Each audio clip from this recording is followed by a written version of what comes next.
The Blast Premier 2024 schedule is split into spring and fall seasons and culminates with the World Final. Here's how it works. 16 Blast Premier teams will begin their quest for victory in groups. Teams are seeded, creating 4 groups of 4. These teams play out a double elimination best-of-3 group stage. The 4 group winners go straight to the season final. The 4 second-place teams from each group will enter playoffs for 2 places at the season final. The 10 teams that fail to qualify from the gauntlet will be cast into the showdown. There, they must fight to survive in a merciless single-elimination format. They will compete against 6 teams from global qualifiers. This year, each showdown is no longer split into regions, but is a single tournament played in Europe. 2 teams from the showdown will secure their place in the season final to join the 6 teams from the groups. At each season final, the 8 teams will face off in a GSL format, leading into a single elimination playoff bracket with quarters, semifinals, and grand final. The champions of the season finals will be joined by teams who qualify based on their performance in tournaments throughout the year, including the winners of the Copenhagen Major, winners of IEM Katowice and Cologne, and top-ranking teams on the leaderboard. These 8 champion teams will come together for one last clash as they battle it out for a prize pool of $1 million.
Welcome everybody to the Blast Spring group here in Copenhagen. It is finally time for Counter-Strike to be back on LAN. We've had enough of the break. We've all had enough of our families. I'm joking. I'm hoping you're having a good times out there. We've had enough of the online Counter-Strike. It is time to go back to what we like most. I'm Maniac. Magic Geek here. I'll be your host for this segment of the competition. And I'm joined by one of my old friends, Jacob Vinicke. How's it going, buddy? You had a good time? Old friend, huh? I mean, we've been friends for a while now. I think I can say that safely. Well, you say friends, I say colleagues, but I'm happy. I'm happy to be back, Matthew. It's great. As you said, it's been a long vacation. It's been a long break, but now we're back in the studio. We're back with the players in form, in the flesh. I'm excited for it. Now that we have established that he is not my friend, let's have a look at the season. Of course, we are at the very beginning of what is a long road indeed. Spring season groups here, January 22nd, just starting. And man, oh man, there are a whole lot of steps coming forward. We're not going to move too in deep with that. We have now 16 teams here at the Blast Circuit. It's one of the changes that was the most welcome from the community as well, going from 12 to 16. A whole bunch of very interesting names, some new affiliates as well in here. And if we have a look at Group A to kickstart our conversations, of course, we could dive in any of these teams. But Jacob, I feel like probably Falcons is the one that excites us the most. What is your temperature check on this Falcon team that we're greeting in Copenhagen? I mean, there was a lot of rumors surrounding Falcons, right? What kind of lineup would they end up with? Would it be Nico, Monesi? Would it be this super team? Or would it be a little bit more stale, a little bit more, you know, not boring, but a little bit more calm starting team out there? I think they got a good team assembled right here. I think the core of ends coming into that lineup with Snappy, surrounded by Coach Sonic, and then you added in a couple of expertise players in Magix, right? One of the best in his role. I think Falcons came out of that silly season looking very, very strong and stronger than I thought they would. And we're going to keep on track with brand new teams, brand new project. This is Group B, of course, and all the eyes will be set on Liquid. Unfortunately, just had a little bit of a misadventure when it comes to the Chengdu qualifier. Won't make that event, falling down to AIM-80, but still, this is going to be discovery steps for what is one of the most exciting, brand new project that we have in the sphere of Counter-Strike. Liquid here in Copenhagen, how do you fancy their chances? I mean, let's manage our expectations. I think you said it pretty well leading into the break that yes, on paper, it looks like a great team, but there's a lot of different players from a lot of different Counter-Strike philosophies. It's going to take time before Kaden is going to nail that down to the ground. Liquid, with time, will be great, but here in Copenhagen, I think they could struggle. It could struggle indeed. It's going to be Liquid. We have Group C coming up as well. A couple of interesting teams in there that we could decide to put our nose in. I personally think that NAVI might be slept on just a little bit. Okay. We're hearing rumors around here a bit. Don't really sure what's happening with his future. But I personally think they might be on the up and up. They had a hard-fought battles against VP to qualify for the RMR. I talked to Alexi B as well in the gym. In fact, he told me, man, that was one of the most intense moments I've had in my recent career. But we've made it. This was a great way to kickstart the year. I have relative faith when it comes to NAVI here in Copenhagen. I think that's been the story surrounding NAVI ever since Simple left that lineup or put himself on the bench, that it's been a slow but sure trajectory trending upwards. They're getting better and better, but are we at a point now where we can attach expectations to NAVI, where we can expect them to go in and qualify for the finals? I'm not quite sure yet, but I think we'll learn more about NAVI and how the season is going to turn out for them at this tournament. Wonderful as well. Dyeing his hair brown, looking more and more like Simple every day. The simplification continues. And finally, Group D, with another one of these very brand new project, which we have no real idea what to expect from. It's got to be Heroic, right? Snatching Kixon, one of the very much sought after IGL, the new generation of IGLs out there with the shoe he likes, and of course putting their hands on Nerds. Yeah. Very interesting player. I have very limited expectations. I have been relatively negative with this project from the get-go. They might just make a lie out of me. Yeah, potentially. I think you're right in being a little bit skeptical when you look at the lineup. Again, a lot of different philosophies. Nerds is a great player. There's a great signing. And I'm curious to see what the players like Tessus and Shus can do on a team that is not, you know, all about synergy. That is not about Cadian and about this Danish philosophy of playing Counter-Strike. Can they excel elsewhere than just in Danish Counter-Strike? If they can, I think Heroic have all the ingredients to be a competitive team, but we're not looking at a top 1 or top 3 team, at least not in my book. Well, if you talk about excellence and competition, it is my duty to advise you guys that the fantasy team on Blast.tv is about to close. You have about 11 minutes to make sure you make your last choices. I take fantasy team very seriously, of course. I mean, you're looking at the HLTV champion. I'm just going to put it out there. It's done. So, baby, just have a look. Make sure you've made your choices and you get your points towards the very end. This is going to be the schedule of day 1. We are finishing with Falcons versus Astralis. What an anticipated match. Yeah. Holy hell. It's going to be preceded by Vitality versus OG Esports. We have the NAVI that we've just discussed versus Complexity. But first, we kickstart with G2 versus NIP. Just looking at ourselves right now and the practice that we've had, I think we have a really good shot. The camaraderie in the team is really good. The motivation is high. The stage we're at right now in NIP is we have a really high ceiling. We've only really practiced for what, like a month? Probably people can see like it's been a bit random whether or not we get results. In our group, it's gonna be a close one. Complexity has proven to be a really good team in Series 2. A lot of these matches can go both ways. I'd say these past couple of weeks have been both tough, like working hard, but also like really rewarding. If anyone pops off, it might be, you know, Config. I think if we bring what we've been doing, if we bring that to the server, I think we have a really good shot at making it through. I'm just excited to play, really.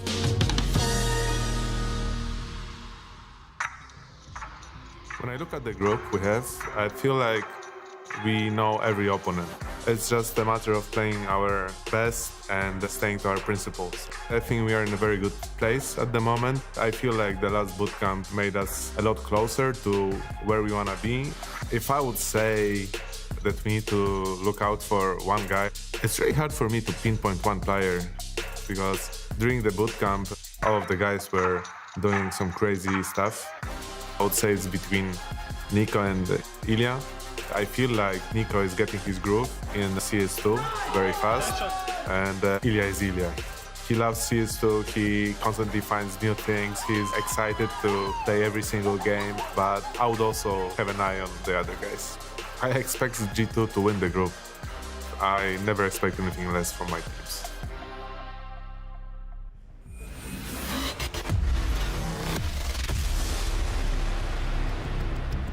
NIP about to make their first steps into what is the LAN season of 2022, and they begin with quite a tough challenge. Let's be real, when you're looking at the field of teams in that group, NIP look like the smaller piece, look like the smaller brothers out there. But we know we've had our fair amount of upsets over the years when it comes to the spring group or the fall groups. It is the beginning of the season, and even if G2 looked like the clear favorites, I don't think it's that easy to just put them to bed immediately. No, I would agree with that. Whenever you come into a tournament, whenever you come into a new season, you're also coming in fresh. You're coming in with potentially a new map pool, a new philosophy, a new idea of how you want to approach Counter-Strike. And not all teams are going to hit nail on the coffin, right? Some teams are going to come in, experiment a little bit, and they're going to find out the hard way that the way they've been preparing for the season may not have been the most optimal. Right. Same could be said for NIP. We know it's a team that's been struggling a little bit, but perhaps they found solutions. Perhaps they found a new identity or a new way of approaching Counter-Strike that makes them more competitive. One thing is for sure though, if NIP want to put up a fight against G2, they need to play better than they did for the vast majority of 23. And there's a whole lot to discuss about G2. I mean, of course, the community had a very clear voice about the Nexa change coming in for JKS and all the controversy that might have created, but I actually want to set my eyes and sight on the Taz edition because it went kind of under the water, under the radar. We haven't really spoken too much about it, but when you think about G2 and some of the issues that they have known throughout 2023 and a couple of breakdowns here and there, a couple of moments where you feel like the game was theirs and they failed, Taz now comes in with a whole lot of experience. And before I actually get your opinion on that, we had James catching up with the man himself. So the start of your rookie year as a coach, Taz, what does it feel like for you when you've been through so much in your career and you're now standing in this position? It feels exciting because I thought that there would be nothing new for me to get excited, get experience in Counter-Strike. But hey, here I am coaching one of the best teams in the world, and yeah, that's pretty dope, I think. It definitely is dope. And I want to touch on one thing. We saw you in Abu Dhabi. I remember sitting with you at one point watching the games, and you were saying, okay, this I don't like, this. You had a lot of opinions and personality on it. So have you already tried to make some of these changes? I mean, yeah, when we were talking, it was more about, how the guys were like using their body language. And I think that there's something we touched on. And it's just, I feel like it's important for everyone when you get down to know how to get up very fast and how to help your teammates. So yeah, this is something I can, come in and help the guys right away. But yeah, other things I have to learn. And in terms of that, though, how hands-on are you currently? Is it still a matter of standing behind the team and looking at what's going on and then evaluating it? For me, it's a slow approach. I don't want to go in and change everything. I want to listen. I want to, talk with the guys. I don't want to put them in the position that they need to listen to me. I believe that the best answers and the best outcome, it is always coming from talking and discussing stuff. So here I am trying to get G2 better. And how confident do you guys feel for Blast overall? Because with the packed schedule right now, a lot of teams want to make sure they don't go to the showdown and get that spring final spot. Well, I'm always confident, especially when I see how these guys play. So I will tell you more about my confidence after the first two games, how we feel about it. But hey, I'm excited to see the guys play on LAN, finally. After the first two wins, thank you. Taz full of confidence, of course. And Jacob, I'll put you on the spot immediately. He says what he wants to do is make G2 better, but he knows it's going to take time. The problem is some of the events coming up, extremely important, are not years ahead of it. We're talking about the major in Copenhagen. That's in a bunch of months as well. So for you, what can Taz do on a very short term to improve this team, help this team out? I think it's the small nuances that he needs to look into. I like the approach he's having where he's coming in. He's not trying to redefine G2. He's not trying to change the way they play Counter-Strike. Come in, you know, get a feel for what makes m0NESY feel comfortable, what makes Nexa feel comfortable, and then try to change the small things. If anything, if G2 is not performing, if they're not doing well here or at Katowice or at the Major, I think you're looking at the roster, you're looking at the lineup, you're looking at the Nexa edition, and that's where you put your critique towards. I don't think Tess is under a lot of pressure right now. I think he can come in freely, and even if they were to fail or not get off to a good start, I wouldn't point my fingers on towards Tess. So he's coming in on a bit of a freebie, which is nice for him. He's not yet under Jacob's radar, but what's our radar are the predictions. You know, every single event we talk to you guys about our picks, and here you have the teams, of course, the Creamy Bears, the D-Gens, why this name, honestly, Pimpiak, and the bench warmers, that is with James. James is the one that came up with that nickname, by the way, just so it's out there. We seem like most people agree, just the complexity versus NAVI created a little bit of conversation. I thought we took a risk with Falcons. I did think we took a risk, but apparently a whole lot of people were with us on this. So we're gonna keep an eye and track, of course, these predictions throughout the event. For now, it is time to take a short 3-minute break. And when we come back, it is going to be Anders and Henry G taking you through the first game.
Ladies and gentlemen, the 2024 season of LAN Counter-Strike is upon us.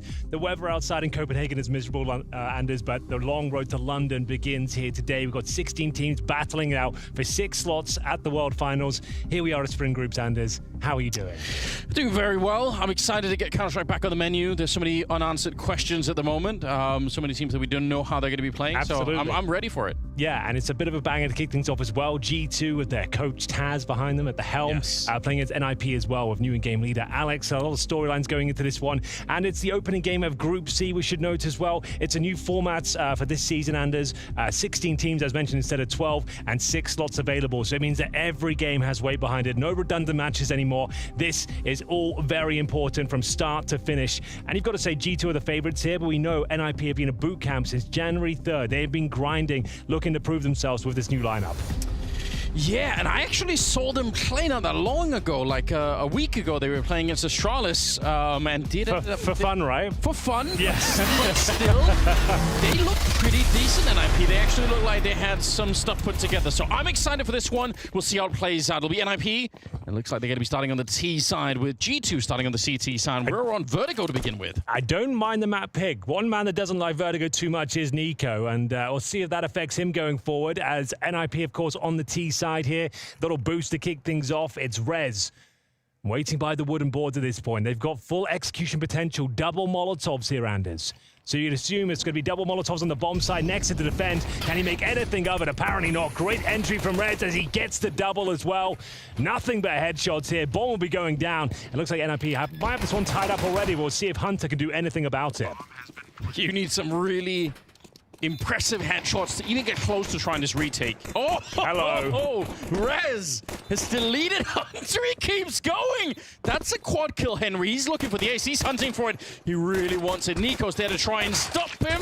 The Glock coming up short. Oh, but here it is. The headshot. We start the season with an ace. That's unbelievable. First round of the tournament, and Rez absolutely dominates them. Nothing but headshots, brutal aim, and perfect precision there as well. Really like that from Rez. A lot of confidence. He just looked absolutely stone cold from start to finish in the round here. You could see he knows he's in full control of the bomb site, continues to push. When he gets that headshot, all bets are off. He knows the round is his, and the ace is on. First round on LAN in 2024 for Rez, and it's an ace. Beautiful stuff as G2, they'll be force buying back in response here. Desert Eagles and 5-7s. It's always going to be a potent mix in the hands of the skilled players of G2. We'll see if they can buy back. And assuredly, NIP, it's important for them to get these pistol rounds on board. I know we keep talking about it, but the MR12 format, it just is so important. So if you're a little bit of an underdog team, yeah, just winning 1 or 2 of those can make a huge difference.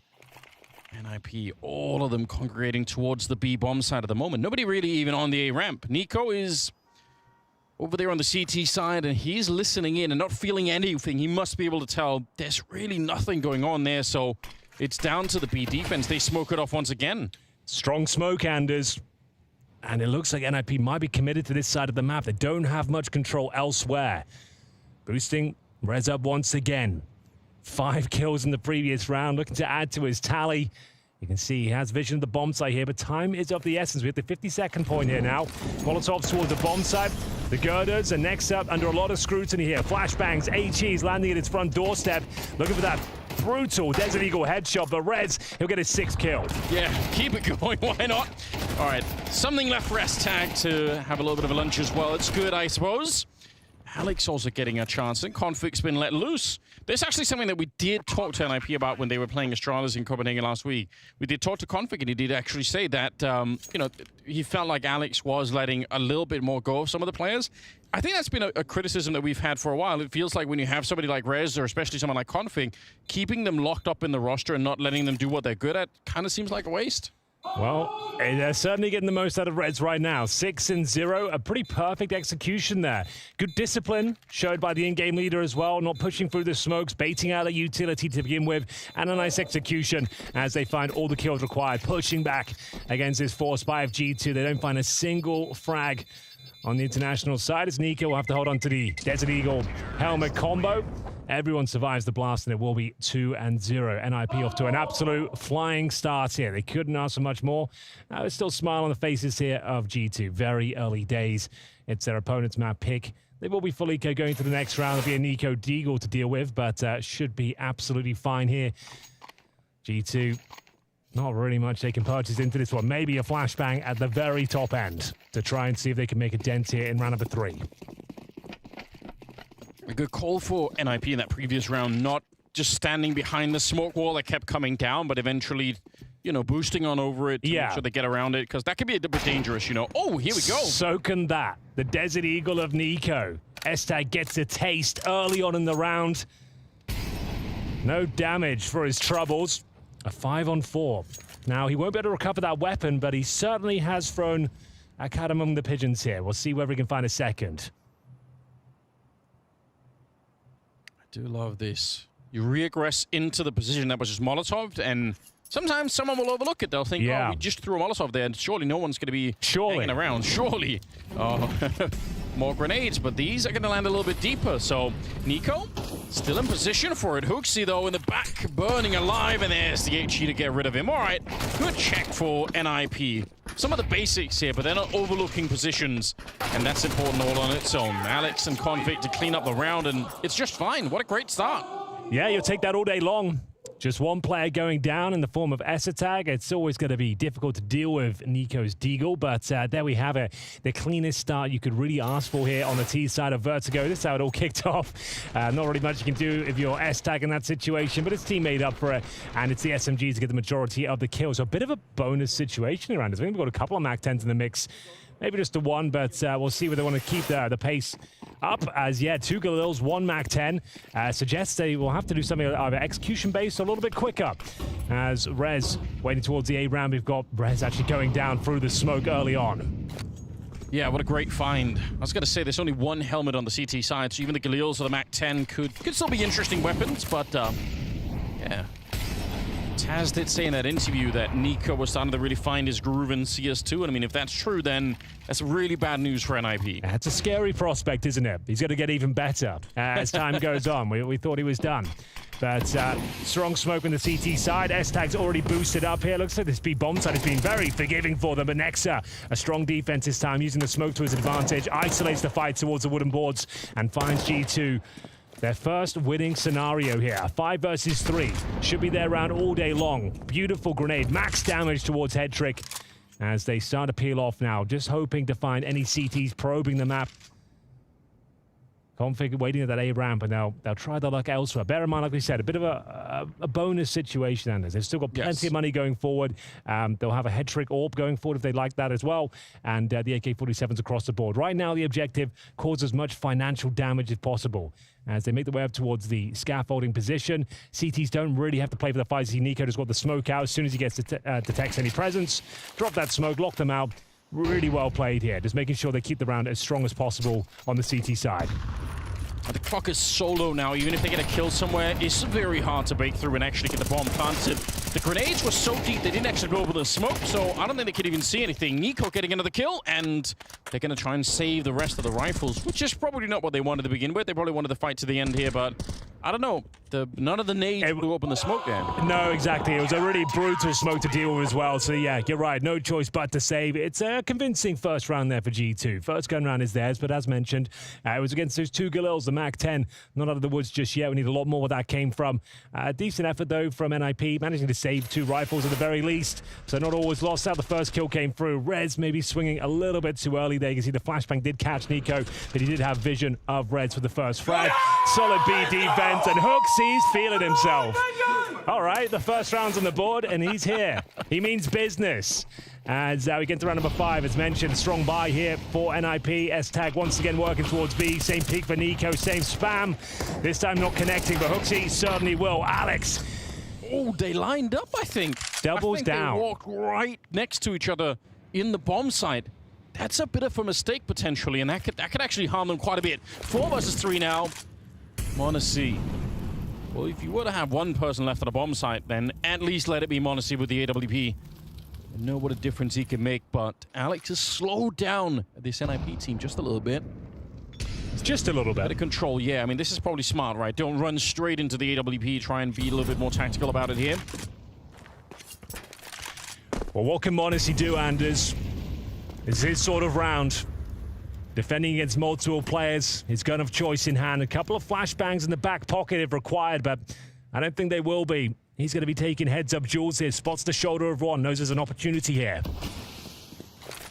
Smoke landing. There's a little bit of reinforcements coming in. Hunter is not that far away, but it will be Modesty to be the main part of the defense here. He's taking out Rez already. The dink comes through. He's already but he gets another shot, taking down Alex. And that might have been plenty enough. Head trick's going to go down, but it's Config in a 1 versus 3 here.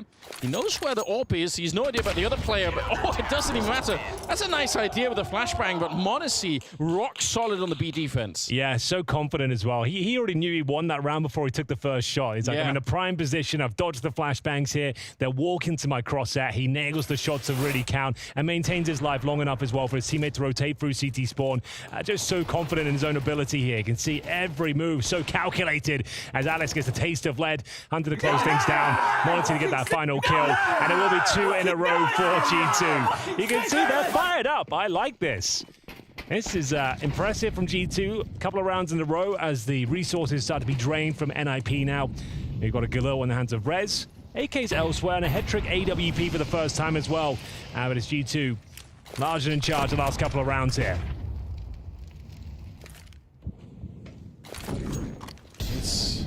Maybe it's too early to tell, but obviously Taz in his prime was a very animated character. Like, it's hard to imagine you could sit still with Taz as your coach behind you as well. Like, I'm sure that energy bleeds through. That's really great. I hope G2 are going to keep up this this kind of energy. That's really sick. I think that's going to be the main thing for Taz, making sure the morale's always high. That his team are always fired up. Good mentality and good shots. That's Monacy, a real nuisance here on Vertigo. Changing his position up, this time towards middle. Finds the opening frag on in-game leader Alex. It's up to S-Tag, try and pick up the pieces, but guess what? Monacy's rotated into that spot. 50 seconds here. Not much execution potential, and there's a couple of smokes, a single flash, a Molotov for Config, and they're going to have to limp in toward this A side. Rely on just pure aim here. It's Rez that displayed plenty of that. Bear in mind, the ace in the pistol. We're in round number 6 now and 7-2, so hasn't done much since, but still plenty of Counter-Strike left to be played in this half. This round, it's recoverable. It's just unlikely. 2 players towards short, smoked off once again. Nice grenade. And Monacy's here. He's reading the game so well right now. Yeah, every time he's in the right position, and with 2 people in front with the rifles. Good lineup for the shot. There's Monacy right through the smoke. I don't know if he could even see anything, or if it was just a blind shot. That's the bomb drop. This Rez goes down. We'll kill him after time. Yeah, that would be amazing if they could hunt him down. There is not a great potential for that at the moment. He's quite far away, but still, this is an incredible recovery from losing the pistol in the first couple of rounds. G2 just look completely unfazed. They're back in the saddle now. This is looking amazing for them. Yeah, you're really onto something there, Anders. I like this a lot. The way that they're kind of celebrating every single round is some nice camaraderie. I know it's early days in this G2, but the fact they've actually looking that they're focused and managing to recover the deficit as well, it's really beautiful to see this particular round, as that one's no problem whatsoever. They do save the head trick AWP. Bear that in mind. So it's up to DJL to try and work out how they make something this round. The loss bonus is accumulating, of course, so it won't be an absolute full eco going forward with the safe sniper. Probably some deagles to go with it. But the wind well and truly out of the NIP sails now. Taz. Not really much has to be said here. There's more of that, lads. Keep Monacy active. Maybe take him over towards A now and just continue to be a thorn in their side.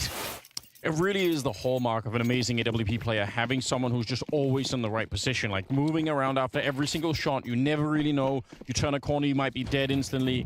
Monacy is exemplifying that at the moment. Very hard to play against if you're on the T side, right? You're always going to be a little bit nervous turning a corner just because he might be there. So they're throwing this like scaffolding. So Monacy's throwing it for them at the start of every round. Like traditionally on Vertigo, you throw the smoke at the bottom of the ramp. It seems like that's going out of fashion with the smoke in bottom of scaffolding. Allow that spam to come through and actually get some information behind that smoke. So it stifles the T's but allows you to actually have some vision as to who's at the bottom of the ramp, right? So that does make a lot of sense, and we'll see if that develops for as the tournament goes on. You're going to see a lot more meta smokes come through as they detect the AWP here on the A side of the map. Utility deployed by G2. Bear in mind, this is, I guess you could call this an eco, not really a partial buy. You can see Config, Alex, Rez with no Kevlar. Hetrick's got the AWP, sure, but not much punch behind this one. We have got to get to the 1 minute point once again. Nico tucks in behind the sandbags as they wait for any aggressive CTs to make a mistake here, but it's very poised and controlled for G2.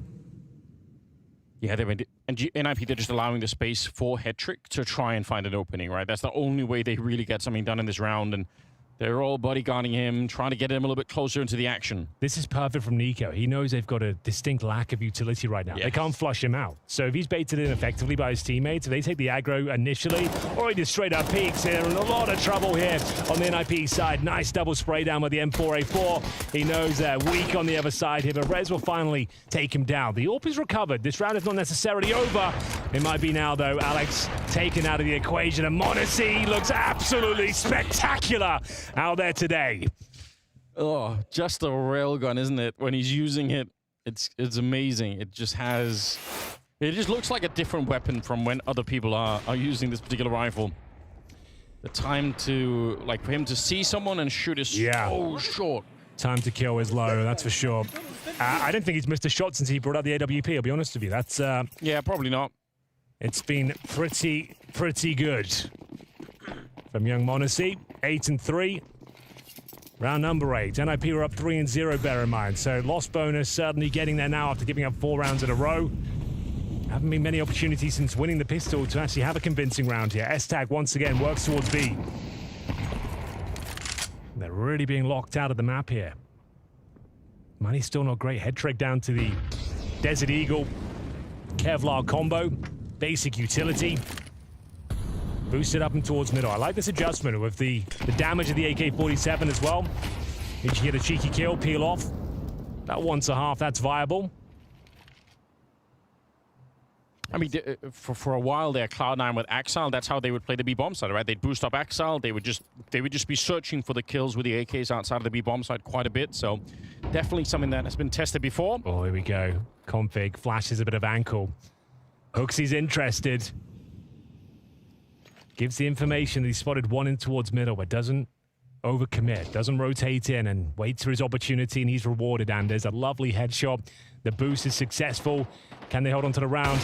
m0NESY certainly seems to think so. Another AWP shot connects. And another position, right? Yep, a new angle everywhere. How frustrating. How can you counter it when he's just inside your head, you're inside his pocket, and it's up to Nexon now. As long as he just gets one, this round is guaranteed. 25 seconds here. Brutal grenade. Lands in between all 3 of the remaining NIP players here. S-Tag, no chance to even check the corner here. They might be able to get one more kill, which they will. The round is somewhat on, but the grenade from HooXi suggests that bomb won't be going down. It's perfectly thrown, Anders. Touchdown as the bomb is denied. HooXi's not done yet. Hat-trick for the in-game leader. And another convincing round for G2. Yeah, what an awesome round. And, you know, especially for a player that, you know, sometimes could disappear a little bit from the game. So it's nice to see him have an early round like this. Definitely builds confidence. 2024, the year of HooXi. You're calling it already. Yeah, first map, first game. Order the champagne. Yeah, exactly. No, that was actually a very nice round. All jokes aside, nice boost, denies the plant, gets all the kills.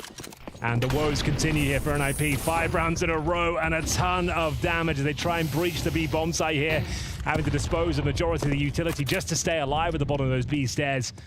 HooXi. I'm not going to lie, they're getting me a little bit fired up with that G. I'm not even on the team, but they're like, you can sort of feel it like, yeah, let's go, you know. This is really, it's way more enjoyable. Yeah. Now you think about it does make a lot of sense because they are the team that can sometimes start bickering, start looking like they're sulking a bit. If you've got Taz behind you, just kind of slapping you around the back of the head and saying, look, focus on the game, focusing the objective, like keep the morale high. That's all that's important here. And it seems to be working so far. There's a lot of Nico eye-rolling lore out there, you know? Sure. A lot of gifts that exist.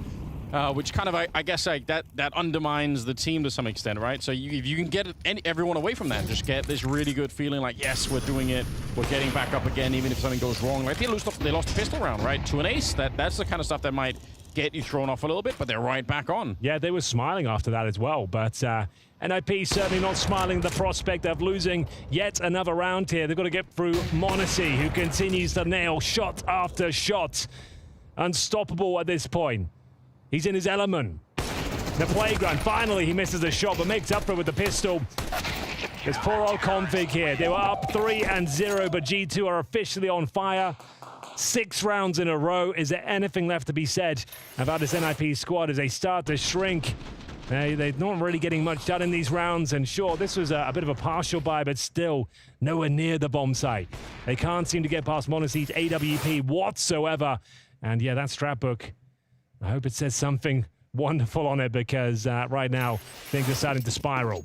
AKs across the board. Couple more rounds left to be played, really. And I think there's some sort of set piece around us. Let's get an execution going. Try and get the bomb planted. Force a clutch as Monacy continues to be so agile on Vertigo. Thriving right now as he waits patiently towards the sandbags. Yeah, and once again, he is in the right part of the map at the very least, so they're having a very, very hard time escaping Monacy right now. Wherever they go, that's exactly where he is, so not a great experience for them at the moment. And another shot comes out. It's Monacy again, picking up another one. He tried to get that one quickly, but it still is the double, at least for NIP. They have a man lead. Even if Config is low on health, there is a way to get this round on the board. S-Tag is checking out the B bomb site. But Hooksy, if you're just parked here, you might almost get the free kill on Config. Yeah, he's got a good read. He knows this is a common position. His Config is trying to hold on to his low HP at this stage. Hold off those rotations. They're right next to each other. But S-Tag, he's actually confirmed the B bomb site is clear here. So Config might get a freebie. If Hooksy retreats and makes a sound cue, that's when he'll swing. 40 seconds remain. 3 versus 2. Hooksy will need to get some info eventually. What a standoff. The bomb is running on the other side now. So Rez knows there's a free path to get there. The bomb is going to get planted. And presumably that's when Hooksy's hand is going to be forced, right? He's been super patient here, but once the bomb is planted, yes. Oh, he's actually going to go and check it anyway. Config's going to be so frustrated at that one. So patient as the two Danes lock horns. But here we go, a 2 versus 2. Still possible, you know. You'd think they might not go for this one, but they've got a ton of money. AK-47s, and of course, the kit's available here. It all comes down to this initial frag.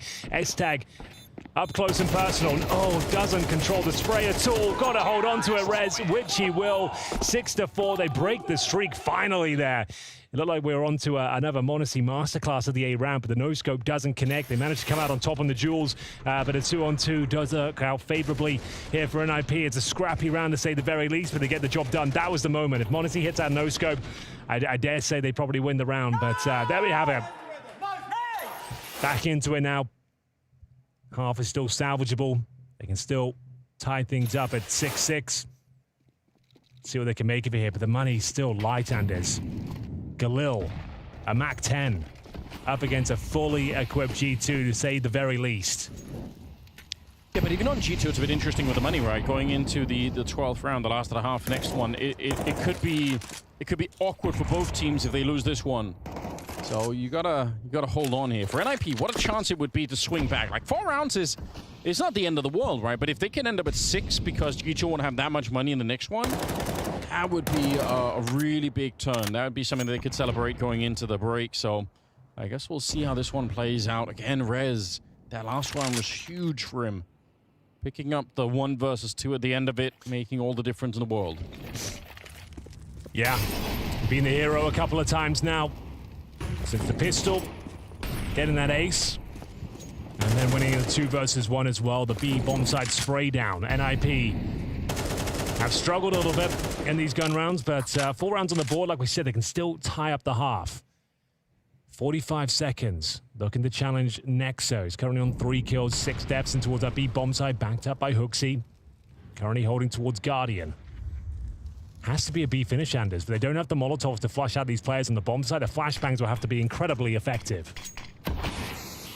Smoke to start with. There's one, actually. Yeah, pretty good. Good set of flashbangs. Molotov does go down to try and slow down that bomb plant, but they're going to smoke it off and just try and plant the inside. Shots ringing out over the smoke. Hooksy going to get traded right away, and the bomb is planted here. It's not that bad. Rez with a bit of a flank coming up and shooting Monacy in the back. That's one way to beat him, but Nexa and Nico are not done yet, and they know where Rez is coming from, so they're going to go straight on that defuse. Might be a 10-second one because they've left Hunter holding the angle here. There's nothing Rez can really do about it, so looked for a minute like NIP were on to win this round, but what a great retake. Amazing retake there, and Nexa survives the round. He's the B bomb side anchor, Anders. He gets himself 2 kills, survives on 4 HP as well. They've got a 3 versus 1 when Rez is absolutely locked out of the round, and maybe the half here as G2 look absolutely unstoppable in their CT campaign. After going down 0 and 3, of course, losing the pistol, they've just looked rock solid here. You can see this team is fired up, ready to deliver in 2024. Hooksy's certainly ready as we get into, I think, the final round of this half. Yeah, 7-4, round 12. And with the bomb plant, at least have somewhat of a buy here, Anders. AK's Galil's, but a distinct lack of utility, and the Hetrick AWP will have to do something devastating to stand a chance here. Hunter on the front lines, looking for the initial frag. Gets it. Wallbang as well. Could it be the double? Not quite. Yeah, but it's not far from, is it?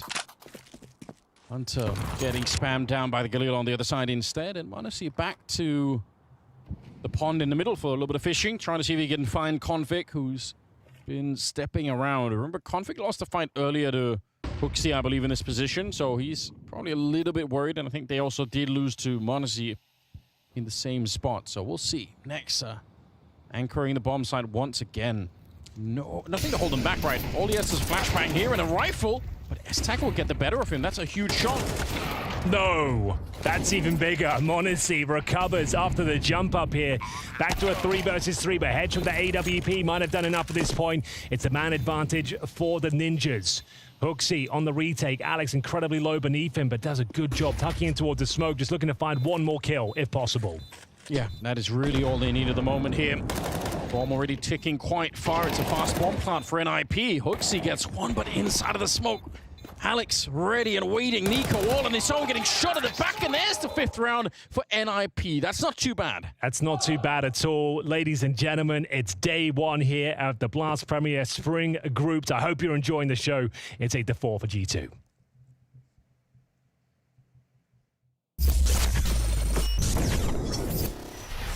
Going to be testing Saiwu up here. From their point of view, he doesn't have an AWP yet, but he's playing real close. 30 seconds. This is either going to be fantastic or it's going to be a nightmare from Saiwu. Oh my God, what an ace! He took down every single one. A one-man army at the catwalk, and Vitality get the 7 rounds. And this is a nice adjustment to the fast mid plays that we've seen. Very quick. Right over top. Flames. Nice movement from Flames. Gets up on there through the smoke. Finds that little bit of room he can still work with. Okay. Hey, we are back, Anders. Believe it or not. Getting into that second half straight away by the looks of things here. As we will see G2 with a pep in their step. Looking like they're looking to cause some damage this tournament. Now, bear in mind, if you're not familiar with the new format, we have 16 teams now, Anders, instead of 12, right? So the idea is that we have 6 slots available, 4 groups, of course. Winner of each group will be guaranteed a slot. Second place in each group will fight for the remaining 2, so 4 teams play for those final 2 slots here. It means that there are no redundant games. It means that everything matters here. If you just win 2 games in your group, that means you're pretty much through. And we are going to see the second half get underway momentarily. As the boys with the fist bumps, you can see Tyler, I can hear him from here. He is looking for a nice, clean finish here if possible. I said it was 8-4. I got a little bit frazzled. 7-5, it happens. It's day 1, Anders. It is. First mistake of the day. Just get it out of the way early. First map. That is how you do it. And same is true for the teams. Hopefully, we'll see if G2 can do a little bit better on their pistol. On the T side, obviously got aced by Rez in the opening half. So we'll hopefully try to avoid that this time. If they win the pistol, they're on for a pretty good run. But honestly, NIP, 5 rounds, there's enough of a platform here to make their way back. I don't think this is a done deal yet. So we'll see if they have enough strength to try and shut down m0NESY, who somehow got 15 kills at the beginning. Hunter with a headshot. And that's that might force a bit of a rotation, or at least keep people here. They actually already have kind of 4 people in the area. So now just Hetrick alone at the A bomb site for the minute. Just Hetrick. Started to find a couple of frags towards the end of that first half. Oh, look at Rez. He's down the ladder in the middle. Oh, but Hunter spotted him. There we go. A good headshot for Rez. He's back online. Nice work from Hetrick, even after the Molotov lands in his position. Good for 1. That's pretty much all you can ask for here. Oh, it's a little bit messy of a frag, but m0NESY will come out on top, and it's a huge one to find as well. Config dropped the 3 versus 2 in favor of G2. Alex smoked off towards the elevators right now. They don't check his position. m0NESY will find the trade. One player remaining, it's Rez. And bear in mind, they know exactly where he is. He got that rotation frag towards the ladder. He will have no kits, and time is ticking away. And they even planted on this side of the boxes, so he can't even really try and force them out. It's m0NESY. Not quite with the ace, but he did get 4 kills in the round. And that one hunting down config was really tight. Like, he was sort of crouching around the corner, halfway shooting him through the wall. Pretty sick work. This is definitely bad news for NIP, though. Oh, yeah. Categorically bad news. But the bomb, I guess there was a chance, but unfortunately for Rez, no kit, of course. If he gets both kills very quickly, maybe he could do something with it, but it's going to be another force buy. We saw G2 with the same approach on the CT side, to their detriment, unfortunately. Didn't really find any kills whatsoever. We'll see if the MP9s can make a better job of it. CZ for config as well. There's an eagle for Rez and Headtrick, and it's a nice opening kill. Make it a couple of opening frags there. S-Tag Alex working in tandem towards the B steps, and it's going to be an early 5 versus 3. G2 1 ready for it. I mean, you're starting to fall a little bit behind. What a gift if you can somehow pick up this round. NiKo looking focused at the moment. They're all grouped up towards the middle. Does kind of give away the chance that some of the CTs could pick up rifles, but the CTs, as we can tell, are really far away. I think that kind of reflects the fact that NIP know that even if they get those 2 opening kills, they still have a huge disadvantage in terms of the weapons, so they want to have the force, the strength of manpower just to all be in the same position. Oh, nice shot. Headtrick making it work. m0NESY, did he even know? Did it just walk into the shot? I think Alex might have just been strafed by a bullet. And now it's 1 versus 1. Rez, though, great position for it. He fakes it once. m0NESY. Oh, he's so aware, Anders. The fact he knows there's a potential flank here from Rez. It does not matter. Fantastic effort. Bomb planted, but it will be a force buy victory for NIP just when they needed it most there. A double kill to open things up towards the B steps, but G2 fought back valiantly. m0NESY, amazing spray down towards middle. It looked like he was going to win that one all day long, but a good flank from Rez wins out in the 1v1 duel. Defuses the bomb, no problem. And this is the moment where the round was turned on its head. Dropped that smoke and gets himself in towards the B bomb side. But great positioning here from Rez, had the advantage and takes the round. A much needed one as well. Headtrick's loving it. Alex trying to keep morale high here. The force buy is successful. Always a scary prospect. You could sabotage your finances for an entirety of a half on the CT side, and that doesn't work out. It's a calculated risk and one that works out for them. As we see the force buy back in return. With m0NESY getting the bomb down, they can justify a single AK for NiKo. m0NESY on the Deagle. HooXi on that MAC-10, and in towards the scaffolding we go. We can see the CTs on this side of the map throwing the same smoke towards the bottom of the scaffolding as well, and Rez chomping at the bit to get stuck in here. Oh, he's let HooXi through, though. Yeah, and this could be a real issue. He might be trying to escape and just get shot in the back. There we go. HooXi with a great read of what was going on. The fact that HooXi had already made his way past that corner, a big problem. Headtrick here, you're burning alive. There we go. The smoke comes up, and it's very, very late. And HooXi on the spray down. He nearly gets the triple kill in the round. And then it up. There we go. It's just Alex left, and he gets wiped out by NiKo. But honestly, HooXi did almost all of the work in the round. HooXi mama. And you can see DJL a shake of the head there. He knows that round was pretty much given up for free. The Molotov in towards the Headtrick's position. It seemed like he just couldn't pull out the grenades in time. The little maneuver through the smoke as well. You're right, HooXi, like ships in the night, passes Rez, takes him down. It's a massive round for them to pick up. And now this is actually a real difficult scenario. If you're on the NIP side, the loss bonus is bottom of the barrel after winning the previous round as well. Yeah, your finances have been completely drained. Taz is offering up some massages as well, Anders. Those nice strong hands wrapped around your shoulders. Is there such a thing as a Polish massage? I don't know. Maybe. Surely there is its own variety. Yeah, but why not? Like, he's certainly got the, he's got the hands for it, I agree. Yeah, the stature. Well, NIP, what have you got for us next? As this is going to be a rough one, let me tell you. As we got 3 pistols right now. S-Tag with 1600. He'll get a Deagle and join the party. If they give this one up, they are in a world of trouble. We fully go in the next round. They'll be 10-6 down. It's their pick. It was a great start, bear in mind. 3-0 in their favor. Currently the scoreline at 9-6 in a very difficult round ahead of them. But Headtrick, he'll find the first incision, giving Monacy a taste of his own medicine there. 5 versus 4. Oh, not for long. Good God.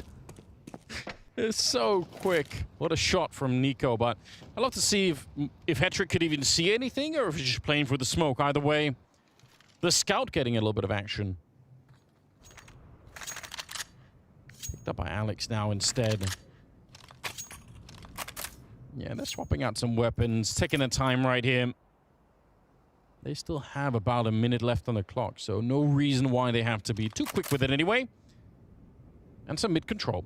I love this. Still feel like it's one of the more overlooked parts of the map, but some teams, I guess G2 amongst them, have kind of figured out that having this presence at mid could be really huge for the T side. See if they can make it work, Anders. You can see, unfortunately, NIP have put all their eggs in the proverbial A basket. And Nexa will not get an easier kill than that. Yeah, and it's such a reveal that he's holding a flashbang. Yeah, right. Exactly. That's a really good point. So, you know, they're stacked on the A side of the map. They were getting ready for a swing, and they are smoked out. That they might as well just save the little they have, as this one's going to go from bad to worse. 10-6 locked in. Can't even consider this retake. You don't really need to hunt. I guess if you're next to the MP9 or Hunter the FAMAS, you can justify it, but Nico just trying to lock them in before they prepare themselves for the hunt. Yeah, that's what they're doing, just staying further back. NIP in so much trouble at the moment. It's going to be 10-6, which means G2 are just a couple of steps away from winning the opening map here. Second map, Anubis. We all love a bit of Anubis. I think everyone does, to be honest with you. Like, there's not many players out there who say they hate Anubis. No. There are a lot of players out there that say they hate Vertigo. I was going to say it's a bit of a shame we had to kick the tournament off, the LAN season, with Vertigo, but here we are. I used to be like a supporter of the map, but I kind of agree, especially in CS2. It does seem a little stale. You know, I think it's, if ever we're going to replace something in the pool, not sure if we ever will. Feels like this map pool's been locked in for a while, but yeah, maybe Vertigo would be the one to go. It was always Mirage for me, but now maybe I'm being persuaded. You soured on the map, you no longer feel... I guess I just haven't played it for a while. Maybe that's that. I used to enjoy playing it, not so much spectating it. I think that the problem for me is, on Mirage, there's usually always something to do. I feel like on this particular map, on the T side, if you can't take the A ramp on the T side, it just becomes a really weird map. And it happens every once in a while. You'll see a team that just fails to take A ramp over and over and over again. And there's nothing left to be done. Like, you're going mid or B, and it can always be red. So, yeah, I guess it's a bit weird. I think a lot of people would agree with you. It's probably between those two maps. And Train is out there being remade still, isn't it? So, allegedly. Allegedly. I think if we're going to put anything in there, Tuscan was in CSGO. It was ready. We never used it. But let's have a look.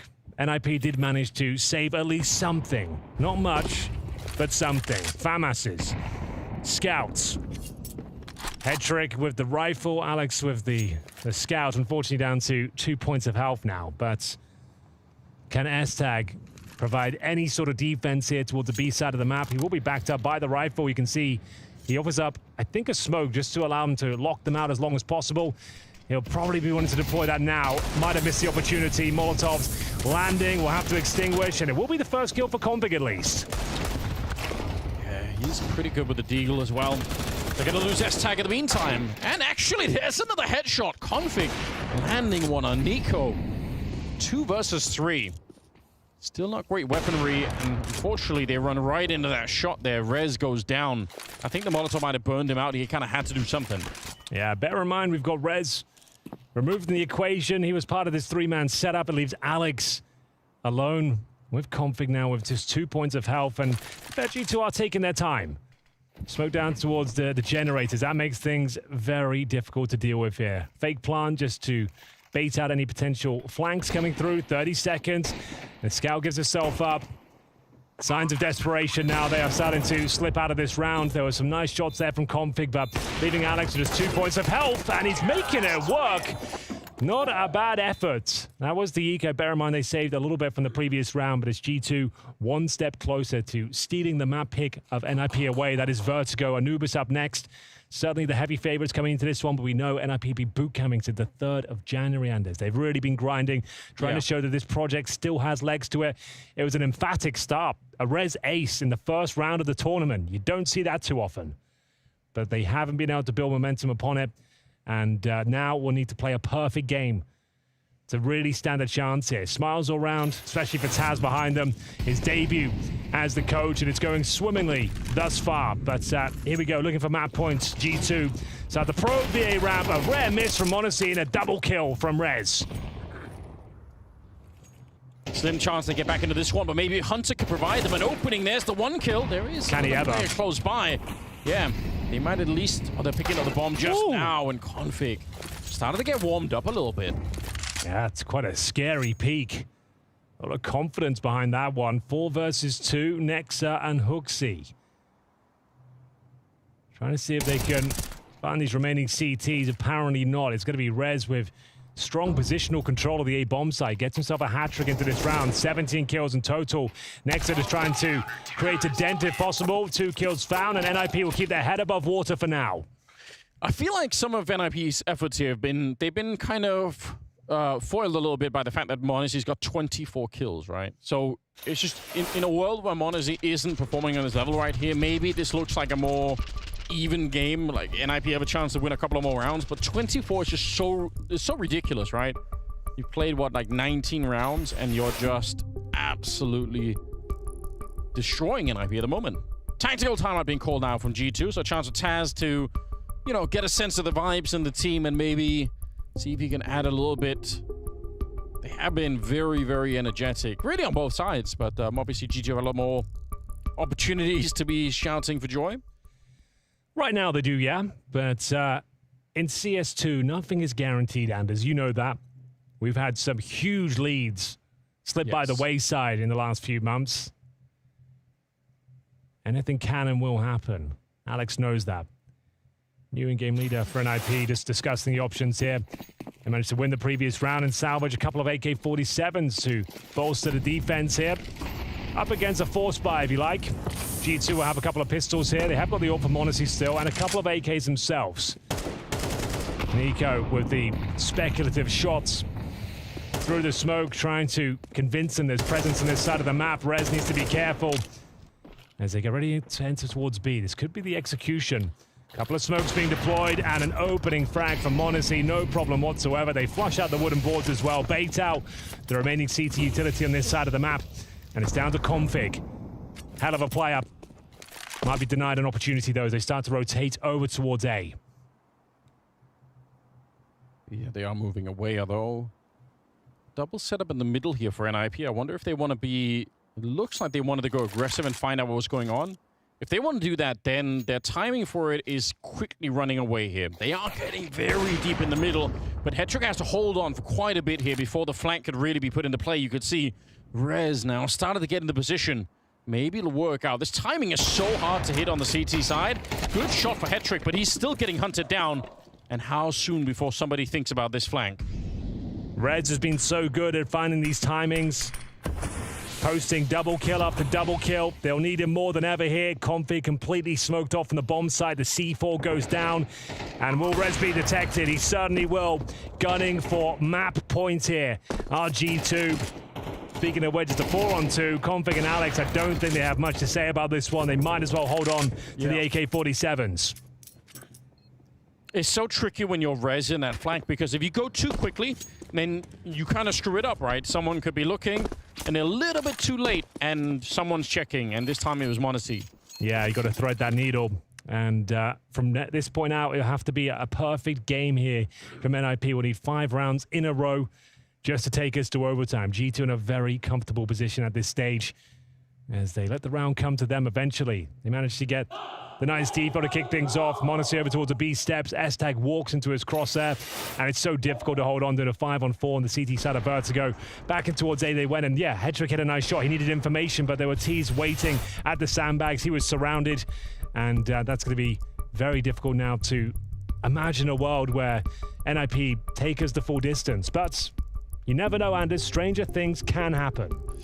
Yeah, I mean, some of the individuals on the NIP side are playing pretty well. I'd say I would have wanted more out of Config. It's been a couple of rounds, like he had the Deagle, he had a couple of good peaks, but he hasn't really been as active as you would have loved to have seen. So somebody needs to catch up to Rez on that side. It is looking really, really difficult at the moment, but I guess we'll see. We'll find out. Tactical time have been called by NIP.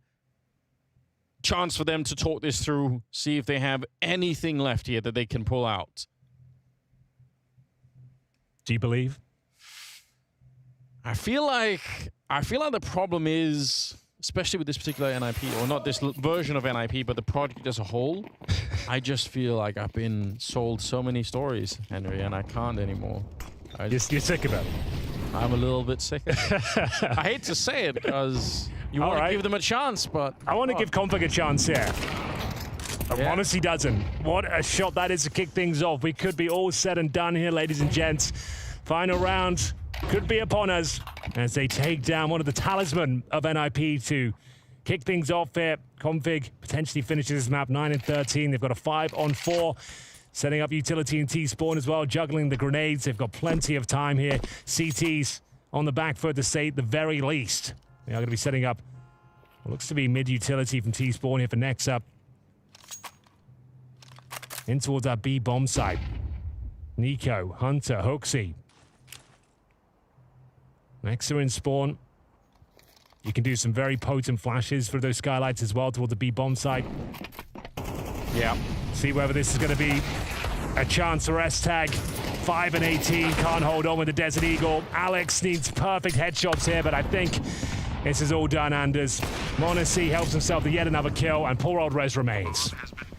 Alone on the map, trying to hold on to it. He started with an ace. He would have to try and get one more here at the end, and you can tell that is not going to happen. They're just so locked into this one. m0NESY at 28 kills right now. And again, we're playing MR12. We've only played 20 rounds. An absolutely beastly performance here from the young superstar. Rez, there's nothing he can do on this one, unfortunately. They're just all stuck in the bomb site waiting for him. Jump or not, he wasn't going to be able to make this round. There we go, Nico at the end, 13-7. G2 picking up the early map. They certainly do, Anders, and in a very convincing fashion as well. Great finish, good morale throughout. This looks solid throughout the showing here on their opponent's map pick as well. But bear in mind, it's a best of 3. We do have more Counter-Strike to come. Anubis, the pick of G2 coming in next. But can they slow down m0NESY? That is the question. And to give us a breakdown, we've got the boys at the desk. This might just be the first map of 2024 on LAN when it comes to G2, but they came in with authority and then came in with intensity. You could hear it from them. You could see the images on the live feed as well. You could see the reaction. G2 taking this first map extremely seriously here in Copenhagen and making minced meat out of NIP. Yeah, what a great start for G2 to get into the season, right? Get into the LAN season. We've seen them then turn up at certain events. We've seen them play a bit online. We heard about practice rumors, practice results. We had a couple of question marks coming into the season as well. Would Nexa stay within the lineup? Was it the right decision with JKS?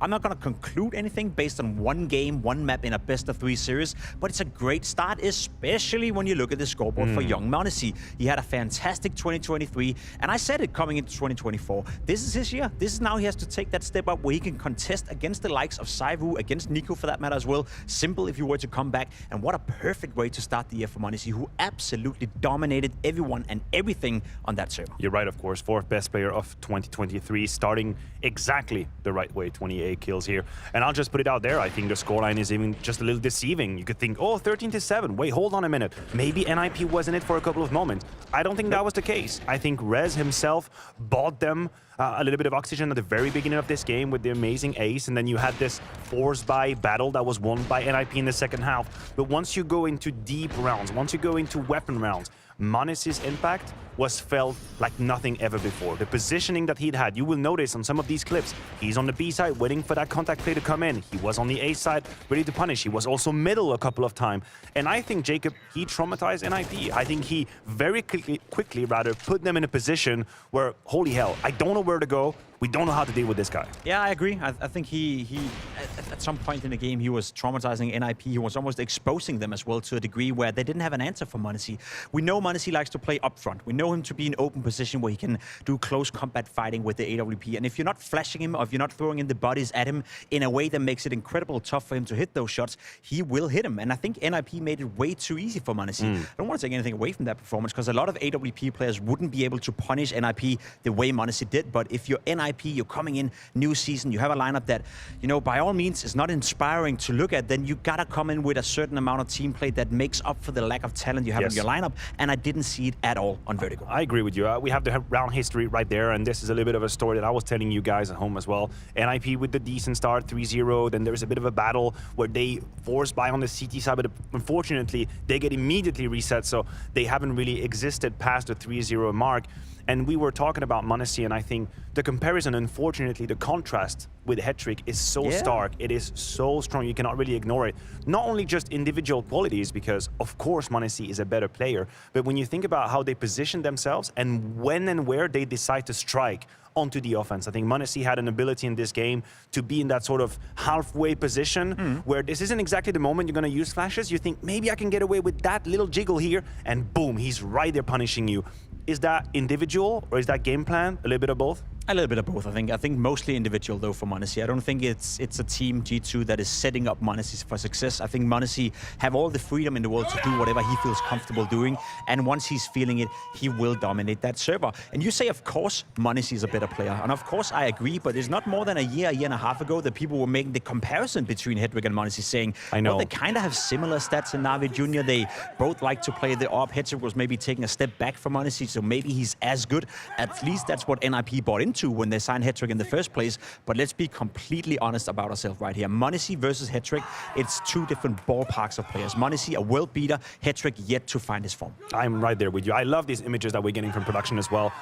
We talked about intensity. We're talking about G2 taking this game very seriously, and you could definitely see it. They were hyping themselves up. They were putting everything they had into this very game, and we know where we're at. We're not getting ahead of ourselves. We are aware that we are at the very beginning of a long blast sort of qualifier into the spring final. That's clear. But I think teams are now using this, and G2 specifically, as a way to get the engine going. Let's put ourselves into this 110%. Let's push ourselves into these official setting, because not only is there, of course, that spot for London for the spring finals, there's Katowice right around the corner, there's the major very close. So do you think we're already in that headspace for teams where shit's real? We're talking about officials real for now? I think it's important to acknowledge the context for G2, because one of the reasons they wanted to bring in Nexa was the mood within the team. They said that they needed another hype man. They needed more good energy. Huxi was feeling alone in that department, hyping up the team, and it was a very quiet one. We saw Nexa at the World Finals. He was getting amped up. He was getting ready and loud. So yeah, I think G2 right now are practicing their new identity. I agree with you. For them to be,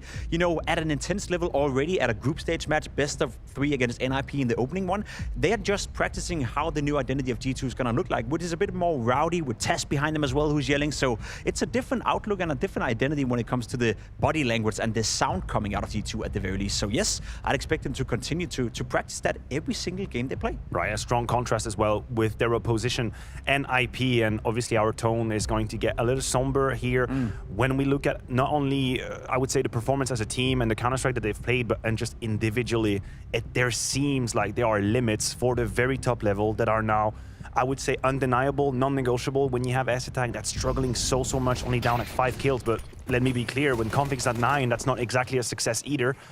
If we're not going to have a couple of individuals sort of bringing up hype and hope in terms of what this team can do, maybe Rez did a little bit of that in this map. He had a few moments where you got your eyebrow just raised, thinking, hold on a second, he's got something, he's got timing, he's got initiative, he's got assertiveness on the server.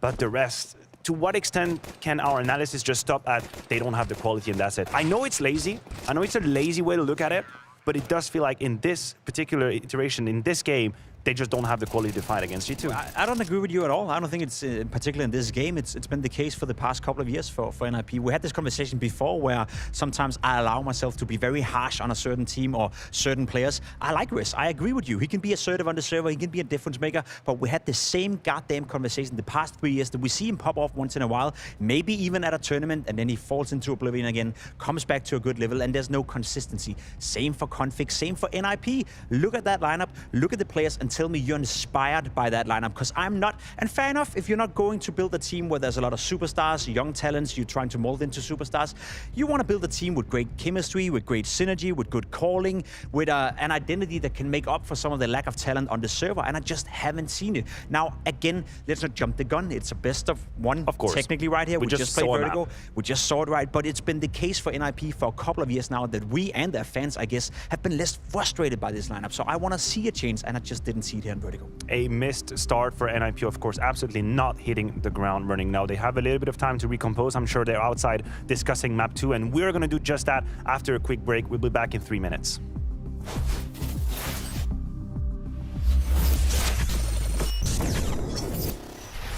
Going to be testing Saiwu up here. From their point of view, he doesn't have an AWP yet, but he's playing real close. 30 seconds. This is either going to be fantastic or it's going to be a nightmare from Saiwu. Oh my God, what an ace! He took down every single one. A one-man army at the catwalk, and Vitality get to 7 rounds. And this is a nice adjustment to the fast mid plays that we've seen. Very quick. Right over top. Flames. Nice movement from Flames. Gets up on there through the smoke. Finds that little bit of room he can still work with. Okay. Big gap in that. Mid-fight. Everything going the way of Ents until Flames comes back in. Drops bomb. This is all Flames. All 3 kills so far. Those 2 frags, insane. He's low on HP is the problem for them. And Flames, he's actually, unscathed. 4th frag. 4. Last man's inside of the site. Bombs in the open. Oh, the ace. Flames from start to finish. Saiwu missed chance. Apex drawn out in with another kill. Saiwu traded back. Cadian, the one-man army. 2 kills already to his name. 3 kills already claimed. And a 4th could be had. Ooh. Oh my God. Cadian from start to finish with bomb. But here comes Dupree. Quietly creeping, lurking. And Cadian saw a sliver. Oh my God! Oh my God! 1v5! An absolute beast! Feels like he gets clutch of the century every week. Well, they just jump around the corner and take a shot to the leg. This is an easy pickup for NAVI. I mean, they laugh in the face of this attack. 5th player in's the only one that gets a kill. He'll double down m0NESY, but he's already down to a quarter HP. That's 3. Man. But he only has 3 health left. That should be the end of him. There's only 2 guys. Yeah. He's going to use the smoke grenade to cut off Alexi. Could they mess this up? 25 seconds, and m0NESY is seeing red. He wants to make it happen. Oh my God. Oh, no, wait, dude. This is a 1 versus 5 straight up, and he has time to get bomb. He should have this red with another smoke. Oh, my m0NESY. 1 fake. The nade doesn't come through. Now, he's got enough space to commit to this. m0NESY, a pure 1v5. And as Ema tries to get out through that smoke, m0NESY's just dodging all these bullets. He's terrified. Ema's looking behind him for a push through. Time's ticking away. I mean, how could you not be horrified? m0NESY, the prodigy, has pieced together 4 frags in this 1v5 ace clutch. And Ema, his head is on a silver platter. A miracle.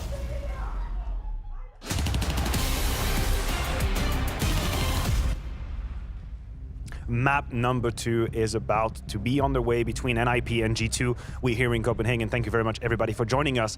And let's jump right in. We have Anubis coming in, and I'll be honest, Jacob, I don't think I've ever seen an IP on Anubis. That literally does not evoke any image in my brain. I am not capable of retrieving any information. And I do think that they have never played Anubis. Yeah, and they're playing against one of the best teams in the world on the map as well, so the test is up there for the grab right now if you're NIP. That was one of the points we brought up, though. When you have a long off-season, you have a long break, you have the chance, you have the time to redefine your map pool, test out new maps, and who knows, maybe NIP and the players, they have the constellation of players, and maybe the feeling for the map of Anubis is going to be great when in the NIP camp. We don't know how they've been practicing, we don't know what kind of feeling there is. All I do want to say, though, is that in order to be good at a map, it takes an awful long time. And one thing is practicing the map, another one is playing it in officials. Yes. And you're going up against T2, who have an awful lot of experience on Anubis. So no matter how you spin this one match here, it's not looking good for you. I mean, I'm glad you took that turn at the very end. I was about to come on you immediately, but you could see it coming. You were ready to take the left turn. indeed, official practice, those aren't the same concepts when it comes to learning a map and getting your reps in. And G2, unfortunately for NIP, have already had a couple of these moments, even with Nexa. Yeah. It's still a very young roster, and we're not saying out there that G2 is a completely well-oiled machine that's done. No, of course, they're still finding themselves with Nexa, but they've had a bunch of very important games on it already, and we're talking overtimes, we're talking 26, 27 rounds plus on the map, and Nexa has been relatively decent. So is this the moment where we just basically fold our arms and say, GG, it's over? I think that'd be fair to do. I mean, if you're out there and you're watching the game, you have a feeling that it may be GG already, I wouldn't blame you. Again, never say never in Counter-Strike, but for my money, there's nothing that points in the direction of NIP. There's no argument I can come up as to why they should be able to win against G2. So I'm trying to take the backseat here and say if NIP can make the game competitive, or if they can show us they can play Anubis and they've been practicing the map and maybe a couple of cool strategies or something positive that we can highlight after they've lost the map, then that will be a win in itself for me. But I doubt it's going to happen. All right, you're looking for something positive. You're looking at maybe a behavior, an atmosphere, an intensity. Maybe. Yeah, a player. It could be a great performance from an individual, but it's not going to solve all the issues I have with NIP. Again, the lack of identity, the lack of clear vision as to where this lineup is going. I'm just not seeing it at the moment, and I haven't seen it for 2 years. Maybe I'm half blind, Matthew. I'm wearing glasses, but I still can't grasp it. Yeah, you only can make fun of your eye impairment. I cannot do that. Of course, I would offend a whole lot of people out there. Well, I have a contact lens in one eye, you know. That's a true story. I only use one. Only my right eye is actually faulty. But anyway, we are absolutely diverting into a different topic here. It does feel like the stacks, or rather the odds, are stacked against NIP, but isn't this, in this moment, Anders and Henry, that the greatest upsets happen? I mean, a little bit of romance. What do you think? Nope. I like the fact Jacob just jumps in there straight away. Nope, zero chance. It's true, though. It's G2. They put their best foot forward here on the long road to London. It was a convincing first map, and the analyst kind of put that picture together perfectly. The fact that NIP don't even play this map, they've got no recorded outings on Anubis, doesn't bode well at all against G2, who are considered one of the world's best. I could sense that Jacob shares my frustration with NIP. Like, I could, you know, he's not really trying to hide it either. But you know, I appreciate it. It has been, I think, a frustrating experience trying to watch them put it all together. But yeah, now they're really on deep waters at the moment against G2 on Anubis, second map, having already lost the first one. And with m0NESY just absolutely wrecking. I think 28 kills at the end of it. Yeah, turbulent waters for sure. NIP need to hoist the sails, man the cannons, and see if they can put up any sort of a fight here as they begin their campaign on Anubis on the T side. It looks to be a B execution as well, Anders. We've got double Molotovs again. Same approach they had on the T side pistol on Vertigo. Worked out very well for them. Rez got that ace. And the smokes are being deployed early. It's Hooksy to defend. P2000 in hand. First shot's coming through, and he's lost all vision. Yeah, he can't see a thing. He's just guessing at the moment. We'll do a bit of damage on the other side, but the bomb is being swiftly planted. So far, so good for NIP. They have a Molotov as well, but there is a smoke on the other side. Actually, two smokes for the retake, so no defuse kit. It's kind of weird having a double smoke, but no defuse kit, I suppose. So could still be a really long time, but at least the Molotov on the T side won't. Oh, they've thrown it early. They can smoke the main entrance and the bomb itself as well. So 2 layers of smokes will be coming through here. That Molotov can be completely averted as the defuse will start to come through momentarily. Here it comes, and now this can be really problematic. They will take down the diffuser through the smoke. It's absolutely chaotic out here. CT's running out of time. The defuse is still being committed to. Can they hold on to it? 3 seconds remaining. It's unclear as to who will be coming out on top. Oh no! G2 with a 10-second defuse there, and a 5-on-5. The double smoke we knew would be an issue, and all those bullets bombarded towards the C4 itself, and there's not quite enough. And an absolute gut punch of a round for NIP. They give that one up. They will be able to force fire in the second, but it was looking so good. A 5-on-5 post-plant scenario, but the double smoke is what eludes them as they can't close things out. The double smoke, double defuse with people running in front trying to catch the bullets so that they don't hit the player that's defusing. Absolutely. I've never seen anything like it. That's a wild way to kick things off here. As mentioned, with the bomb planted and a few kills found, they'll almost certainly be force firing in the second, so not all is lost, but still a disappointing way to kick things off here. Grenades and bullets exchanged towards middle, not significant damage just yet. I would actually love to hear the comms from NIP in that round, because surely nobody knows if anyone even is defusing, right? Yeah, it's just that's chaos. true. Like, you have no idea. You couldn't guess. You're going to take the the chance and just try and shoot through the smoke. It's the fact they had the double smoke on the retake as well. Normally in that sort of scenario, you have one smoke, and you're smoking on top of the bomb, but the fact they could smoke the bomb and main entrance as well, it was just so difficult to deal with there with the Glocks. Couldn't find the second diffuser, and yeah, that's going to be a really disappointing way to close things out. But as we mentioned, not all is lost. Back towards B we go. You can see they've got control of Darkroom as well. It's a bit of a B retake as well. I think there's only one player on this side of the map, actually. That's going to be Hooksy. So same scenario. He might just have to give this one up. Powerful smoke. Doesn't lead into the first kill. There it is. Connects eventually. And now he knows they're on the other side. S-Tag answers back 4-on-4. Yeah, a bit of a shame because I think Hooksy had the right idea. You know, get a kill, fall back, go for the retake. And he was trying to escape. He was trying to get out of the line of sight there. But S-Tag hunting him down. We'd love to see more out of S-Tag. Wasn't really too impressive on the first map. He's going to go down to Nico. There's Hetrick, though. Ready to follow up. And the AK just absolutely stopping him in the tracks. This is looking brilliant at the moment. Has he got anything else left in the tank? Apparently not. It's going to be Nexa and Monacy left in the 2 versus 1. The defuse can come through. They're going to have to commit to it now. They seem to know exactly where Rez is. This should be enough now. But G2, no way! He wins him the round with low HP. He had to find the diffuser if possible. One bullet would have taken him down, Anders. But somehow, some way, Rez comes out on top. Saves the day here for the Ninjas. They tie things up 1-1. Like G2 had done more than enough there in the 2-on-1 scenario, but it's Monacy that can't find the shot as a defuse comes through. But what a beautiful sequence this was from Hetrick as well. This was the moment. What a wide swing, and Monacy can't find the all-important shot. Stolen away there. NIP back on their feet. And with the saved M4, it looks like there'll be a force buy in response here as well.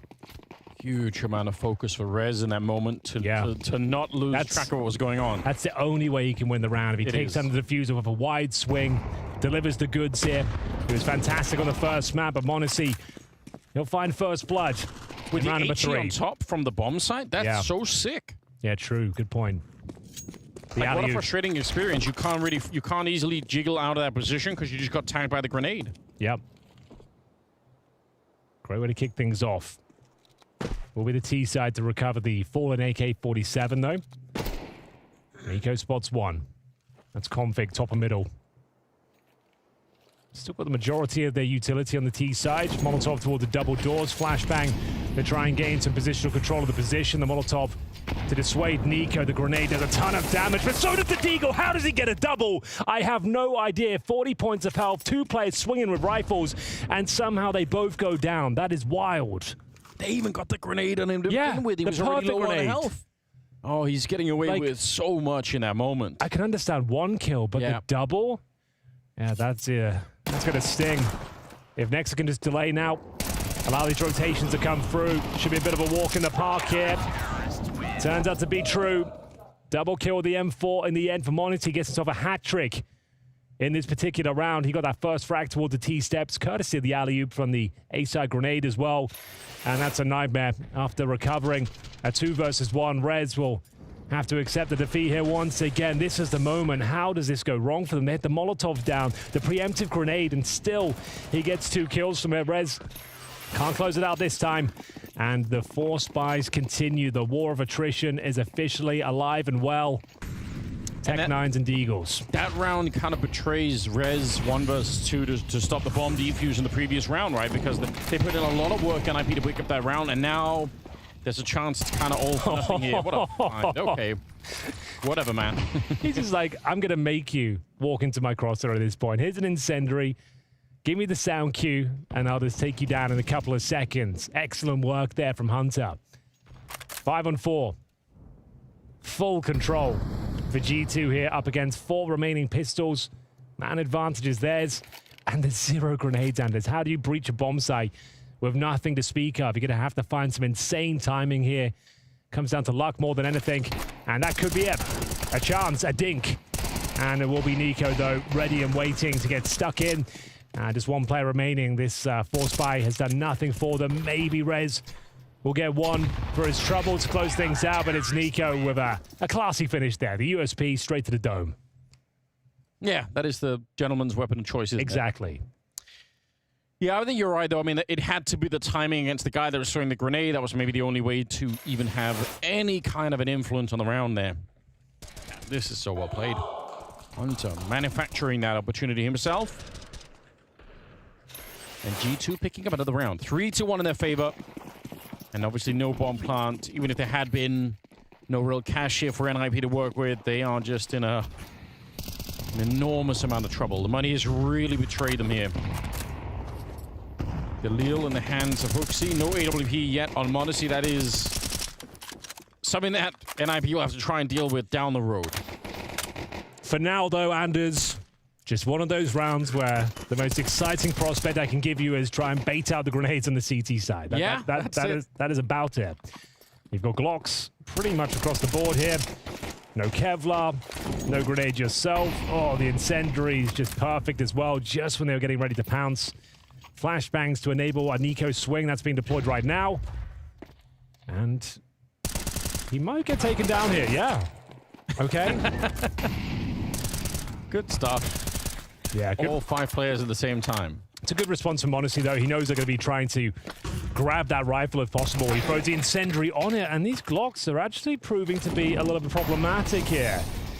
They're burning each other in the camera room as well, trying to use the flames as cover.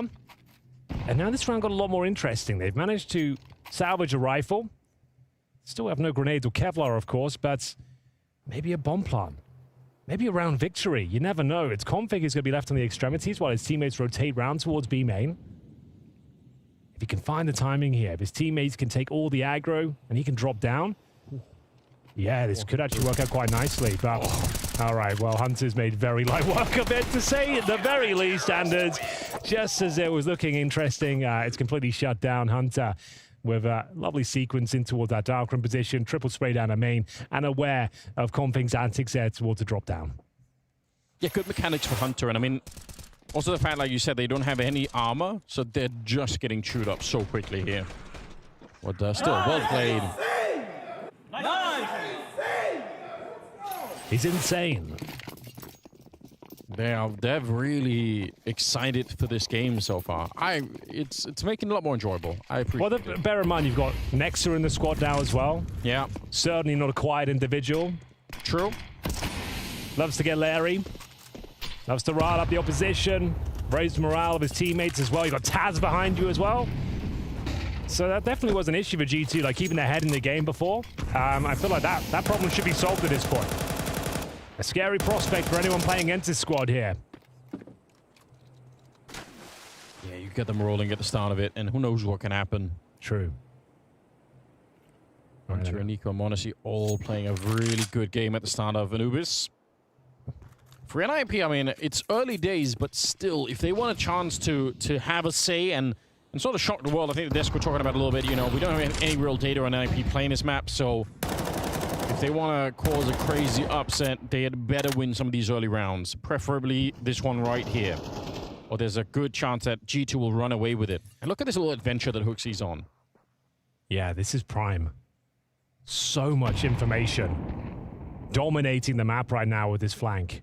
They can actually, you can see they're rotating 2 players through CT Spawn right now. We're going to have 3 ready and waiting. Hooksy, how brave are you feeling right now? Takes the kill in the side of the head, funnels him in towards A, and guess what? G2 more than ready for this one, boys. You can execute all you like. They've got multiple players ready and waiting. It's Nexa dishing out the pain. Double kill to open things up. And a 5 versus 2. Bear in mind, if you are watching this, NIP have no recorded games on Anubis. Yeah. We've had a player break. They've had a month.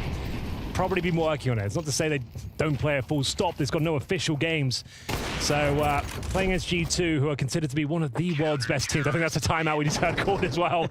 Yeah, it's going to be quite a scary prospect, especially if you're not watching the flanks. If Hooksy's able to get that much information, like he doesn't find any kills, but the fact he even gets outside of B, gets in towards top and middle, then he finds Config. It's absolutely massive. They've got no time left. They have to go in towards A. And as we saw, Nexa and 2 other players ready and waiting. What an experience. Like, you're trying to execute on top bomb site, and your sign to go is that one of your players, the only player you have in the middle, gets shot on the side of the head. And when you know it's Config as well. Yeah, and you know that it's, like, they know that it's coming. Like, they know the execute is coming. They're deep on the map. They've already rotated, so now you're just like, half-heartedly throwing your grenades into the bomb site, saying, That's all you can do. Look, try. You've been absolutely rumbled here. Player like Config caught lurking on that side of the map, facing towards A. You know what's coming in next. And as you mentioned, sure, you can throw a few half-hearted grenades in there, but yeah, they were more than ready for it. Nexa double kill completely swarms them as they try and break through the initial choke point of the bomb site. Has to be a bit of a partial here. They've got maximum loss bonus, of course. AK-47 for Rez. Nico, bit of a strong defense in towards middle, currently 6 and 4. Everyone contributing on the G2 side. Can't really say the same for NIP. Let's have a look, though. Waiting for potential aggression here. The CTs, though, Anders, they've got 3 AK-47s. That makes, like, solo positions, like middle for Nico, just so much easier to manage. You can actually hold some one-tap potential angles, going for that mission of hunting for info once again, and it's Huxi leading the charge, and he can't believe his luck. No one there once more. Nico on high alert, realizing that middle could be under some scrutiny momentarily, and he'd be right in thinking so. Got himself nice little incendiary to segregate the T's. Config actually lucky to survive that long. Nico just wants to get out of there now. Ideally, he'll be dropped to this point. Surely, there it is. Trade finally comes through. It's up to Rez to try and do anything with this round. A split the finish. He had 30 health after the first fight, Nico, and he kind of stuck around to look for it. Rez goes straight down. Nexa on point with the spray and will get the double kill of his own. So, hat trick. Yeah, faking the bomb once. He can win this round if he's quick with it. There's the one shot now. Monacy, if he misses the kill here, but he won't. Of course he won't. Gets it and wins the round. But that one got a lot closer than it really should have been. All that really matters is they post the round at the top of the scoreboard. Sure, comes down to the 1 versus 1. But as you said, it would require a Monacy miss for them to get that round. And I can hear I was saying it like, what if you miss? Like, yeah. Not going to miss, is it? There's not been many of those today, let me tell you, as G2 continue to dominate the CT side of Anubis. Bear in mind, this is one of the most T-sided maps we have in the pool. Like, obviously, the meta is constantly adjusting. I'm not going to get into that just yet, but definitely the stats suggest that the T side should be winning on this map. Deep smoke down towards T-Sept as well. Suggests some initiative here from the CT side, maybe hunting for information elsewhere, trying to keep them busy with that smoke, deny vision. You can see they're actually probing it towards A main. Monacy will join Nexa, baiting him in towards the baskets right now. And it's a B lean right now from NIP. The majority of their firepower on this side of the map.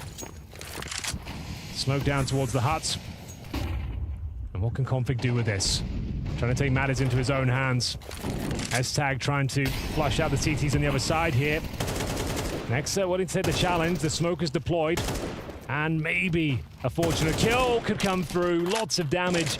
Nexa under 5 points of health, but no frag found. Yeah, some unconfirmed damage there, but, you know, maybe down the road it could have a bit of an impact on the game.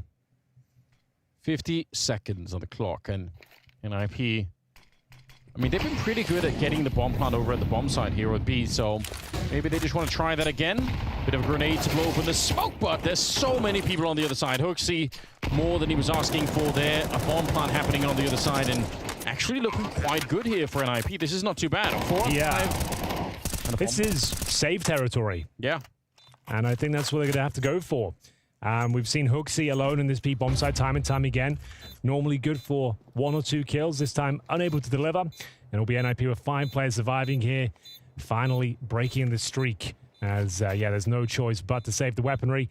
And rightly so. Sure, they have enough money to buy even if everyone went down. But the money's... it's there for a reason, and the CT economy can spiral out of control very quickly. Saving 4 weapons, giving up one of these rounds. Like I said, it's a T-sided map, not a big deal. Huxi goes down. That B-bomb site has been an interesting discussion, to be honest with you, because Huxi's found them so many rounds by going for these flanks towards top and middle, and this time NIP trying to shut down that prospect, and they certainly will. As maybe a timeout here, you can see Taz flipping down the mic. So he's got something to say, Anders. Yeah, and I think he mentioned this in the pre-game interview, you know, like about getting up, you know, as soon as you fall, like trying to not let anything linger. So I'm sure he wants to have that presence right away. How sick is it, by the way? We've got Taz coaching G2, Neo coaching FaZe, and Snacks playing for Gamer Legion. Yeah. Well, they're all here. They're all... Pash is watching from home, I'm sure. Bialy as well. Yeah. But in spirit, they're here. But this is kind of cool. It is. All 3 players are in the building. I think that was like you know, this is a long time ago. I think that was one of the big questions early on in CSGO, right? When it was like, you know, I think 13 through 15 or something. Yeah. Big question was, what happens to some of these players when they retire? It wasn't obvious that there was going to be a coaching job for anybody, really. Like, we just hadn't evolved to that point yet. But it's kind of great to see it that there is like a secondary career. Obviously, some people have made a lot out of it, right? Sonic's career was more in 1.6, but still, quite cool to see that it's doable. Exist was playing with Heroic for a long time, you know, coaching them to great success, so. All right, Rez, we need some success from you as well, I'm afraid. That will do nicely. m0NESY caught his pants down, didn't expect the push through the smoke. Speaking of which, Hunter with a double kill, pops it open himself. Nexus here at the scene of the crime as well. Bomb will be planted, but huge amount of damage output here from Nico as he delivers another stunning HE grenade. S-Tag hasn't had the best series so far, and he's got a Molotov lineup for us at least, Anders. Won't matter, but there was an idea, a concept. Yeah, I think they had smokes anyway, so probably wouldn't have worked out, but yeah, it kind of sucks to not get at least to try it. What a double kill for Hunter. That changed everything, right? Because the opening for Rez is so sick. The bomb plants will follow really quickly behind it. But the fact that he got the second spray down through the smoke, just instant headshot, that's devastating. All by design as well. He pops the smoke open himself. You can see he gets that vision for a second, and that's all he needs. Truly hunting them from the dark room. A double kill is just what the doctor ordered. Next up, able to find the penultimate frag as well. Nothing could be done for S-Tag. 7-2, bomb planted, lost bonuses there. NIP still have a compelling buy. But time is of the essence. A 2-0 is looking incredibly likely here. Round number 10. Head trick. Challenge towards the dark room, but that will be smoked off by the ninjas themselves. Yeah, but another nade from inside of the bomb site. Look at how much damage that does. Lands on Alex and head trick, so they don't get the peak that they wanted, and they just get a grenade down to half health. That's devastating. Good one in return on Hunter. S-Tag not wanting to turn the corner. m0NESY does have the AWP out, so chance to see that put into play. We saw on Vertigo just what a menace it was. They never found a way to deal with m0NESY on that opening map, and certainly not. He absolutely dominated them. And I don't use that word lightly. Rez had a great showing as well, but the way they got absolutely ran over on the first map, like it's kind of all for naught. He needed his teammates to join him. Yeah. Bear in mind, he got that ace in the pistol as well. And here we go. A chance. Looking for that mid-split, and HooXi once again has found the timing here. They can start bolstering the defense. 30 seconds, m0NESY in a prime position. As they smoke them out towards the camera room, he can focus his efforts here towards main entrance. First kill will be his, surely, and it's just an absolute massacre here. I'm not even gonna get that hyped about this one, Anders, because it just limped in towards the A side. They've shown nothing that suggests they're gonna find a single kill here. HooXi had the same flank, the same information gathered. It was just a done deal before they even entered the bomb site. And you know, from that camera position, they threw down the Molotov in front of the smoke, so they're pushing through the smoke into the Molotov. Screen, like, you can see them burning as they come out, and m0NESY was on the other side. So either way, like they got completely outplayed. Like, it's so ridiculous. G2 more than a step ahead right now of NIP, I would say. Mopping the floor with them. They're trying these defaults at the start, but they're giving nothing. And the moment they initiate some sort of execution or maneuver in towards the A bomb site, that's when HooXi's backstabbing them and just gets all the... He wins the round every time he's doing that because he's getting all this information to allow 3 members of the G2 side in towards the A bomb site. It's just not working out. They're not applying enough pressure in these defaults to dissuade HooXi. They need to cause some damage, bait out his grenades, keep him tucked away. But every time... And they've got a royal flush right now as well, Anders. 4 AK-47s and the AWP on the CT side. You don't see it too often, but it suggests the team's absolutely owning their opposition when this happens. Like, to have the AKs on the CT side is one thing, but to have nothing but AKs is quite special. Yeah. It takes away that chance that you can win a fight on the T side by getting, you know, like, you get dinked, but you get the headshot in return. So you win anyway. Like, that's no longer an option. They're going to be quick with the kills. And they pretty much have been already anyway. S-Tag stepping right onto the grenade.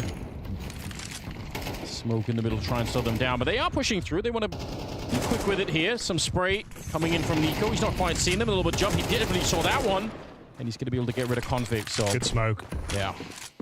Just when they thought there was some trade potential, he denies access towards the camera room. Running out of time and indeed space. NIP another 5-on-4. They've done significant damage towards Nico, but as we mentioned, he's denied them any sort of opportunity to take him down. HooXi's been spectacular this game. Like, sure, he's only got 4 kills, but the information he's garnered throughout these important rounds, like, has been second to none. You cannot take anything away from him in this game. As long as he posts a frag around like that, maybe a couple, he's done his job. As he guarantees the round by the looks of things here as well. 25 seconds, and there's 4-on-2. NIP looking at 6s and 7s. They've just got nothing left to do in this particular round. Someone, well, might have to be head trick considering he's got high HP. This has to go absolutely berserk here. And that is not the way to kick things off. But a whiffed Nexus spray gives him an opportunity. And Nico's low HP. Yeah, but all he has to do is get one. Oh, the bomb instead. Yeah, it doesn't matter the health at that point in time.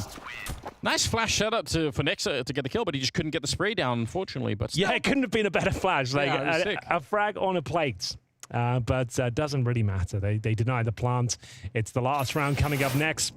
This is already a done deal, courtesy of HooXi's antics toward the dark room. It's almost on for the triple there as well. As mentioned, Nico low HP, just had to deny the plant there, and they absolutely do so. Not the flashiest finish, but they'll take that all day long. Bear in mind, T-sided map, and you're finishing things off potentially 10-2 as you try and fight back with a Tech 9, a Galil, a Mac 10. They've opted some utility over the firepower here. And the flashbang over the top suggests we'll be pushing that B main position once again. NIP nowhere to be found, and that's fine. It just means the CTs can rotate once again in toward this A side of the map, and that's what they're doing right now. Oh, last chance for NIP on a T side campaign. Yeah, it truly is. Round number 12 here. Nice Again, nade. they're checking outside of the A bomb side, or B bomb side. Look at it. HooXi's kind of jiggling at the corner, kind of spotting it out. Oh, but they're a little bit faster this time in IP. Counter flash coming out, and the spray is so good. Nexa making up for the previous round. A big double for him, and a 4 versus 3 now, and they're committed to it. They know they have to try and get this bomb planted right away. It's not going to happen. It's an absolute lockdown. 10-2 at the end, Henry. Unbelievable scenes here. It's G2 putting their best foot forward on the long road to London.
Ladies and gentlemen, I hope you're enjoying the glorious return to LAN Counter-Strike. It's day one of the Blast Premier Spring Groups 2024, and we find ourselves in the second map between G2 and NIP, the latter of which not looking too hot out there on the newest, Anders. That's putting it very politely, I must say, Henry. That's all I had for you. It's not great. It definitely isn't. A 10-2 deficit at the beginning of the second half here. NIP now going to be starting on the CT side, G2 on the T side. They are very, very close to doing this. And it's not surprising. The desk already mentioned to us, we don't really have any real data on NIP on this map. It's not a map that they play. G2, they're very good on it. So this is kind of how we would expect for the script to play out. We'll see if they can get anything done, but it's Modesty. Oh, no. Quick at the start, and Nico from the middle, saving his teammate. Config on a bit of a mission there. The round's not done just yet, though. There's still an opportunity for the CTs here as they start to make their way back in towards the B bomb side. That's where two players reside, and it's Hooksy that goes down first. Gives up the fact that there's a couple of players in towards Temple at least. So they get the information. Bomb to be planted. There is a kit available for Alex. He's 3 and 11 right now. If he defuses this bomb, there might be a slither of hope for NIP, but they're in a 4 versus 3 right now. And they have the kit, but they do not have the smoke to block the bomb with. Yes, it's a good point. Very hard to see it, even for 5 seconds without anyone shooting you in the side of the head here. And already the battle is underway. Hunter to begin with. That's Alex with the kit, now dead. And they're just going to be relentlessly chasing the rest of the players down. S-Tag, the last to drop. And this pistol round almost confirming the victory on the map here for G2. There's really no way around it. Yeah, I think that's a fair statement. Huge pistol victory. Didn't really come close whatsoever. Sure, they had the kit, but they'd already lost the manpower in the early stages of the round. There was a chance for Config to save the day. He was aggressive, of course. Yeah. But unfortunately, taken down by Nico's P250. Means the world to Hooksy. A great start is just what the doctor ordered here at Spring Groups, and a great start they found. Couldn't get a much better scenario than what they have right now. You've already taken your opponent's map pick. You're playing against them on a map they don't play, and you're up 11-2. Like, in terms of the variables that could go in your favor, this is looking prime for a G2 victory. It's hard to construct narrative in which you could believe that there's any kind of an NIP comeback happening here.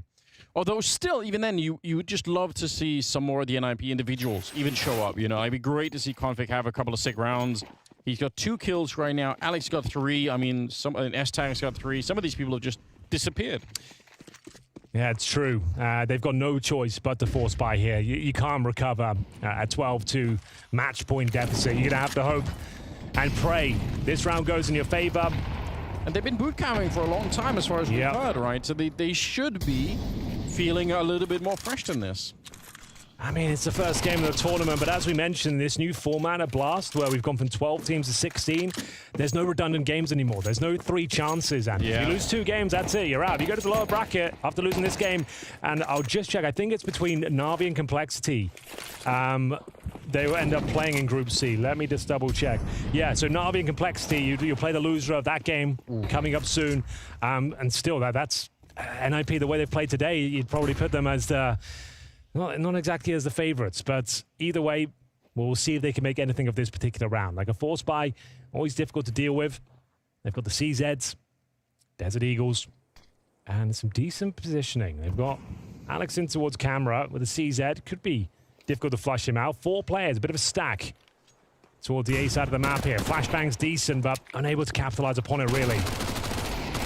That stack is good, but the problem is when it's getting flanked like this, as soon as they're running up behind your defense, which is pretty much what's happening when they come out of the camera room there, it's just hard to do anything about it. Config going to go down last. A lot of damage on the 2 of the players there on the G2 side, but ultimately, it doesn't matter. They're laughing their way across the finish line here. They're having such a good time. Yeah, this is where Counter-Strike here really is fun. When you're just winning every strategy you call in, even when you're running into the stacks. You've essentially made the wrong call there. Like, you've gone for the ace play, you've walked into the 4-man stack, but still, you barely give up a single kill. Everyone's just firing on all cylinders. And yeah, that was the force buy. And you're going to have to do the same again. Like, it's brutal right now. 10 rounds in a row for an IP just to take us to overtime on a map they don't play. It will be Scout, CZs, more the same really. S-Tag and Justifier for Mass. It's 4-13. He finished the first map 5-18 as well, so been a bit of a horror show for him to kick things off. A chance for Head Trick. He's decent with the Scout, we know that. He's had a couple of influential picks, but we need a lot more where that came from to start suggesting they can win this round and indeed this game. Behind the pillar, one player reside, that's Config. I think Hooksy potentially spotted him there. Speculative shots, trying to inflict some damage, and there he is, Config, mowed down by that MAC-10. Another player now taking up that position. And there was a bit of a flank coming in. Yeah, there we go, long range. Hooksy not realizing they were coming up the river behind him, so 4 versus 3. A minute on the clock and a missed shot, and that's going to give them an opening just a bit.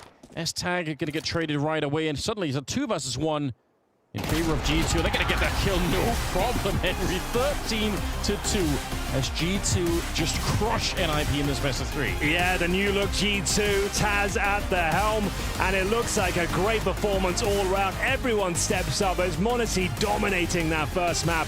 A great showing as we throw it over to the desk to break that one down.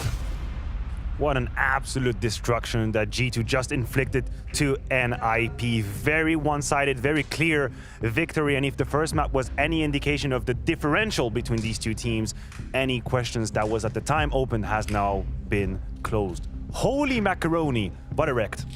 Yeah, beautiful, beautiful performance coming out of G2. I think they were firing on all cylinders. We kind of painted the picture coming into Anubis. We didn't know what to expect from NIP. We haven't seen them play. I preferred it at the time. I preferred what I didn't know. Yes, exactly.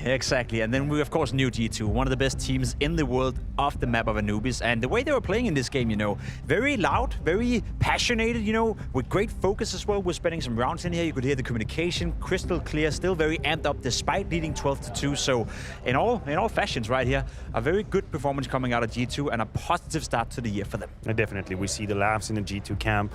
The scoreboard is telling a very, very clear picture. We can very quickly mention Nexa once again having a very decent Anubis. It does feel like on that A side, on the CT side specifically, he knows how to handle a couple of these plays. But I just refuse to put too much credit into this game. I actually refuse because, and I'm going to change my tone just a little bit here, it was always clear to me that NIP was going to be the smallest and potentially most complicated team to handle here on that group. But this series gave me the feeling that it's just a matter of time until they end up being eliminated last. This is the feeling that I'm getting from this series. Now, you might tell me I'm exaggerating. You might tell me I'm getting too amped up on that win from G2. But this was a weak performance from NIP. It's hard to find an argument against that, Matthew. I agree with you. It's so poor, you know, it's so uninspiring that we're left with nothing positive to say when it comes to NIP. We tried, at least I tried coming into the game thinking, okay, you had a good break. We haven't seen you since the fall finals in Copenhagen. It's been a long off-season for NIP. You stuck with your lineup. You stuck with the 5-man roster we saw last time you played as well. So you must have been putting in hours, practice, and maybe trying to build that identity that we were lacking and we were questioning 3 months ago. It's just one game. It could be an off day, by all means, but it's more of the same, and it's been like this for 3 years. So yes, I lost faith 2 years ago, and I still haven't reassured that face at all. It might just be an off day, and that's what Jacob looks like when he's on that copium. We have the bracket of the Group C, of course. That overview is coming right up. G2 is already ahead, but they are waiting for an opponent. They made minced meat out of NIP, but they're yet to find who will face them in that upper bracket final, and it is coming right after this break. NAVI versus Complexity. We'll be right back.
We're ready for a new season and we want to start this new season really well. Coming into the tournament, we have been focused on ourselves. A very good mentality right now because we just come off a very quick and easy close qualifier for the RMR. I think we can do well here. I think we have a bit of an advantage that we have been playing a few months now together as a team. Elish, the last few months, have been like top 3 player in the world. And I don't see that stopping right now. So I think he's just gonna keep going and keep steamrolling teams. At the end of last season, we dropped off a little bit, so we want to get back on the horse and show everyone what we're made of. I'm just excited to show our own team. I don't really care who we play. I think that if we are playing at the level we want to be, we can definitely win this group. But right now, I think we are very close to the best we can be. I feel like we're more of a stable team. The chart of rising up was stable. I don't believe those teams have that. GTO has been all over the place, going up and down. NIP hasn't found their footing yet. And about complexity, I feel like we could have the upper hand above them. Whatever team we face, we really feel like we could do serious damage. We'll have our unique traits. I think Bit is the most remarkable for his aim. Wonderful as well, he's been playing really well. He has been shining, he has been delivering, and not a single time have I seen him crumble under the pressure. Then within the camp, I feel like it's going really good. Even being down 8-1, we're capable of still hyping each other up. We're becoming solidified, we're trusting ourselves, we're trusting the system, the game plan that we make. We're having better chemistry. I think the main reason why we're going to qualify is because we're better than the other teams. Not much more to say.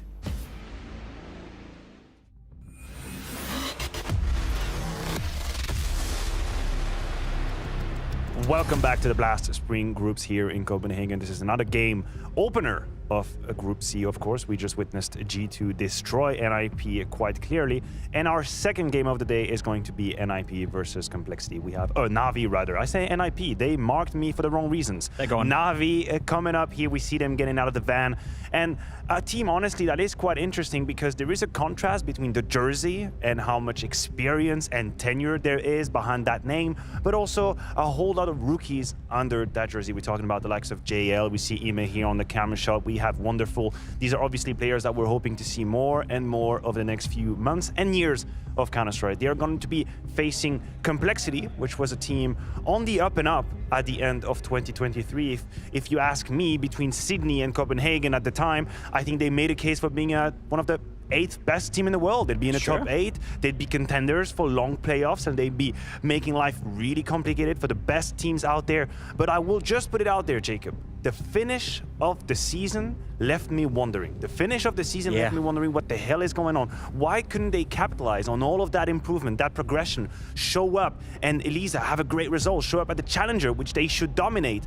It's not what happened, and that left me with questions. Where is Complexity right now? It was the inability to do well at events at a lower scale, because you're right, you said it so well. They made a case to maybe even be a top 5, top 6 team in the world. They were playing well against the best teams in the world, but when they got into the Atlanta, the Challenger, the smaller size tournament, they would also fall against teams below their own level. So is that Complexity being a team that is playing better when the opposition is better, or is that Complexity maybe running out of steam? Holzerg said it, he wasn't satisfied with it. Complexity weren't satisfied with it, but I'm not too worried because I think they played well enough for the vast majority of the past 6 months to me to be confident that this is a team that we can count on deliver good Counter-Strike. We're looking for answers, and hopefully Elige had a couple with James. The end of 2023 was an interesting one for you guys, right? We see early exits and events we expect you guys to do better in, and the momentum kind of fell apart. So I wanted to see, what did you guys discuss as a team going into this year? I think the biggest thing for our team has just been raising our skill floor, because I think that everyone can see that we have a pretty decent skill ceiling, higher than a lot of people expected from our team, and that's why we got really far in the tournaments, but that's also why we've had low lows, and that's kind of like why we didn't play very well at Elisa or Atlanta, and it's also why we can bail ourselves out of unwinnable rounds, but it's also why we can lose unlosable rounds. Yeah. So I think just the gap between our skill floor and skill ceiling is just was really great, and we've just been focusing on minimizing that as much as we can. Trying to minimize mistakes, of course. He talks about winning unwinnable situations. Their opponent, on the other hand, NAVI, just had a few of these moments in the RMR qualifiers. Sure. We're talking about crazy comebacks versus VP at the time, and I myself talked a bit with Alexi B in the gym. Actually, he told me this was hella intense, and he exchanged a few words with James about the very topic. From a boot camp in Spain, then coming to the RMR, you go through pretty smoothly, I would say, right? The VP game was a bit back and forth, but I would say, how do you feel the preparation went to get you ready for Blast here? We were definitely fully focused on the RMR, obviously here as well, but I think playing online after having not played online for a while, especially for Valerchik, he played, I think, 2021 maybe, the last online match. Wow. So we focused fully on that. I'm glad we played an amazing match against VP. But yeah, obviously we've been doing a lot of work and see how it goes here in Blast. Now we'll look at past NAVI games that you've been in. We've seen you guys struggle when you maybe had a chance to win it, especially in maybe these closer games, but it didn't happen in that VP game you mentioned. Is this something you've worked on? Is this something that's changed? I mean, I couldn't say that, yeah, we worked on us coming back or something like this. I just think it's the fact that we have a lot of repetitions under our belts. We trust some of the things we do with high confidence, even though the game might be trialing that we might be on the back foot. But to be honest, if you give that type of a lead to any team on RMR 12, we could easily lose those games, especially if we don't win the pistol on the other half. So obviously we focus now on a couple of days to try not to make the same mistakes and try to start the game a bit sooner rather than like 9-1 or 8-1. That's definitely key for success. Now, I want to touch on the fact that you're playing Complexity here, and they were a team that you were massively upset about losing against when it came to the full finals. How much more do you feel improved as NAVI going into this match compared to when you faced them last? I mean, to be honest, I think we improved quite a bit, but at the same time, it went all the way to the third map, and we ended up losing like a 2-on-5 that really haunted us. But regardless, they played pretty well. We played pretty well on that match, and it could have went either ways. I just think that right now, we just need to go out guns blazing into the first map, see how it goes, and go from there. Hit the ground running is what Alexi B is hoping to see for his team. And I'm going to come to you, Jacob, about what kind of improvements would you like to see from NAVI coming off of this break? Right? We knew they went through this incredible change going from being CIS International, and then Simple's announced he's going to take a step back. You have to bring in Wonderful. We had to give them time. There's been a little bit of time. Sure. What else better would you like to see from NAVI now? I think the foundation they've built so far under Alexi B and with the coach as well in Blade, I think it's been progressing well. I think after each tournament we've been positive. We've been talking about them trending upwards. The one question mark we always had is there enough skill within NAVI? Do they have this star player like they used to with Simple and Electronic who could carry them in games where the foundation perhaps weren't great enough in order to win the games? So I'm still yet to see the Emma from, the Paris Major. I'm still yet to see the Wonderful, completely banging through the server and being the difference maker. I need that star performance coming in from someone who can consistently deliver numbers on the server. And if they can find that player within the current lineup, I think the foundation of what NAVI have done so far has been steady but solid progress. It's a twofold work, of course. You have to establish your philosophy of game, and we know Alexi B can do that, but you also have to mentor and sort of tutor these future superstars of tomorrow. I agree with you, Jacob. And as I speak about superstars, it is only apt that I introduce my good old friends, Henry G and Anders. It's over to you, my friends. Have a good time. Thank you so much, darling. I appreciate it. Yes, indeed, Anders. Group C continues here. NAVI versus Complexity. Winner, of course, goes on to play G2. Loser will go down to the lower bracket to play NIP, where it's all on the line here. Who have you got as the favorites? Complexity had a great start at CS2, but certainly dropping off as the tournaments have evolved. Yeah, I don't know. It's kind of hard to call. I mean, I would have to go for NAVI on this one. I think the GP odds as well were kind of showing that the NAVI were slightly favorites in that sense. But yeah, I feel like they have a good, solid core here. But I share some of the concerns, obviously, with that were happening with on the desk, right? People saying, well, where are the superstars at? Like we know Wonderful can be really sick. Yeah. Imma supposed to be there, but every once in a while it's lacking a little bit. But I mean, I trust the core of it, and I like what Alexi's been working on. Yeah, well, they ran the gauntlet of the online qualifiers for the RMR, managed to get through that one, and that means their calendar is now stacked going forward. It all starts here, though, in 2024 on LAN at least.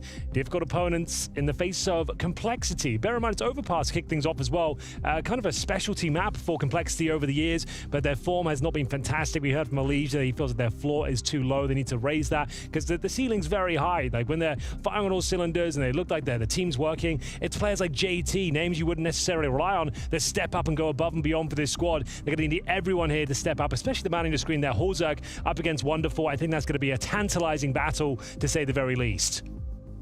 Yeah, for me, I feel like I'm just continuously underestimating this Complexity lineup. I don't know what it is, but every time I'm like, I don't know. And every time they actually play better than I was expecting. So hopefully that's going to be the case today. They have a bit of a task ahead of them. Yeah, shout out to Floppy as well. When he's having a good performance, he can be one of the best riflers in the game.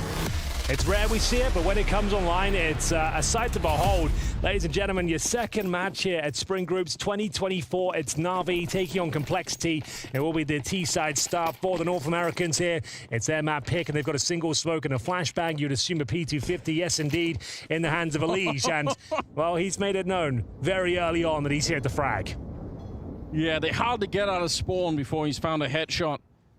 That's the start that you were looking for. Emma knocked out cold at the beginning of this one. Double setup towards the connector, though, with the dualies as well. Could be very hard to fight. I mean, you have to get a little bit close in here. You could see Grim hiding in the corner. JL slowly but surely trying to get close, but he was in range of the Glock instead, and now he's going to be dead. So 3 versus 5, and a very, very measured approach. That's also the defuse kit, I think, down on the ground. So couple of mishaps here for NAVI all around. Round's not over just yet, though. Wonderful could provide some assistance, but it's Elige with his second frag, now down to bits. The Juli's a perfect weapon for the job, but unable to capitalize upon it. 5 versus 1, very clean start here for Complexity. Smoke goes down as well for good measure. They're not rushing anything here. Not going to take anything for granted, as they will complete the clean streak, as it is going to be all 5 players surviving there. It's Elige to open things up, get himself a couple of frags of that P250, and didn't even really have to execute a strategy. The kills just came towards them, and piece by piece, they win the round. It's how it all started, though. An ambitious Imma gets his clock cleaned very early on there, and it's Elige that continues to dominate with his P250, 3 in total, as it's Complexity running away with the T-side pistol. Not a single frag garnered on the CT side, leads them to a full eco in round number 2. Yeah, but a good mix, I would say, for Complexity. Aggression when they needed to be aggressive. They slowed down the game when they needed to. Yeah. Just, you know, everything that you'd really like to see. That's a beautiful thing. Surely nothing to be said about this round, but in CS2, there is something about these full USP rounds that always makes it a little bit more problematic than we anticipate. I like the setup. I wish they had a flashbang to kind of initiate this fight with on the CT side, but they are in a position where they could get, you know, if the fight lasts a couple of seconds more, the flank could be coming in from long, although I think that's being held. Yeah, Holzerk ready. They know that JL is out here. It's just a question of time, and they didn't really do almost any damage at all. So, great work. Very good work. Smiles all round. They are yet to drop a kill.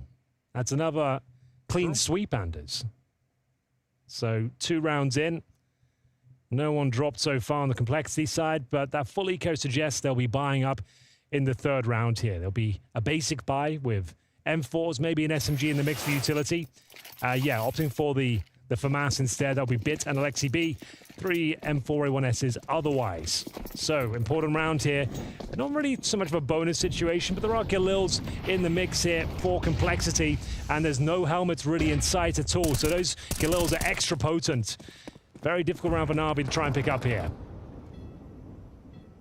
Elige is already out hunting. He's already looking for something. Just walking the whole way. Finally a flashbang throwing, but that's... He gets quite close to the action before anyone even knows that he was going to be there. I think he walked for the smoke as well, so could have been a deadly move if anyone had been on the other side ready to receive. The CT's quite far back. 3 of them at the B-bomb site, and 2 of them hanging out at A. No real control of the restrooms either for NAVI. Oh, what a way to open up Grim. Headshot from the Galil to take down JL. Yeah, a lack of helmet. Yeah, you can see it being a problem already.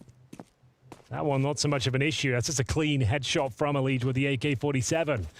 5 versus 3. NAVI starting to shrink here. They might just say Yet to find a kill. And we're in round 3. Another clean sweep on the cards here. Complexity. Look like they've got this one all tied up. All 3 players for NAVI remain in the B bomb site. A save will have to be called as we'll see them enter towards A. The bomb's there on the back of JT, so I can't imagine a world where this one goes awry.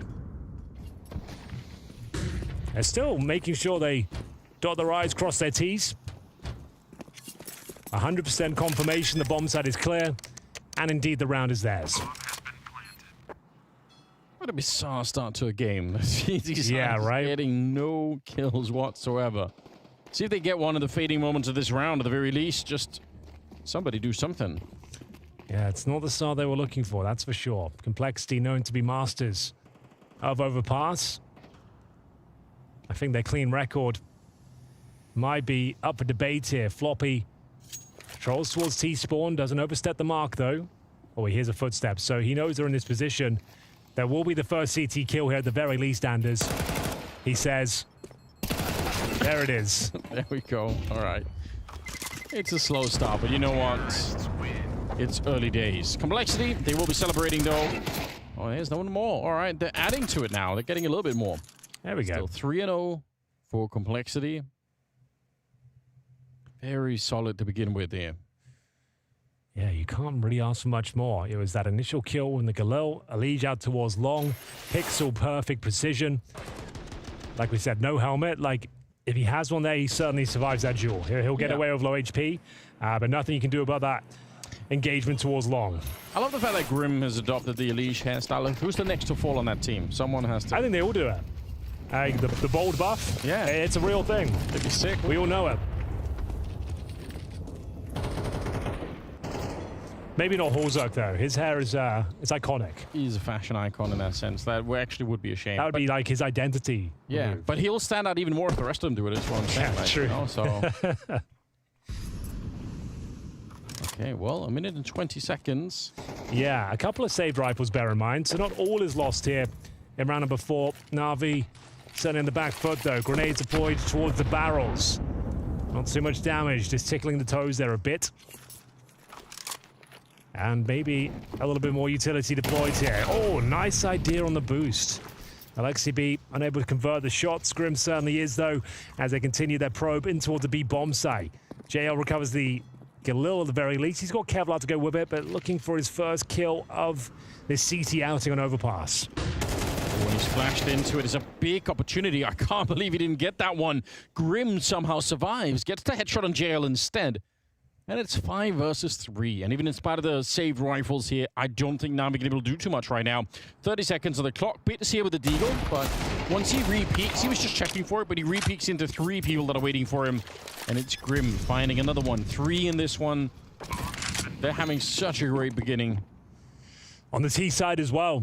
You couldn't really ask for much more than this. Another clean sweep, and it's all 5 players surviving. I'm getting bored of saying the word clean sweep. But it keeps happening, so what can I do? Yeah, we're locked in here with NAVI. When are they going to play the game? That's the big question right now. Well, will they at all? They'll be saving the M4, but even that's up for debate right now. Horzuk looks like he had a guaranteed frag. Elige will find the trade at the very least. Wonderful. Yeah, nice work. Hold on to the M4 at the very least here. Means he can buy the AWP next round, especially if he saves his Kevlar. He's almost certainly going to be doing that. They need the AWP. The star player that replaced Simple, of course. Enormous boots to fill, but he might be the man for the job.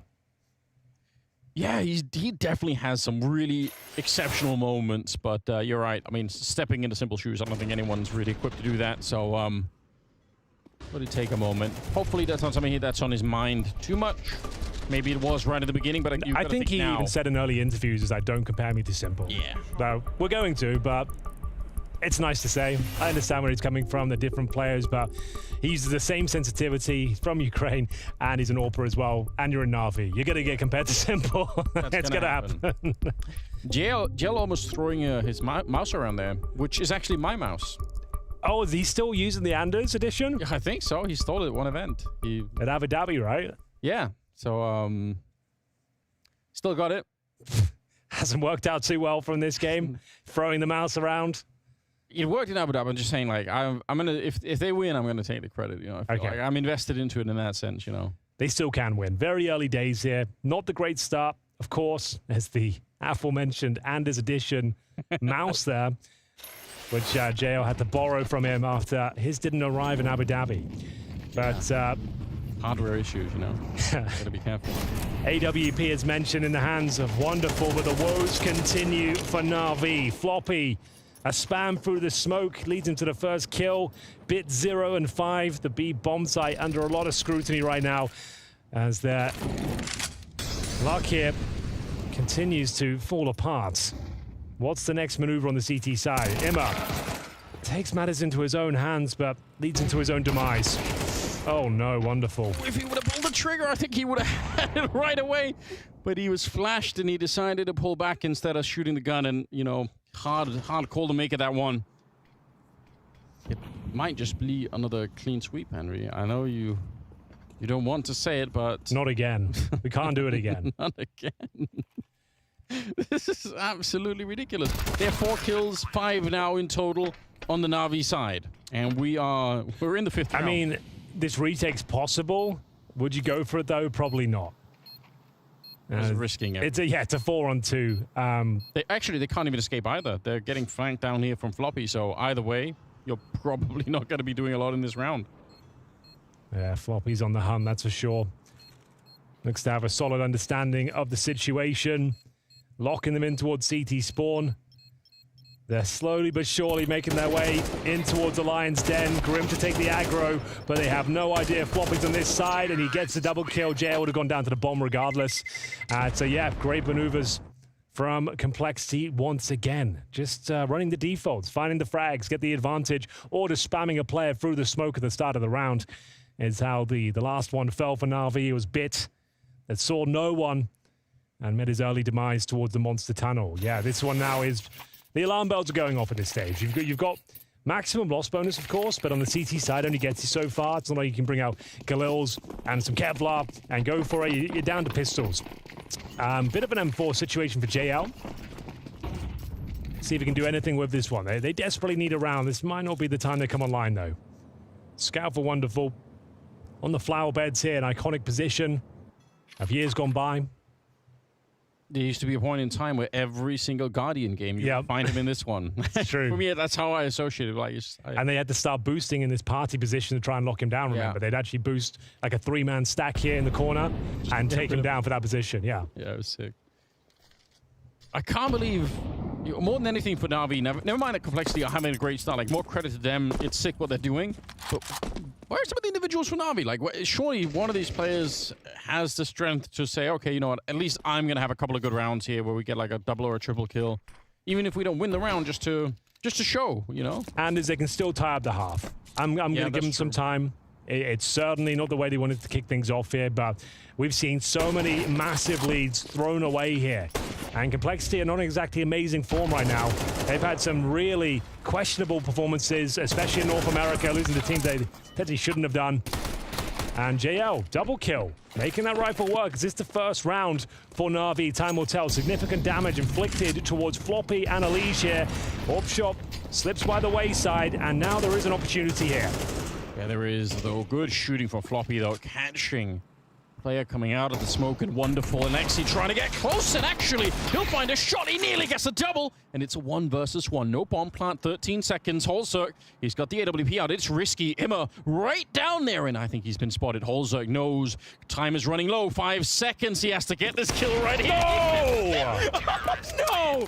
That's how Na'Vi get on the board. Oh, so frustrating for Holzerk there. He gets all the information he needs with 5 seconds. He doesn't have time to work with there. Has to go for the high-risk maneuver of peeking the ramp itself. Go for the quick scope. If he nails it, he looks like a genius. It narrowly misses, and it's JL's contributions from short with the Hero M4 that actually saved the day here. A couple of kills on that Desert Eagle.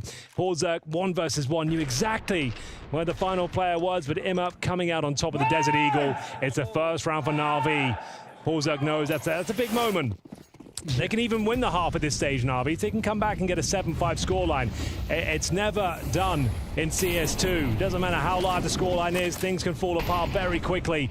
As we see the next interaction here towards the connector. It's Alexi B playing on the front foot. Floppy, same story as Grim. Spots one, Floppy goes down with nothing. Yeah, Grim's taken a lot of damage for that little mission. Was close, but wasn't able to quite get the kill. Also, oh my! It's anything but perfect. He'll get taken down at range. That M4 a lot easier to control. Like you said, could still be a 1/2. What a surprise that would be. Navi wake up and manage to do it. Nice shot from Grim. That's so impressive. Takes down Imma. Still a long road ahead of the rest of Complexity here. Is there a man down? And down to about 50 seconds on top of that. Wonderful. He's got the AWP, no longer the scout on him. Oh, Elige. Okay. Jumping up to take down Alexi, my God. Just when it looked like they were out of the round. A chance of momentum here for Na'Vi. It's wonderful. Pinned in the bathroom position. He manages to get himself a double kill, maintaining that advantage. And it will be JR to close things out here. 2 in a row for Na'Vi. After winning with a partial buy, the Hero M4, it's wonderful with his first decent sequence in this first map of the best of 3. It's the opening game of Group C, bear in mind. As we see Bit finally having a bit of impact there as well. Some nice shots coming in from Complexity, but it's wonderful. The steals the show. His second kill pretty much guaranteed the round. They had a chance at the quick scope on the third. Left the team in a 2 versus 1, which are able to convert here. Money really starting to be chipped away at this stage, and as we can see, Galil and a MAC-10 surrounded by 3 AK-47s. The reserves are low. Na'Vi on their feet. This is the round that really gets them back into it. Decent Molotov, though. Dissuades wonderful from the pick towards Connector. They're going to be careful as well, Na'Vi, right? They did lose quite a few players in the previous round. They can't afford to actually lose a round already, so they kind of need to keep it up here, but yeah, the pressure is on all sides. Double stack down towards the B bomb site. Third player in Alexi's kind of close by. He can certainly flash and help out. Wonderful. Flashed off the corner, speaking of which. He's back for it. He really is close to getting that one. And sticks around to kill Grim.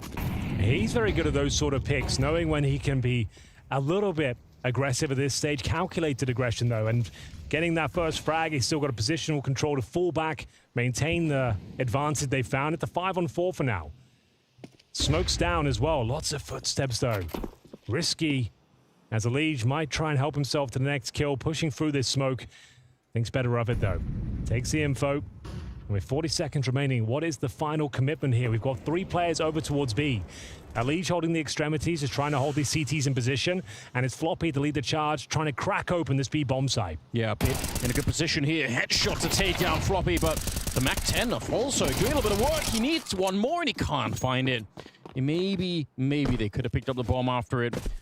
Elige, must have been very hard for him to fight. I think he wanted to go through, like you hear someone jumping on the other side, but didn't pull the trigger on it. So, Na'Vi finding a 3rd round. There certainly are. That's 3 in a row as well. 3 players surviving all the 3s. As Elige will have to hold on in towards that playground position. Na'Vi, though, have arrived in this best of 3. Money will start to rack up.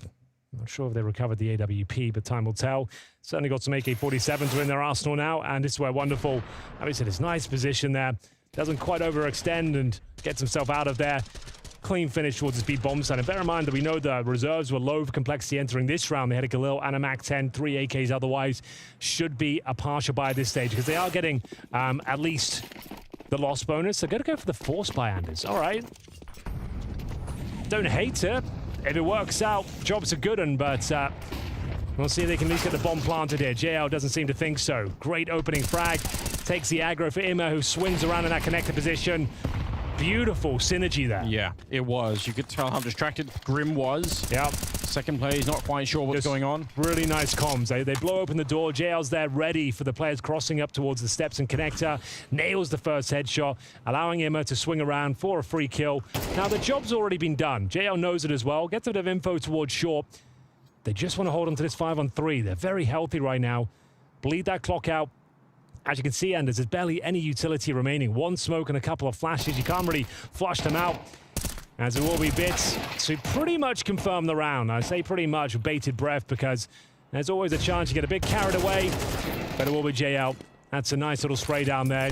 Blow for blow, leaves Hulzerk in a 3-on-1. Oh God, that grenade stings. A very, very small chance he can do anything with this one. If he gets the bomb down, I'll be impressed. Yeah. There it is. Alexi B will find him 4 rounds in a row. Remember, there's a 5-0 deficit, and they are recovering. They can still win the half. Yeah, and even at 5-2, you did warn us, Henry. You did say, you know, don't take anything for granted here. It's CS2. There's a lot that can still go wrong. Yeah. And it's starting to become very clear the complexity are not out of the woods just yet. They might need a tactical timeout at this stage. They seem... They're not going to take it. That was the force mine in the previous round. So Deagles, P250s, Tech 9s. No Hero AK to be spotted here. And wonderful. Posts up in towards the bathrooms, looking towards that playground position. And hearing those Desert Eagles ring out early on, they're realizing now that we probably don't need to be on the very front lines. Yeah. Put some distance. Exactly. You don't really, and especially because one thing is that the pistols can run you down. Another thing is just you don't want to lose the rifle for them to pick it up. So either way, it's better to, if you are going to go down, to die a little bit further back on the map, making it hard for the T side. So yeah, everything lined up right now for NAVI to win a 5th in a row. Starting to get some of the individuals into play. Yeah, what a slow start for them. I mean, incredibly slow for NAVI. But not necessarily to the point where they can't recover it. I guess that's really worth thinking about. Quick shot, rattles off. Wonderful's AWP doesn't connect this time, though. Just try to bleed out everything you can at this point. Make the CTs uncomfortable. They don't feel like they're operating with no grenades to defend an entire bomb site. You can see that coming into effect right now. Imma, desperate for a bit of info. Spots him towards the bathrooms. The flashback doesn't quite catch him, but he does find JT. Good trade coming through, though, and the AWP can't commit to this one, Anders. There's a definite plan coming through, and a fighting chance they can win this round. Especially with the recovered AK. What a disaster it would be for NAVI if they ended up giving up this one of all the rounds. I mean, this would really sting for them. I have no question about it. Grim set up nicely towards the bank on the one side. If they walk right into it, he might get a free shot. There we go. JL goes down next. A 4 versus 3. Where's that retake coming from? NAVI. Grim absolutely locking him out of it. The other one is an AWP trying to retake it. It's not going to happen here. Wonderful. Will have to be sent packing. Good shot onto Elige, but the round has been lost. Complexity with 1 kill in the bomb plant. They steal the AK and they let loose Grim, and it's been absolutely amazing. He gets 3 kills at the end, Grim. Yeah, great work there from Grim. Invaluable contributions after giving up 5 rounds in a row, potentially. They managed to pull their socks up and win with the Tech 9s, the P250s. All started this moment here. Imma commits to the spray. They're much closer. You can see that synergy we spoke of before, not really working in tandem. The AWP was falling back. AK was swinging. There was no backup to speak of whatsoever. They spotted the gap and they exploited it. Bomb goes down and Grim absolutely destroys them with the recovered AK-47. It's actually sabotaged the finances here of NAVI. They're going to have to take an eco. Imma with the M4. USP's pretty much otherwise, as we are boosting up. Looking over towards shorts. JL with an opportunity here. Floppy beneath him, but no visual cues just yet. This would have definitely been the round to try the jumping MP9, you know. So personally, I find it an abhorrent tactic, but it is pretty fair. Every time we commentated, Anders, it seems to work. Yeah, it's disgusting, but, you know. Might as well. You need a trick right now. Boost. Okay, Floppy did actually jump for the grenade throw, so there might have been a chance to find him. Yeah, the finances for NAVI. How did we get here? That's very wishful thinking. Well, it works out in the end. Jay will find him. Come on. Through the wooden boards as he's trying to retreat towards that connector position. This is the eco. They've still got the M4 in the hands of Imma. A 5-on-4 advantage. Wonderful in no man's land, though. And he will be punished. JT will find him. AK-47 shot to the dome. Another boost being established here. It's a very potent one. This position always seems to deliver multiple kills. There's the first. Still holds on to it. And there's the second as well. Huge, isn't it? Emma with the double. Oh! It's jail. He was flashed as well. All right, NAVI, bring it back a little bit in a round that they probably should have no business getting into at all, but that is a huge turnaround. Yeah, so many boosts deployed there. You've got to bring out the novel ideas in those sort of scenarios. They boosted towards short, eventually took down Floppy with the wall bang through the wooden boards. This is where it all began. Once they got that kill, it funnels them in towards A. And like I said, this boost, it's always spectacular. You always seem to get a double kill out of it. Beautiful drive-by from JL as well to secure the round. And that is a really disappointing round for Complexity to give up here. We go into the final round of this first half. Back and forth we go with the finances, Anders. They were 5-0 up. We said 6-6 would still be possible, and it's a B rush to try and seal the deal here for Complexity. Yeah, it is a classic, but unfortunately for them, it is standing guard on the bomb side. 2 big kills for him to begin with. And a Molotov on top to try and slow down any potential bomb plant here. Grim and Floppy, they've both been playing very well. So there is a chance. But the game has been slowed down. The smokes are going to be fading soon. Grim trying to fake it out to try and dodge the grenades, but almost getting shot at the back. I can't believe he's still alive. Grenade corner and an absolute nuclear bomb on top of Floppy. He's dead, and the game is tied 6-6.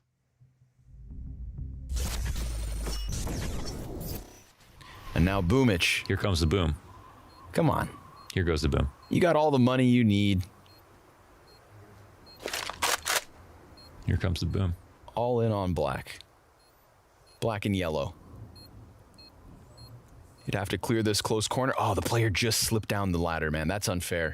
Does this actually make things better for him? He's got a kit and he has a smoke. You just come back up after.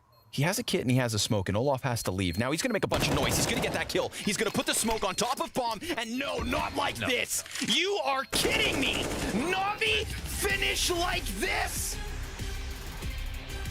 Unbelievable. Vinny can't do much about it. Too far away and in a 1 versus 3. Even if they have some money in the bank, this feels like it is not worth going for. You have a pretty good buffer. The one thing that could ruin this lead for Imperial is if they run out of money on the CT side. That's what's keeping this very winnable for them. And he's going to stick around just looking for exits, which is fine. Yeah. Just trying to see if he's gifted anything here. Because inflicting damage is... Okay, wait a second. No way. No. Flashing his way through the Molotov as well. Either way, he could do some real damage because the blast radius on this bomb is massive. So Cadian and Yappy probably want to leave as quick as they can. This is scary. He has a kit. He might run straight for it. The smoke is up. Vinny, has he found a way? Has he done the impossible? 1 more second left and Cadian can't get him. Oh my God. No way. Yes. That's what I'm talking about right there. That's Counter-Strike. Safe's gonna plant that bomb. Ooh. Yes. Oh. Wait. Yes. Ooh. Oh my God. Yes, Oh my Swisher. God. He doesn't have the kit. Yes. Oh my God, they're all gone. They're so far away. Oh, just get on it. Come on, brother. Come on, just read it. At the very least, Swisher, win this round. Oh, he thinks there's got to be one Look close. how far they are. They're Stick so damn Swisher, stick far it. away. It's Do fine. it. Please. Embarrass them. Swisher, 10 seconds. Stick. NA. He's on it. Oh, he's There's got no it. chance. Look at this mid-map, baby. Let's go. Remember this round, Furio. Remember this round. Swisher, a highlight of a lifetime. V4. Let's go. Phelps with no kit. VSM doesn't have one either. Yeah, the question for Phelps is how does he even get out? I mean, he slotted himself into quad. He has an opportunity to find some frags at the very least, assuming he's going to do that. Oh, there's a kit. No. Oh, no yes. way. Yes, This is Maui. happening. You're saying no no, but way. you know we want this it. can't happen. They can't No, happen we like want this. This can't he's really be straight happening. on it. No way. Oh no, it really just happened like that. It doesn't matter how many picks EG finds. They find a way to lose in this one. Phelps sneaking in. People have called that spot ninja for so long.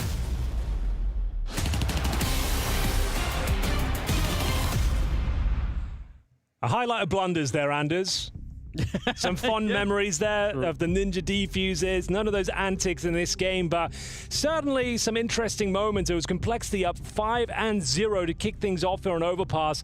All of a sudden, though, NAVI arrived in this best of 3 on their opponent's pick, and they actually do a great job, a significant comeback as they tie things up. We go 6-6. It's anyone's game. It's wide open here as now Complexity switch over to the CT side, and they've got double jeweler leads here. 7 guns on the pistol pistol. Doesn't seem fair. We'll see what they can make of it as Imma tries to do his best to lead impression towards middle.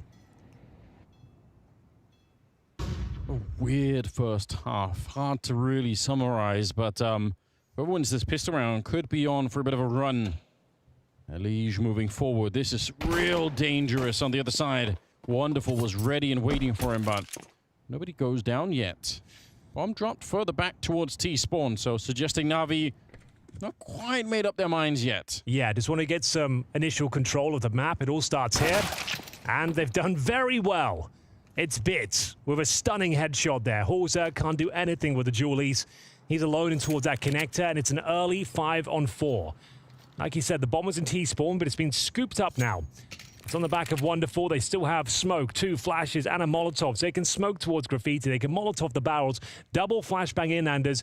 But they do have to break past Floppy first. Grim waits behind the pillar. And slowly but surely, here comes that utility. Oh, swinging wide with the dualies, but he's not hitting many shots at the moment, and he will be traded right away. Bit with the stolen dualies from the connector, hitting a strong headshot. And I think JT back here locked out.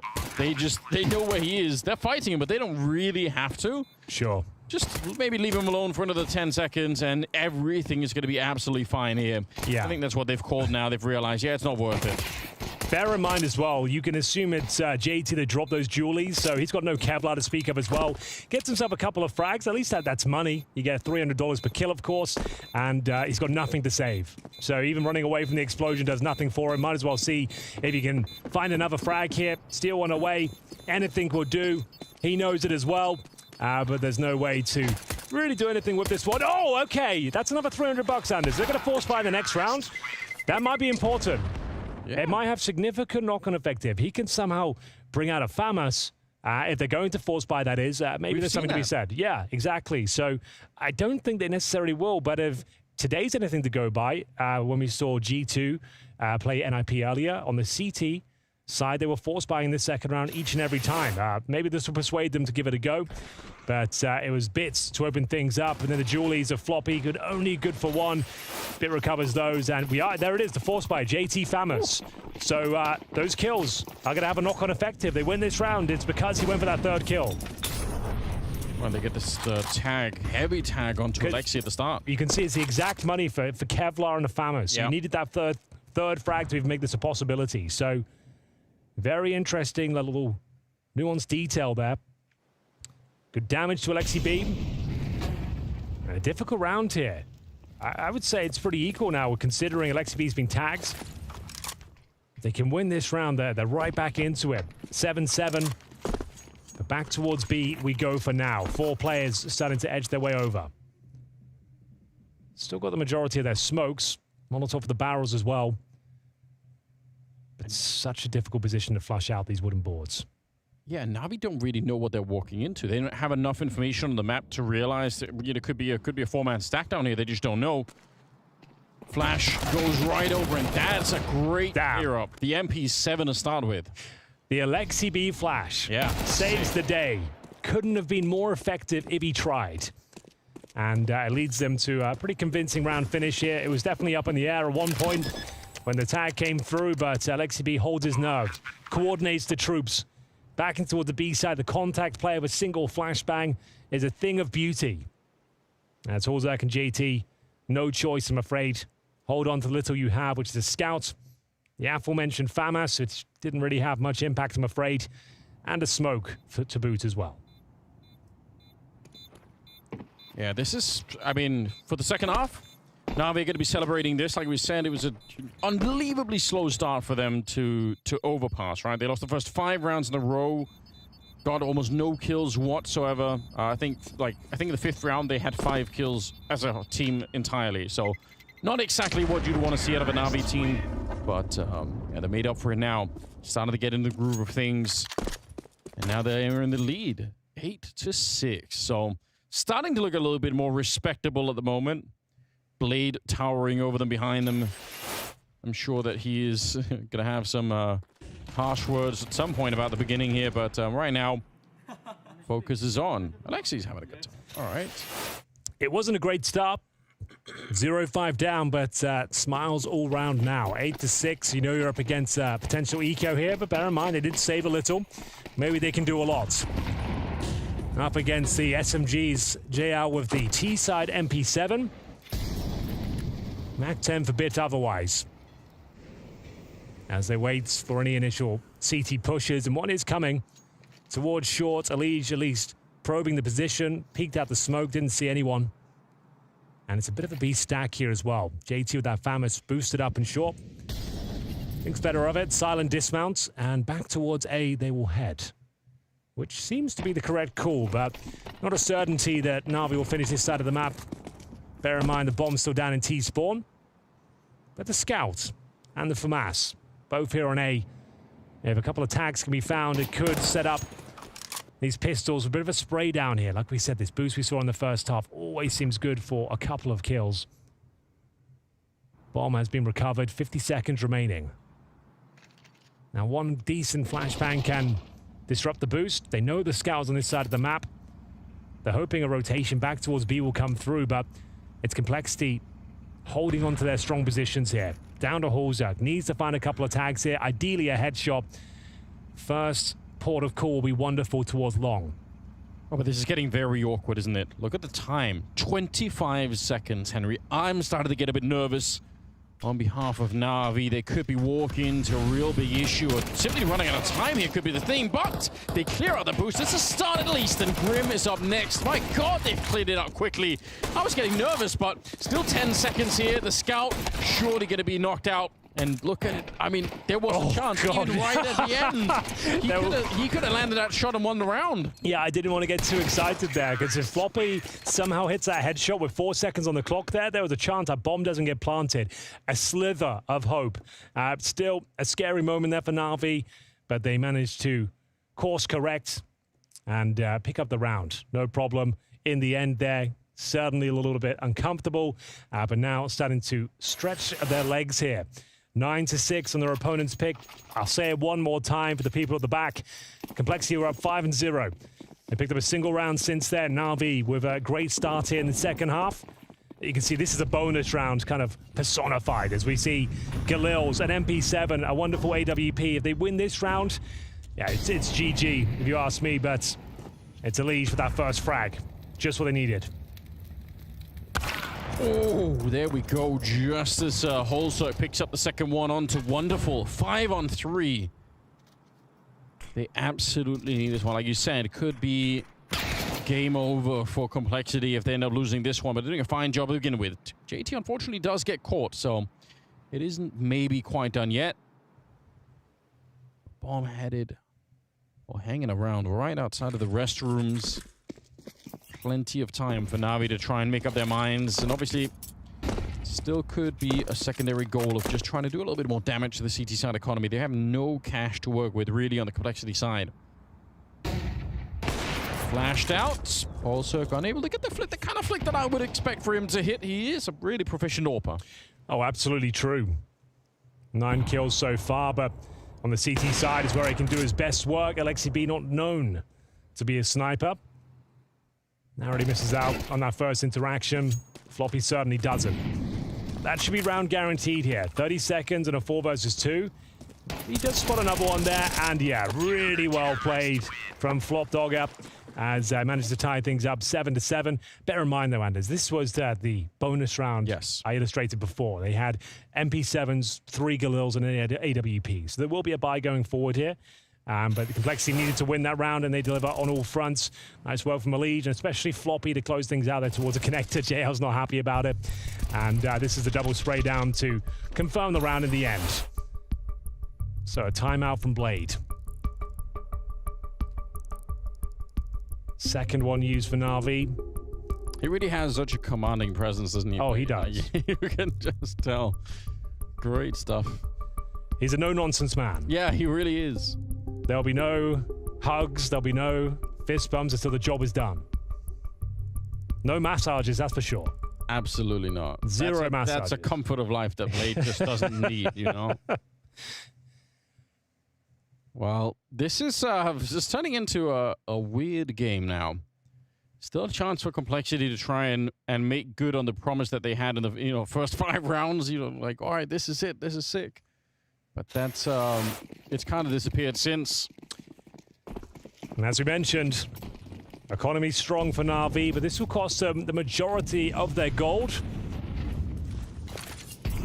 Grenades exchange once again, this time towards the playground. No touchdown just yet, but a lot of positional control granted for the CTs here. It's Grim pushing out the way towards short, checking out the tunnel itself.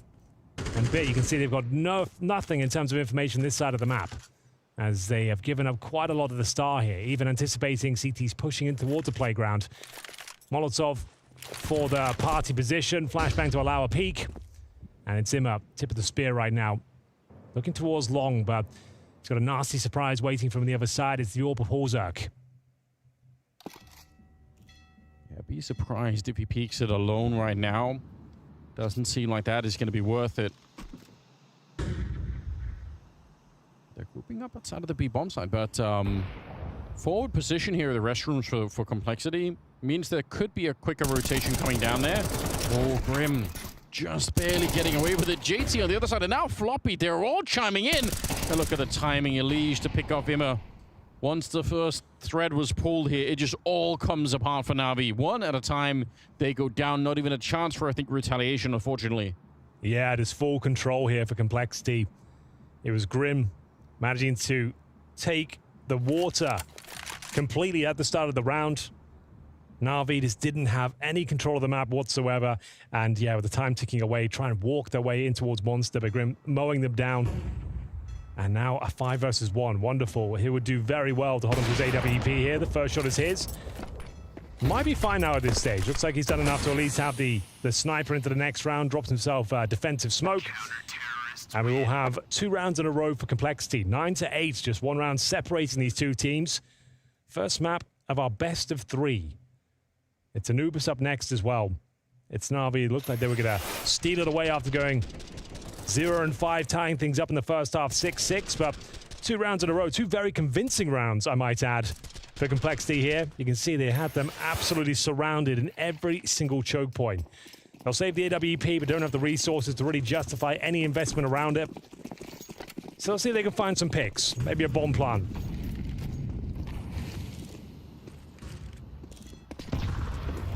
First game of the day, we had a couple of people that really didn't show up for some of the games, but everyone here is playing pretty well. They're all on the scoreboard. There's no one who's like really letting their team down. Floppy is kind of pulling ahead right now. He's got 15 kills, so he's really woken up now. Yeah, looking fantastic. Always such a great B bomb site anchor. Elige, just great in general. Every position you put him in, he seems to deliver. Up against these pistols. Does get himself 3 kills. Makes a bit of a meal of it, but the job is done. Did damage towards the 4th as well. And it will be wonderful with that AWP. Lets himself known. Does clip the wings of Grim, but unable to find the kill. Might want to try and get the AWP out of play here. And that's all he really can do. Yeah. Throw it away so that they don't have a chance for any kind of a double up setup. That makes sense. Definitely looked like Elige was about to fumble the ball on. Yeah, right? Swing, but still got like 3.5 kills, so no problem whatsoever. And it will be 9-9. Wonderful. Can't really justify saving here. He needs the resources, the cash to come through. So, as silly as it sounds, he does want to die here. Yeah. And he's kind of, realizing, I'm running out of time to even do that. All right. Oh, my God. If he get a bomb plant, too, that actually would be really sick. Okay. Still, he's looking for an ace clutch, and he's so low on health already. They're double flanking him. There should be no way, but there should have been no way. He got the first 2 kills anyway. Yeah, that was a disgusting sequence there. Just one of those scenarios you think, okay, it's wonderful with the rifle. 2 kills to find on the bomb side. There's no way he gets 2 beautiful headshots, but he's delivered on all fronts so far. Bomb's ticking at some pace here. They've got kits, still a massive advantage for the CTs, and that should be enough. That smoke makes things incredibly complicated, and yet gives the position up.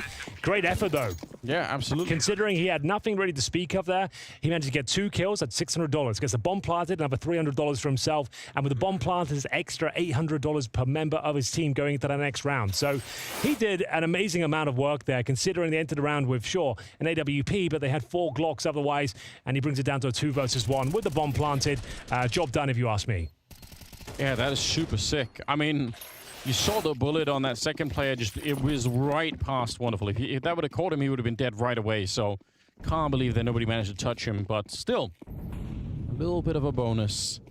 We're all tied up, 9-9. Grenade flying right over, and oh, okay, it only does 1 damage to either player. Thought that was going to land right on top of them, but it didn't. Instead, it's also to begin with, and Floppy will be traded right away, but I do like this from Elige. This is a very tricky play. If they get this kill right here against Wonderful on the other side, they will. I can't believe it. Now the bomb is lost. It's all the way back in those hallways. I think the round's already over. 4-on-1.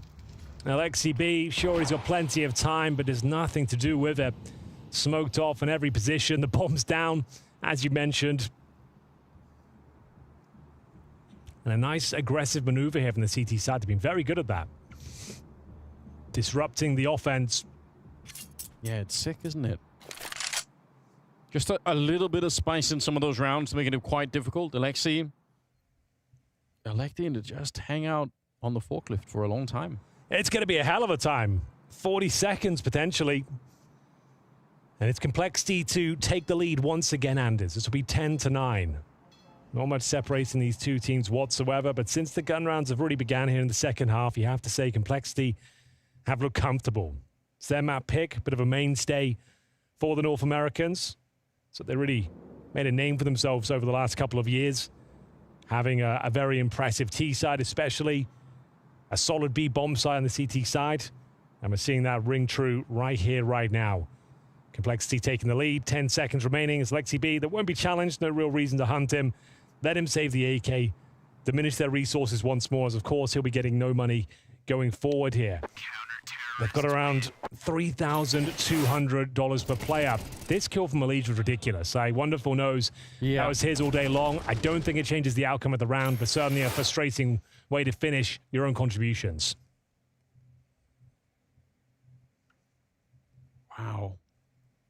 Complexity in the lead, in spite of everything, in spite of the great NAVI comeback that they were building. It started off a weird game, and it hasn't really got any saner since then. I just feel like it's up in the air. Floppy, though, 17 kills. He's still going, still having an impact on the game, and there's also taking down Bits. My God. If they can get their sniper put into play, that could really change this. Yeah, it's a good point. He's got free roam on the map right now up against these pistols, and the saved Alexi B, AK-47. Opening pick has been found. Bit removed.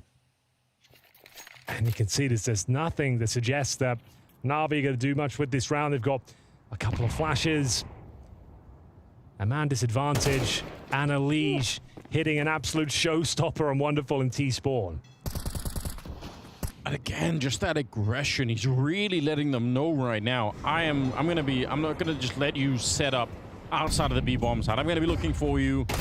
That's something that's gonna be in the back of the minds of NAVI going forward even. They have to think about the fact that there is a chance that Elige is gonna be sneaking up behind them. Now they're gonna lose one player there, but Elige not subject to getting flanked himself. Floppy will add another one to the scoreboard, and Complexity. My God, they're pulling it back right now. 11-9 in their favor. They just need 2 more rounds. I'm shocked. Yeah, that's one word for it. Tactical timeout required once again by the sound of things. All kicked off here toward that connector. Horzek starting to feel himself. Elige has been great for outs. As we see him close down this round in towards T-Spawn, the AK-47, making light work of NAVI here. As they look to close out this first map. Second is Anubis, bear in mind. It's day 1 here of Spring Groups 2024. A new format, Anders. We started off with 12 teams in previous years. We're now up to the 16. Double elimination bracket. Winner of each group. We have 4 groups, of course. We'll go straight through towards the finals in London. 2 spots remaining, and that goes down to the second place of each group. So we'll have another bracket once the group's concluded to work out who will take the 2 remaining spots there. And then if you don't make it, you go to the feared showdown, Anders. No one wants to be there. Nobody wants to be in there. No one wants to be part of the showdown. You want to get the job done here. Yeah, we all get to London, don't we? Exactly. Old Blighty waiting. As you see, Complexity now on fire. That suggests they got 5 rounds in a row. God, that's a hell of a flashbang. So much damage being dished out, trying to finish off the job with the HE. It's misthrown, though. I can't believe he's still alive. Yeah, it right. Looked like he should have been dead. But either way, I mean, on Immer as well, that's a lot of damage to begin with. Holzerk back here, easily flashed off. He almost got stopped by the light post up behind. That could have been deadly. But he's out. And if nothing else, it's wasted quite a bit of time off the Na'Vi clock. You can see Complexity have put the fear of God in towards Na'Vi here. Yes. They're waiting for that aggression at the start of each and every round. They know they've been getting absolutely pantsed on this offense. Thankfully, though, no one gone down thus far, but they have taken a boatload of damage en route. 50 seconds remaining. 2 smokes, a Molotov, and a single flashbang. That's all they've got to work for. Trying to negate map points here for Complexity if possible. JL lets himself known towards Monster, but that's not where the team's finishing things up. They'll be heading towards A here. Nice incendiary. This is an iconic position for the AWP. A bomb set of overpass is incredibly difficult to flash him out of position. And they don't have much utility, as mentioned. What's the final maneuver, Anders? The bomb's still on connector. They don't have much. They don't have much time, Henry. Yeah, this is. seconds. They're gonna have to scramble. I'm lost for work. I feel like they've lost a round already. I have no idea what's going on. Na'Vi! Got to save. You have to save. Why? Oh, that's rough. Yeah, back to the beer garden we go. There's nothing left. Oh, that was ugly. That's not the finish they were looking for. Of course, once that first kill comes through, yeah, you have to say there's no point throwing the round away entirely, but they just got nothing done there. Like we said, stunned at the start of the round. Just so fearful of the aggressive CTs, and they've conditioned them so well, Complexity that is. Just to get them so scared at the start of the round, they deploy a defensive setup this time. They've got no utility, they waste all their time, and they've just got no chance to even attempt winning the round. The Spectre of Elige they're fighting over there. Like, he was at the B-bomb side, he wasn't even there. And they're like, oh no. Oh, that's rough. And that might be the beginning of the end here. One more round will do it for Complexity. 6 in a row now on the CT side. You can see where they picked this map.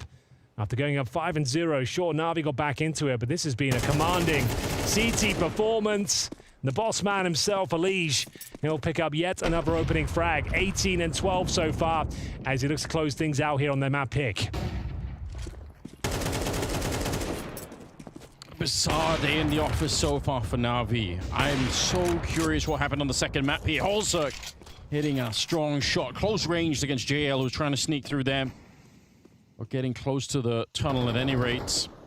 3 versus 5. And now they can afford to fall back. They can put some distance here. Second map is Anubis, but still, Na'Vi need to really wake up in the break here. There's been a weird beginning. And it just feels like we're just going through the motions here. Yeah. You know, like this round feels like it's already done. You're in a 5-on-3. You've already had some very flat T-sided rounds here. Like, very uncharacteristic for a caller like Alexi B to be fumbling in towards a bomb site with 10 seconds remaining and then having to pull the ripcord, evacuate. It's not a good look. And with 25 seconds, it could be more of the same here. This will have to be one hell of a flash to take Holzerk out of position, but a missed shot gives him a lifeline. Yes, it does. And a headshot from Bit. Maybe there is a chance. Going straight for the bomb plant. Whoa! Oh my God! Bit with the laser taking down JT. That is sick. And I mean, they had no business winning this round. They were just, I think they were so slow around the corner that the whole Holzerk just kind of shot into thin air. But that, I mean, otherwise he gets that kill and that's it. A rare miss from the young Norwegian. If he hits that shot, it's done. That's GG. All he had to do was get one. Even if he gets traded, it's over. A 5 versus 3 fumbled here at the worst possible time.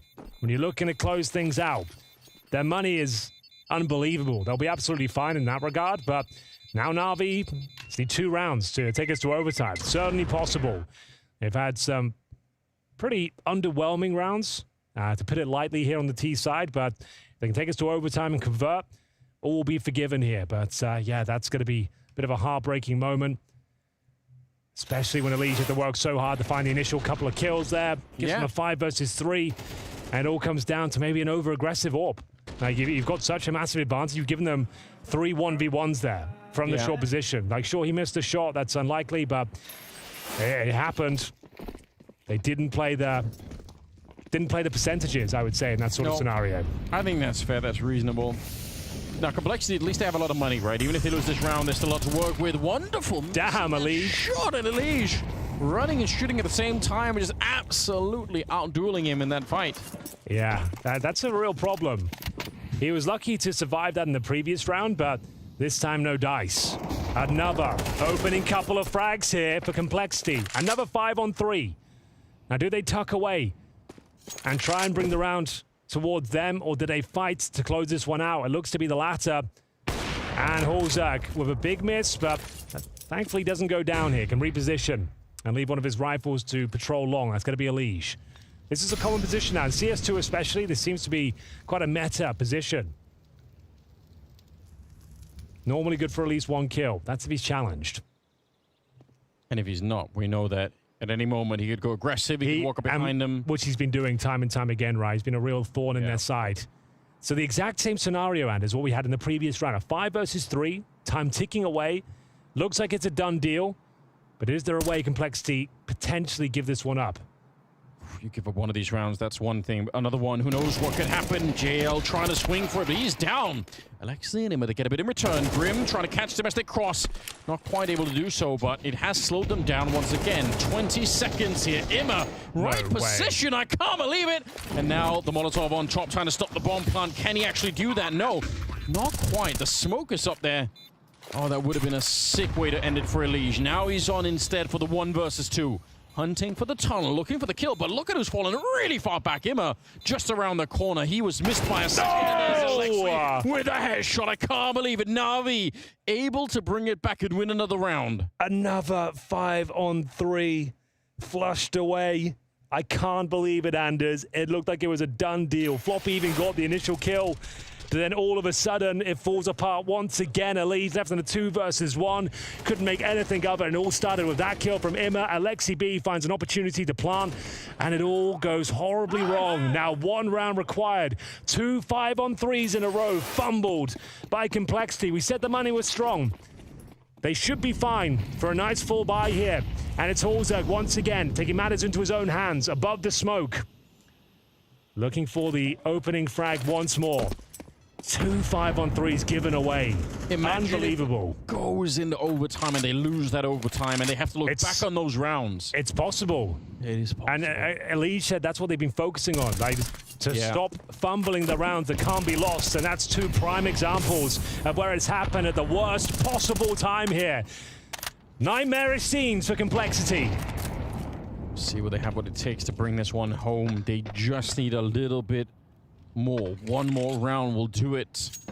Bombs are quite far back. Remember, it's not like NAVI are playing flawless Counter-Strike either. They had their own mishaps. They keep running out of time. They're running the clock down very, very low.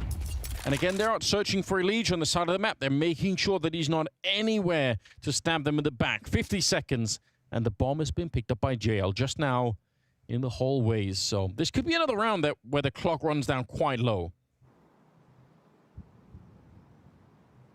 At the corner, he's ready for it. Sneaking out, the timing is good for him. He's going to get that one just as Emma was thinking about jumping on the other side. He couldn't even fight back because I think he had his knife out. Spotted. It's going to be Grim, and down he goes. Overtime is on the card. It's down to JT, in-game leader. He's been fantastic in CS2, unable to find one. Bit will help him out. 2 versus 2. Holzak trying to connect the dots here. The bomb yet to be planted. It's going to come down to the wire here. Can they get the C4 down? And Holzak, he swings wide down to Floppy, the clutch master. He can't do it. Complexity have fumbled. Map point 3 rounds in a row. Opening kills found each and every single time. Elige did it once again, Anders. He found them the opening frag, and they can't hold on. What an absolute disaster for the North American organization, as now we go to overtime, and NAVI in a prime position to steal this map away once again. Oh, someone's going to leave this opening map completely heartbroken, right? Complexity of all of this to look back on. I mean, these are the moments as well. You think like Hallzerk, we haven't seen one of his quick scopes or his fast clutches come through. When he's really tested, when he really has to deliver, it hasn't come through. He's had a struggle in the second half, it has to be said. The stress. It's a stressful environment out there right now. You've got to do everything you can of your TEC to stop this team tilting off the face of the planet. I don't know how you stop that from happening, but you're right. Like that is because the problem is as well, thing. it's Elige getting all these opening frags, and he's the guy who's going to be frustrated, right? Yeah. You're the guy you've got to contain, and he's just doing God's work out there, finding you 2 frags at the start of every bloody round, and you can't convert it.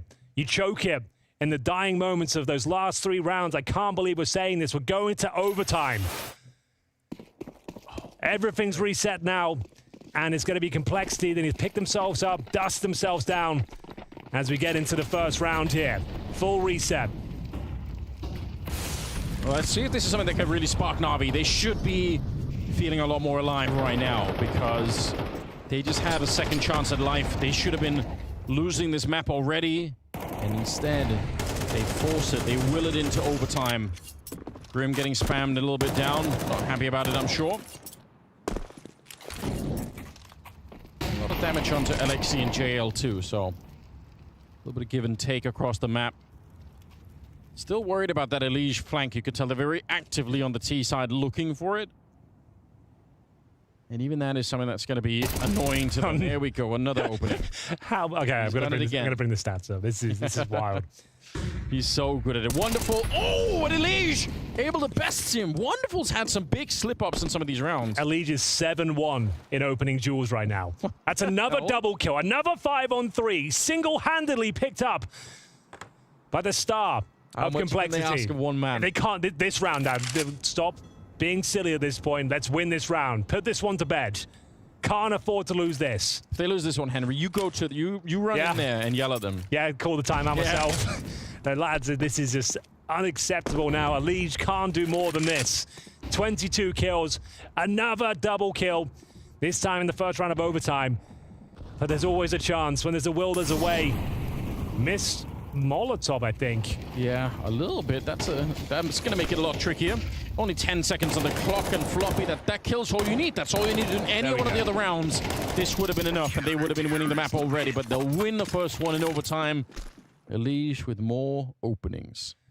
Wow. My God. This one they actually convert. Well done to Elige.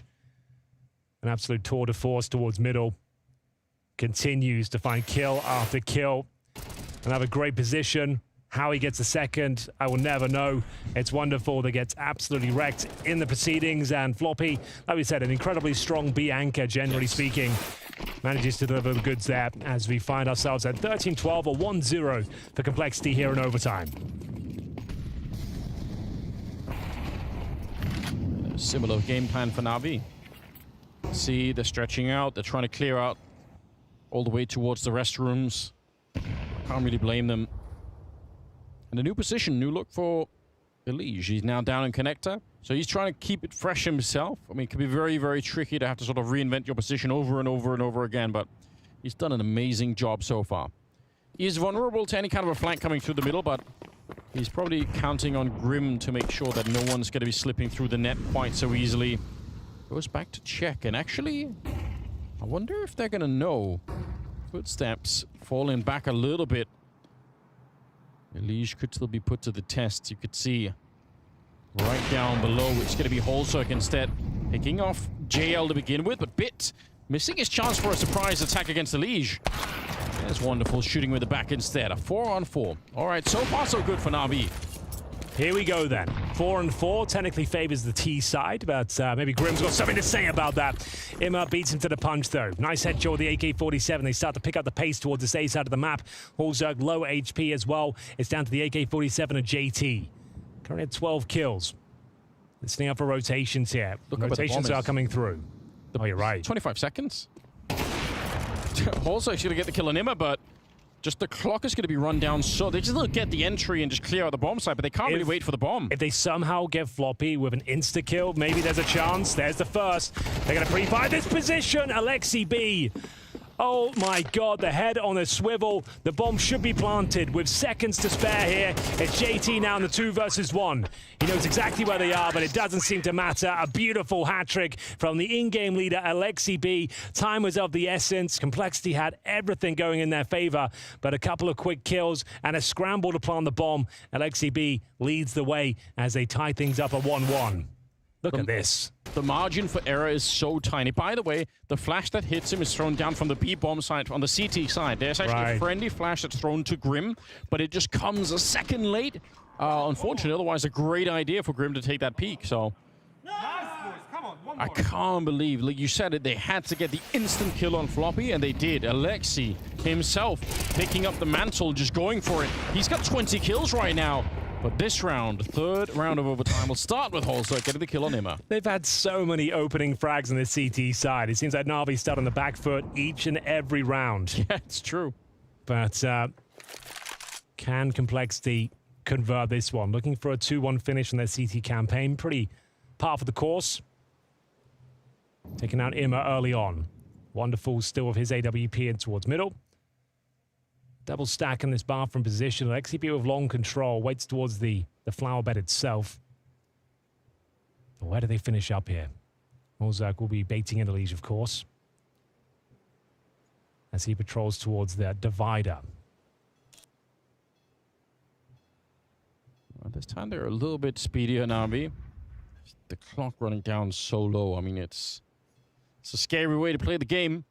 45 seconds. I like this double position, though. Elige in a position that's hard to clear out on the T side. You could see Bit feeling uncomfortable. Elige nearly with another double kill. Holzak missing a shot that he definitely should have hit there. And JL gets a lot of damage on the Grim on top of everything else. Still 28 seconds. Grim trying to set up himself, but he gets burned alive. Oh, that's a disaster. I think the grenade hits as well, Anders. It's NAVI with the man disadvantage at the start of the round, converting yet another round. 2-1. And it looked like the job was done there. Complexity with the opening frag. Another 5-on-4 in their favor, Anders, but it's never quite enough. This has been a disastrous close to Overpass. If they give this map up now, they will be kicking themselves. They had everything going in their favor. Elise playing out of his mind. Yes. It's Floppy with a double kill here, but just didn't have enough to work with as it gets traded out. 2-1 NAVI. Let's need one round. The series point, or map point, I should say. Apologies. No, but it's true. I mean, like, this is the kind of game that you're going to remember when you're lying in bed at night, right? Isn't the kind of game you walk away from and say, oh, you know, it happens. You're going to think, oh, there's so many rounds that we should have won, like, easily. And the fact you had the 5-0 start as well, right? No. Oh, there's a lot here to make this a painful experience for Complexity, but they can also still win the map. We'll see. And second half coming up now of overtime. It was the 5-0 start on the T side. Just really rub salt in the wound. But yeah, this is a game it felt like they had all tied up. Especially with those 5-on-3s at series map points. He says again, at map point they had, 3 opportunities to close this one out with a man advantage. Didn't happen. Good flash. Wonderful eats it. But still holds strong in his position. NAVI just need 2 more rounds here to finish the overtime, and Wonderful will set them off on a correct course, taking down Grim to begin with, trying to get flashed into that fight. And now it feels like they're getting maybe a little bit more almost funneled toward this bomb side here. Getting pushed into the B bomb side, our Complexity. They have 3 Molotovs, so they can burn out a lot of this bomb site, but they don't have enough smokes to really make it interesting. Oh, and what a counter grenade coming out from the CT side. That really slows them down.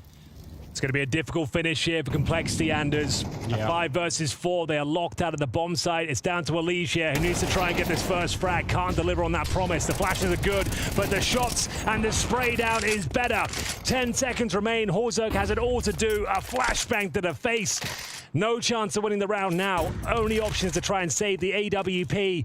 A small consolation prize, as he won't even be finding that. It's map point for NAVI.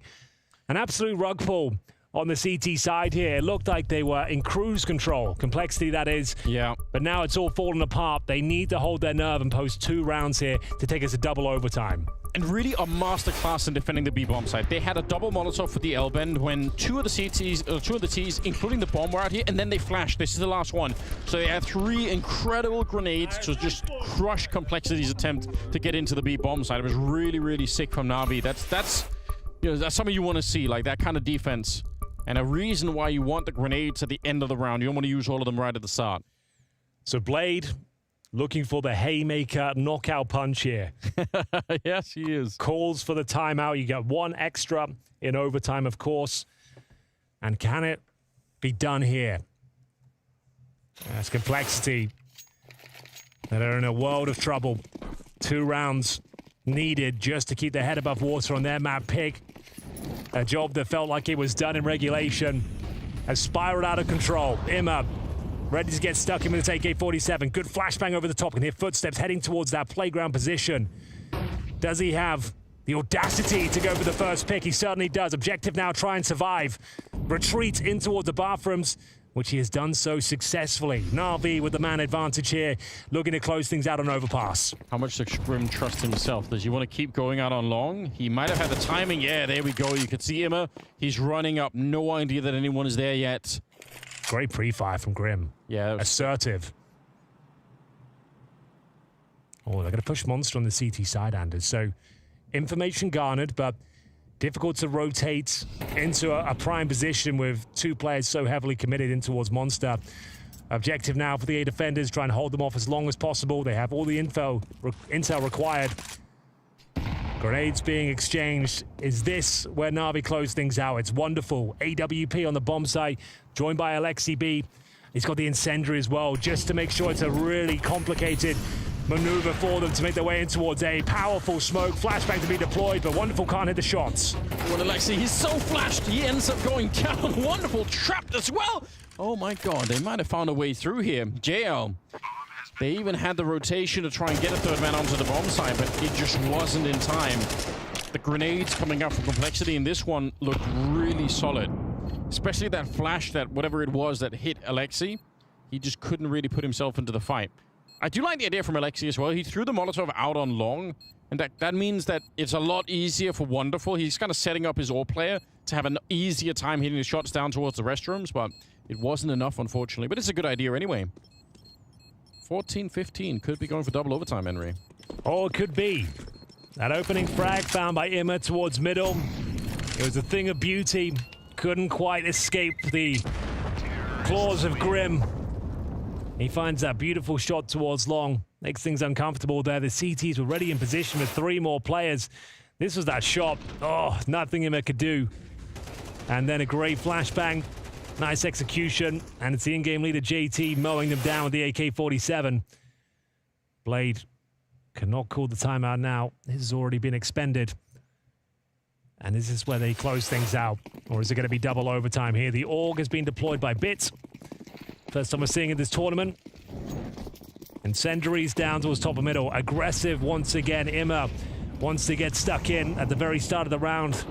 Very meta smoke towards the T steps. Flashbang towards the playground position, courtesy of Alexi B. Imma's going to swing off it.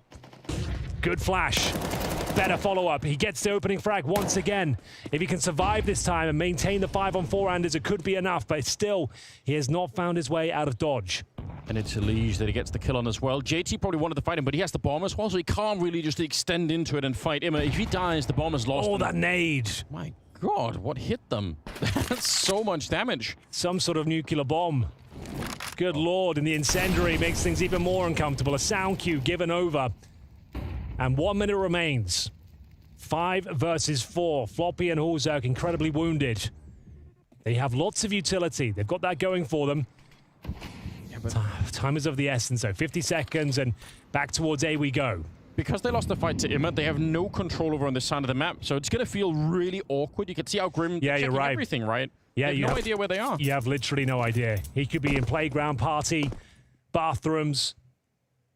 They'll stick together. Look how far away the bomb is, Henry. There's 30 seconds left. I'm feeling another catastrophe coming here for Complexity. This is starting to look very, very difficult.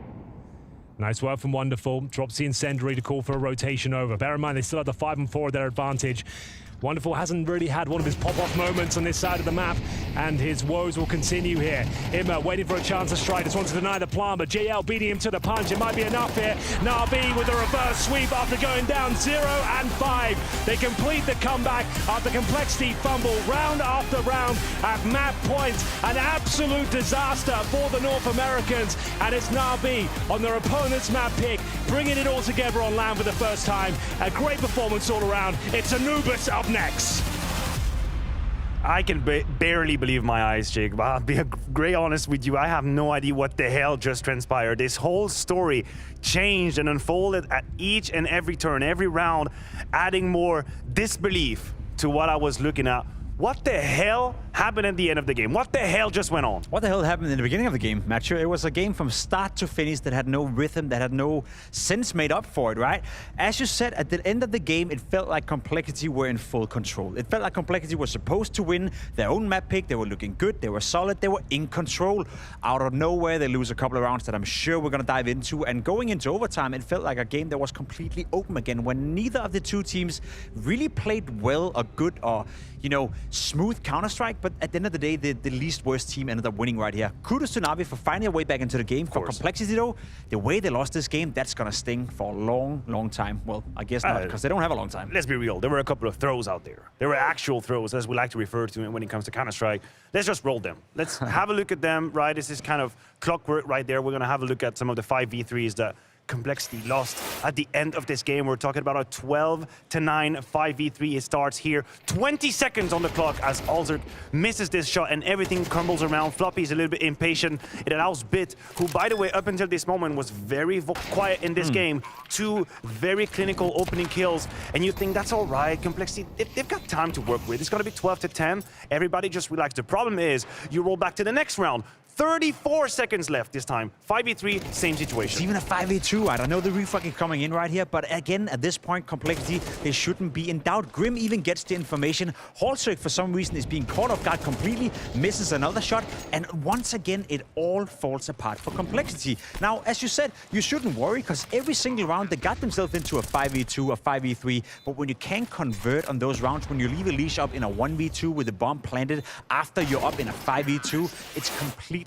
unacceptable for Complexity. Elish even said it coming into the game. The difference between their peak and their floor is too great, and we saw another example of this in this game. I'm genuinely upset when I look at these rounds. Should be. I'm actually angry when I look at it. I think about the contribution that Elish was putting for Complexity, the amount of entry kills. It's a topic that was mentioned by the casters as well, very aptly. 7-1 in opening kills at some point. Always tip of the spear towards the party, towards the fountain area, putting Complexity in these positions. And, you know, I go to a physical therapist in there, they get my back cracked. They always tell me, if you have an issue, if one of your muscle is doing too much, eventually you're going to have pains overall in your body, right? Okay. That's what's happening in Complexity. They need a chiro. They need a chiropractor, because Elish is way too contracted. He's doing way too much. I mean, if you're Elish right now, aren't you freaked the F out? Yeah, you should be a little bit mad, yeah. You'd be more mad than you are with your viewers when you play Faceit. Yeah, that's hard to be That's what you would be. Yeah, exactly. Yes and no, right? Complexity, they played well up until that point, and I hate to do it, but we have to single out a player right here. Halsrick had a couple of rounds where he single-handedly lost them rounds, you know, and he had moments in the game as well where he played well, so it's not like it was only his fault, but in the beginning of the game, it was 5-0 for Complexity. Halsrick misses an easy 1v1. He can't win it. I think we have it on screen right here, where it's just looking solid for Complexity. The T side is good, the pacing is good. NAVI is nowhere to be found on the server. Unfortunately, they lose this round, and it spins out of control. For Halsrick to lose the 1v1 we're gonna see right here is not too big of an issue, because it can happen to anyone, but he had 3 or 4 rounds where he single-handedly missed a shot that ended up in them losing round. So for him, personally, this was a very rough game. I agree with you, and it's beyond just the miss, it's the context and the consequences of the miss. He had in this very moment, even if Complexity is already up 5-0, he's got 2 sitters, absolute sitters that he actually missed. And then I keep an eye on him, I keep an eye on his crosshair placement and how he moves around the map, and you can see doubt is sort of starting to creep in.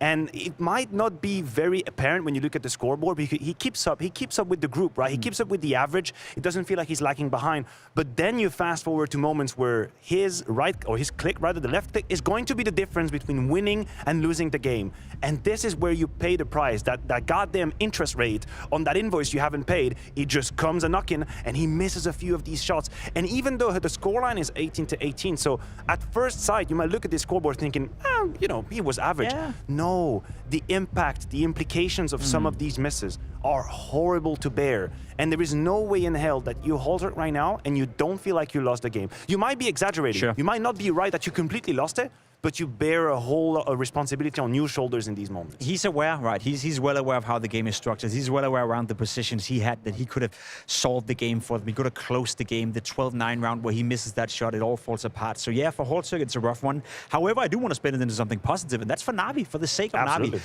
I don't think NAVI played a great game of Counter-Strike. They struggled massively at the beginning of the game. Then they fought their way back into it. On their T side in the beginning, it was looking all right, but then they hit a wall again where they had to win a couple of these, you know, unwinnable situations. So if you're NAVI, you're winning your opponent's map pick without playing well. Isn't that another sign of them getting better and trending upwards? That now you're at a point where even if you're not playing well, you can still be competitive. You can still win games. I'm positively surprised by NAVI once more, and I think it's a trend right now that they are slowly but surely getting better. I don't think I have the right not to be happy for them, right? Yeah. I do believe that they ran pretty dry on their T side for a while, and you were talking about a 5v3 where NAVI can't find solution, but the truth is, as soon as they unlocked, as soon as they won some of these rounds, you're starting to have individuals that started popping off. You're starting to have Alexibi being a little bit more on the money when it comes to the timing of the rounds, and I think Ime, for example, is a character that we can put under the spotlight just a little bit. I mean, he's obviously someone we talk a lot when it comes to NAVI. He's someone that they put a lot of trust and responsibility on as well. You think he took Bit's position on the CT side. He's the A anchor, A aggressive rifle. Bit is playing now B, which is a kind of a weird side for me. And if you keep track of NAVI coming back into this game once their backs was against the wall, I think Ime had a couple of these great moments. Shout out to him. I think it's one of these wins that feel really great. It's a big point of conversation for us. How is Ime going to fare NAVI? How is he going to play? How much is going to be impactful within the lineup? We even said it coming into the game. You're looking at NAVI and you're looking at the foundation slowly but surely being built up.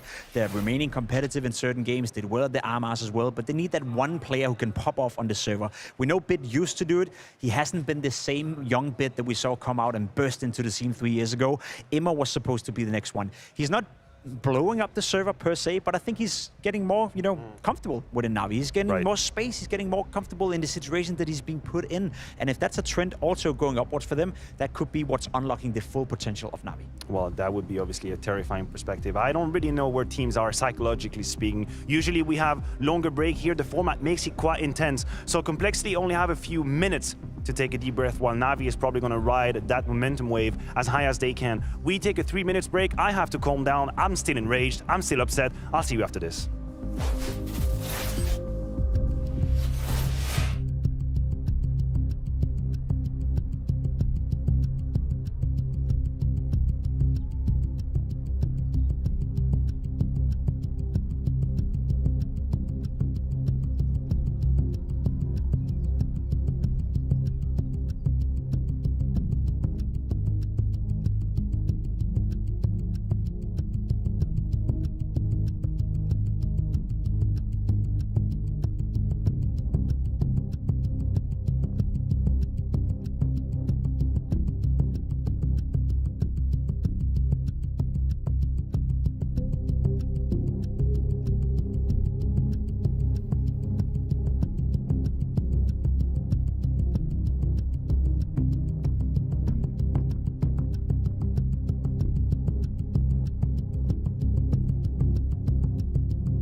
Welcome to the Blast Spring Final.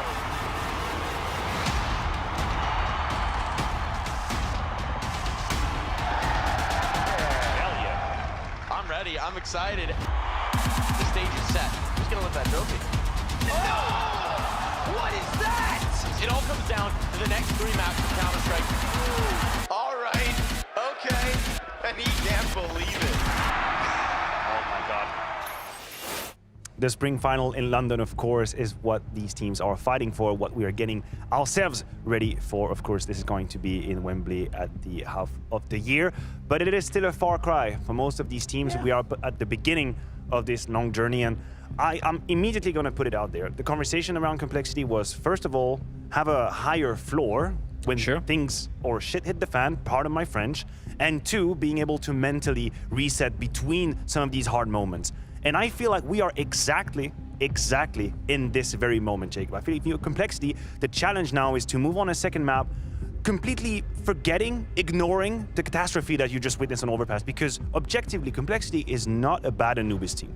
No, not at all. I think Complexity is not a bad team on Anubis as well. And as said, there were moments in the game on Overpass where they played well, but a couple of deciding moments made them being thrown out of it. We've seen before with Complexity, though, that they struggle sometimes to bounce back of a hard loss or of a hard deficit. So I'm curious as well whether or not they have the capabilities of doing so. I think the way they speak about themselves, the way they present themselves in interviews, is portrayed as a team that is growing, that is maturing, that has gotten better at that very element. But it's a big task when you're going up against NAVI, who is a formidable Anubis team as well. And it's one of the few maps where NAVI actually have been playing consistently well against some of the best teams in the world. It's one of the first maps where it felt like Alexibi kind of let his whole style shine through the way NAVI was playing, and it was great to see. You mentioned Complexity. I agree. I think they've had some very decent results on the map. The stats past 3 months are a little bit misleading because there's a loss to FaZe, there's a loss to Vitality. Those are very big clients. They played against NAVI in Copenhagen, and they, as Complexity, started by getting beaten down on their CT side. We're talking 3 rounds only against the lead of Alexibi. So what do you think should be the first adjustment? What do you think should be the trap not to fall into if you're Complexity and you want to put your best foot forward? I mean, be proactive. We always say it, but Anubis is probably the map where it's the most important. You cannot sit back and wait for the game to come to you. You have to be proactive. You have to take charge of the map. I also remember that game where they come back into it, and it was Floppy with some insane clutches, insane plays on that CT side where he shut it down. So a lot of individual brilliance was needed for Complexity as well in order to make that competitive. I say you go out there, you play your own brand of Counter-Strike, and I hate saying that, but on a map like Anubis, it is essential, because if you're not proactive, if you're not attacking the map will do it for you. That's a beautiful quote indeed, Jacob. If you're not proactive, the map will come to you. Henry, I know you have an ability to talk to people, to touch people in their emotions. If you were behind Complexity right now, what would you say to them so they can bring their best game? I'm glad you said emotions, Maniac. I wasn't sure where you were going with that one. I'm not sure what you can say after that one, because everyone was just tilted off the face of the planet, ladies and gentlemen. There were 3 map points available for Complexity on their own pick as well. A 5-0 start. You've got a Liege going in God mode, but it still wasn't nearly enough to pick up Overpass here. We move on to Anubis now. That man in the screen, he has to hold it together. He has to rely on his teammates here to deliver the goods here, Anders, because that was thrown away. That was their game in the palm of their hands, and they squandered it. You know, it's so much harder to hold together when you are right to be angry, right? When you kind of have that on your side. You're like, I actually should be mad at this point in time, but obviously that doesn't serve the team. Hopefully they can recover themselves and get into the second map here. We're on Anubis now, and it's Complexity versus NAVI, with Complexity starting on the T side. So they might have a chance here to do a little bit of damage early on. That'd be nice. It would be very nice indeed. They've gone for a pretty bare-bones setup, though. A single Molotov, relying on the Elite P250 that was oh so powerful in the T-side pistol of Overpass. He got 3 kills with it, Anders. So they've got some decent control already. Slight footstep towards middle. There's that Molotov deployed. So this is a set-piece strategy. Now, do they push in towards the temple or wait for the flames to extinguish? It looks like they're actually going to go through temple in towards B. Lots of sound cues here, though. Yeah, but the sheer force of what's coming through might be hard to stop. Missed shots from JL, but we'll take it. We'll take it. Knockout Elige, steals the P250. Little fluid adventure from Floppy, but he's going to get down as well. The bomb trying to be planted now, but hard retake coming in here. Oh my God, Holzberg is hunting for them. This is actually a bit of a problem for NAVI. Yeah, all of a sudden the wheels have fallen off and they're not going to find anything else. Finally, A bit of luck there for Complexity. A 5-on-3 going in their favor after losing the first couple of kills. It looked like another fumbled round with Floppy not able to connect the shots there from the Rugs position. But once the bomb was planted, Hulzerg went berserk as he starts dominating them with the Glock. It was a low HP Wonderful around the corner there. And then JT stepping up. It looked like the round was all said and done. And the fact they even got the plant down, we're like, at least they've got that. But there it is. It's Complexity bouncing back. JL. A little bit frustrated, and yeah, for Floppy, he knows if they ended up losing that round, he'd be kicking himself, because those sort of frags, and they're looking at you, and you kind of fumble it a little bit, that can be difficult to recover from. But for now, a guaranteed round, a full eco here. Elige has already got full mid control. Yeah, he's just jumped right through. He's called their bluff, and no one's going to be defending this one. There's a USB on the other side, but there's nothing Bit really could do about it. It's just, it doesn't have the stopping power. It'd be different if they had no head armor, obviously, but they do. And they will clear out the bomb side and get the bomb planted. It's a pretty straightforward work coming out here for Complexity in this round. Grim cleaning it up in the middle. A little bit of assistance from Hulzerg, not that it really needed it. And Elige, well, you can find the headshot towards the end, so... Still say Elige did a lot of work to just to open up the map, even if he just got the one kill here. But either way, no casualties on the T side. Well, we're back. We're cooking. Gun round for NAVI here after taking the full eco. Certainly some troubling signs after giving that pistol up, but they can recover this one. It's Complexity. Will have all the advantages you could ask for, though. They've got the Galils, the AKs, MAC-10. Helmet watch will have to be observed here. Two players with the helmets, and it might not matter. JT, he'll find his demise through the smoke quickly on into the round here. Early frag for JL as he patrols towards middle. Nice grenade, though. Doesn't quite hit the mark. Yeah, could have definitely been a quick follow-up one, so could have been some damage onto JL, but he's going to be okay for the minute. Nobody outside of the B bomb side on the T side, so we'll see. I mean, we had a bit of a lesson earlier watching NIP play against G2, how effectively Hooksy was able to go outside of the B bomb side, yeah. Shoot them in the back like it's a really, and you can see his timings were impeccable. Yeah, it was sick, wasn't it? It's like 2 or 3 rounds where he got the full rotation towards the other bomb side because of it. All right then, nice smoke. Just dissecting the middle area. Bear in mind, it's still a 5 versus 4. JL playing a dangerous game here, Anders. And somehow the Molotov not really affecting him. The bullet certainly affecting Elige. Takes a face full of it. 5 on 2. And you're right, the bomb is there. So what's the play now from Complexity? To try and make the round as expensive as possible, I would have to say. As you can see the CTs making sure they tuck themselves in here. No one wants to overextend, give their life up. The money is incredibly brittle. I think it would be an apt word for it. Nice spray down from Wonderful. They can keep this one clean. That's just what they needed here. But bear in mind, bit of a bonus round from the T side here. They had the MAC-10 and 3 Galils. TC, he understands what that particular round means. They didn't find a single frag. That does not bode well on your opponent's map pick. But it does start with a bit of an unfortunate beginning. The fact that they lost a kill through the smoke, that's not sustainable for the CT side. Fortunate as Wonderful keeps it clean. 5 players survive for NAVI. Nice injection of cash and money. About the same as the previous round. 2 Galils, 3 AKs. See if they can bounce back here. Yeah, it's not amazing at the moment, but they could get the job done, certainly.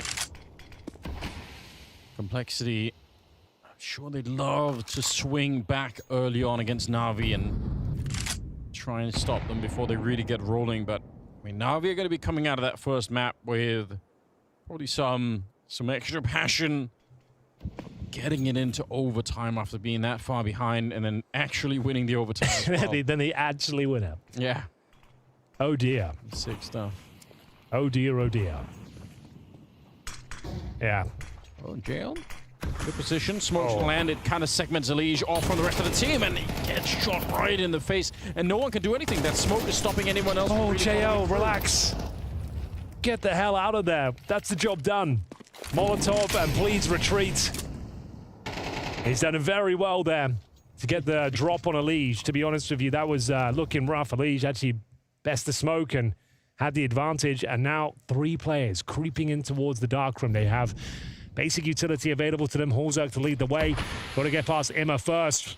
One of the key fraggers gets the first, but nice trade from Floppy. He's still fighting from the dark room here. They've done well to bring it back into a 3 versus 2. Bomb to be planted for sure. Dark's exposed, but Grim will cover it. And you can see now Complexity with a fighting chance.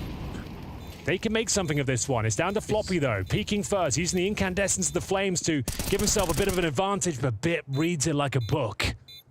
Gotta be careful that Wonderful doesn't die with the kit too far away here, because he's the only one that has one right now. But, oh, there we go. He does get shut down. They're gonna run straight on top. Hit or not, they're gonna have the defuse. But there was a world in which Wonderful dies so far away that they actually can't recover the kit, and there's just not enough time for it. So, a little bit of scary moment, but still, good defense overall from the CT side. They're gonna be able to pick this one up. It was a bit expensive at the end, but, you know, still, job done. Hey, you take it all day long.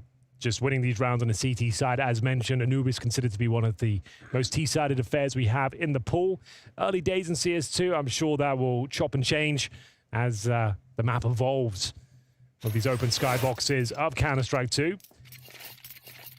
But that's a significant round for NAVI to win. You can see it's left Complexity in a pretty compromised position. Tech9's Deagle, they have got some Kevlar behind it. Horzak can't justify considering he's the sniper, of course. Perfect incendiary. JT, you madman. That's a double kill for Imma. Nice idea. You can see what they're trying to do there. Just overwhelm the CT in defense, and it works out. They managed to at least get a kill from him. And you know what? That kind of Molotov that Imma throws, it's surprising how often people throw that kind of Molotov and then not even check it. They just assume that no one's coming through. So I guess good job on Imma for actually paying attention. That happens more than you'd want to see. But every once in a while you just throw it. You think, okay, that's it. It's a Molotov. No one's running through it, but they definitely can. 3 versus 4. Another kill here definitely be interesting. 2 more kills for Complexity, and we're celebrating. JL backtracking just as they turn the corner. Now they're all on top of him. There's one of them.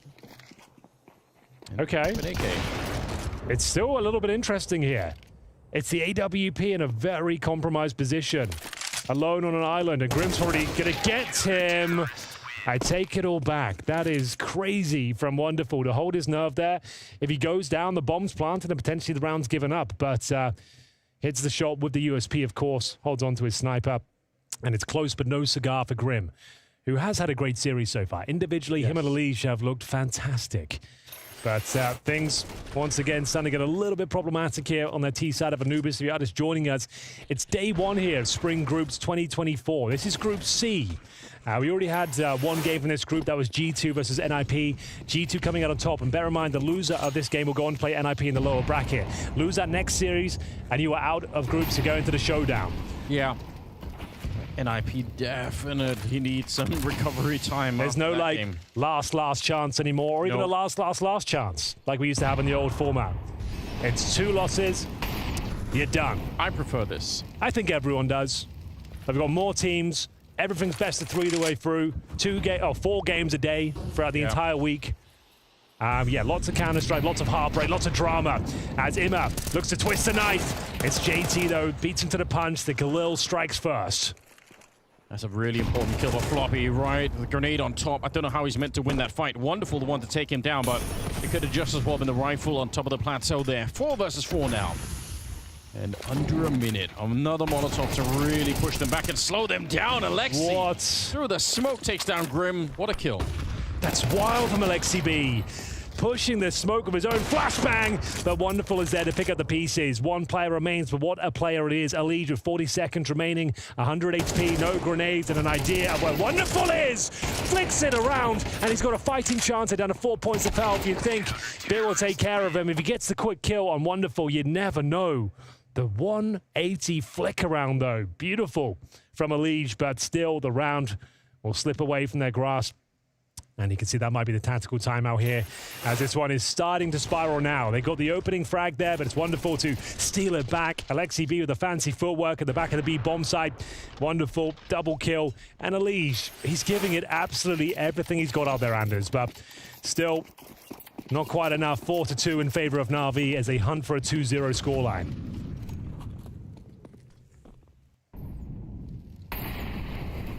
I really thought that if he found that kill on Wonderful, maybe there was a chance for Elige. It looked like he was in the zone right there, but 4 rounds already for Na'Vi. They're trying to see if they can break through towards the B bomb side. They actually run right to the smoke. This is pretty dangerous. The Tech-9 will take down Imma. Yeah, Alexi, you might not want to give it the bomb plant here, but you have to stay alive. This has suddenly got a lot more dangerous. JT, he steals the M4, takes down Alexi B. Now it's a 3 versus 5. And that bomb is already planted. This is very tricky. JT just keeps it up. A double kill for him. I don't know what happened. Na'Vi, they've lost the round. Oh, yeah, absolutely true. This was the partial buy with the Tech-9s. They breached the bomb site. A whiff spray has led them to their demise here. The money's not exactly amazing. They're trying to make this as expensive as possible on the retreat there. Nice little spam coming through from JL. Doesn't find the frag, but his opposition does.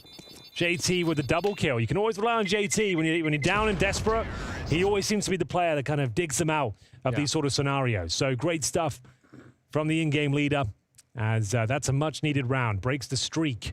That would have been 5 rounds in a row if Na'Vi found that one. So just what the doctor ordered. Imma goes down first, and then recovering that M4 finds Alexi B at the back towards CT as well. Great stuff. You can see they're not exactly fired up just yet. This is a recovery mission now for Complexity. Yeah, it is. You're right. They're not really celebrating it. And even after that round, Blade was saying, you know what? Let's just talk this through. You could see a little bit of frustration as well on Alexi when they lost that round. He wasn't feeling very happy. So maybe there's a good chance for Blade to have a bit of an input into the team here. It's surprising how often this happens at the B bomb side, though, on Anubis, where, you know, just one T player slips by and the whole defense just crumbles. Can happen. Na'Vi still with okay cash. Say they were bated breath. We are seeing the first SMG deployed here on the CT side. It's going to be the MP9 for Alexi B, and looks to be a bit of a set piece potentially. Running with conviction towards the A side of the map, Anders. First spawn can go down the steps and challenge towards A main. Has to be the best spawn available though. And Elige, good God, that's some pace behind the mid push. Doesn't work out for him. That's been a key duel we've seen time and time again. Elige versus JL. This time, it's Na'Vi coming out on top. Another opening frag here. Once again, JL sticking around after winning the fight, being low on health. I know he wanted to pick up the AK instead of the M4, but he almost died trying to do that. So quite tricky for him. And now he's a little bit further back, which is where you want to be. What did Complexity do to get back into this round? They have some time, but... Oh, it's so much damage for Floppy. And that might be his round nullified here. That's kind of his role on the T side of Anubis. He'll be lurking towards A main, trying to find a pick, trying to be a nuisance. But when you take that much damage at the start, difficult to imagine a world where he had the confidence to just walk in by himself and find a quick headshot. 45 seconds has to be the B split here, Anders. We've got Grim outside B main. They've got a couple of smokes, one of which has been deployed already. You assume towards the B side itself. Oh, the Incendiary is going to be brutal to deal with. As soon as that smoke dissipates, Incendiary will be deployed.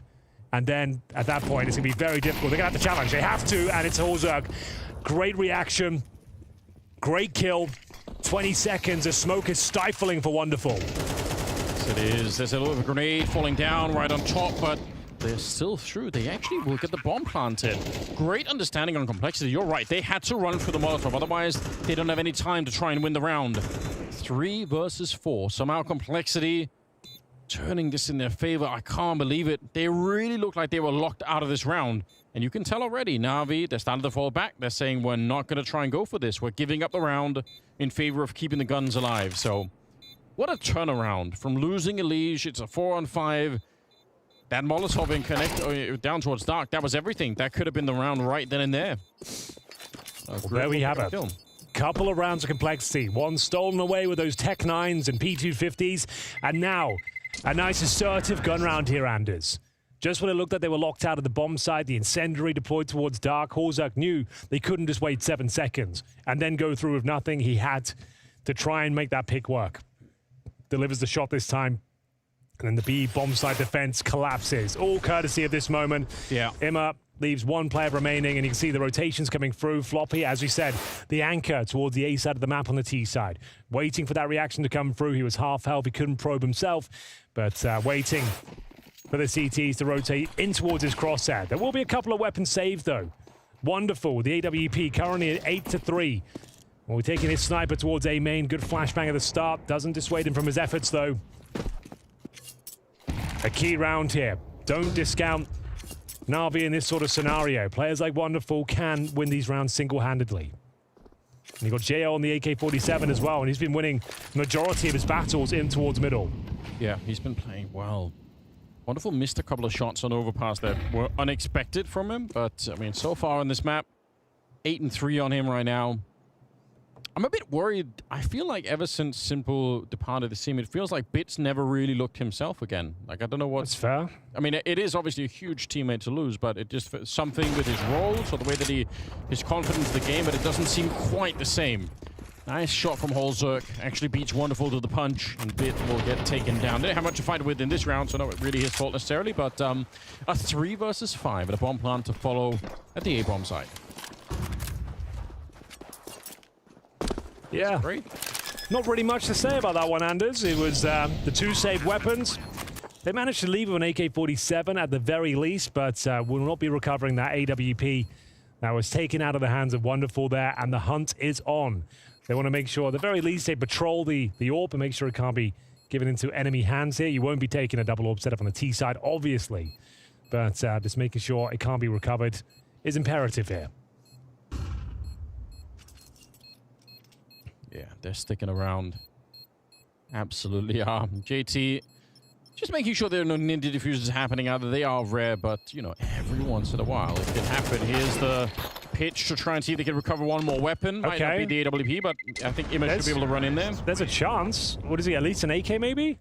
Yeah, hopefully. Time will tell. We'll have a look at Imma in the next round there. There was definitely an AK. I think the AWP was probably thrown away. I don't think they just leave it out in the open. The bomb blast would have made it difficult to recover as well. But here we are. Complexity starting to look like their usual selves after a very, very difficult overpass. Not only to watch, I'm sure to play as well, as they had multiple map points and 5-on-3s to close it out in their favor. They fumbled those rounds and then went on to lose in overtime. But now we have 3 rounds in a row for Complexity on the T side. This is more like it. Yeah, and they did recover the other AK. It's the AK, not the AWP. Okay, good to know. All right, JT. He's made a quick call out of spawn here, Anders. I love it. He's actually beaten them to it. You can tell, Bit, when he peeks it, he's not ready.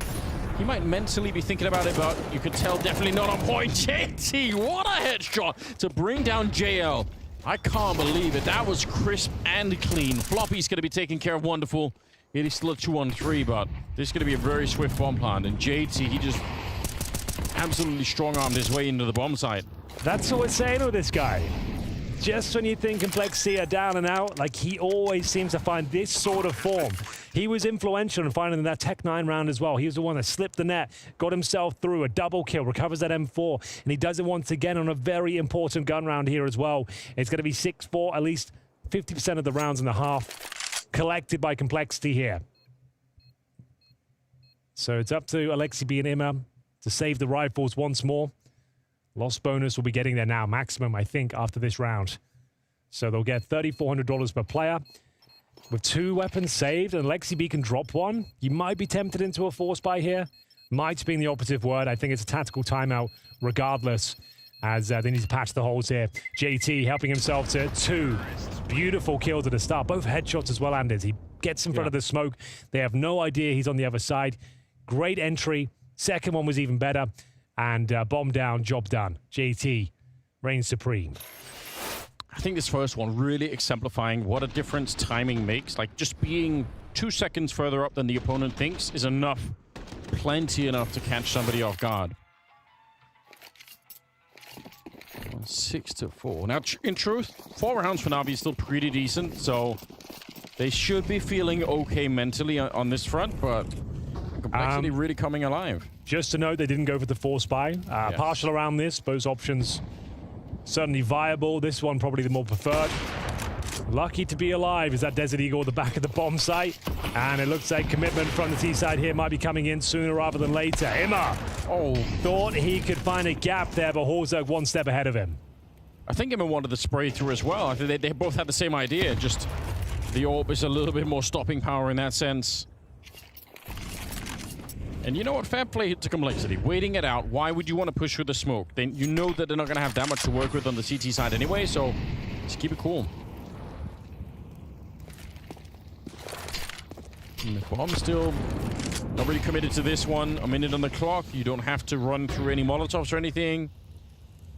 They have one more grenade left on Alexi. Yeah. That's about it. Looking comfortable for Complexity here. But JL has to be dealt with. Significant damage inflicted. I think that's enough. They now know where he is. He won't be able to get a surprise couple of kills, but Alexi B swinging out from Temple, trying to inflict as much damage as possible, but the round is already secure. We'll be 7-4 here. Complexity, no problem. Closing out number 11. And JL is giving his position up as well. They're not going to let him save that AK-47. No way, Jose. As there it is. They're officially on fire. Complexity, 5 rounds in a row. Great stuff here, and bouncing back from their nightmarish finish on Overpass. Yeah, a really, really good bounce back. Again, we're talking about sort of the potential to tilt when you lose that many 3-on-5s like they did at some point on Overpass there towards the end. But they look pretty structured at the moment. Look like they've recovered nicely. 7-4 the scoreline now, heading into the last round of the half, round number 12 here. JT ahead of the pack with 11 kills. Also, a quick jump down the smoke. Surely he wouldn't be crazy enough. Yeah, I was going to say, maybe it's fine to take the no-scope shot through, but you wouldn't be running through that one. That's too much. I still like it. I like the attempt.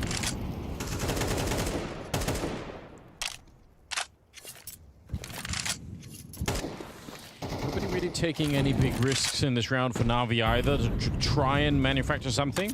Been a couple of rounds where JL's been winning this fight in the middle, but usually it's when they come to him and not the other way around. Well, it's 5 rounds in a row for Complexity. Can they close things out with 6 in a row and an 8-4 scoreline? The B split is being set up. Same flashbang, same utility to push. Wonderful back from the angle. JT, another stunning headshot, Anders. How does he keep getting away with it? I have absolutely no idea, but JL with a little bit of trickery on his own. He could do some magic too from back there. A lot of pressure is put on once again, and it's JT one more time, Henry. He's taking down Imma now. He's relentlessly pushing his way onto the map. 3 versus 4 and a bomb plant. My God. It's looking very good. I can't imagine a world where Na'Vi are able to successfully retake this one. Alexi B, he has a defuse kit. 4 versus 3. They have incendiaries, flashes, but JL taking a ton of damage here as he enters the bomb site here. The bomb, speaking of which, is ticking at some pace as well. Grim with a freebie, make it a double. Alexi B on the flank, and Grim's got his number. He doesn't want to take the peak. He wants to make sure he guarantees this round, and it looks like he's done absolutely enough here.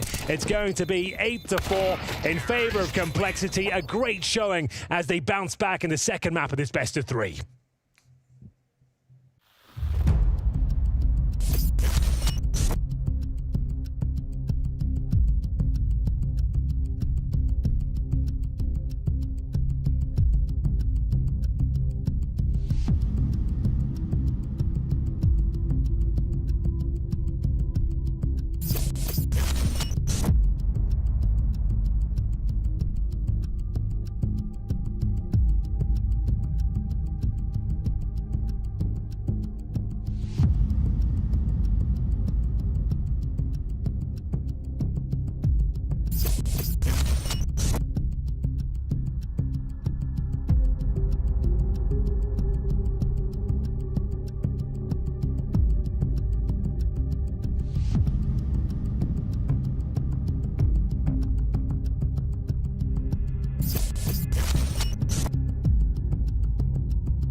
Welcome back, ladies and gentlemen. I hope you're enjoying the show. You join us for day one, Anders, of Spring Groups 2024, live and direct from Copenhagen. The cobbled streets of London beckon as we try and find players who will be making their way towards the World Finals happening in June. Right now, you're watching the second map between Complexity and indeed NAVI. Complexity put their best foot forward in that first half, though, and post an 8-4 scoreline. It was looking grim at one point, but still, they stepped up and now looking to take us to a third, which would be Nuke. You see the odds there provided by GG Bets. It's still NAVI as a favorite. That would be for a series victory, I suppose. Yeah, I think it usually is, and I don't know if that's too unreasonable. I mean, 4 rounds on the CT side, still not a bad T side, though. They don't have a lot of time to catch up. They need a strong beginning, preferably a pistol round win here for NAVI. Otherwise, it could be a little bit tricky. JT leading from the front, that's always really cool to see. 13 kills in the first half for him. Well. Aggression for the CTs here. Him up. There to put up a blockade. Make sure they can't get valuable information. He doesn't know how many. If he had known that there were 3 people there, they would have executed into the A-bomb side immediately, right? But he didn't see that many. He has no real clue, I think. Still, they're trying to sneak through. Floppy on the other side in a good position. Up close, though. I can't believe it. I was criticizing him earlier, but that's a really important shot, and he's going to get one on JT as well. A double for him to open with. Still on the knife's edge here. That's a great kill. Nice awareness from Emma. Waiting for the reaction coming out of Darkroom there. Gets himself a freebie. Jumps down and upgrades to the dual elites here as well. We said they needed the pistol, and they're in good stead to do so. Through the Darkroom, they swarm, trying to capitalize on the man advantage they have. The USP of Grim. He's been fantastic in this series. As an individual, he's looked great. Bomb planted, though, they might be out of luck this time.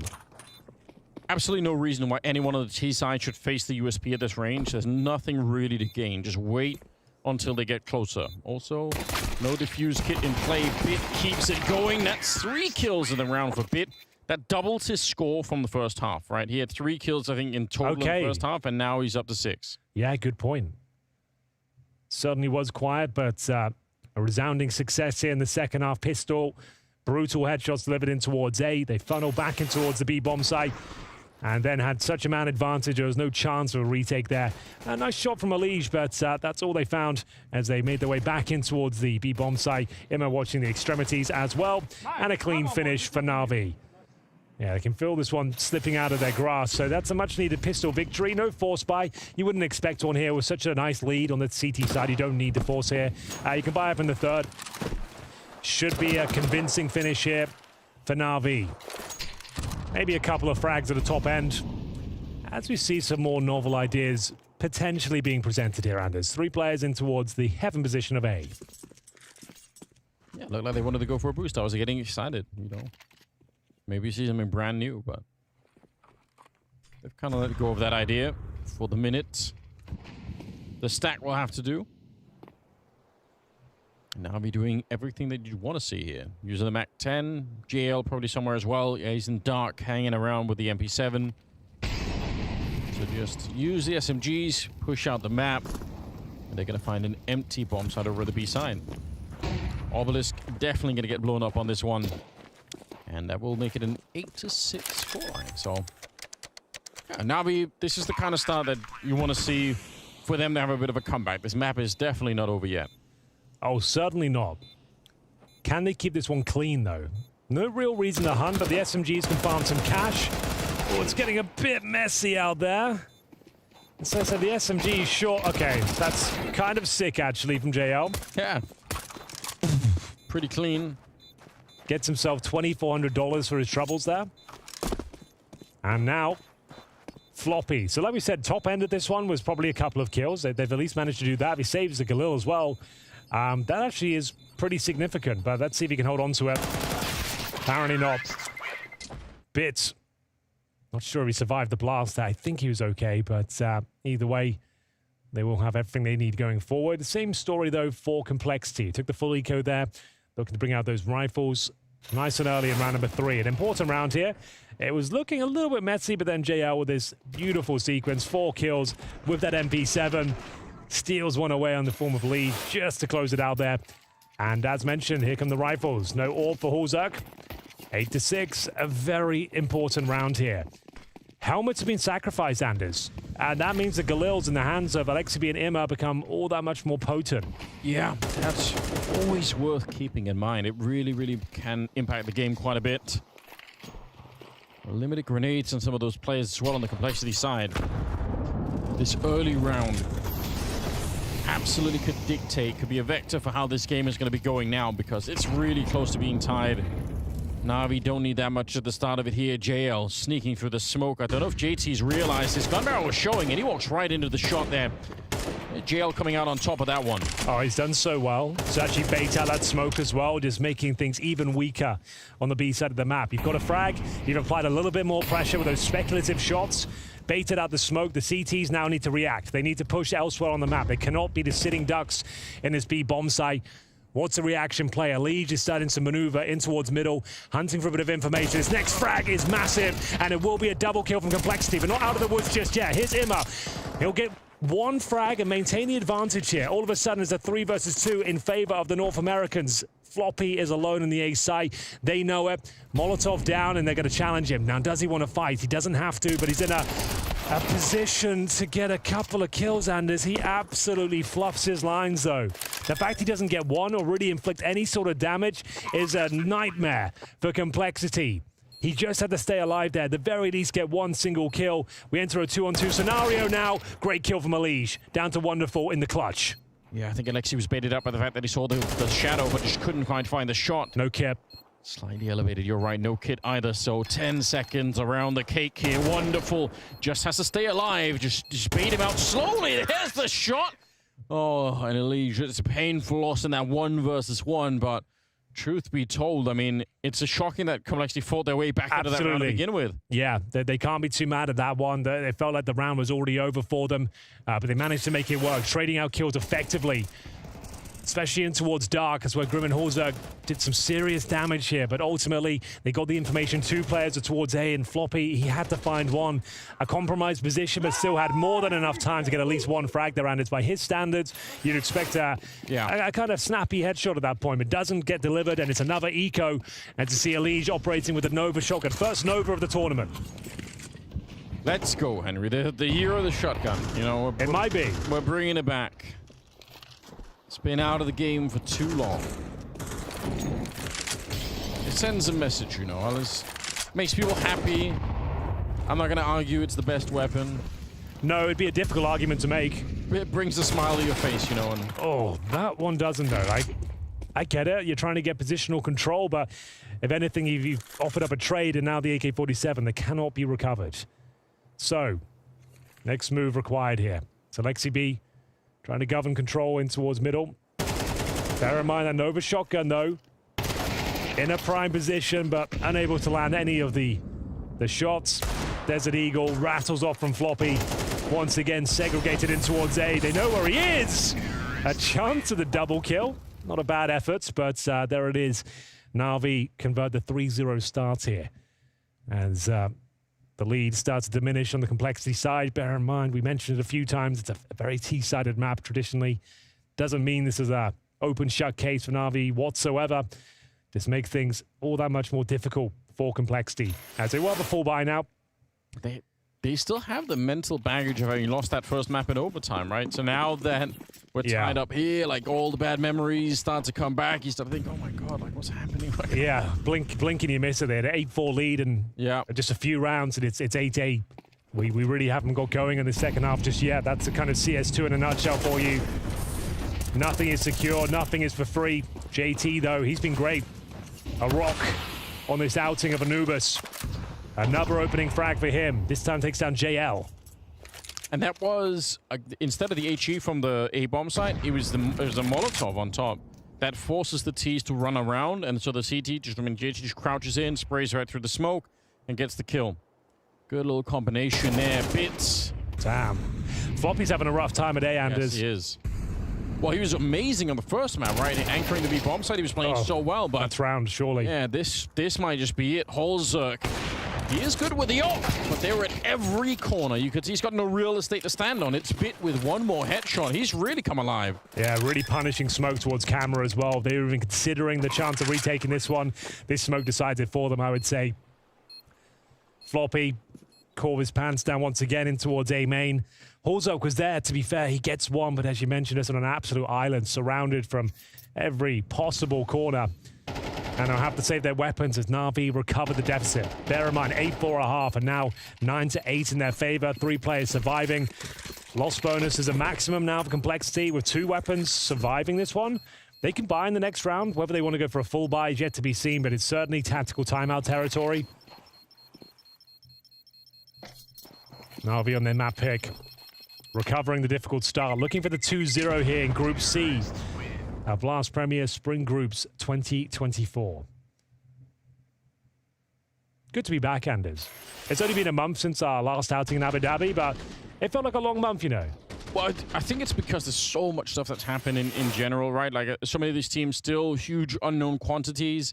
And also now, you know, you got the looming major on the horizon, like where we're building into all of it. Like Katowice next week. Yeah. Right? So much going on. We've got like 3 months solid right now of Counter-Strike, like top tier events.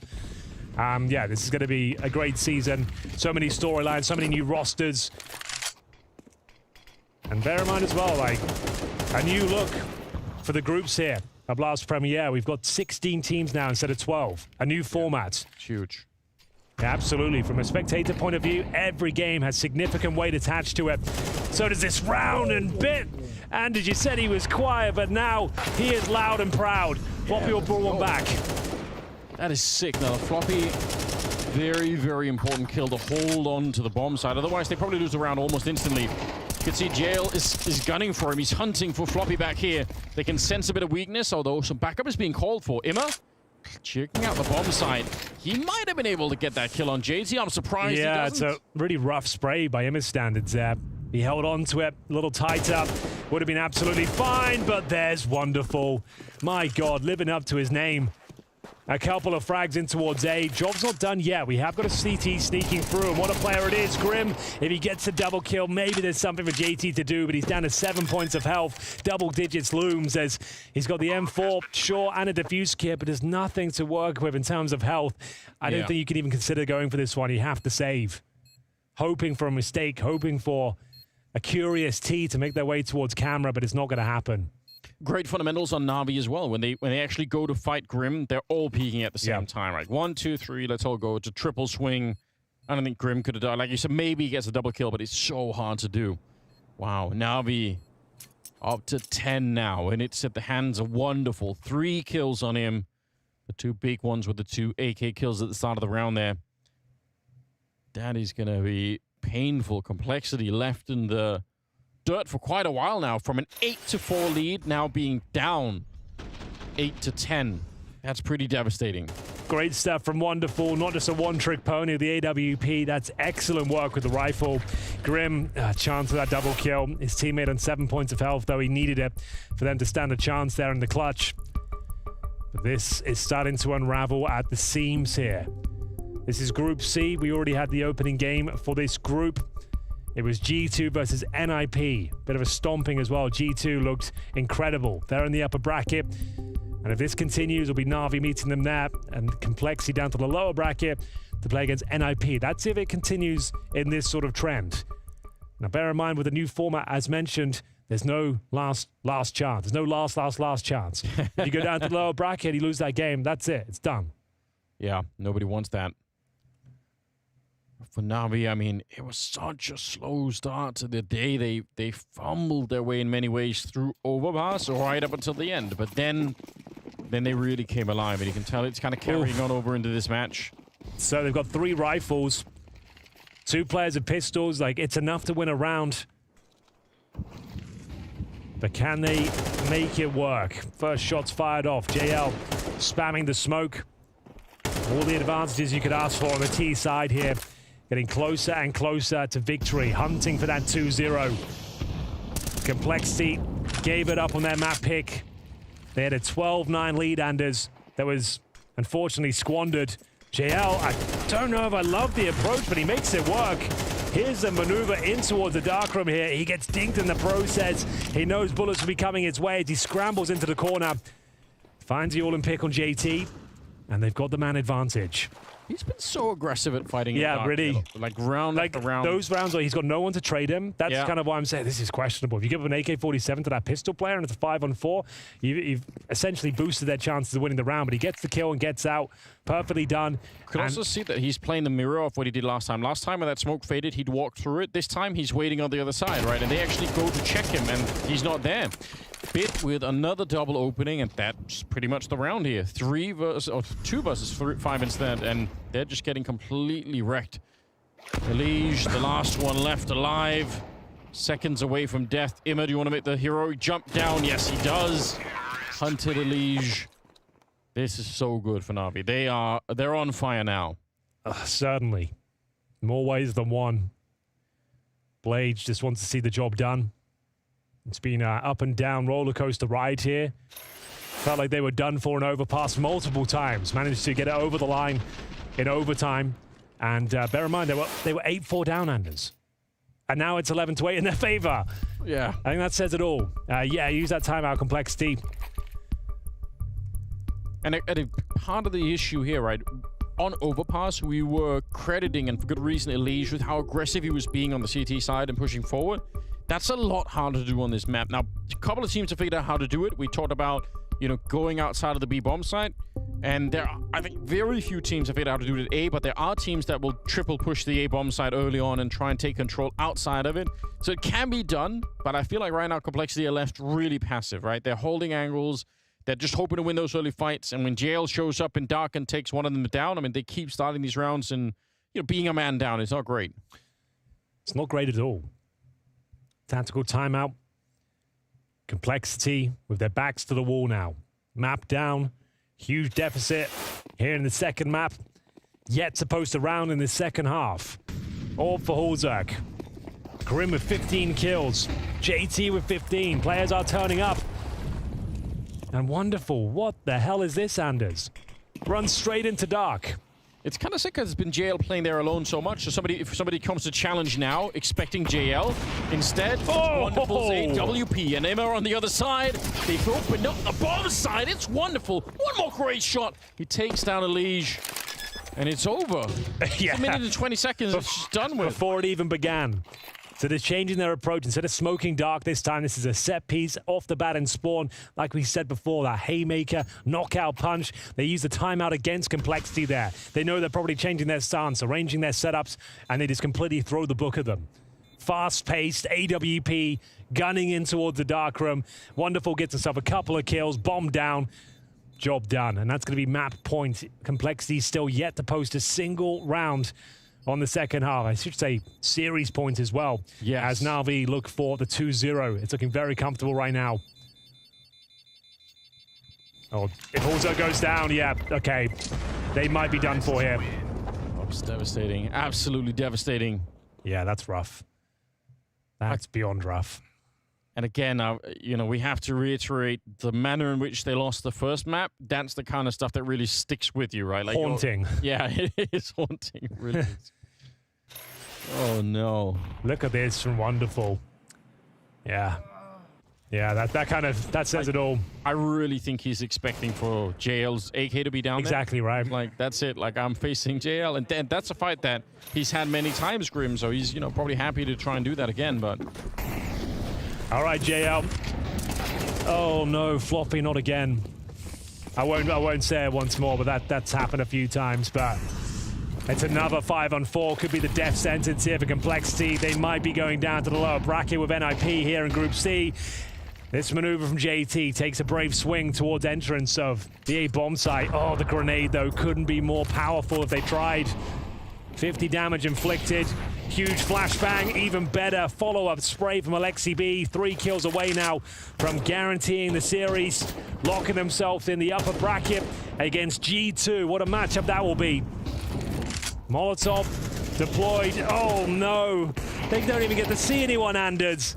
And bear in mind, JC got naded at the start as well. Even if he gets one, it won't be enough. Ladies and gentlemen, what a performance that is from NAVI. It was a rough first half. They go down 8-4, but they don't give up a single round in the second half there. A clean sweep as they find the 2-0. Once again, NAVI start to dominate on the server. They kick off 2024 in true style here. It's Complexity that needs to go back to the drawing board. Smooth, flawless, in control, choose whatever word you see fit. This NAVI had absolute control over the second half of Anubis. A masterclass from Alexibi, as we like to coin the term. Complexity just literally out of answers. Yeah, beautiful, beautiful T-side display coming out of NAVI, clinching that game. It was very competitive in the first half. I thought Complexity had bounced back for a rough loss on overpass, but in that second half, NAVI showed us, showed themselves, showed Complexity that tonight they were by far the better team. As you said, beautiful calling coming in from Alexibi and beautiful execution from all the NAVI players. I mean, they had such control and dominance over the key parts of the map. The maps were the part rather where there would be a couple of duels. How many times did we see JL find opening kills? Yes. He was 9-2 in opening kills in that cave position, time and time again, beating the timing of the smoke, getting the opening kill. On the A side, we talked about Floppy needing to be aggressive. Complexity tried to set the defense aggressively. They tried to send him to find opening kills, and he fell short time and time again, trying to make the difference.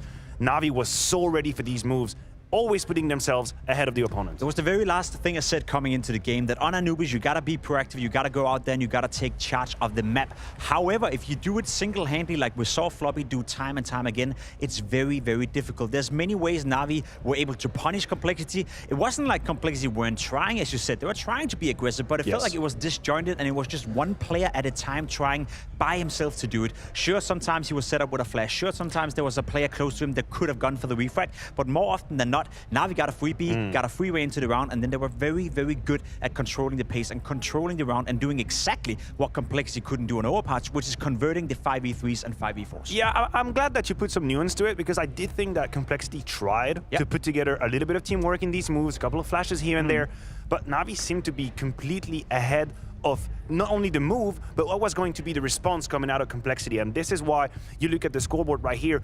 Overall, aggregate, Wonderful is relatively calm, but this second map was stellar from Wonderful. And there were so many iterations, so many times where halfway through the round, you had these skirmishes happening in mid-round, and he had the AWP, and it felt like he was always zoned in. He knew how to position himself, how to follow his entry fragger, to be in that trading position. We saw him time and time again, 18-7. I can't make this up. This was very strong from Wonderful. Yeah, and sometimes it goes a bit underrated when you see a player only dying 7 times, but if you're the AWP player on a map like Anubis, and you stay alive for that many rounds, even if you're losing rounds, you keep the AWP in play. You give yourself more opportunities to find impact, you give yourself more opportunities to help your team, and that's exactly what Wonderful did. He knew exactly when to go for it and when to hone back and be a little bit more defensive and maybe save the AWP or not going for the clutch or play a bit more passive. So I agree with you. Scoreboard-wise, ADR-wise, not the best performance we've seen from Wonderful, but in terms of how he approached the game, clinical. Overall, as a team, of course, NAVI with the tremendous start here in Copenhagen. And we have one of the victors, JL, in fact, talking to James. NAVI start off a strong victory here, but, well, it was close once again. And there's one thing I need to talk to you about, JL. You're down 5-0, and then Blade gives you new papers, like, midway through the match. What was it? The printer was jammed, so we didn't have our game plan. We had no tactics, no strats, so we had to go off... memory? Yeah, off of memory, but... Yeah, and when we got the papers, we started winning. It was very much like that happened, but your memory not remembering what you should have done, is that really good enough an excuse? No, of course, we knew what we were doing, but we were just failing some parts. Okay. So the magic papers do certainly work, but this was what's showing me with this NAVI right now. We saw it in the games against VP as well. We're seeing close games, we're seeing overtime games, but you're pulling it through and the mood still seems good. Explain to me how it feels inside. It feels really nice to play right now. No matter the score we're down, no matter the opponent we're playing, it's always 100%. You give it your 100%, and you know that you've done your best to win, even though you might have failed at some point, but you still are trying the next round and the next couple of rounds, and this is how we get our games won. And these games definitely do seem to be going your way at the moment, but okay, looking at where you're at as a team right now, do you feel like a team that should be grabbing that spring final spot? I think so, yes, for sure. I mean, we have G2 or NIP next. We have G2 probably because we won. And I mean, we do have a very, very clean record against G2. Not to stir anything up, but still unbeaten with the NAVI roster. And we'll see how it goes next. I saw Monis had a lovely game. Yes, he did. He did play very well, but we'll have to see how it goes when he goes next time. Thank you very much, Joe. You shall never forget your strategies. Very important point, and we have to give thumbs up to Blade, of course, giving away the magic papers, as James was referring to. God knows what he means by that. Anyway, moving on swiftly, a couple of words from JL as well. Best way to start a campaign here in Copenhagen? I would say so. Individually, he played a great game as well on Anubis, as you said, found a lot of impact, had a great showing, so did NAVI. And again, I think it's the same theme, and it's getting a bit boring in a way, but they're trending upwards. Every time I see them, I'm left with a not necessarily only positive feeling, you know, because they have been losing games, then there has been a couple of red flags, but overall, when I look at the trajectory, it's still trending upwards, and for NAVI, that's good. Always trending upwards. That's what they told me when they told me to buy crypto. They lied to me. Anyway, moving on to the bracket. We've had a couple of games already played on here in the Group C, and we are lined up with G2 versus NAVI as an upper bracket final, of course, and then the lower bracket. Survival is going to be the term between NIP and Complexity. Do you have any favorite down there? You think Complexity is going to make easy task of NIP? I mean, we did see them play somewhat decent at times against NAVI today, whereas for NIP, that was the most lackluster performance I've seen in a while. So yeah, I hope NIP is going to show up better, and I think it's going to be a close game between the two.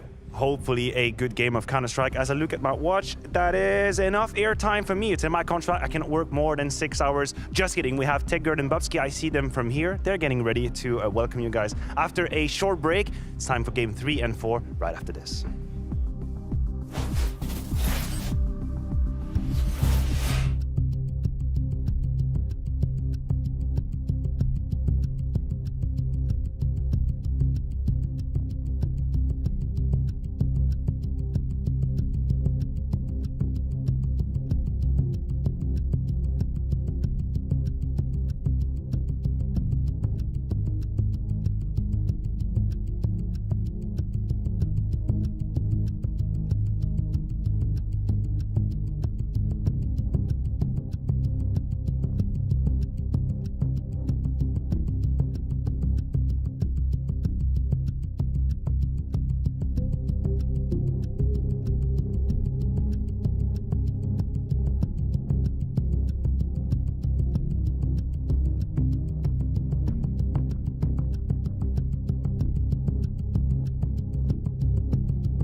Well, coming to this event, I think it's important to look at ourselves, to see where we are. We finished really well last year, but we don't know right now. A lot of things have changed. We had a break. Maybe we're not as good as before individually as a team. A lot of things can happen. Obviously, when you think about Vitality and you think about someone to look for, it's Zayu, 3-time the best player in the world the last 5 years. Amazing year for him last year, like first place without even like second one close. So yeah, he's like way ahead of everyone. We have a strong team, we have strong individuals, Flimsy and Messi. I think they can do even more damage than they did last year. That's what matters the most for me. Our expectation for the groups is to go through. It's to be qualified for London straight away. We have 4 players that have been playing together for a long time. When I see Astralis and Falcons, they just changed. OG just changed the players' world. But my 4 guys are really good, so it's good to see them try. OG 2024, going a little bit more into the talent route. For this Blast Spring groups, our main focus is on ourselves. In our group, the competition is quite high. Like, we have some of the best teams in our group. Obviously, when you play the big teams, it's not that easy. So we're gonna try and come out and manipulate the games in our way, in whatever way we can. So everyone knows their job, everyone knows what to do. So it's just about coming out swinging and maybe catch some of the big teams in our group off guard and run with it. On OG, the player to watch for Blast Spring groups is Heavy God. I think he has the full package and has kind of been a sleeper in Tier 2 for quite some time. And I think already now he's shown a lot of his qualities, that he like single-handedly can take over games, win unwinnable clutches, and basically is, you know, a hype monster as well that gets the team rolling. We're gonna come out and try to show the OG we want to show.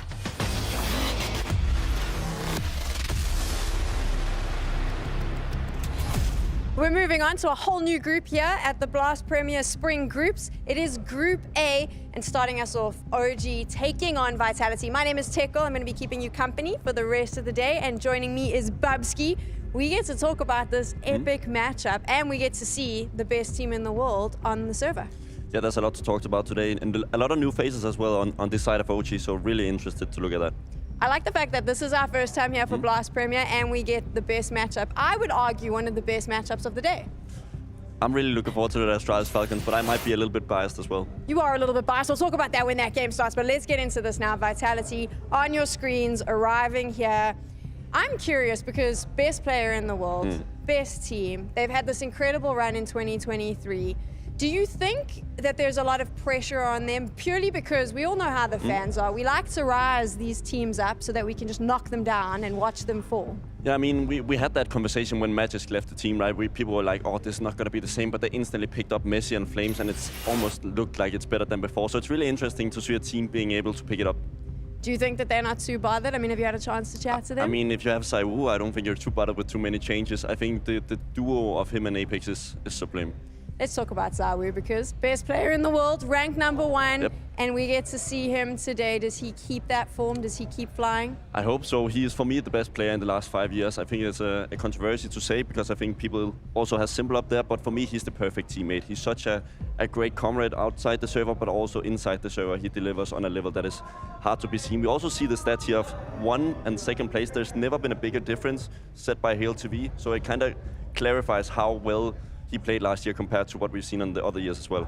But a lot of people are, I mean, a lot of the fans, right? And a lot of the people on Twitter who are obviously experts in the game, as we know. That was sarcasm, by the way. They'll say, oh, but I don't know. Sometimes Zawu doesn't pitch up. Do you agree with them? I don't think the stats is there to claim that fact that people are trying to say that he isn't able to deliver, but I think he's shown this year that he's able to consistently build on his game, while we had other people like Simple. Obviously, there's other stuff going on in his life, but Saiwu took full advantage of that.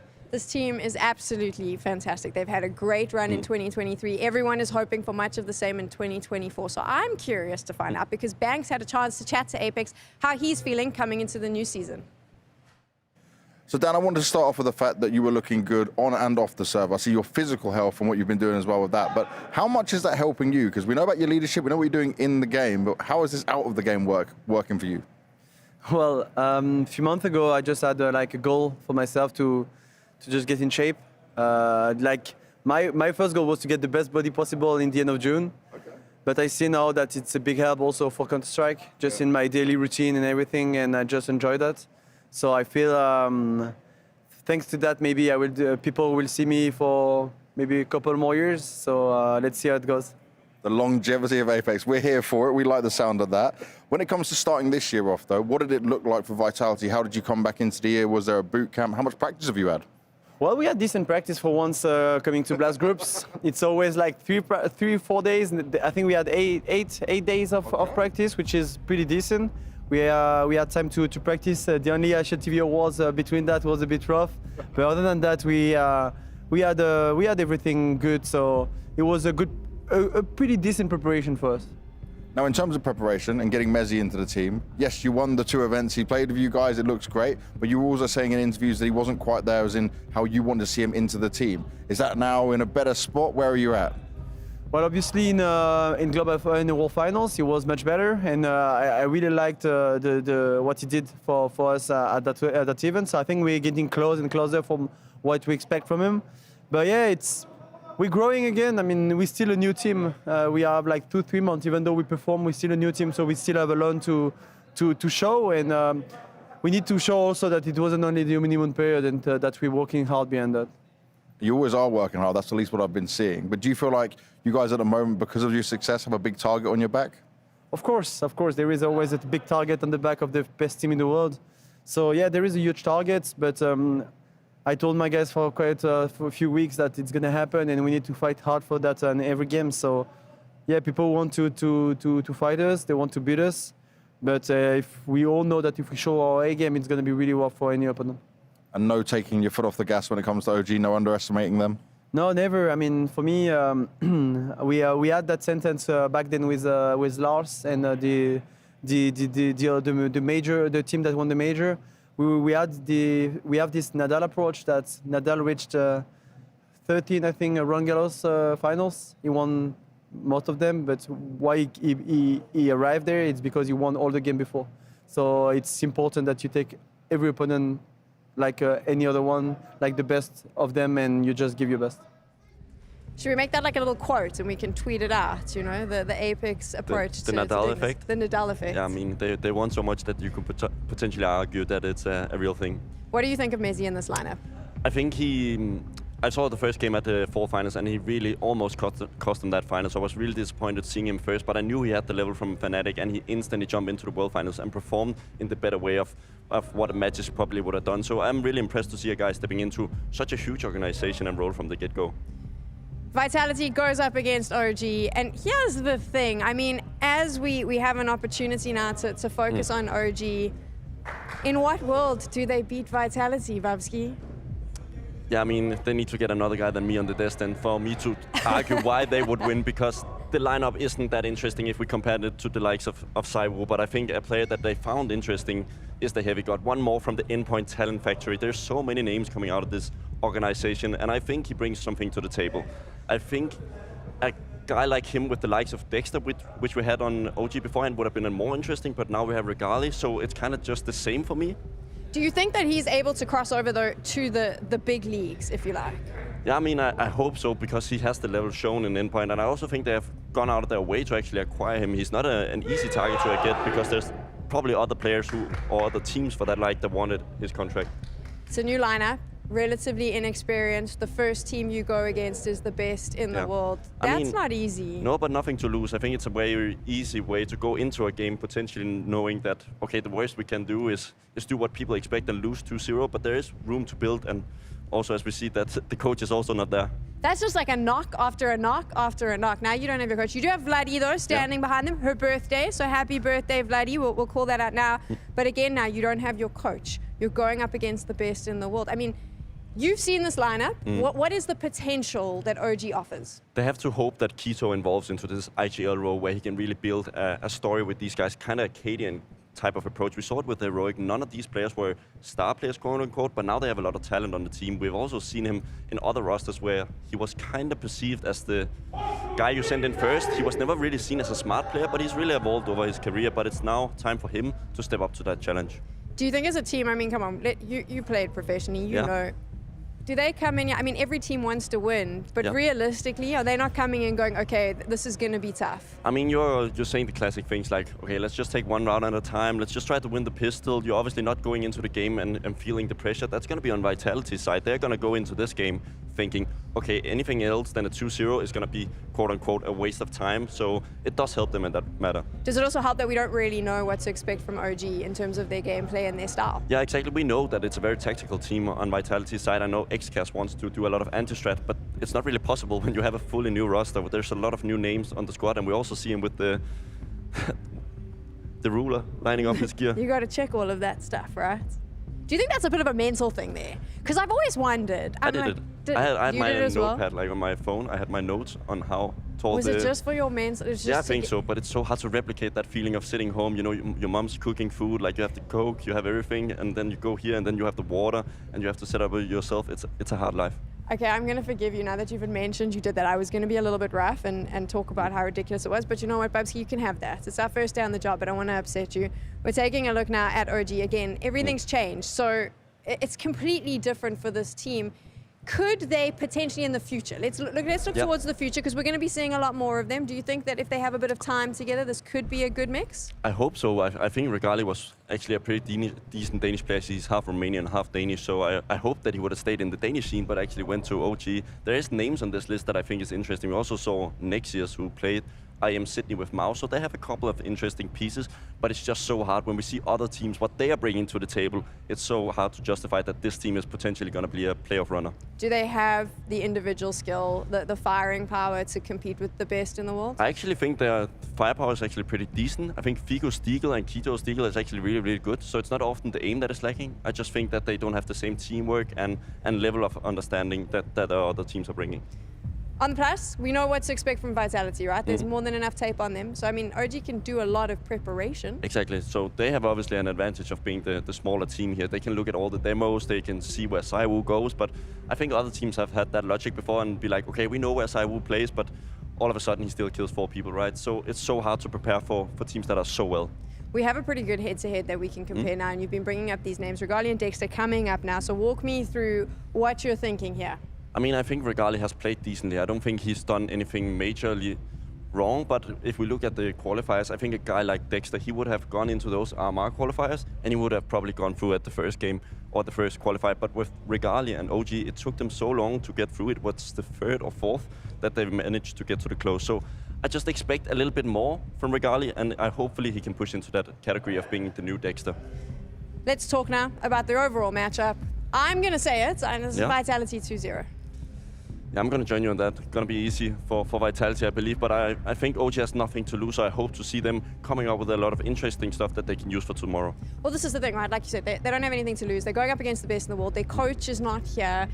It's a new lineup, so technically they can kind of come in and just play and get a feel for one another. Yeah, I mean, I've gone through that journey myself before, so it's really lovely to actually have this way of playing that you're going to a tournament and you're being like, and then you see all of a sudden in the snack room, oh my god, that's Saiwu, and like you have nothing to lose, you just enjoy the experience. Obviously, some of these players have tried it before, but for the likes of Nexius, Heavy God, some of those names have not been used to sitting on a stage like this. Look how nice we're being for our first game. This is not who we are. I'm not normally nice. I'm actually neither pretty am I. toxic. So I'm really impressed with how we're very well behaved. We're being so cheerleady for OG. Of course, though, Vitality, this is the team everyone's going to be keeping an eye on. 2024, is this their year? Do they carry on? I think they are the team to watch, the team to beat, and I think other teams are looking at them and how can we evolve our playbook, because the guy in the picture, Apex, has really stepped up his level. I always thought he was a little bit of a gimmick IGL in the start. What? Wait, Gimmick IGL? in the start of his career when he played with the full French lineup, I didn't really understand how they played. I think it was just the guy to the right who was really doing a lot of stuff. But then when he got in with the international roster, I really got a lot of respect for what he achieved with those guys, because it isn't an easy task to get the likes of Magisk. I've tried it myself, Sonic. Those are guys you have to make room for in the setup and also make it work, and he did it to an A+. Apex, for me, I feel like is a little bit undervalued sometimes and not spoken about enough, because I do think that what he's been able to do is incredible. He finished off the year with I think a 111 rating, which is unheard of in terms of IGLs. He's always been perceived as this IGL in the same category as a Carrigan, kind of not killing too many people, but he's really put that statement to the side and really shown that he can also join the server and really kill a lot of people. I think that he also creates the space that Zaiwu needs to pop off. So Apex, one to keep an eye on. Right, we have a little bit of a technical issue, which means we're going to be crossing to a break, but don't go anywhere, because the moment we get it all sorted, we're coming back for Apex and his Vitality team to take on OG.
to the Blast Spring Final.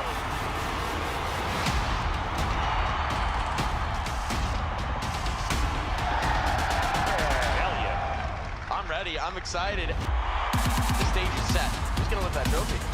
Oh! What is that? It all comes down to the next 3 maps of Counter-Strike. All right. Okay. And he can't believe it. Oh, my God.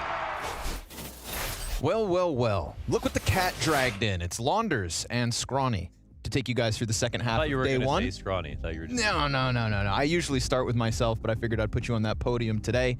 We're back, baby. Blast Premier halfway through. 4 best of 3s today, which means we've changed over shifts. Congratulations, Tech Girl, on your first segment here in the Premier Series. Welcome to the family, gang. Sorry about complexity. Yeah, really sucked. Yeah, definitely a South African problem, not a North American. No longer North American as JT. Yeah. I think, unfortunately, he wasn't the problem. Nope. That's the other sad part for him. He actually played pretty damn well. And what do we expect OG to do today, Launders? Can they play well enough to really take a chunk out of the Titans that is Vitality, the team that finished 2023 at the very tippity top? Well, if you want to talk about a chunk, we got to talk about Heavy God. You know what I'm saying? I think he'll be definitely taking a chunk here. He's been really good.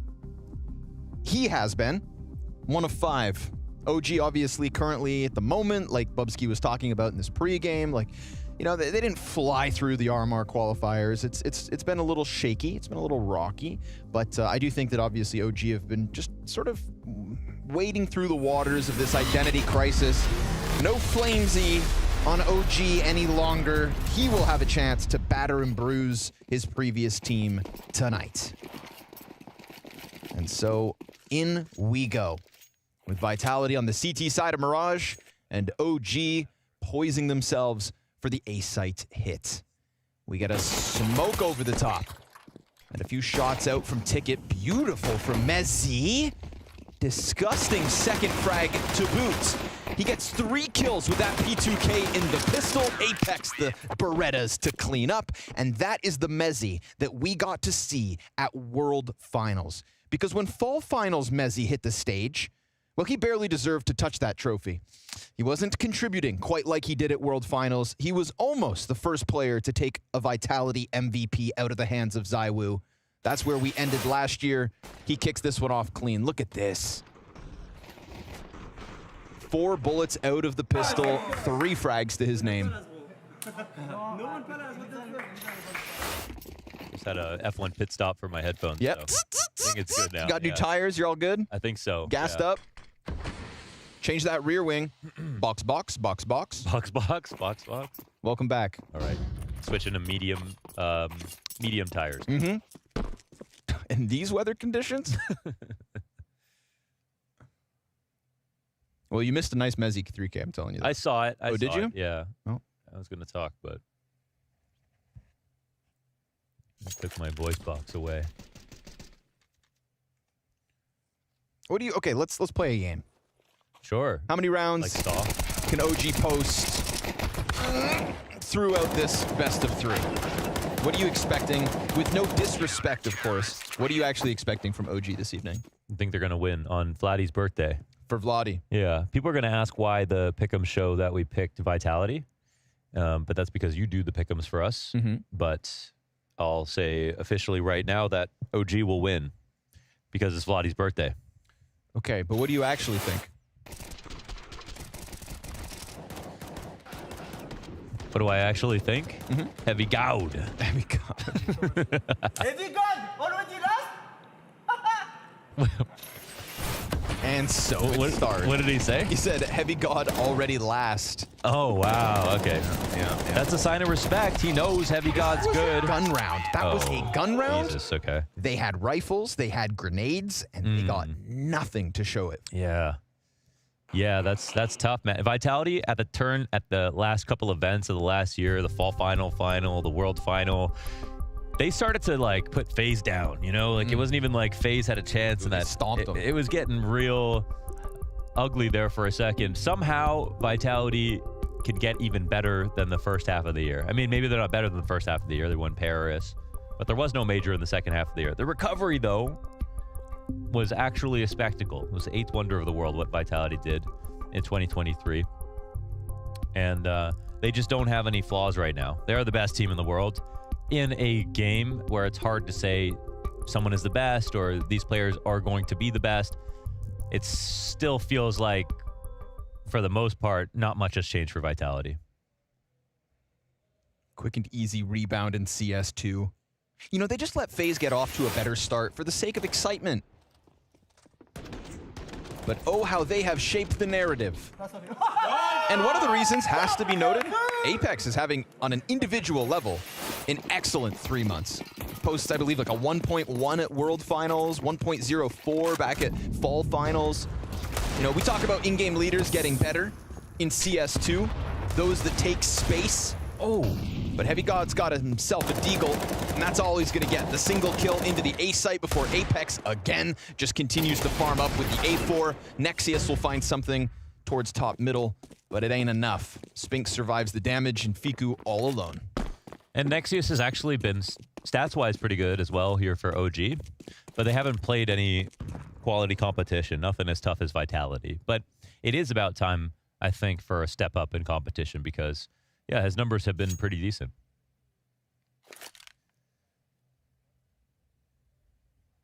I think Mao's NXT have been something of a money tree in terms of young talents, right? So I think they were, OG were like, all right, well, let's see if there's one more player that we can scoop from them to take advantage of their great talent scouting.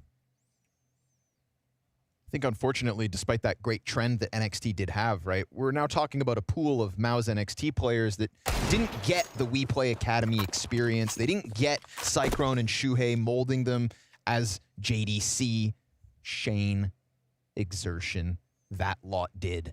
You know, I feel like Jimpat really was kind of the last piece that went through that nurturing period in NXT. So, yeah, Nexius is on the list. And Fiku, this is possible, making a list of victims. Too deep, 12 seconds to spare. He could plant, and he's covered from Palace, but it's Zaiwu, whose position is now known. Fiku, if he wins this, and we know Fiku can hit a headshot, well, we would have been on for something spectacular, but he can still be proud. 2 frags and a bomb plant. Ain't nothing to scoff at. That was really nice. Yeah, good try, Fiku. He's still calling for OG, right? As long as nothing's changed in the last... Don't know. Don't know, actually. But yeah, okay, he was at 1 point, so I'm going to assume nothing. If everything else is the same. So much has changed for so many teams.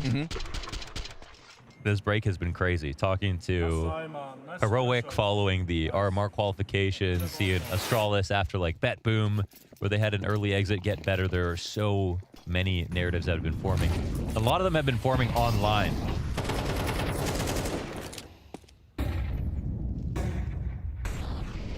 It's all we've had, Launders.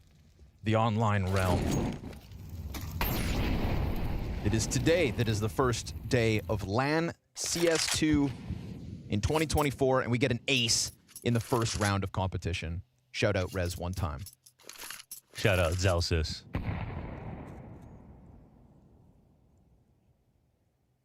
Shout out Honda. Big ups Honda. Yes, sir. The Pistol Ace Gods. I read on HLTV that this is Heavy God's tryout for Vitality. Shouldn't be reading that website. There's lots of things you can do there, but reading, it's a dangerous game. Creeping up through connector. They've done a good job of keeping the pack tight.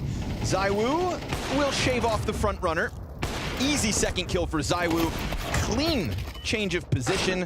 Little verticality goes a long way. Regali, 6 snap back to Cat. But the nade almost gets there. 3 health. 3 health.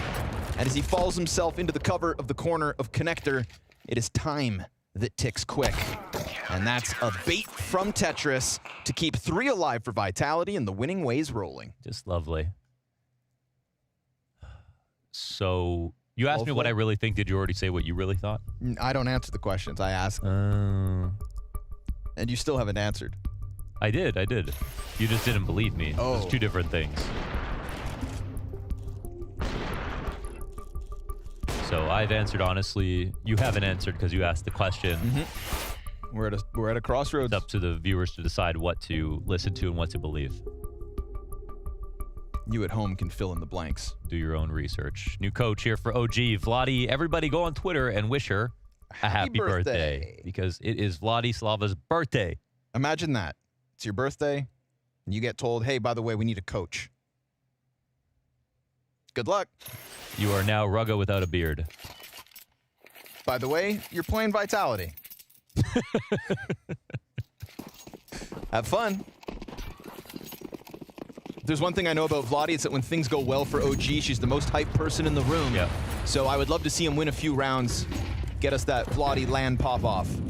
Very quick round this time. Tempo, nasty up connector, and Flames hits the ground with nothing to show for it. Apex sprays clean. Third, not his for the taking. ZywOo from Ticket will turn the attention of Keto. And Fiku, with a bit of cover along the wall, just can't manage to bring anybody else with him. So the pace definitely catches them out, but Apex does enough to hold the line and give his teammates a comfortable amount of space. But they're already thinking about the second half of the round. Keto has the site to himself. Lurk Smoke comes out. But Keto, he doesn't have much to lose, so he's going to take some kind of risk here. And, well, ZywOo's playing back off the cusp of his smoke. Saw a discussion about Plume versus Bloom recently on Twitter about smokes. What about Anders? It was it was Vu talking about whether or not smokes should be named after the great Anders Bloom or the great Anders Plume. I mean, smokes plume, right? That's what we've always said. But smokes also bloom. But when I actually think about bloom in FPS games, I think about how, I think well, of in inaccuracy. Fortnite's not first-person shooter, but in Fortnite they say bloom for spread. Yes. Which also sort of makes sense. When I hear bloom, I think of onions. Onions. Bloom and onions. Plume. Bloom. Bloom's got more. I like bloom. But mechanically. They bloom, they bloom. They peak. You guys got to decide. Flames, he gets away with one, but he's pressured by the Molotov, so luckily for him, Mezzi's got a piece of the action, a double off of Catwalk. It's a gun round that finally looked to go the way of OG out the gate, and they get shut down in an instant. 2 up between Regali and Heavy God, highest rated players for OG throughout their RMR qualifier run. Emphasis on the Heavy God, but shut down this time around by Britain's best. Mezzi sitting pretty on the 3-piece. Regali's got 45 seconds to try and cook up something special. Well, he's going to need a cast iron, a gas stove, and Ramsey's pedigree, okay? To be able to make a dish out of this.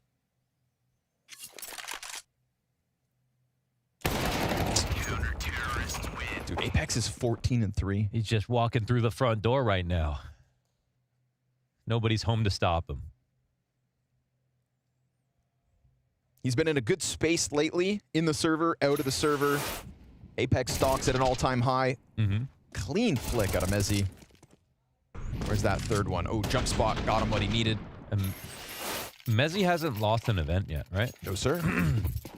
So he's been given so much time to get comfortable and get better. Yep. Like, we don't even know how much better he's going to get. We know how good he can be. On Vitality, though, his first event, he wasn't that good. His second event, he was really good. Where's the ceiling? I don't think he's lost a match yet since Mezzi joined. Oh, well, I'll just double check that real quick. That's That'd a be big claim. insane, yeah. That's a big claim, but if I'm not mistaken, if my gray matter serves me right. Man, how come we didn't talk about that? We're about to. Yeah, no match. Well, they've lost maps. No matches lost. Jesus, that is 8 series straight. We were talking about some pretty good teams. And to be honest, this would be the perfect event to eat your first loss, because then you got it out of the way. There's no trophy here. That attitude is why you're not playing on Vitality. Well, you got to lose eventually. Wouldn't it be better to happen at groups? Sounding like a real Norman right now. Let's see what Larry's cooking. Mezzi 2 to the left. Clean as can be. 8 in a row for Vitality. Vitality, yeah. I had made my top 20 lists for this year, and for a while I had Rops over Spinks, and that was the big thing for me, is that I ended up putting Spinks over Rops. And the main reason was because at the World Final and the Fall Final, I thought that Spinks was directly better than Rops in those two tournaments. Of course, yeah. And I think that actually, that's where it flipped. Before that, I had Rops for sure, number 3. Yeah, yep. I just think that one, you know, the games we watched, Spinks was that guy. You're absolutely right. I believe it was Hawka who tweeted out a great graphic in terms of like that rating head-to-head between Spinks and Rops. And the evidence is damning. I didn't actually see that. What was the... It was just the Spinks' rating versus FaZe throughout the year and Rops' rating versus Vitality throughout the year. Very one-sided. Like the trade train that has been Vitality's defense. ZywOo, if I'm not mistaken, was burned out there. But Fiku throws caution to the wind. So slippery, that one. Can't find him. Can't find Flamesy either. Keto, he can smell him, though. The milk was still sweating. It's just that. And now he's gone in the completely wrong direction. Bomb is unrecoverable. With that one kill, maybe he could walk into that 1v2, but I think this is slowly just turned into... I'm not going to say safe because it doesn't seem like he's going to, but I was going to, I got to admit. Keto doesn't know about that word. Keto believes, and so should Vitality. 9 rounds straight. 9 rounds straight.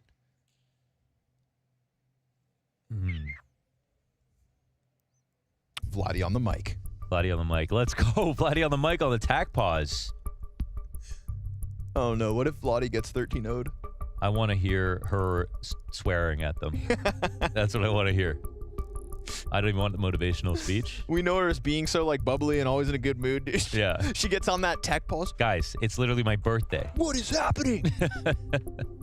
She was talking about taking it easy today, watching her team play. Pretty excited to do that. Yeah. Hope everything's cool with Rugga, though. That's obviously, of course, yes, extenuating circumstances we don't know too much about. He's a family man. Said he had to take care of the wife and kids today. Yeah. As a great man would. And in his case, does. But yeah, I thought so. Fiku definitely heard ZywOo get tagged by that Molotov on Van.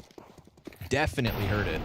And you can see his confusion when he jumps out the window and gets shot in the back of the head. You're not the first, Fiku. Won't be the last. Again, we're going to get pace. OG got close to this bomb site once in a similar buy with a similar round, and they've got ZywOo dead. Op in hand for Fiku, trying to catch the rotate as bomb is down.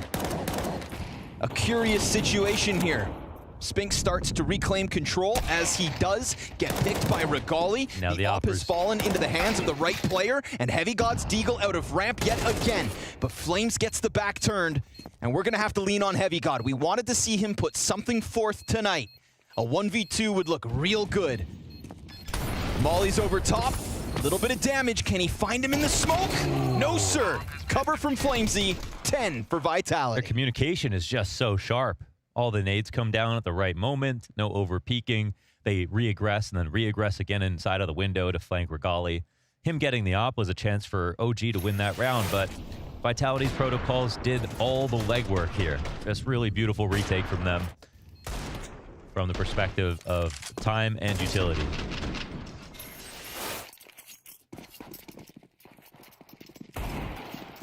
We won't be jinxing anything today.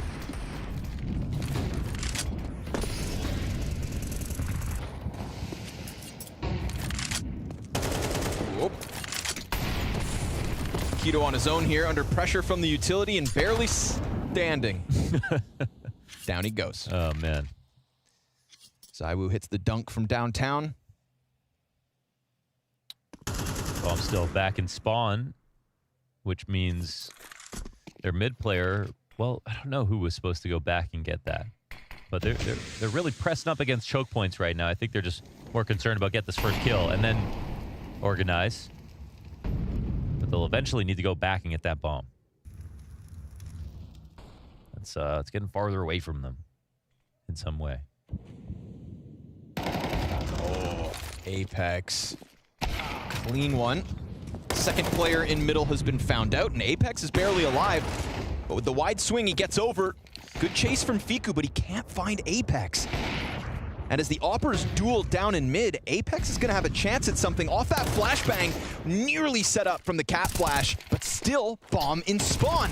Mezzi continues to tear them up. And as Regali swaps over to the AK, at least the frags are both here for the taking, and ZywOo denies him. That was at the final line. That was their closest chance right there. The kills were there. I mean, they gave him the respect of saying, okay, you probably have the bomb, but there was actually no way to go back and get it. So, well, small chance for OG, but right now we're looking at 11-0. I've been finished my rewatch of The Sopranos, by the way. Okay.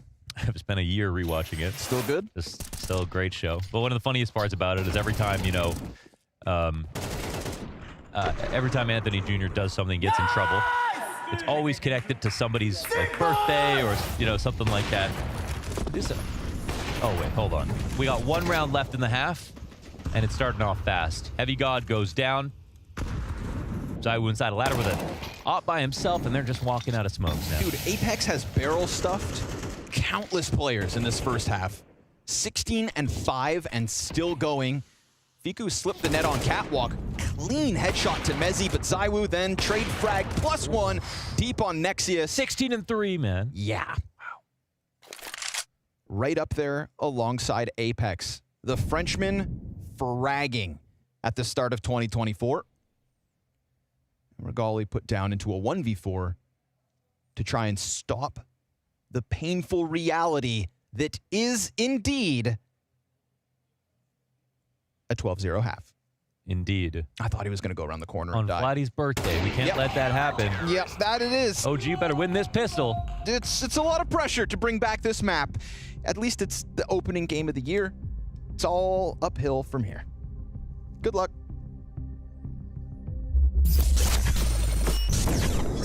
Are you going to get better chances than this one to try and do anything later on? Probably not. Nico's deep on the site. Actually, again, probably should be dead already. He's going to get the 1 kill there. Good little double for Bieri, and might as well have been a triple there. And Bonacy is in a lot of trouble. He no-scopes one of them. He keeps going. 10 seconds. He fakes the bomb, spins around, takes down Woody, and now he's on the hunt, running up close and personal. Oh, and what a flick! He doesn't have the time for the Surely. No, he Just can't give it do to anything. him. Oh! Yes! How is that possible? What an absolutely godlike sequence from Bonacy. He doesn't have to move so much. Now, there is a Molotov on Turtle. He's going to throw it. It's not deep enough. Bonacy still could have the shot. Oh, and there it is. One of the best clutches we've seen in a long, long time. That is something special. Flames and Dexter. When this bomb down is scary. Flames is taking real estate, but ends up getting punished. Liquid hold, and they win these fights. Just Dexter left to get past, but he's an iron wall at the back of the site. Moving around, kill number 3. Oh! Dexter! Make some noise for him, that is incredible! But Apex, as quickly as he peeks from hell, goes right down into the open floor of the B site, hears this coming, knows, and raises the alarm. But they're gonna double back so that they can split from Decon. No rush, but as that nade's being thrown, ZywOo mischance. Apex drawn out, in with another kill. ZywOo traded back, Cadian the one-man army. 2 kills already to his name, 3 kills already claimed, and a 4th could be had. Ooh. Oh my God! Cadian from start to finish with bomb. But here comes Dupree, quietly, creeping, lurking, and Cadian saw a sliver. Oh my God! Oh my God! 1v5! An absolute beast! It feels like he gets clutch of the century every week. Lamef, gotta be careful. Walks into the shot. Farlig and Glaive to defend. Early damage. They still haven't seen the position of Glaive, and actually coming up the vents might prevent anything from working out. Config is not letting them have an escape route. It's just Brokey tucked into the vent behind the smoke. Yeah, Brokey. He's wondering what's going on inside of the smoke. He's going to find one, finds a second. Absolutely not. He's already done this so many times, and now he's looking for an ace clutch instead.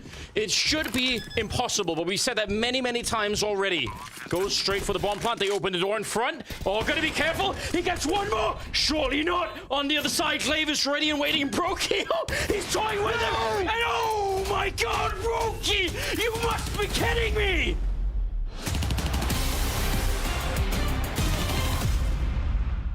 Well, it's a tough reality here for OG, but they are indeed down 0-12 in the opening map of their 2024. It can only get better from here.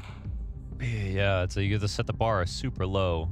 It's like the opposite of, what's that called? Not the Macarena. What's the one where you go under limbo. the bar? The limbo, yeah, exactly. Limbo gets harder the lower you set the bar, but it's the opposite here in CS at the Blast Groups 2024 spring. That's a fair season start. Map 1, match 3, day 1, year 2024. Let's kick it off. A CT pistol is all that is in between OG and embarrassment. Oh no, on Vladdy's birthday, come on guys. But luckily Heavy God is in the server, and where there's a Heavy God, there's a chance. 3 kills, just like that. From inside Sandwich, he keeps the hopes alive. But a 2v2 right back after, and smoked off. They could cross, they don't know it, and they won't. They'll hold. Oh, but you know the worst part about this is now that uncertainty is going to start creeping into the back of Fiku's mind. He's going to leave for the B site, and this whole entire time, Vitality is just going to have sat in the corners. They're planting the seeds. Oh. Oh no. Oh. Wait. Oh. Oh. Okay. They get one spotted. No bomb spotted on the ramp, actually. Oh, and second player inside Palace. All info is known between both parties. Who's swinging, baby? CS2, swing or be swung? Oh, they're so uncomfortable. CT's looking up here from triple and default 45 seconds, but Fiku wins his. Nice headshot, and Spinks now has to recover just like that into the 1v1. Oh! Just like that, 13-0. On Vladdy's birthday. On Vladdy's birthday. 13-0 like it's nothing. Because Vitality were indeed the best team of 2023, and they start this one as hot as possible. I think Scorny said this a few times, so I'm just going to say it again. I mean, it can only get better for OG from here, right? I mean, we tried to talk a story for OG before the game. Heavy got an interesting player. We also saw it in the pistol round, but it never even got close. Ouch. Yeah, it's tough for the mental part for OG. Obviously, they also lack their coach. I think that would be a part of why it goes so wrong. There's nobody to take that time out and be like, hey guys, calm down. Like, we need to take it one step at a time, and it just snowballs. I think Vladdy will be pretty good at that. I've known her for a while, and I think she'll be good at getting the motivation up. But it is a tall ask, because to go 13-0 on your map pick, on your first game here at Blast Premier Spring Groups, what? How do you even deal? And now you're going to go face Vitality on their map pick. It's impossible for them. Yeah, and the seeding didn't really help them either. They're in a group with Vitality, which is the best team. Then they have the Astralis and Falcons potentially facing off after this game. So it's not really going to be an easy ride for these guys, so they need to find their way extremely quickly. What did Vitality, I mean, I was going to say, what did Vitality do right? Everything. Okay, but I mean, from an OG standpoint, let's talk about that, because it felt like even when there was an opportunity for them to do something, they just didn't capitalize on it. Yeah, we have a couple of rounds in the game, and I think there is actually potential in some of these rounds. I think 13-0, you think, okay, they didn't even get a kill, but it was actually interesting in some of the rounds, and I think I want to bring one up. They get a good default here. They get the 1-for-1 trade, and then we actually see OG in an interesting position. You would be like, okay, 4v4, the guy in short room is going to go for the trade here and get them in an advantage. But look at the individual quality from Messi. Like, he gets that kill, and it's just so demotivating for OG. Like, they're in good positions, and they still manage to lose the round. I don't want to put more salt in the wound for OG. So let's just have a general conversation specifically around the team that is Vitality and why they are the best in the world. Yeah, I think it's interesting to look at Apex, right? He enjoys these types of games where there's only anything to win and the momentum just keeps going his way. He's such a unique character. He like laughs and screams, even though he's in front 10-0. I think the guys on OG side is also feeling that, why is this guy screaming at me? Like, he's obviously just winning so easily. But it's nice to see that he's continuing the trend from late 23. I like that the positivity that you see from him. Obviously, it's in the server, but it's also on his face and that celebrations. And the thing is, he's going to get in your head when you're not doing that well, right? Yeah, he's a 50-50 kind of guy, right? If things go wrong on his team, we've also seen him like sitting with his face in his hands and all these sorts of things. But when things goes the way of Apex, we see this guy, and he is the one who wins a lot of games. How annoying is that when you're sitting on the other side? I think you don't hear it too much. Obviously, it's a little bit worse in these arena events, but it's kind of more that you see the guys standing up when they start standing up. I remember so many games between Apex and KDM where they would constantly just stand up after each round. So I think it brings a lot of atmosphere to the viewer and us. Pretty scary though if you're OG. A lot of those players knew Heavy God as well. I mean, this is his first sort of, I want to say like introduction to the big leagues. And then you got to deal not only with a bad scoreline, but you got to deal with that guy on the other side celebrating. Yeah, I guess it reminds me a little bit of myself. Obviously, I didn't have that rough a start. I think I won my first game, but getting into a stage like this, it hurts your ego a little because you're used to playing against worse people, like tier 2, tier 3, and you're dominating those type of games. And then you actually get the feeling of what is it to play against the likes of Simple, Saiwu, and you just don't get that amount of space. It's like a little bit of baptism by fire, right? For sure. And like we said, there is absolutely nothing more that can go wrong now. It's only up from here. We're going to be moving to map 2 right after this.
to the Blast Spring Final.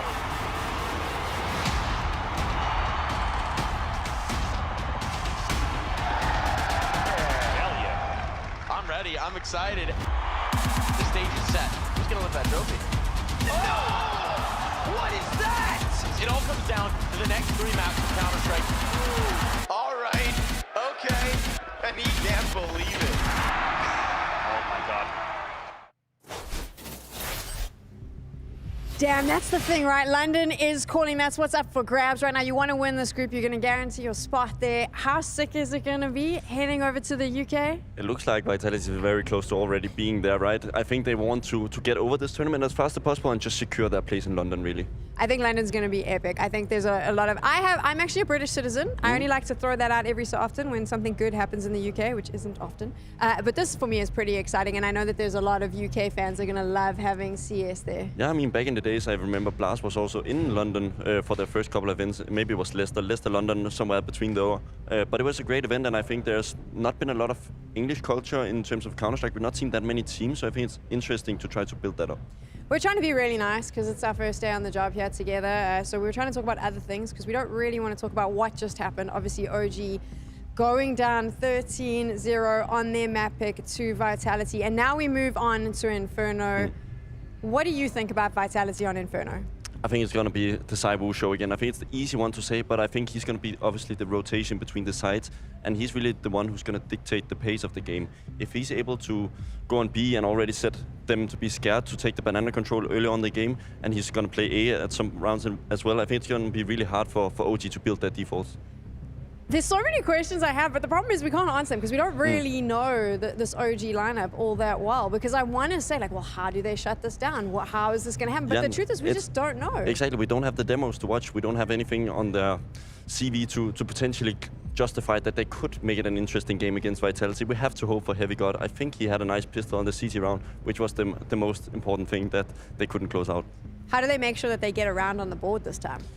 I hope that we're going to see a little bit more structure. I think it was a little bit messy on the T sides beforehand. Now they're going to get another shot on the T side. A little bit easier map for me, personally, to get the defaults rolling. You at least get the control if you use your util well. We're going to have to look at that. It's going to be super interesting because obviously they're coming now as well. Not only do they have to fight it out in the server, there's a mental battle that's taking place. We can see them huddling, getting ready, but it is difficult. You mentioned overcoming this is going to be the real test for OG. Yeah, obviously when you go out to take a break afterwards, it's not an easy conversation to have, to be like that guy, hey, let's just have fun, but you know, it's not fun. You lost 13-0, you prepared many months or weeks for this particular tournament because it's important for OG, and they just got absolutely annihilated. Do you think it's difficult when it's like a younger roster like this, where it starts becoming a little bit more of the blame game when you go for that break and less about trying to just move forward? Yeah, I mean, I think that's why the disadvantage is even there for them as well. There's no coach. Obviously, you talked about the manager being the coach, but she cannot help on the right rounds that went wrong. If Rugger was here, he was able to say, hey guys, round 8, it was just a small thing we had to change and we would have won. And it's a little bit easier to move on. But here they kind of have frustrations from the last game that potentially could walk into Inferno. Obviously, to be clear, we have absolutely no idea what happened in the conversations outside. We weren't there. We're just spitballing. Yeah, we're just kind of talking because we didn't want to talk more about how they played. And this was something, though, we can talk about, though, is just the team spirit amongst Vitality. But I like to see that from Vitality right here, that they're still doing the huddle, they're doing all the rituals, even though they just completely destroyed a lesser opponent. They're not slacking on the good things, and they have brought a lot of... Okay, I don't know what that dance was. They didn't have that last year, but maybe they practiced that. Maybe they practiced it. I mean, they did say that they had some practice. They then had the HLTV Awards, and then they had a bit more practice. So obviously, Apex decided that dance was important to add to the mix. He's a character. He for sure could make a dance and make it work. They're feeling pretty confident. Job's done for them. Do you think that they're probably thinking that already? I mean, psychologically, they are probably already at the hotel preparing for tomorrow. But obviously, they still need to win this second map if they want to make it easy for themselves. So let's have a look at it. This group is pretty, I think it's pretty stacked. When you've got Vitality, Astralis, and I do think that the Falcons lineup is super interesting. For Vitality, that's obviously going to be playing in the back of their mind. It's all well and good that it's easy today, but it's not going to be easy tomorrow. No, but there's so many storylines in this bracket. We have Vitality, Astralis, and Falcons. There's so many former teammates on each roster. I think Falcons against Astralis has been kind of unique because Magisk has always been the favorite, talking about Vitality as well, has always been the favorite against Astralis because they've had like lackluster rosters, but now I would actually say the tables have kind of turned. It's a very 50-50 matchup, and it's going to be a very different dynamic. It's an interesting group, but when I say interesting for OG, they may not think interesting, more like super tough. No, they're not going to get that easy game. They are the easy game, right? And they realize that they're in a big pond with big fish, and they're the small one, and somehow have to survive this. I've seen little fish survive before, and I've seen little fish cause some irritating bites on the bigger fish. So maybe what OG needed today was that horrible first map to wake them up? Like you said, there is potential here. There's firing power on the lineup. It is a reality check, right? When you go into the game and you kind of expect, okay, it's Vitality, it's going to be hard, but you don't expect 13-0, right? So it's now or never, because tomorrow is probably going to be equally hard. It actually is going to be tough when you think about it. OG is really just going to have to forge it together, come together. It's great for a new lineup. For Vitality, like you said, heading to the hotel as well. It is interesting for me, though. Do you think that this helps starting out with an easy game as a player, or would you prefer to have a little bit of a tough matchup to get you into the swing of things? I mean, if I'm the #1 team in the world, I've not tried it, so I don't really have the knowledge, but I would assume that you would like to have an easy game in the start, because then it kind of goes slowly into the routine, the normal thing, and then we see. Yes, last year actually, Heroic playing against EG, and we were like, okay, Heroic potentially world's best team, and then they fumbled the bag. So I think it's great to see that Vitality are ready from the get-go. It's so interesting. I don't play professionally. I'm definitely not good enough, but I would want a harder game to start. Just saying. I feel like it wakes you up, warms you up. Yeah, I mean, probably why I don't play think professionally. That's a very much a viewer's point of view, right? If you're the best team in the world, you just want to get as far into the tournament as quickly as possible. It's fair enough. The pro player just put me in my place. It's fine. And you know who else put me in my place a little bit earlier on was Scrawny and Launders, throwing South Africa under the bus. And I realized that the worst part about this is I can never respond because you've already forgotten what they said. So hopefully they'll be nice to me this time. Yes, that's right, Sam. As casters, we do get to set the narrative, all right? You guys do your job, and then we'll throw you under the bus as much as we need to. At least you have a UFC champion. That's something going for South Africa. True. You know? Yeah, you got that donated by Mr. Strickland. Look at these odds here, Mohan. Our new betting sponsor, GG Bets, has put forth a 17.42 to 1. Higher number better, maybe? I don't think that's how that works. And getting to work is what OG have to do here in the second map of this series, because Vitality have hit the ground running. Off of the back of what was domination from Apex at the start of the CT side.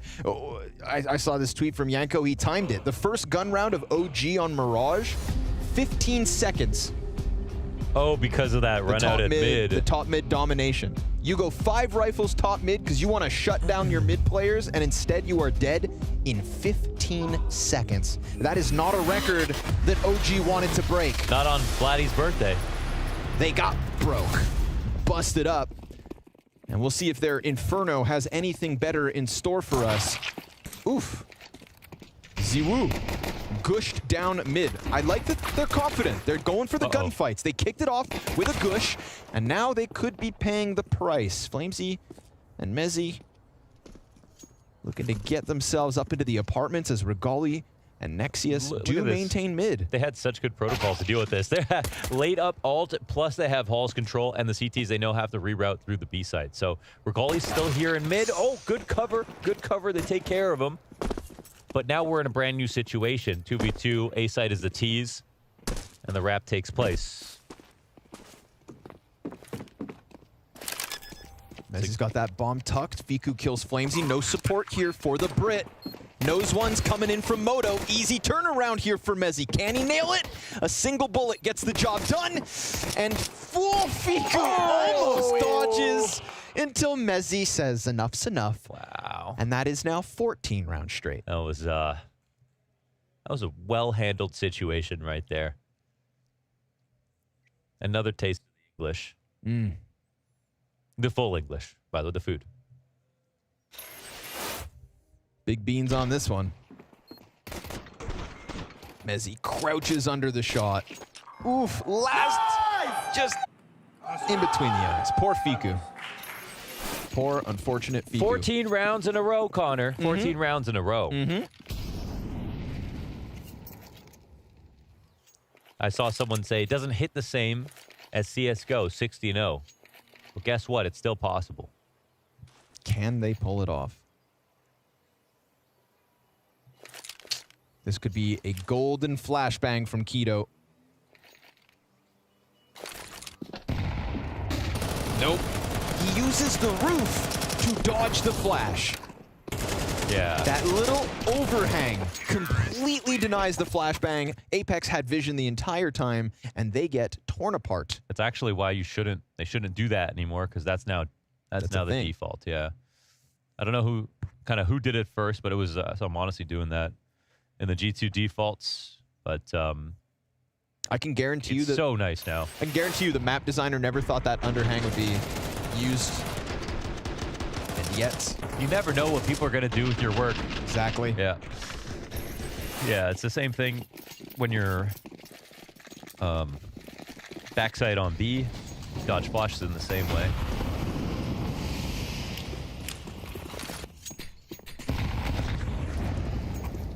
Dodge the nades. 15 rounds in a row.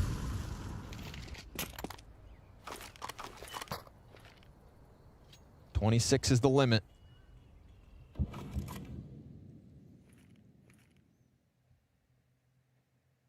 Nope.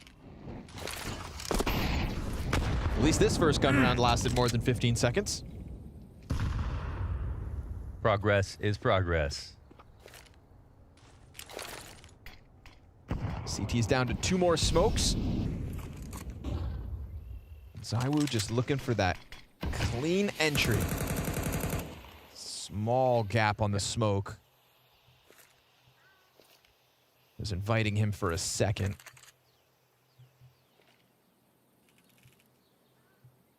Very little cover for Fiku as well. He puts the next piece of util down. ZywOo turns his back. Great chance at a double kill for Keto, but he pulls away and he loses his sight anchor. His nade could end flames. Yes. There have been some weird bounces on these nades right now. Oh, it's second oranges.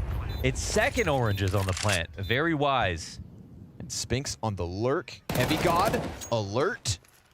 10 health left for him, only 4 sitting on Keto. We've got Apex, 67 health, and Flames a little bit to work with. Such a great molly timing. They can peek behind it. They're gonna try to press. 2 CTs line up, and Flames not able to get that third one, but it puts Apex in a great position to clutch. Little bits of health, all that Heavy God had left, and Apex playing it down. As that bomb ticks, he's got this in the bag. A 2v4 post plant. Oh, that's so beautiful. I mean, they have the smoke timing.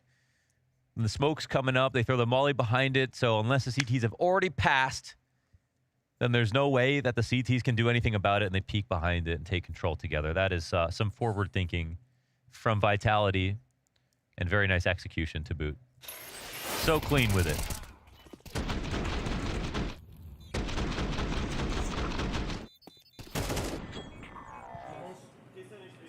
Bomb second oranges, dodges the frag grenade. Yeah, that too. Flame sitting on default, could have died to it.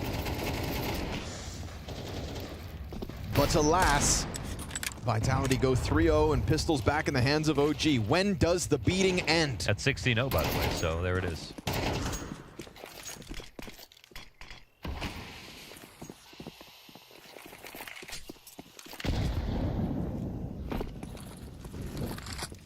Through the smoke goes the MAC-10. Fiku looking to get that Deagle back online. The numbers are here. CT's trying to get into that execute, but 2 already pulled off the play. And the AKs swarm in. It's hard to even... Oh, he was looking to get cheeky over Coffin. He will still get a kill on just the vanilla pistol. Heavy God. Oh. Bigger they are, the harder they fall. I thought I could create some energy for him. Yeah, right yeah, yeah. Heavy go. Heavy go. I think his round's coming. Seen some great rounds. Israeli, born in Ukraine, I believe. Yeah, we were talking to Vladi about him yesterday. Yeah. Born in Ukraine. I noticed he had Israel. Yeah, because his last name, I was like. So, yeah. I didn't know a whole lot about him before he joins, but there's something about these Israeli talents. There's so many of them. Maui Snake has been singing his praise. Heavy gout. Oh yeah, shout out to Maui Snake for the great co-streams. Oh, no second one from Nexius. Tries his damnedest to hang on to that.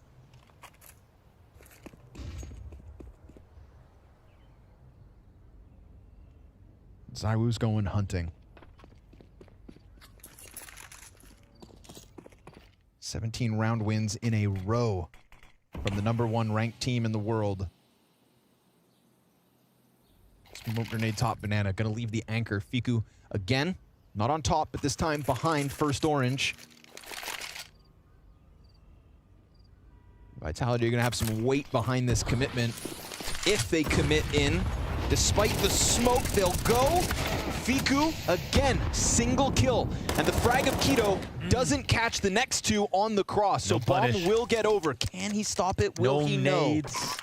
Regali, one molly coming in late. Keto gets pegged by the smoke. There's no support here for Apex. His teammates, they heard him though. They regain vision just in time. However, Apex dying in the back of the bomb site could get this retake rolling. You've got ZywOo on 5 HP. Spinks sits on 50.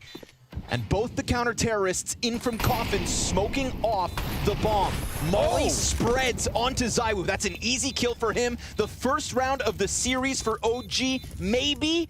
Spinks starts to peak. Diffuser down to the 2 seconds. They've done it. 17-round streak comes to an end. They lock it up with that carpet fire right there on Banana. That was beautiful, connecting those two mollies. The first one, I was like, oh no, they can just peek behind it. But the second coming in, netted them a kill and actually took some time off the clock. So, well done. It's a first round one here for Vitality. 2 maps in. You know what they say, man. First one's the hardest. First one's the hardest. If you're going through hell, keep going. Let's go! The first one, boys. Woo! Ooh, is that ZywOo getting in a little... ZywOo getting in a little trash talk. Yeah. Wow, okay. And back to reality. What did he say? He said, yeah, first one, boys. Woo! Oh, wow.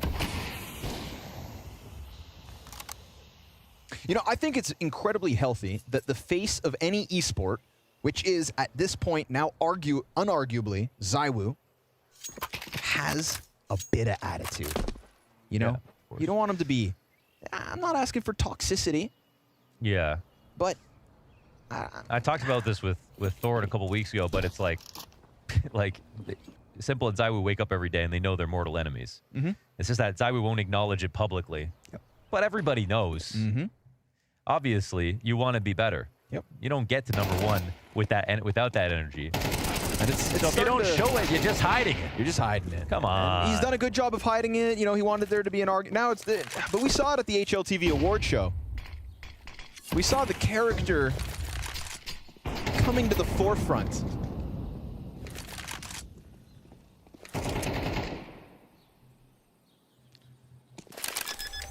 One thing will never change. He's a truly humble person. He's a humble person. And we know that behind the scenes, talking to him, he's a nice guy. Okay, he's not being fake. But, you know, to believe that he's not trying, come on. You got to be kidding yourself. Versus all these other people who wake up every day, they literally they shower in energy drinks. They play in dimly lit rooms 12, 13 hours a day. They sever their relationships with their family members and their friends in order to grind, face it, day in and day out. And ZywOo is the best of all of them, and you think he's not trying? Don't fall for that. No. Can't fool me. Think he doesn't care? Come on. That just means you got tricked twice.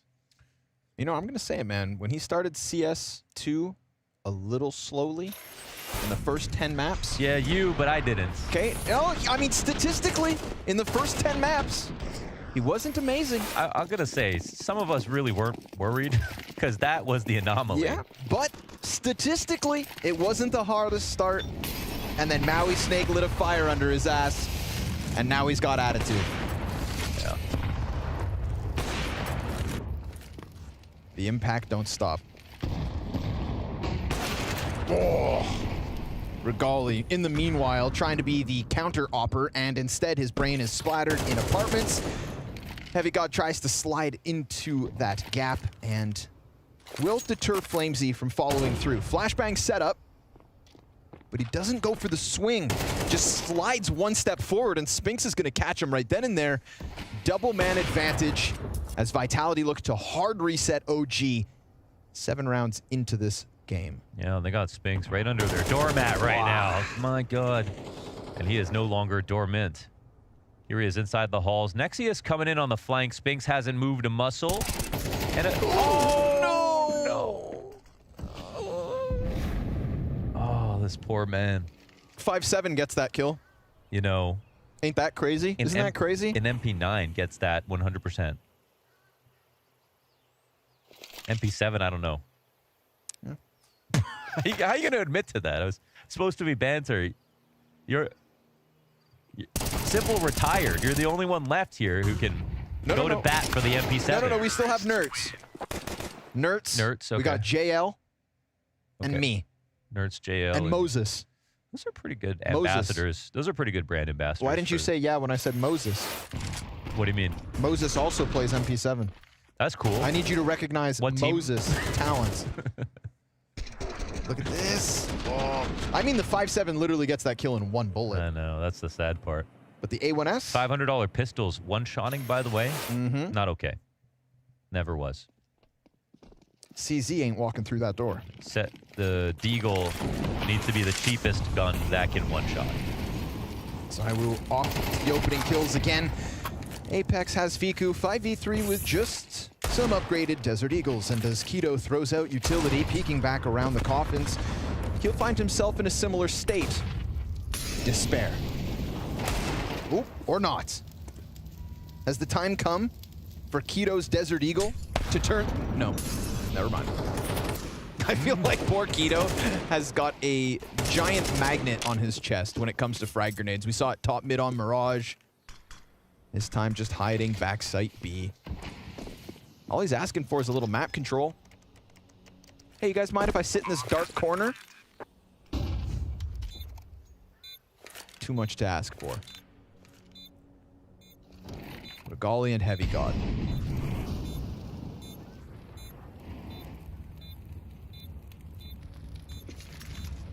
Stuck inside of the church with nowhere to go. So let's see what they can take down with them. There it is. Knock, knock. Quick headshot to Mezzi. Who's up next?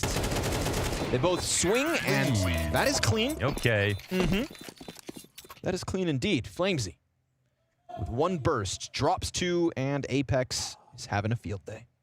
What will it take to rock Vitality's structure that just this last year they got Flamesy in, and that was not even a guaranteed like integration. Exactly. Like replacing Dupree, you know, I think Zonic had brought up the age thing, which makes sense. Like, okay, Dupree's not getting worse right now, but he did play extremely well for about a 3-month period and had a couple years that were worse. Yep. Probably not going to play as long as Flamesy is. That's fair to say. Okay, but it's still not guaranteed that Flamesy is going to be comfortable in those big games really fast. But how quickly have we moved from Vitality integrating Flamesy no problem to Vitality integrating Flamesy and Mezzi no problem, having almost no weaknesses at all? Yeah, I mean, Flamesy had a huge event at Gamers 8 last year. At the HLTV confirmed, HLTV confirmed award, HLTV Awards, Apex said that players like us don't get enough credit sometimes when he was, I think it was another IGL he was referencing. He's talking about, no, he was talking about, oh my God. Kerrigan. No, brain fart. G2. Booksy. Booksy. Oh, yeah, that's right. So, and it's true, right? You can almost never give an IGL enough credit because we all know how much they do. But you only really rate them based on the team's wins and losses. Oh, come on, boys. One more for the road, perhaps? Yeah, Fiku extending around. This is nice. The bomb down in the bottom of T-spawn. All that's to say, I think it's just amazing what Apex has done. Leave it to Apex. And he's also survived the coach change where a lot of people were preying on his downfall, saying, well, he got his ass carried to this point by Zonic. This is winnable. This is a winnable round. Oh, wait, what? Mm-hmm. Did they not see the bomb? They never saw it. It sat bottom T-spawn. Okay. And they're not worried about the B side at all right now. Well, now they are. Ooh. But when you're all coming in from the same direction, I mean, this has got spray down written all over it. You can hear him. Charging 23 bullets in the magazine, takes into the corner. And they, I mean, they could tether nicely, but they come in at separate timings. And the third player's low health. Oh, that was God. 10 HP between the last two standing. Mr. Merryman They're almost over, clutched that. Yeah, they were over on the A site playing with Mega Blocks. They thought the round was over. Whew. Mezzi was playing with Lego. They were playing with Mega Blocks. Okay. I was never allowed Lego growing up. Because you kept eating them. No, that's why I wasn't allowed Play-Doh. So, little brackets control starts the round off nicely for the M4s. Ooh, that is down to the wire. That sly wink from Flamesy. He's a troublemaker, and I know it. Yeah, he is. Sitting pretty at 10 and 5 at the moment.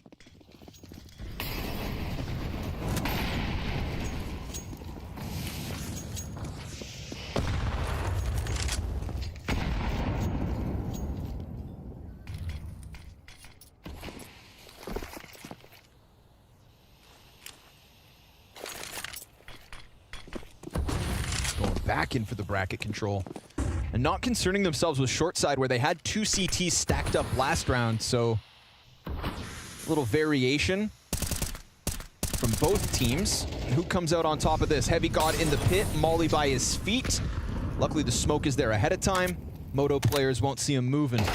Backside player goes down empty-handed. Now Clean suddenly, clear. yeah, Heavy God has all the pressure on his shoulders. Keto's gonna come over to try to bail him out, but then Zywoo picks him off as he peeks out through library. Sight cleared. Fiku near, but not able to stop that bomb plant. Mezzi comfortably backside plants it. Flames does everything. They're already on for the save, huh? Yeah. 2 most important kills right there. That slide out clear from Flamesy. Ends losing 22 HP after refragging in pit as well. Vitality right back to winning.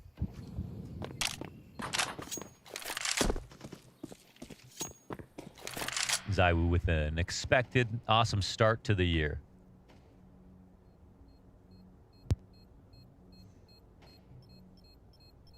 Good.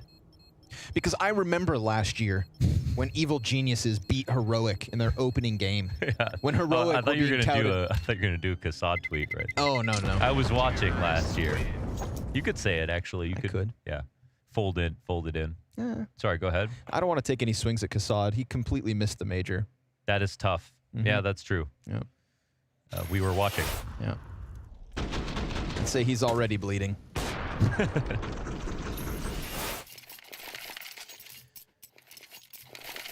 So, sorry. I kind of What was I ruined your saying? flow right there. You were talking about Heroic versus EG. Yeah, you know, we started the year like Heroic, best team in the world. This is their year, and then they lose to EG, and there was that whole thing. And then, you know, it just amounted to nothing. So I looked at Vitality versus OG today as like that. You know, there's that just voice in the back of your head, that scarred tissue. That's like, oh, what if they start cold? What if all of a sudden the 2 LAN wins at the end of the year mean nothing because Vitality lose to OG? Their first loss with Mezzi. But Outsiders were the best team in 2022, not Heroic. That's true. Yeah. James doesn't lose in Brazil. Mezzi just gonna drop the 1. Everybody else has gone towards the A site. It's Nexius and Heavy got a long short. Ooh, 3 players apartments. This is going to unravel your holds. Oh, Flamesy clears the truck. Spinks clears Nexius, but Heavy God gets spotted. And at least he holds on to the boiler control. So they've lost sight and they've pushed it all down to Zywoo. This is what we're all waiting for, though. Give me a Zywoo 1v3 clutch attempt in a post plant. You call it an attempt now. What, are you gonna call this a surefire thing?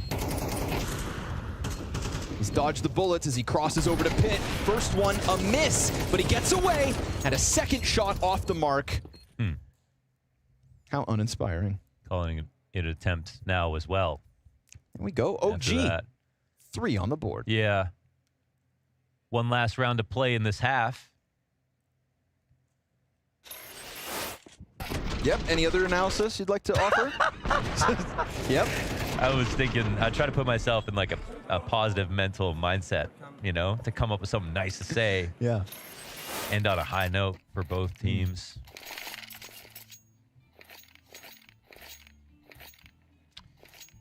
It is Monday.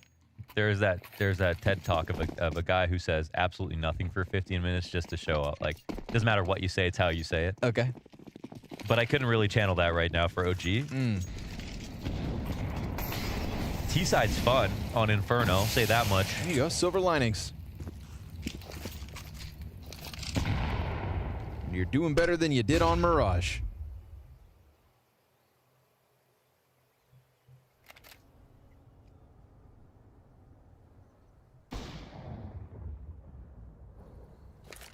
Nexius playing counter flash. Again, this is the setup that held back the T's once. Ooh, but first player, nothing. Boosted member. He'll shave off a single frag. Bomb is still sitting at the bottom of T-ramp, and the entirety of what's left of OG comes scrambling over to the A site as if it's a foregone conclusion. It's kind of awkward for Mezzi. They're comfortable right now, but Mezzi doesn't know if they're going to push down for some time, and there could be someone who walks, and he needs to get the bomb. So they need to hold control of A site while he recollects it. 2 players spawn. Now they can actually go B, and Flamesy's just doing everything all by himself, man. They don't even have to worry about this anymore. They can come to A if they want to. He's on for the ace. Wow. Looking for an ace in the 12th. Now, bomb's going to go down at B. If I'm Regali, I'm just trying to catch Flamesy before I leave, because you could turn your back, but then he's a problem for the rest of this round. And there's nothing you can do about it. Flamesy's out of there. Bomb on the B site. Regali 45 health to try and get OG's 4th. Even the rounds that start to go south for Vitality, like, oh, bomb's in a weird place. It's just been recovered, reclaimed, and held on to. Regali approaching loudly, shot in the side of the head. It is 9 to the T side of the #1 ranked team in the world, clearly.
Well, they got the 13-0 out of the way so that they could come back into map 2 with a bit of a better chance. Problem is, ZywOo's still nuts, and as is Flamesy. A near ace to close out the first half of the second map.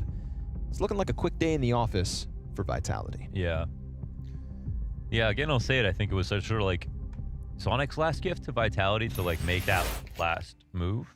And then for Mezzy to come in as well, and just for both those things to work. Just very promising to add to the longevity of a team who were the best team in 2023 with so much more potentially to show. So, well, in the modern era of CS and now CS2, we'll have to see if a team can show a long period of dominance, because FaZe got close to it, but I mean, it was in reality only 2 or 3 events.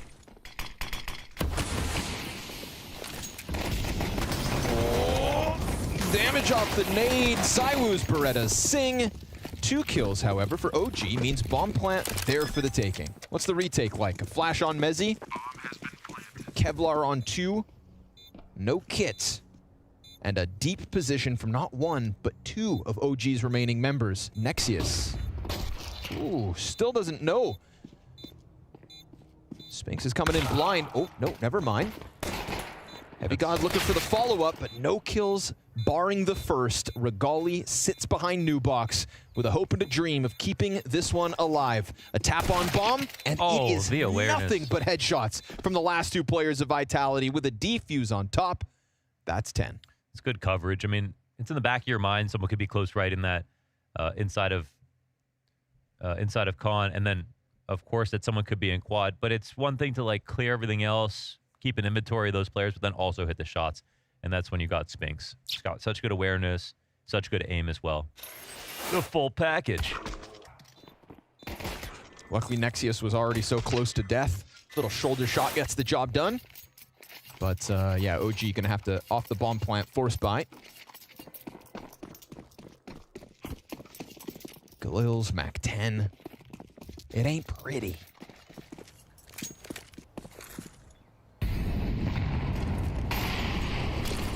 Looking like one of these games that never truly starts. Contrast is the name of the game here versus Vitality and its opponents. Okay. Nice headshot from Fiku as well to deny ZywOo the mid lurk. Bomb still T-ramp. Things could still get weird. Is he a little off the mark with that one?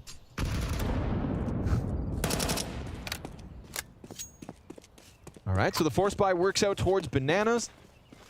And Vitality, 2-man safe.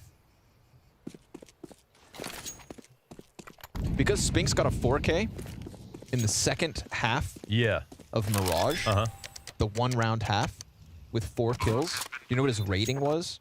So, sorry, say it again. You got 1 4K? The second half of Mirage was 1 round of Counter-Strike. Okay, and you got a 4K, okay. So that means that's a lot of RWS right there. I would say his rating was 3.26. His rating on the CT side of Mirage was 6.66.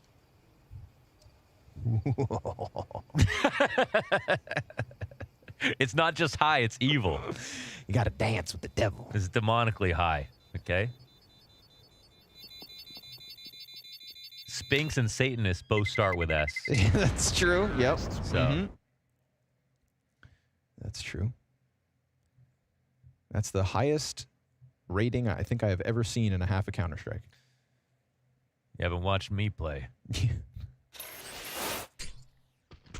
Nexius didn't get both, but luckily Keto's there for the trade frag. So OG got a little life left in them in this opening game here at Blast. They're in a group as well where I think, you know, their difficulties could continue. We've got OG Vitality, Falcons, and Astralis in Group A. The Falcons debut up next.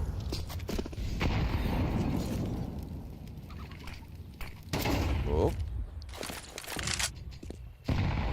A bountiful amount of grenades here for Vitality. Even if it is a weird force buy back, still 2 rifles on the board as well, so I think when they are winning a series this dominantly, can't put it past them to win a round like this.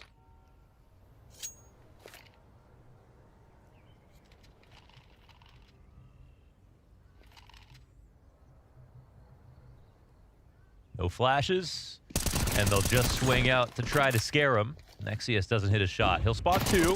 Probably knows there's 3 in total. And oh my god. They kept his full attention. The 1 M4 on the field is exactly where they need it. 2 kills, 3 and 4! Spinks shuts the door, and OG hit the ground. Wow. That's full control, man. Oh, 6.66. I can't believe it. He 1 mags 4 players coming through that smoke. God damn. Like it's nothing. Last You bullet. gotta give it up to him.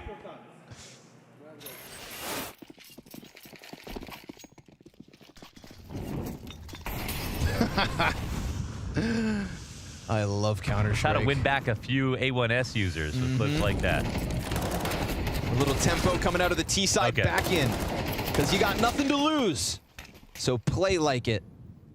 3 frags. And Vitality gets shut up. Temporarily. Because to be honest, that round was going well for OG up until that Spinks 4K. Yeah. So are you on the A1S or the A4 right now? Right now I'm on the A1S. Yeah. Yep. But I have both equipped, of course. Yeah. As you should. Yeah. I guess, yeah. Yeah. If you're sort of unable to make up your mind. Yeah. If you're like a flaky, sort of like lacking a little bit of self-confidence. You know, not sure of yourself. It's getting oddly specific. In life? I think, Don't know what you want? Commitment issues? No, I Says a lot about you, Connor. I kind of just like both of them. You can't even pick a gun in a virtual game. I think it's based on positioning. I like options. Yeah, so you can get out. OG got out. Got out top mid last round with no contest. Look at that. 3 frags, no answer. Vitality, what you doing? Playing with their food, perhaps. As they will come back into this one. ZywOo on a scout. I love a round where ZywOo plays like he's got nothing to lose. But he's already down 4v5 as Flames gets dropped towards top banana. It's the same default here, and Nexius goes down 4-1. They could read this slightly. Let's see if the CTs slow down a bit. Looks like they're swapping positions out at the moment. Yeah, bad timing on that. In this reorganization of grenades, it comes down to Mezzi, the anchor for Vitality, inside of the pit. Oh, gets away from him. That was a little bit of a new way to play it. And we know that people aren't playing big pit as much in CS2 because normally the way you would smoke yourself out, it could just be blown open. So the cover's not nearly as strong as it used to be. Bike peaks are happening less, but doesn't mean you can't get creative with it. And, do you think balcony not having a railing anymore also affects that? Oh yeah, it's huge. You mean, is it good for the CTs, or do you mean does it affect big pit in general? Playing big pit? Yeah, I think the smoke is the biggest reason why you would not play there as much anymore. Like, it was so strong in CSGO, basically. It was just undeniably strong. If you have a smoke, there was no counter to it. Yeah. But I think, like, this is a great example of that railing being gone. Look at Mezzi there, holding an angle, and a head just slowly walks into your screen. Yeah. If there's still a railing, that head jumps into your screen. Yes. And that player is inaccurate in doing so. It's a good point. You know, with no railing, they just slide right out. That's a good point, yeah. It would have been nice to see what the transposition would be. If he got the kill, then what does he do for his next frag? Does he just stand up and then start spraying? Or does he move? But, well, back to the workshop with that one. Doesn't work out today, but it still seemed like a pretty decent angle. Not today. Not today.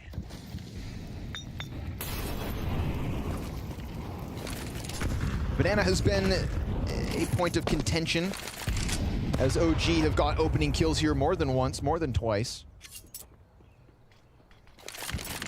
Apex getting all riled up. It's gotta be, yeah, he does it again. There we go, 5v4 once more. As OG collect a head on Banana.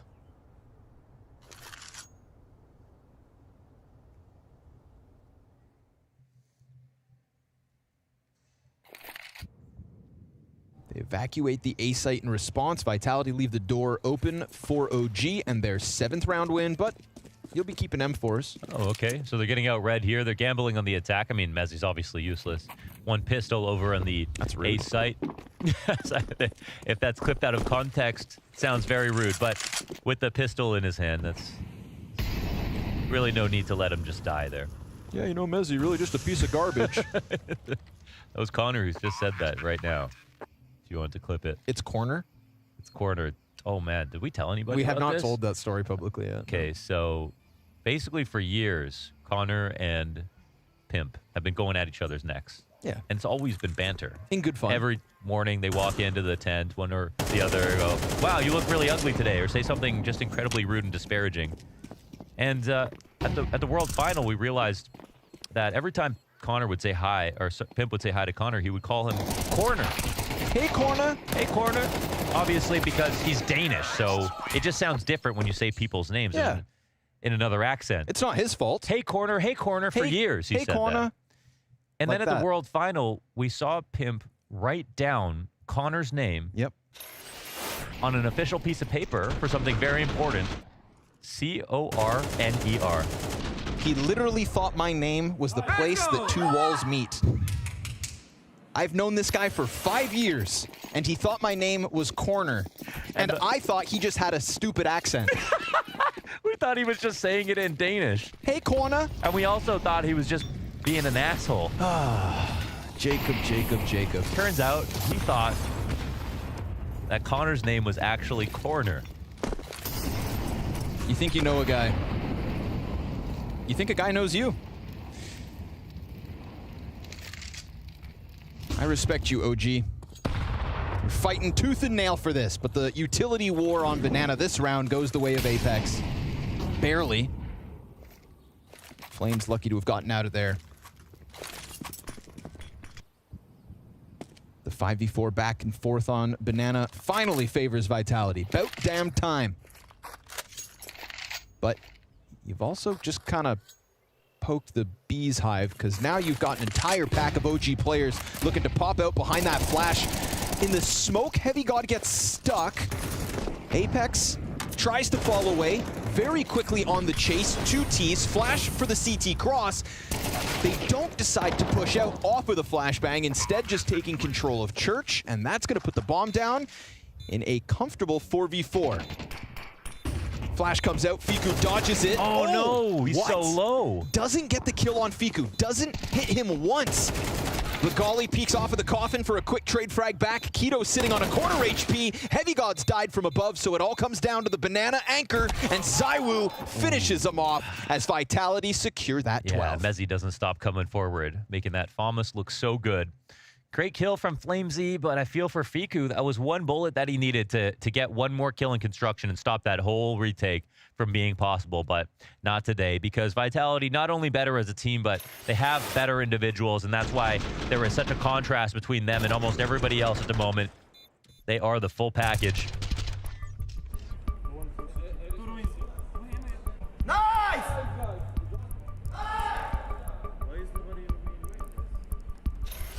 Easy going retake. There were some good things to say about OG, especially in some of these late T rounds here on Inferno. But there is still a lead that they need to come back from. Not entirely sure if that's going to be possible.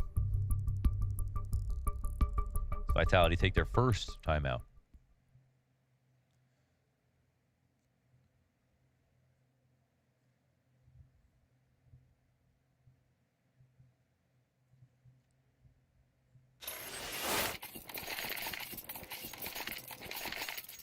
Might be an interesting math guy's stat to see if the team who is winning the most takes the least timeouts. Is there a correlation there in history, if there was a way to tabulate that? It's a big ask. Nope. But again, they keep that pressure up. They pay the cost. That frag grenade does 85 damage. Good bang for your buck. Spinks slips into the close corner. Quana. And the T's fall back. A flash? Yeah, flash pop for Spinks. It does catch one blind, but he doesn't get the gunfight that he was hoping for. They weren't that close. And the instant that Spinks leaves, these T's slip forward. Yeah, but they play 4A. They've got Flamesy just corner spotting. They're going to re-aggress again, it looks like. Deepened on the angle. Mezzi gets visual confirmation, and the trap activates. Binks gets his. Zaiwu from into sight. 2 frags to him, and down they go. What do you know? After a 13-0, Vitality have to put back a little more fight, but that first half was just such a damnation. This series was always going to be a massive ask of OG. Heavy Gods, Tier 1 LAN debut, Nexius' second, and a team that just can't piece together much versus the world's #1. Thanks, Corner and Launders. Much better showing from OG on map number 2. Obviously, it's still not a victory, but they were rounds. I mean, they can go into the second day now actually believing they have a chance against the likes of maybe Astralis or Falcons. A nice birthday present for Vladdy as well. Obviously thrown into that coaching role, able to get the spirits back up. It was something we spoke about, and clearly she was able to do just that. They got those rounds. It looked good towards the end. Yeah. Did you see anything positive from OG that you'd want to point out? Yeah, I mean, she has 0% win rate, right? So not the best statistics for her coach career, but I guess she'll get a better chance tomorrow, potentially. We know there's more easily teams for them to face off against. Falcons and Astralis is not up to the likes of Vitality yet. So obviously OG going down, but feeling a little bit better as we went onto that second map. Vitality, though, we can see them on your screens. They're happy, they're in good spirits, and it's like you said, now they get to rush home, they get to go back to the hotel, chill out a little bit, and prepare for tomorrow. Yeah, I mean, they had a great start. They had probably hoped to go 2-0 today to get that extra amount of time for tomorrow, and they get that easy and done, and now they go back to the hotel. Let's take a look now at the group. Of course, this was a difficult group. Other than OG, there are 3 big names in the mix. And of course, the matchup coming up next, Astralis and Falcons. Those are 2 teams everyone's got their eyes on. Vitality will have their eyes on them as well. Yeah, for Astralis and Falcons, there's no doubt that it's going to be a more interesting game than the first one. We have equal teams. We have so many storylines between former teammates, Magic Falcons, Sonic Falcons, all of a sudden against Astralis. We saw it before with Vitality, but it's going to be a new one. You saw what just happened in this group. Vitality takes a convincing victory over OG. OG now needs to go back to the hotel and prepare themselves for whoever is going to lose the next matchup, which is, of course, the big one. It's Astralis up against Falcons right after this.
one of the advantages that we have is that we have super skilled lineup. Everyone on the day can outfrag and take the victory home. Everyone is striving to become the best version of ourselves. We have put together a really strong lineup and everyone really believes in the strength we have in every individual. Everyone on the team is putting in the hours every day. You can look at everyone on our team and everyone can pop off. I think we can expect to go through this group, I would say. Everyone is hungry. And I also think the opponents don't have too much on us. OG hasn't looked that good. And Falcon is a new team as well. Vitality is obviously a really strong team. I think we can beat them if we play really good. We have good chances if we play our best. We are coming in as an unknown factor. The advantage that we would have coming into this group would obviously be that opponents cannot know our styles. There was a lot of focus on building the team chemistry. The mentality is good. I would also say we are realistic. I would say that we don't have any expectations coming in here.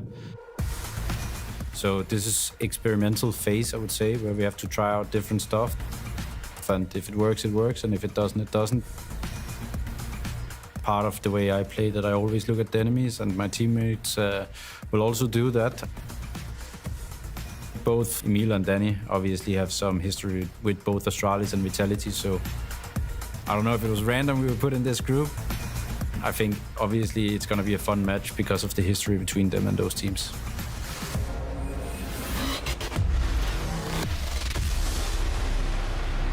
It's the match of the day. It is the match that is going to define, I think, Blast Premier Spring Groups. Two teams, we have had our eyes on both of these teams, and now they get to face off. There is so much history. There is so much drama. There is all of the things we want. Intrigue as well. Astralis up against Falcons. Babsky, Astralis is arriving. Now, you're a big fan. This was our first little debate that we had, wasn't it? Because I don't think Astralis is the stronger team coming into this, but you do. Yeah, I think they're slightly above Falcons, who are also coming out at the bus, knowing that it's very easy to play against. For usually when we talk about matches against Sonic, they were very used to playing against Astralis, normally dominating them with the Vitality team. Now they're with different teammates and it's going to be a different story. There was so much talk about this Falcons team, the great team that was being built, the wonder team. And then it wasn't so wonderful. There were starting to be some question marks, but now we've ended up with a lineup which I actually think is really strong and I think altogether could be interesting. Yeah, it was looking like a disaster at some point. I remember tweeting that. You're straight. I was trying to be nice. It was very close to being a disaster, but in the end they managed to get Madden and Sun Peos in the eyes of Heroic. There were no doubt that they were also looking to get these guys' signature, and it was so important to get these three guys. Obviously they had Snappy and Magisk relatively early on, but when we spoke about Sun Peos and Madden, those were the key to the RMR, the events, and all these sorts of things. Would you have taken Madden? I think he justifies it, obviously, with the signing from him coming from Ends with the points, the RMR. It was just a no-brainer. I don't think Madden is the star player that some people make him to be. I think he's a very good role player, and I think he brings a lot of value to the team. But obviously, where's the firepower going to come from this team? This is what I'm looking at. The big question mark for me is Boris. Yeah, I think that's for everyone and every Falcon fan out there. How good is Boris? We've seen events where he's performed to a level where we thought like, okay, he's the next big thing. But he reminds me so much of IM in some way. IM had this major run. He absolutely destroyed everyone. Same thing with Boris. It was a pro league. It was not his debut lane, but it was one of the earlier one, and he really took it to the next level. Not only that, though. I mean, I just last night there was an interview that came out on HLTV where Zonic said Boris, they're pitching up late, not answering his phone. They've had to have a serious adult conversation with him. He's in the big leagues now. That team, that lineup that's with him, I cannot imagine Snappy putting up with that. Exactly, and there's no time to improve. Like, this roster is built to win. It's not built to slowly progress into something new. It's not the Fnatic, it's not an OG. It's here to win right now, and we see matches, and all these players, they're so used to being in the finals, in the playoffs, so they need to build upon that. I do think this is something important to highlight, because we talk a lot about all the perks that are coming with being on a Falcons team, right? It's the salaries and the business class plane tickets and all of that, but... Doesn't sound too bad. It doesn't sound too bad, but there is nothing in life is free. And if it sounds too good to be true, it probably is. They are going to be expected to deliver results from the get-go. I don't think there's time to settle in with this team. No, obviously, when you hear the numbers, as you see, as you told, there will be difference in terms of what is the expectations. Like the people behind this organization obviously expect the best of the best because they're also paying the best of the best. So where is this project going to go? I think a guy like Sonic behind me is going to have a lot to say in that matter. I like the fact that Snappy's in there as IGL. I think that he's phenomenal. What he did with ENCE was incredible, and I do think that he has the potential to lead this team right up to the top. James is with him now, so let's find out how he's feeling about his new lineup. Snappy at Blast. I never thought I would see it. You happy to be here? Yeah, obviously, well, no comment as you said that way. I had to try it with you, mate. Now, I want to look at this, though. Keeping the ENCE core, having Magis and Boris with you now. How does this compare with what we expect and how you used to play with ENCE and how much has changed with, obviously, a very short amount of time? I mean, we only had 8 practice days so far, so I think it's a work in process, and we will see over the next 3 to 4 months how it will look. For now, we have different areas, me, Sonic, and also Lars, who we have different areas where we focus, so we split it a little bit for now, yeah. So, yeah. And how aligned are you this early on with the philosophy and the way you guys want to play in terms of like your vision, Sonic's vision? I mean, obviously we'll need more time, but I do think me and Sonic see eye to eye on most things. So we need more time for sure, but our goal is to be ready for the RMR, and then obviously we are playing to win here still. And in terms of winning here, one player we're all looking at. We've got a hell of a lot of experience on your team, but then we look at Boros here, who's still kind of an unknown quantity. What were your initial impressions of him? I mean, a very raw talent that we need to shape over the next period, and I think he has regained the passion that I think he might potentially have lost. So for now, it's just about us helping him and then him going all in, and I think so far he's done a great job. That's actually interesting to hear because that's something you've done with a lot of players and bringing them up as well, so could be a perfect fit in that sense.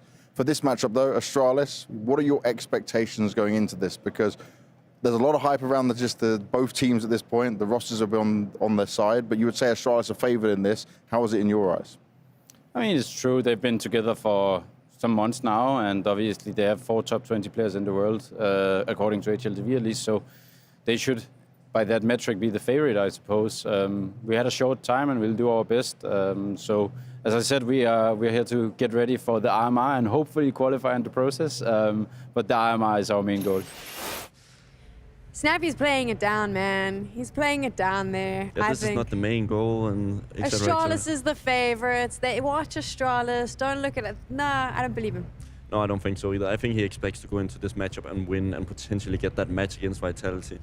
Can you win against Astralis? Like he mentioned there, they have these incredible players. This lineup is looking good. They were in the top 20. This is the Danish hope for that Copenhagen major. Yeah, and I mean, I spoke to Device beforehand this tournament, and I think I asked him, is this the most faith you've had in a roster since that good old days, as we remember? And he says, yes, this is the most talented players I've been alongside. We see 4 players in top 50 on the roster. It's very rare that we see it, and we have to go all the way back to their era to see a team like that.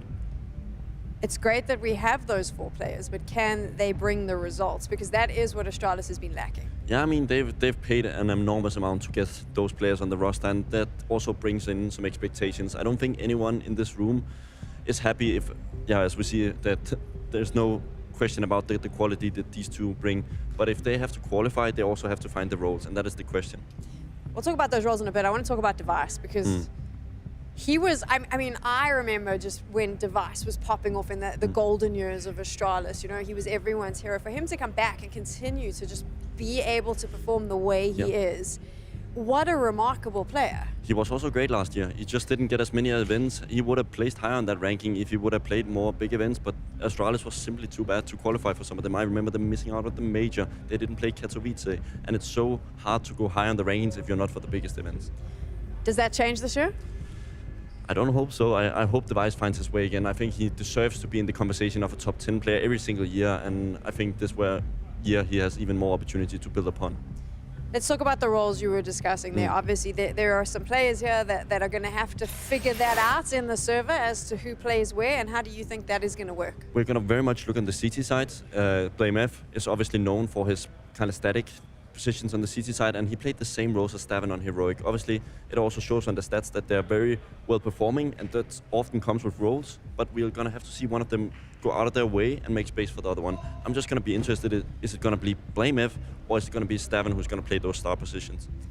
Who do you think it's going to be? I think BlameF is the bigger man. He don't take words from a little guy like Stavin. Oh, really? Is that how it's going to go down? No, I just think BlameF is a little bit, I don't think he's that able to be adjustable to the circumstances, where I think Stavin has played in so many different teams, so many different roles, that I think he's a little bit easier to move around. BlameF actually caught up with Banks, so let's find out what he's thinking as we move into this matchup. I wanted to start by looking at when Astralis came back to CS, because obviously you had to go through the RMRs and they are straight into this, so how's things been looking to start off the year? Yeah, I think it's been going pretty good. We had some practice finally, which we was very happy about, and we went through the RMR. Yeah, we won Copenhagen Gaming Week, even though it was a little bit of a fun tournament. So yeah, I think we're happy so far. And in terms of being happy so far, I know with the previous Astralis, you were always trying to tell me there's no pressure, we're taking it in this way, this mindset you're having changed. But obviously looking at the caliber of players you have now and this kind of dream Danish lineup we have, are you having higher expectations? Yeah, I think definitely have high expectations, and there's more pressure now. But I don't think the pressure is like right now at this moment. I think it's further down the line. Because yeah, I think a new team needs time to play together to get good results. But yeah, I think there will be some pressure eventually, but I don't feel it right now at least. And in terms of that more time you're talking about, how prepared are you for this up-and-coming season? How good do you feel in terms of what practice you've been able to get in, how comfortable you are on the maps? I feel pretty comfortable, I would say. So yeah, I think you'd always feel more comfortable, of course. But yeah, I'm just happy we have had a boot camp now together, and we have time to practice and talk about how we want to play and everything. So yeah, I think I feel pretty comfortable going into this tournament. Good, you seem very relaxed throughout all of this as well. It's nice to see. But this game, I don't think it's going to be so relaxing. I want to touch on Falcons for you guys and see, obviously preparing for them, you know nothing going into it. But do you expect them to play like the old Ents in some ways? Do you expect them to default like that because they have the old core? Yeah, I think they're definitely going to play kind of like how Snappy calls usually. I think that's normal, that the IGL dictates that a lot. But of course, he will also listen a lot to his players and try to adapt the system to his new players. And there's also new coach, Sonic, of course. So yeah, I don't think as you said, there's not much preparation for us in this match. But I think it's fine. We'll just play our own game then. Like BlameF mentions there, obviously, like Falcons, there's not a lot you can prep for them. You're not quite sure. We're presuming that we'll see a lot of that similar end style. But BlameF, what do you think of him as an IGL? I think it's been an interesting journey for him. I didn't expect him once he started his career that this guy would be an IGL, because he is a selfish player. I think it's seen by his stats the way he kind of hunts the ecos, but he can justify it because he's so good on the buy rounds as well. It's just, is he a real leader? That is up for the debate, really. He has a lot of good players around him, and it's really now time to show that.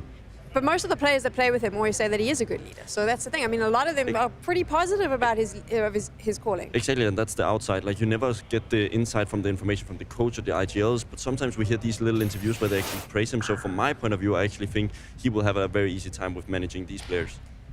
These particular players, obviously, so much drama with Heroic and them coming here.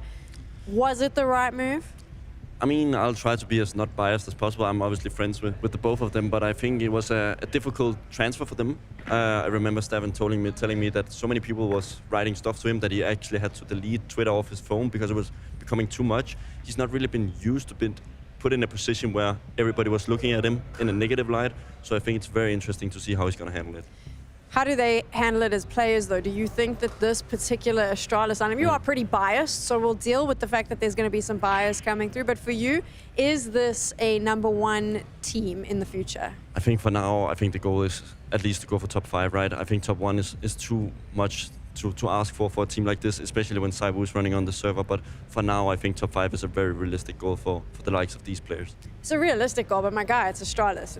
Top 5 is not good enough. Yeah, I mean, that's the thing when you join Astralis, like the organization we spoke about, Falcons expecting things. The fans of Astralis very much expect things as well, because when they introduced in the scene in the start, they got this performance model and everybody thought, okay, they have the key to consistency and winning, but it's never been the same since, so hopefully this is their best bet. We're taking a look at the players as we get ready to go into the matchup of the day, without a doubt. Astralis up against Falcons. BlameF mentioned it's very difficult to prepare against Falcons. I wanted to talk to you about this, though, because we saw it in the veto. We were saying, are you going to expect the Ents map picks to Yeah. come out, considering the core is there? Yeah, and it very much did. We see the Vertigo coming back in, and we see the Impermaban Inferno. They're one of the few teams who bans Inferno, and I think Magisk is one of the best Inferno players in the world. We see him in Pit, very notorious for that position, but he's being left out of that map since NAVI came in the door and said, no more Inferno. It feels like that both these teams are with their picks are pretty much going for what they know they're strong on, right? They're going to be playing to their strengths. They're not too worried about what the opposition's doing. Yeah, exactly, and there's not going to be a lot of information and anti-strat for the teams to look at, so it's very much going to be a game of skill and what do we prepare for the game and not really looking into the opponent so much. I know we disagree here, because I honestly think Falcons is flying out of the coop and is going to cause absolute damage. You, however, you believe that Astralis is taking this one? It's a very close game. I would say 50-50, but I would have a slight favor in of Astralis because I've not seen anything from Falcons. Like, they could be playing lights out, and I would put them tomorrow maybe as 50-50 even against Vitality, but I don't expect that for now. I think they need some time, even though they have the core of ins, but I think Astralis have had enough time together that we should be able to expect them to make a good match. Final thoughts. Yeah. Let's wrap this one up as we watch these teams for the first time here at the Blast Premier Spring Groups. Boros, is he good enough for this lineup?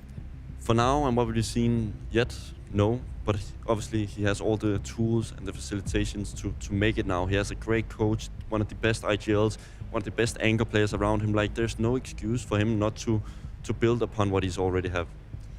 Zonic doesn't normally have great success right out the gate with new rosters. Do you think that's going to be different?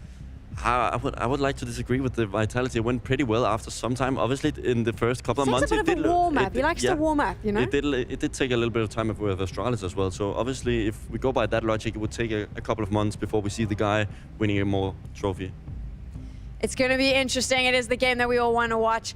The super team that almost wasn't and now is Falcons going up against Astralis, arguably the strongest Danish team. A funny story as well. I was holding New Year's Eve with Magisk, and I obviously talked to him beforehand, and he was like getting, I might end up playing with Longs, MHL. Not to disrespect those players, but he was promised so much more. Like, he got the likes, oh, I think Nico is maybe coming, and all these, and then all of a sudden you're maybe stuck, okay, I have to play the open qualifiers. So it's kind of interesting to see, and I know he's super happy that Madden and Sunpeos came in the end. I like how you quickly fixed that and was like, no, he's super happy. Because I was like, oh, you're going down a path here, Babsky, which we're going to be in trouble. I think we're all just really interested to see how this plays out. Lots of expectations on both of these teams. And we're going to make you wait just a little bit more. We're going to go to a break, and when we return, they will battle it out.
Welcome back, everybody, to the Falcons-Astralis matchup, the last match of our first day here at the Spring Groups.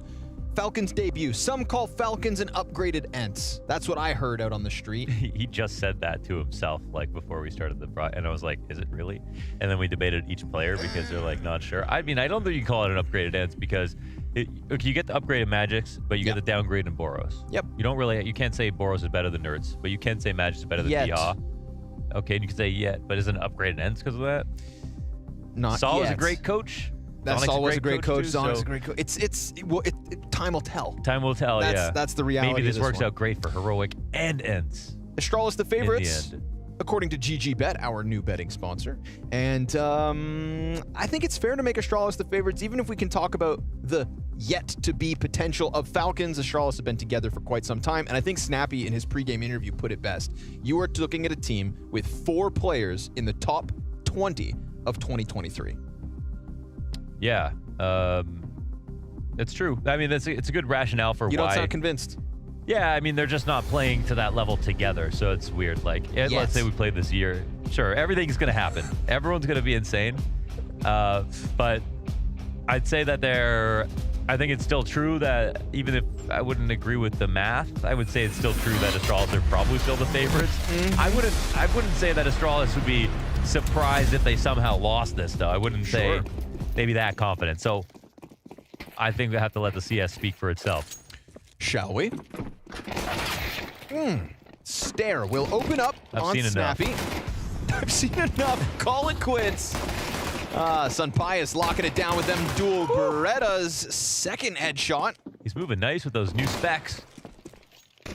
Slides back into short control. I mean, he is single-handedly holding back all of Astralis until Stare will collect his second. And it's Madden prying over top of the jump up. Magisk with a nice pair of Emerald Berettas as well. I see that we've gone to theme, gentlemen. And Danish Jabby Berettas looking to swap out. So a little ramp control, but a 3-player stack site. Everybody's here. Comes down to the headshots. We know Boros is looking for his. Nice to finally see Boros at a Tier 1 LAN circuit event. Of all the pieces that were taken off of this Falcons lineup, Boros is all that remains, and he sees him. He can see the hairs on his head. He can see him. Can he get a better angle is the question. They know so. they're right there and waiting, so they know the re-aggression is going to take place, but can they do anything about it? Magisk, 10 bullets between the guns. Madden loses the duel. Oh! Stare is nasty, but Boros is already in position, and time is of the essence. Blame F straight down beneath it. Another player over by the crane, tries to go for the plant, can't stop it, and Astralis take first blood. God.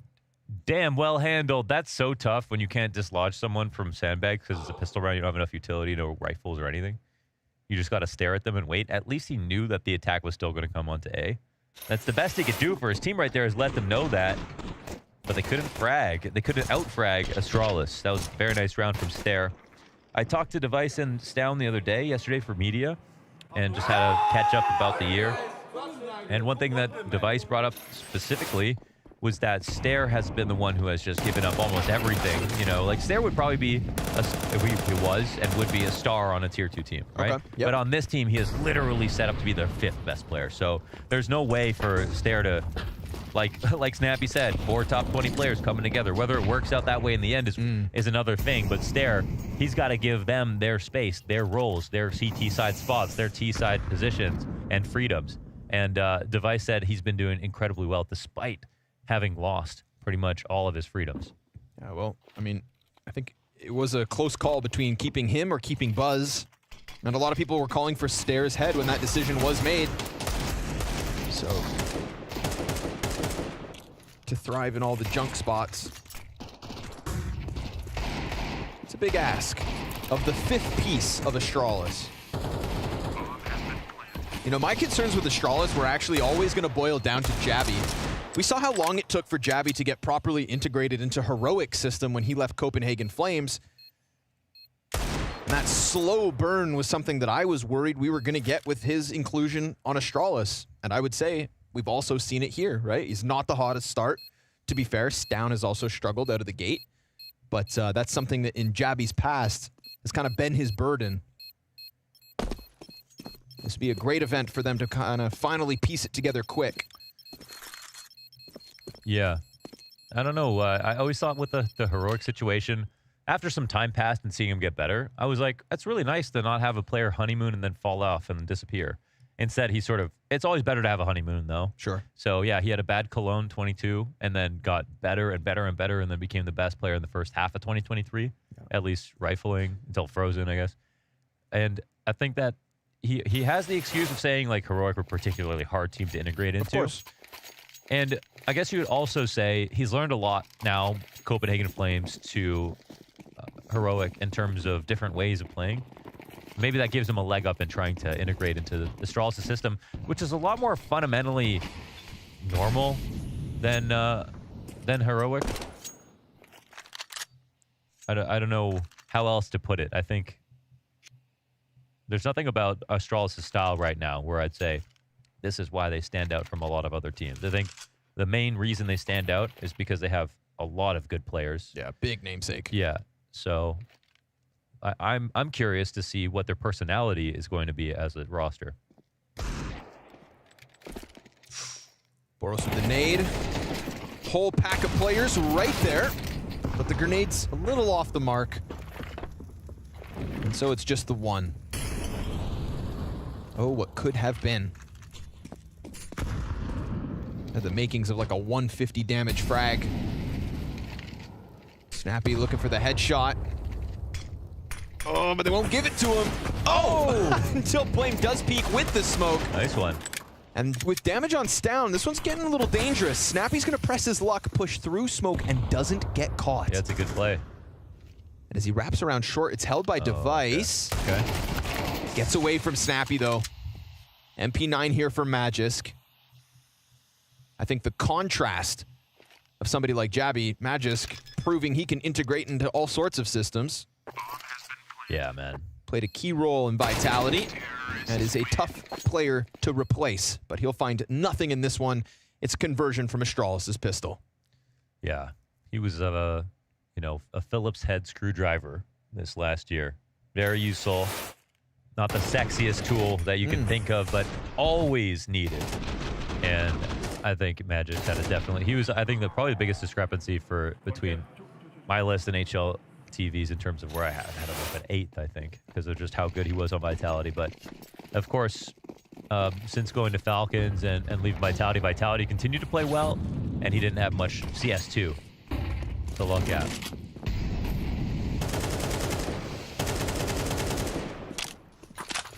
But for the most part, I mean, watching a lot of demos, people are still playing CSGO. There's just more new nuances right now. So, apart from breaking open smokes, a lot of defaults look very similar. Yep. There's just an influx of new players and a lot of roster moves. We still have yet to see, I think, oh my god, like some of the major differences. They'll come later. In my opinion, it'll be like CSGO for the first year. Okay. Because like that'll work. You just be the best CSGO team in the first year, and then the innovative teams that have good fundamentals who play it like a new game, well, I think, get a chance to get ahead.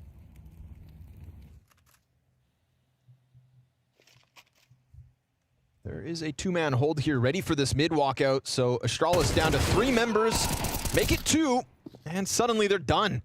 Just losing duels on the walkout. Rock solid defense from Falcons once they have guns.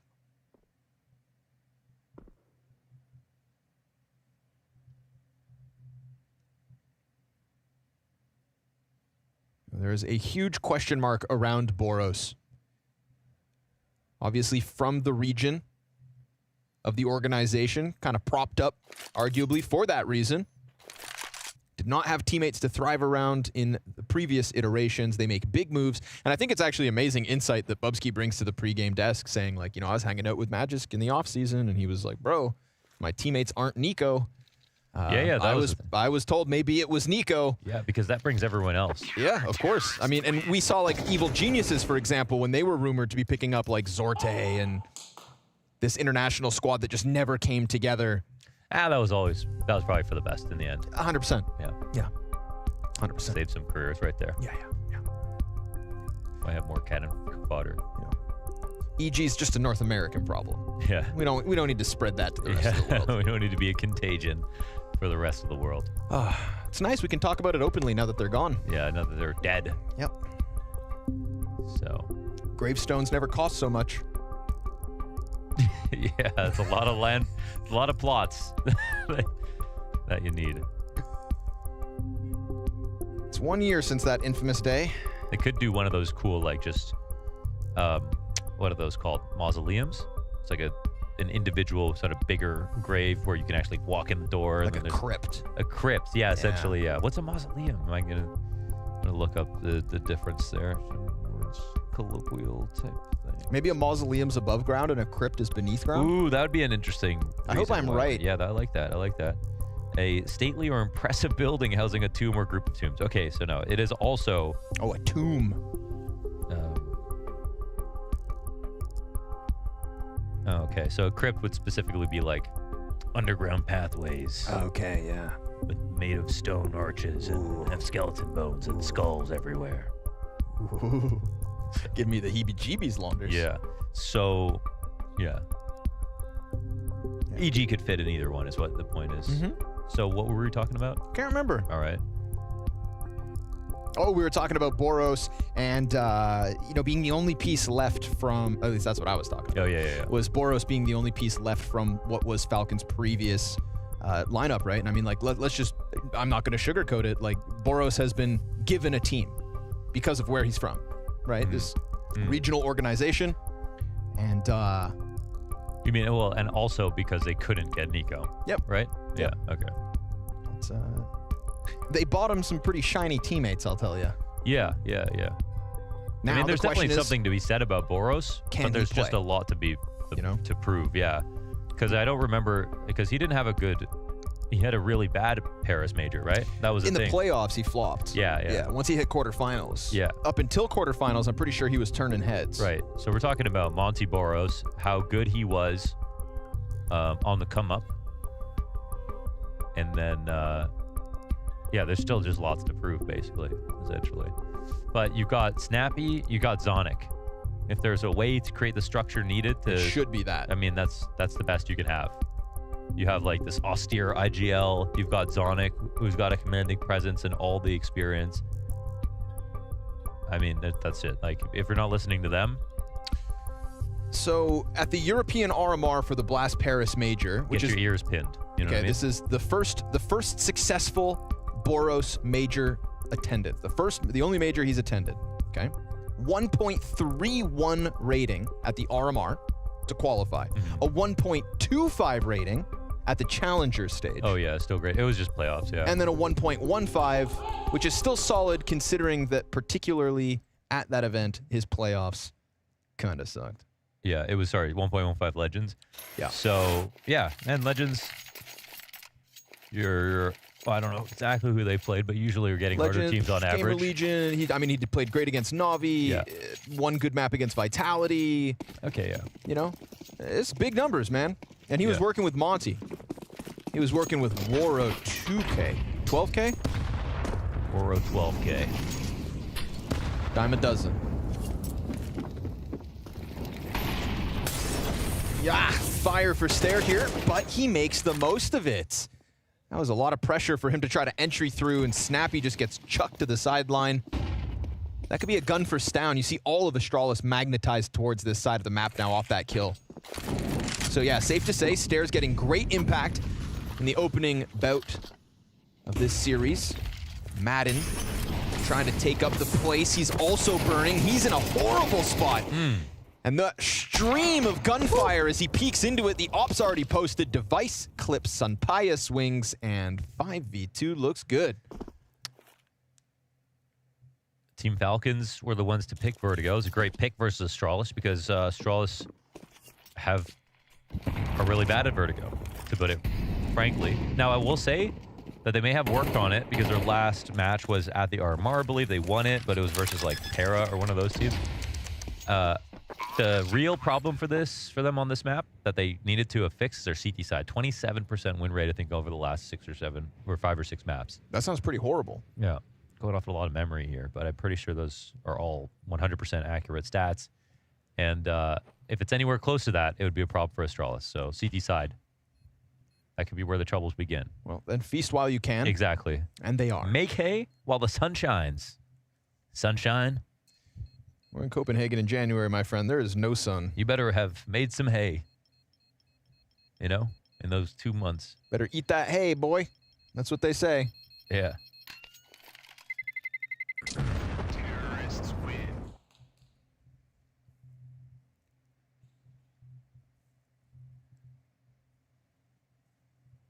The Astralis kit, I like it. The jersey, I think they kind of just changed the hue of the red and also made it a deeper blue, and I think both those changes actually look really good. I love their jersey. I won't lie. I think it's my favorite one ever. My question of all is their Astralis jerseys. My question's about the Falcons jersey, because they put a star above the logo, but usually you're only allowed to put a star on your jersey once you've won a major. I don't know who started that. I thought it was Astralis, and yeah, it's kind of weird to... You put a star above it. I remember in League of Legends there was an LCS team who won. It was Cloud9? I don't know who it was. No, it wouldn't have been them. I don't know, maybe. They put a star above their logo for winning LCS, which is like winning like DreamHack Masters Online North America or something like that. Okay. What do you insinuate? Which is impressive, and I've never been able to do anything like that, but I don't know if it's worth a star. But it's not a major. Yeah. We get down to the bottom of it. As the bottom of B belongs to Astralis. Pressure across the map, including ramp, where Stair has done his best work so far. And it is Snappy who is solo A, but understandably playing it a bit more timid. Top mid goes Falcons. How far, though?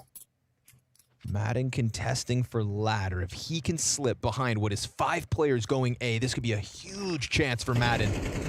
He's licking his lips right now. Just don't go B. They just have to play passive. Oh, his timing's fantastic here. This is going to be a huge moment for Madden. Great chance. He will cleanly kill Device. Doesn't know that there's nobody else behind him. This does push them outwards onto the bomb site, where Stair gets at least one, but the damage has been immense so far. A costly approach to the bomb site, and it's not going to get any easier.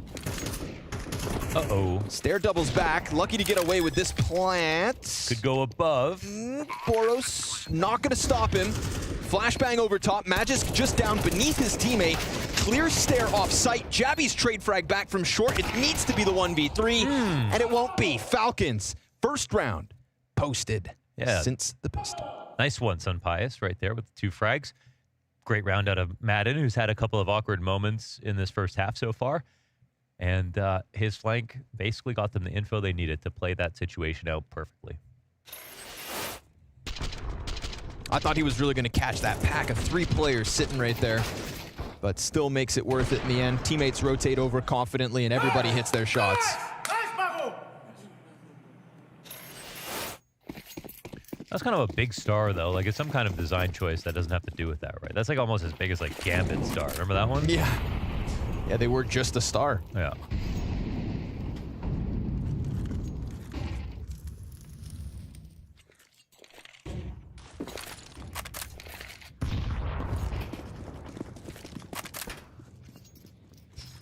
Could be a good timing here for Astralis on B. Magisk softened up. 40 health gone in an instant, but no challenge behind it. And also no panic rotate either from Falcons. Boros just still sitting on construction. They're going to stick to the 3A for now. And that could be an excellent call out.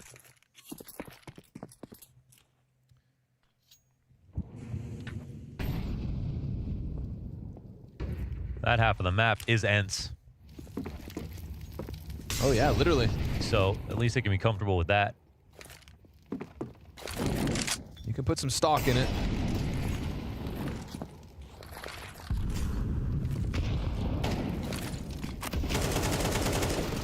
Smoke blocks him off. They're going to puff their chest a bit, but Bomb did rotate back towards B, where Magisk is still softened up. Sitting behind quad. Boros comes over, gets killed instantly. Magisk, clean second frag. Too much to ask of him to get the third. And remember, that's the bomb, but Madden just put his barrel to the back of Stair, somehow swapped spots with him. A site's cleared out, but Jabby's locked in. And Sun Pius knows that the bomb was here and doesn't really have time to get out of here. Can't. Oh no, But Senpai he is second guesses timing. And now he gets cut off at the pass device. Oh, wait a second, one-on-one. 7 seconds, Sunpius, hands busy on Jabby, goes wide, scoped in, and a clean headshot from Jabby. He was ready to shoot. Damn. Didn't even give him a chance to flick. Second guessed the timing, gave up his green spot, but I think that actually helps him get the kill to device. Yeah, it did. It seemed like the trick was on him, but nice swing out of Jabby right there. A lot of conviction and a quick shot. I think any bullet missed and Senpai hits that flick. He's been hitting all the easy ones and the hard ones. Oh yeah, I mean, very nice. Perfect pre-aim. The quick check to the left. Of course, a very good angle for the op to come on the right side. So I think Jabby had it almost figured out, and Senpai almost had the angle to kill him before he was done planning. Rock solid multi-kill from Magisk last round. Losing your rotator in an instant like that, still taking 2 as they 3v1 you on quad with a molly on your feet. Yep. You know, those are the kind of anchor moments that we come to expect great things from Magisk. In that round, he delivers.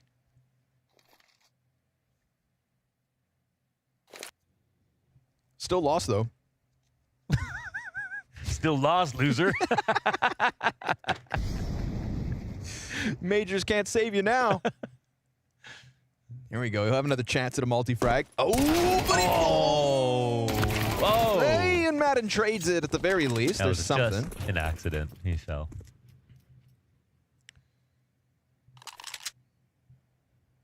No such thing as happy little accidents around here.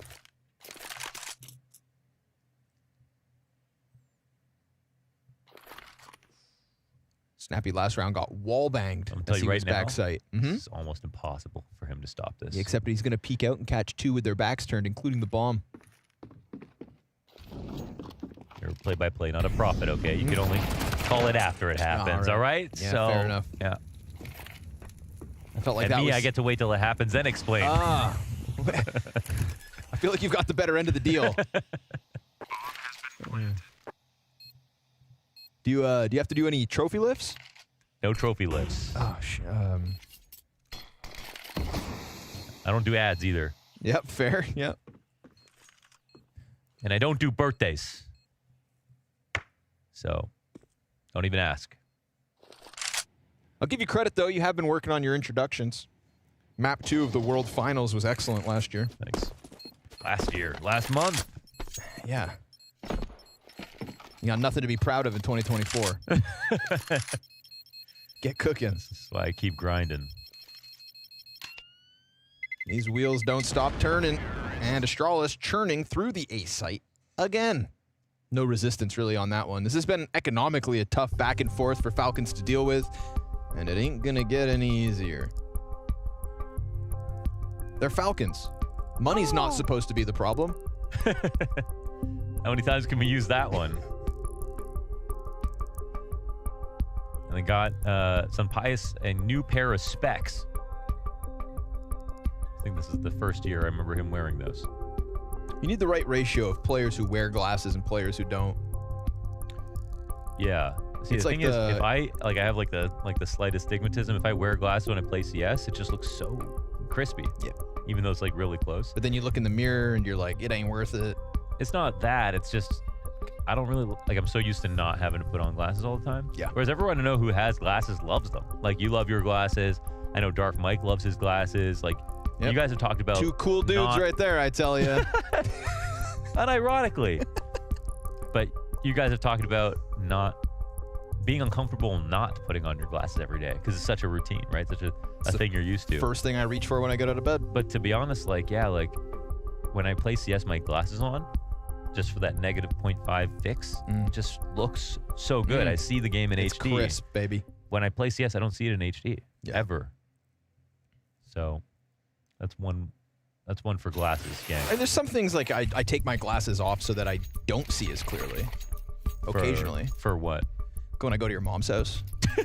Okay. Got him, dude. Wow. Oh! Okay. This is my year. What the hell? This is my year. We got to put them back on if you want to see this ratio. Yeah, okay. Twitter can't save you here. Well, tack timeout off of the tech pause. Zonic wants in on the action. Zonic and Snappy is actually a duo that I'm so excited to watch grow.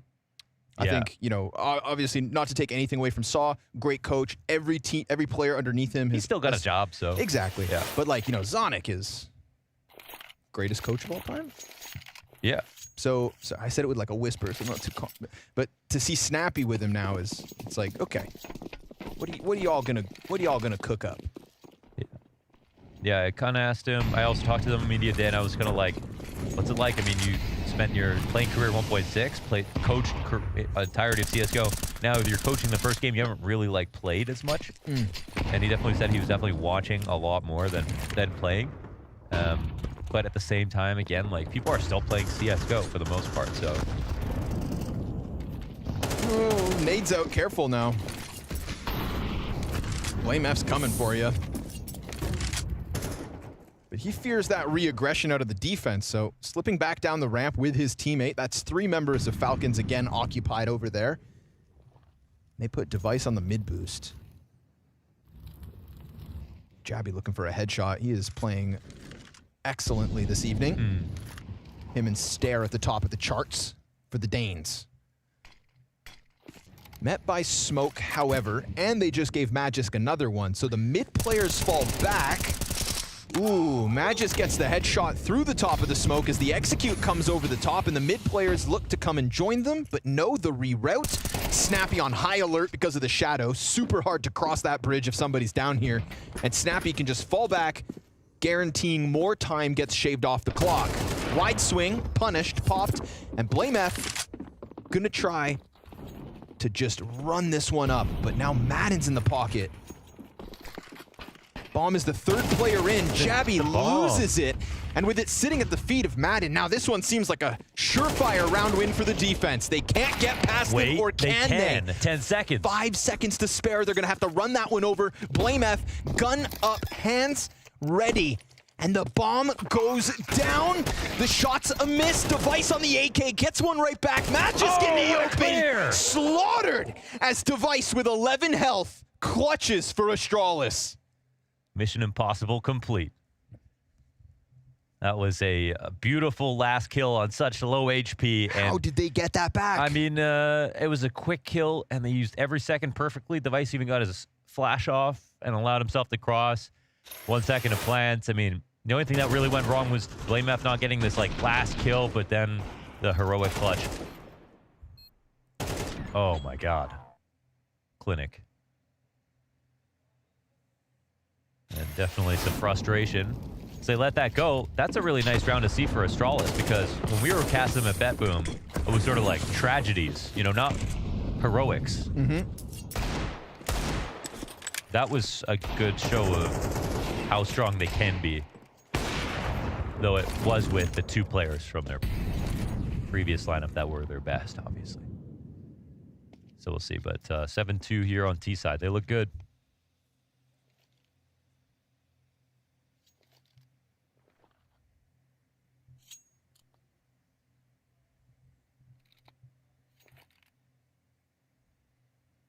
Two tucked in on construction. Down. Not going to waste any time. Boros has more or less been a non-factor in this one so far. 3 and 6.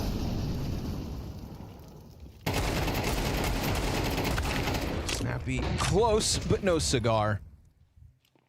And that A defense, non-existent. Jabby continues to tear him up. And Astralis looking for that comfortable 8-2 T-side lead. But again, you brought it up. Should bring it up again as we get towards the tail end of this. It's the CT side of Vertigo that we need to expect troubles for Astralis. Yeah. Something like 27% win rate in the last 5 maps or so. But yeah, they're coming off a win, and they also had a very long boot camp. So those 2 factors could mean that they worked on what is their floor, essentially, which is Vertigo.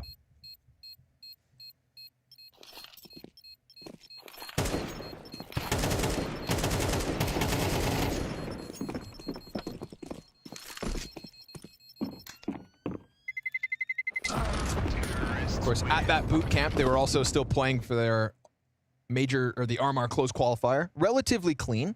Relatively. They lost that best of 3 series versus Amcal. Yeah. When I say Amcal, most people probably don't know what that team is. New sponsor for the Forrester Crad Nickelback core. Entropic boys. But then again, you know, clean wins over Para, Preezy, Thunderflash.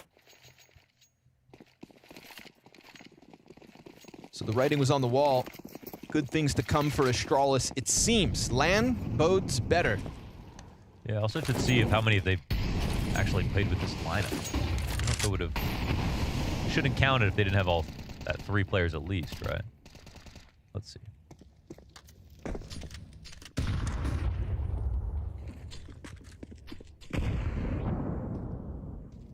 Very active play here from Boros. This could be his round. This could be his moment.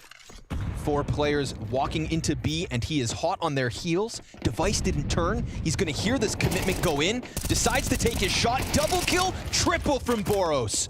There we go. Because he didn't play afraid. Found that timing on the ladder flank. And wreaks havoc on Astralis' backline. Jabby will not escape either. 4 frags to Boros' name. A round to be proud of. 11 deep. Wow. Okay, Boros. He's still not done yet. 50 seconds. They got to set him up for this, right? This would be a headline right here. Boros, ace, first map official with Falcons. Snappy goes down. And Boros is now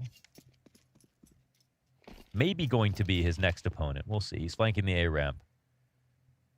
Stairs still fixated on the round win. Is it possible? Sunpius on this angle should have it in the bag, but a missed shot. It's such a tight angle, but it's bomb, becoming too late to get this bomb back. Yeah, this one's toast. Boros is now like going towards the ladder. He wants to get this. And it looked like he should have just continued. Okay.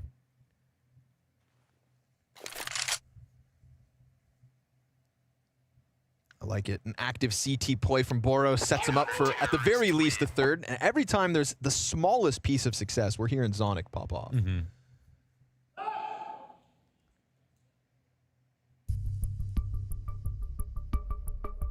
That was a great round.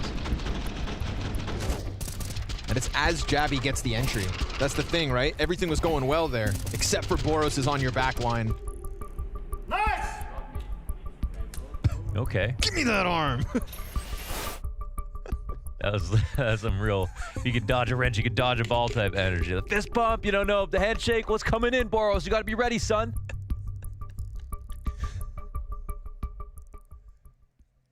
Give me them fingers, I'm hungry.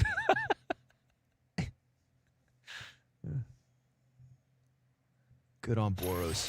I believe it was Zonic who said, interview a couple days ago, that like Boros was lacking a certain level of professionalism in his career, and that's... What was the context there? I didn't see that, so what was he referring to?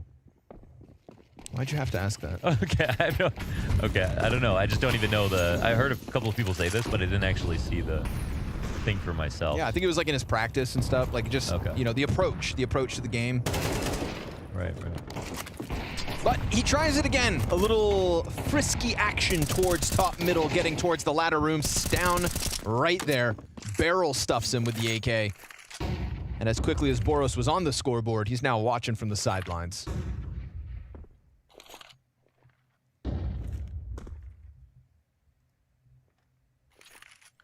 It's one problem dealt with here. Snappy getting lodged in.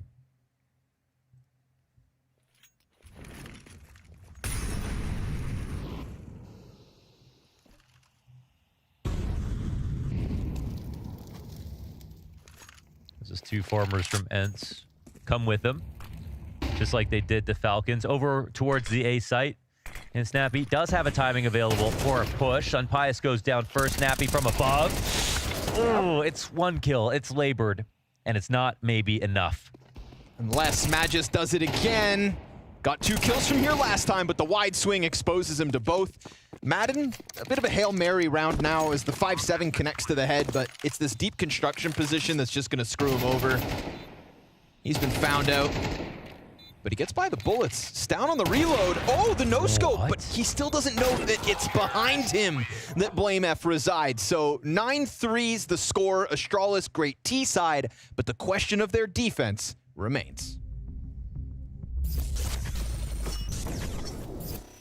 Apex drawn out, in with another kill. ZywOo traded back. Cadian, the one-man army. 2 kills already to his name. 3 kills already claimed. And a 4th could be had. Ooh. Oh my God! Cadian from start to finish with bomb. But here comes Dupree. Quietly, creeping, lurking. And Cadian saw a sliver. Oh my God! Oh my God! 1v5! And now it's Dexter alone back here with the Glock, and they're all coming for him. 1 versus 4 as he takes down Brokey. Another 3 kills to find, and he's getting a little bit overwhelmed. But look at how he's isolating the fight. He gets 1 more. And now the question is, can he find a bullet on Wops? He's right around the corner, and Dexter's hunting for him. The tables have turned. It's a 1 versus 4 clutch for Dexter. m0NESY alone again. 1 versus 4. And there's no reason they should challenge him here. They have him locked in. Yes, it's on him to get to the bomb site, get the bomb down, and FaZe should have the discipline to not face this. Rops has an op in cave, locking him in. Brokey has an op on the cross. Yeah. Oh, good bait out of the shot, but there's one on catwalk. Oh, that's quick. Oh, that's quick. Another one baited out perhaps, but Rops is moving up. m0NESY's aware. 17 seconds. It's absolutely no way. Oh, he's back in the middle. No, it can't happen. Surely not. 10 seconds, he's backing off. Rops, can he catch him? There's a little peek, a little shoulder showing he's back at the bomb site. And at the very least, he's going to get the bomb plant here. Rops now out in the open. He's in a dangerous position. A little bit of a random Molotov. Misses the shot, and m0NESY, the clutch of a lifetime! I can't believe it! Simple catches OC immediately. And Electronic also shines. Nitro, it's a good chance. Oh, and he gets 3 on Arch. Oh, he gets them all. 4 for Nitro. As the quick trade of Bit gets him back into the site and pushes all the pressure to m0NESY. That was a key frag from Alexi. He took out ZywOo somewhere. Spinks nearly won that situation, but now they get comfortable into cold. Bit secures his fallback. m0NESY's gonna give himself the flash to work with, and now he knows. Bit just fired off a shot. It's a warning as to what's to come. Oh, m0NESY gets the first. Smokes keep them back. 25 health for m0NESY, and both CTs on top of each other with no vision to this site. If he secures 12th off this, then that carry back in Copenhagen means nothing. He hears it. One drops, he's aware, he's on presence and sharp, and as he peeks wide, he gets them both! A taste of the full English! A 1v3 from m0NESY for map points! Oh, eat it up, all that black pudding, baby! That's a round to remember for m0NESY. Ooh, little shoulder rubs to unwind as Astralis sit comfortably, very comfortably indeed, on that 9-3 lead. But again, questions with the defense, all right? Maybe this is where things turn around for the Falcons squad. We've got Boros at the top of the board because of that 1 4K round, right? 7 frags on the half, 4 of them instrumental to winning 1 of the 3 rounds for Falcons. It's not a lot to work with. Sort of a for what it's worth. Yeah, and I also just have to apologize because I said that Astralis had like no CT side, but that included a lot of maps with their old lineup, which I didn't think would be there because they had like changed 3 players, but they've only played 1 map with this full lineup, the RMR, and they won. So we just don't know exactly how confident their CD side will be. They have bad memories of it, but that could definitely all change with this new lineup. Well, while we're apologizing, I'd also like to take back my comment about your mother. She is a beautiful woman.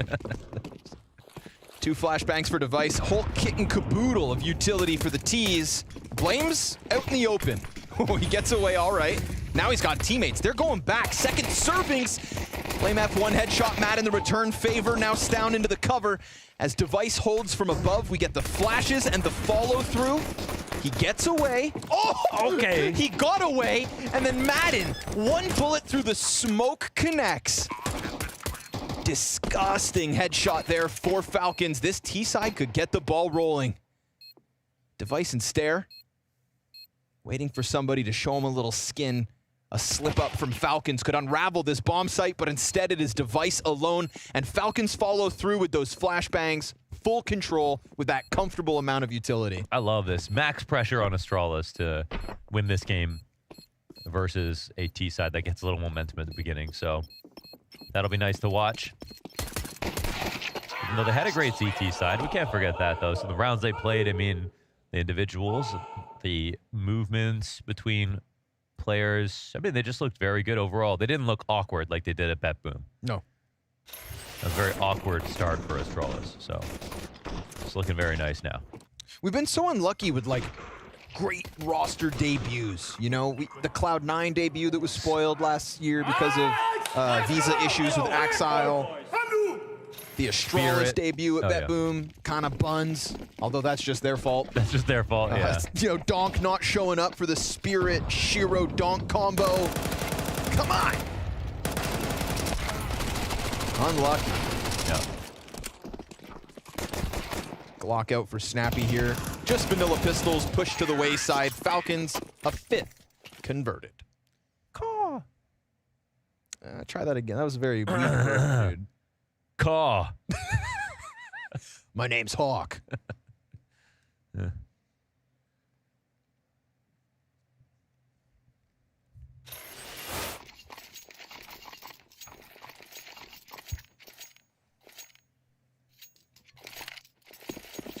Guns up, no op for Device. You rate Device on a rifle? You okay with that nowadays? Yeah. Yeah. Device and simple. Any year CSGO would still be top 5 player with a rifle only. Everyone knows that. Oh. No, all right. Stairs okay. It's in a bit of a risky spot there for a second. Snappy said in MR12, just a couple of pocket strats and you can win the game. You can win the game from home, he said, with enough preparation. His only disadvantage in this match is just not having that much time together as a team, but that doesn't change the fact that it could come down to a couple of good rounds, good calls by him.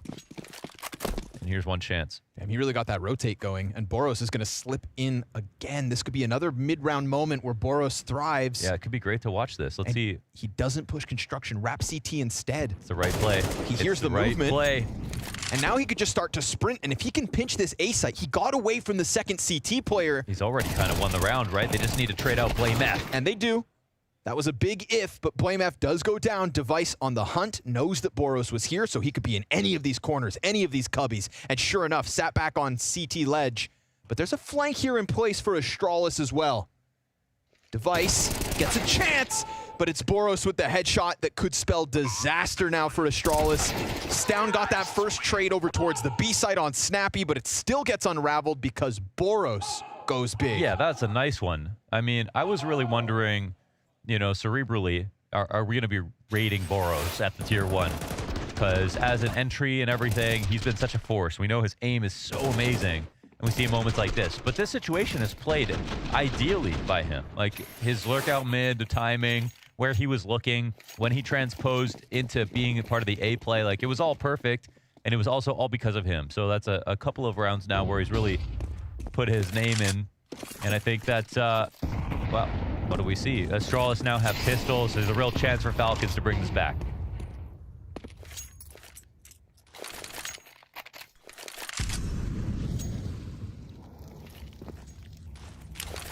To double back as well to the conversation about the, you know, unprofessional comments about Boros, yeah. right? We double checked the article in the break, so for anybody else who is also wondering your question, like, in what context are we talking professionalism?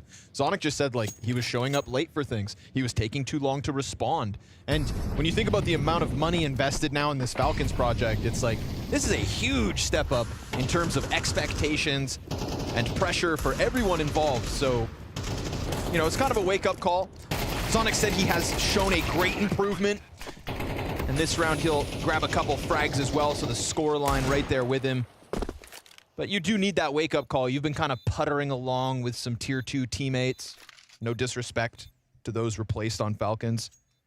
But Snappy, Sunpius, and Madden didn't leave Ents for somebody to not answer messages on time. This is a team that wants to lift trophies. That's what Magisk is used to. Zonic too. ENCE had a taste of. If you're going to surround yourself by champions, you better act like one too. Yeah, I think it is sort of the perfect piece to the puzzle for Snappy, who he just needs to be able to do better in finals. I mean, I will say I think there's a comment from Nerds about them, wanting to choke less in finals, right?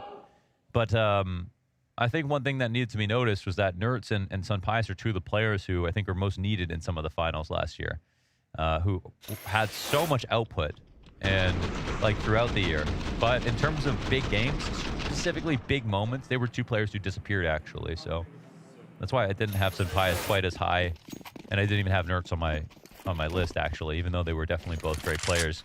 And I think that Zonic and Magis are two players who, well, Magis had no problem being consistent every game, big or small, in 2023.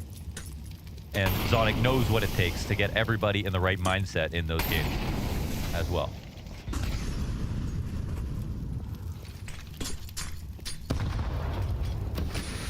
So Pius with a chance at an entry.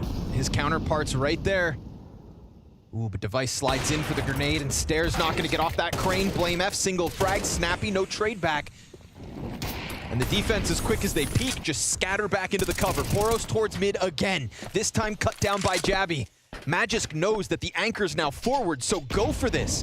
And he gets deep. Off of that positioning from Jabby, Magisk has created a chance. His teammates come running over, and Device is looking to support. They've got him pinned behind the tall box. Jabby deals with it, and Device's op gets the best of Madden. A lineup that could have been. 3 players stand tall for Astralis as the defense gets its first. Wow, they just needed a touch more damage for that to be a viable attempt on the clutch, but Device's nice shot and perfectly handled in this situation with Magisk. First off, so it makes this a very easy round for Astralis in the end, but showing how strong they are across the map. Jabby dealing with a lurk by himself this time, taking out Boros. That's a sigh of relief. And I think they also knew at that point that it was going to be a B split coming in.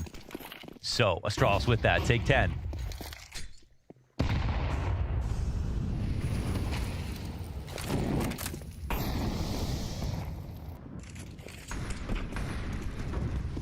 Ooh. Looking to fight ramp on B. Yeah, straight down they go. Jabby and Stown. Headshot apiece. Blink and you'll miss it. The double kill comes out for Astralis. Boros will trade frag back, but we've got Blame F getting active on A.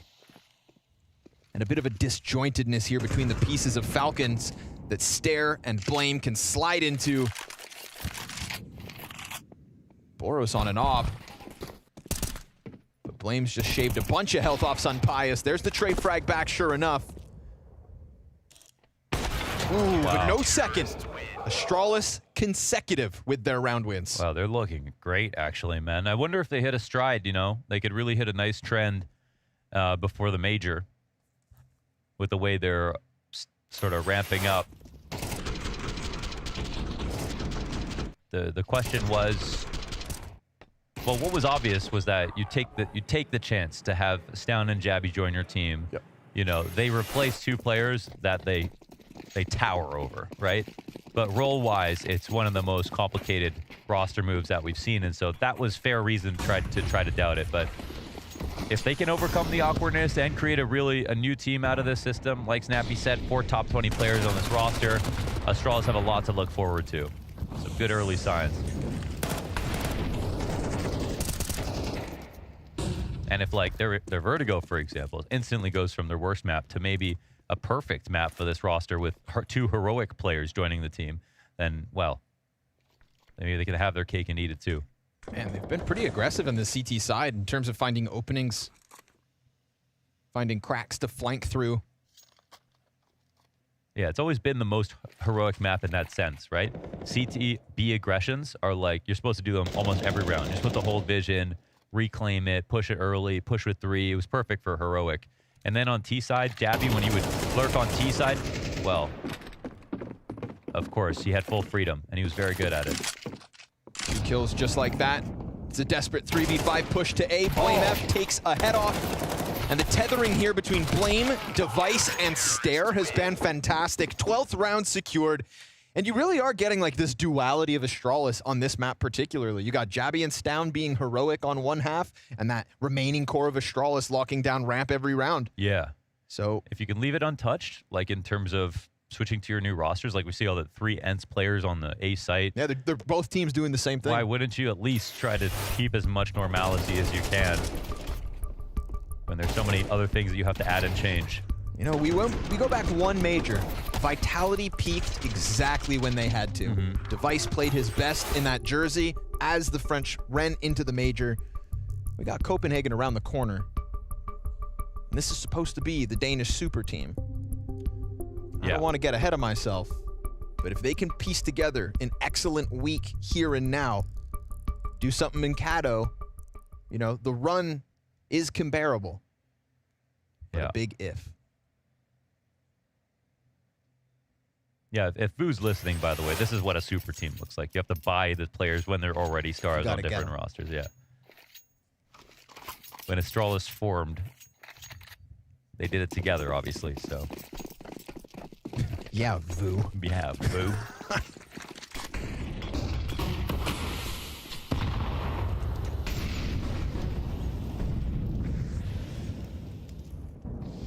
Tough spot here for Falcons to try and hang on within their map pick. Don't forget it. They took Astralis here. They trail by 5. They've got a frag into smoke between Madden and Boros, a Galil on 2. Not a pretty place for things to fall apart. Round 20 could be their end. They go quadruple setup in middle where there is nobody to hold them back. They'll get to elevator before they make contact. And at least Magisk has already pulled a player off the B site. Stown's gonna have to do something special. It's a ticking time bomb in that stairs push, but he does a good job of peeling off the first one. Blame F will find one in CT spawn, a fast flank from stair as well, but bomb safely in the site, protected on both extremities. A teammate on either end of him guarantees that Falcon's fight keeps going. Yeah, at least that. So that's nice. There were some good kills there. Site was almost dealt with, but I do like the tempo when things are getting ugly. I don't really know how much Falcons have right now in the tank. I'm not surprised to see them pick Vertigo, though. That part makes sense to me. But I think they, you know, like when you hear Snappy say, well, Astralis, they have 4 top 20 players. Of course they're the favorites. I don't think he wants to believe that, but I think it helps him mentally to say, like, you know, we might lose because they still need more time to get good. And of course it is true. But I mean, when is there a point in CS where a team doesn't need more time? Like, sure, every single other week there's a roster. So it's like... And an event. Yeah. Practice time isn't really a thing anymore. You kind of practice live. It's got to be good all the time. You know, That's it. You can practice in your officials. Yeah. You just have to pick which events are, you know, more or less, dare I say it, important. And I mean, you know, just being real with you guys, like, we have seen teams show up for blast groups. Look, just 1 season ago, Team Liquid showed up and said, like, yeah, we haven't really practiced much, but we're just gonna hit the ground running here. And then, sorry, that really Canadian right the there. start of last year, and then they end up going to Showdown, and then they get eliminated, and then there's no Team Liquid at Blast Washington, the one land, like one of the 2 lands that year in America. It's like, well, I sympathize because you deserve time off, but also get to work. Get to work. So, yeah. I mean, I kind of like the idea at the beginning of the year as a boot camp in that sense. And it is also a group stage. You know, it's literally not an entire event. Not this time, Boros. Picked off the mid play. Device keeping that op mobile for the 5v4 that could put Falcons to their end. Could. 3 players creeping up A ramp. Blame F on short's gonna have a chance, but wow. Sun Pius 2 bullets out of the AK, and he pops ahead with it. We get a quick move in from the rotate and Stown, off of middle and into A. And Stare doesn't have a flash to put him around the corner, but he'll use the frag instead. Nobody right there, but they're not far off. Waiting to poke back up again. Magisk once more, solo B. Oh, they hear the drop off. Madden gives him the info. Stown goes wide with a double kill, and Stown makes sure to get all 3. Just like that, up to 15 frags in this map, and it falls on the shoulders of Magisk to have to go and grab bomb. Audio cue given over. We're going to get all of Astralis to come and stack this. And as Falcons tried to take the Danes down a peg, not tonight. A clean finish from Stown. A great showing from the 2 heroic players that didn't have the best start at the end of 2023. This project has legs. Not quite running, but firmly walking forward in this series with a map 1 win. Vertigo belongs to Astralis.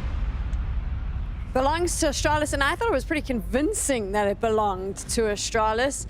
You were right, Babsky. Yeah, I had them as the favorites, and they clearly showed why. I think they had the better game plan coming into the game, and I think they really just shown they were more of a team. What did you think of Falcons, though? So first look at them, right? On LAN. It's so hard to judge anything from now, right? It was kind of not convincing on many aspects of the game. I think Boros actually had a couple of good rounds, which I think is going to be interesting to look out for if we're going to follow the path of Falcons. I do think, because it is their first time on LAN, right? This is the one thing Snappy mentioned that they haven't practiced together as much as they would like.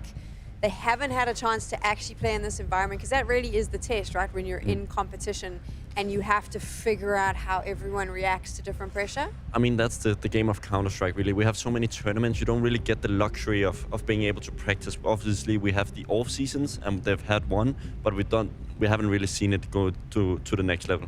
Let's talk about Astralis now, because this is a lineup that a lot of people are putting a lot of hopes and dreams behind for the Copenhagen Major. Now we've seen them. Are they good enough? I think that's the best Astralis we've seen in a long time, right? So for them to build upon what is already there, I think it looks great.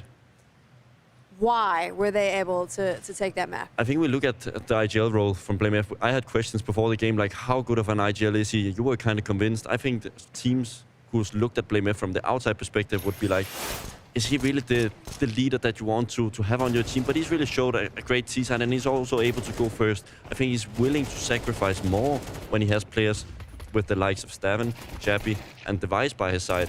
I just think everyone, like I said this at the start, so I'll say it again, everyone questions BlameF as an IGL, but like I mentioned, if the players that are playing with him, and some of them that have now left, they don't have anything bad to say. I mean, the majority of them seem to support it. So is it what we're expecting from an IGL? Maybe not, but it's clearly working. No, but I also think it comes from what his work ethic is, right? We've seen his streaming, he's like playing bots every single day. Like, he's a leader in that aspect. Maybe on the server it's a little bit less, but I think it works out in a dynamic world that is Counter-Strike. Do you ever see that changing, though, with the current lineup as Astralis is? Do you think that they remove that IGL job from him?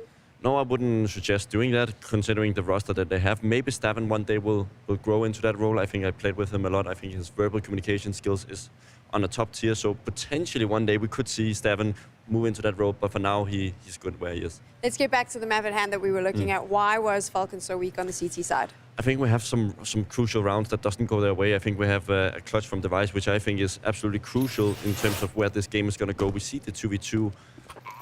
And it just shows what type of player Device is. It's not an easy situation. He's very low, and he gets the kill in the end. But what I'm looking at afterwards is Sonic's reaction. I've played with Sonic before, and the way he shows himself, I think it says a lot. Hopefully we're going to get it in 2 seconds. I mean, it does say a lot, and we'll see it now. He is not happy. Yeah, this is his way of saying, come on, guys, start communicating. What are you doing? Like, I've tried it myself. It's so easy to see that he's clearly frustrated at what he's getting on the first day. He's coming up, there's more reactions here. So this definitely wasn't what he wanted from this team. And I don't think for a lot of people that were keeping an eye on this lineup would be what they wanted. Because at the start, they looked weak. There's also a lot of pressure on his shoulder. Like, he left the best team in the world to join this project. And I don't think it's not easy to show. Obviously, he has to build a fully new project. Vitality was a little bit different. He has the best player in the world on the roster. And now he's building it from scratch. What did you think about Boros? I think Boros was actually kind of interesting. I think he had some good positions. His aim is obviously his key skill, and I think he has to build upon that to be able to stay on this roster, because I still feel like he takes some weird decisions sometimes, and hopefully Sonic and Snappy can guide him towards making better. Some glimmers of hope when they moved over to the CT side. Can they carry that through? I hope we're going to see more from their side coming in. Obviously, the CT side, I think, is going to be the hardest for them, because I think Magisk is kind of the same player as Madden in some positions, so it will also be interesting to see how will they play along. Madden is very aggressive, Magisk is the very defensive anchor, so over time I hope it's going to be better. When we take a look at the map overall, when we look at Vertigo, obviously this was Falcon's pick. What do they need to change now? What's the conversation that's happening backstage? The first one is addressing the energy. It's the easy one. I think Sonic is, as we saw with the clips, is disappointed with what he's getting on the first day here at Blast. And if he's not happy, I think it's going to be rough to win regardless of what map it is. While we're here, how do you think it's going to play out? Does Astralis take their map pick and 2-0 this? I hope for the third map because I think Mirage is actually one of Astralis' best maps. So I think it will be interesting to see how well they are playing up against a tier 1 team. I want to pick your brain a little bit more about Ancient, but we're going to do that right after this.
Astralis has a map in their pocket now in the series. They need one more and they take the victory from Falcons, and they're moving to their map pick.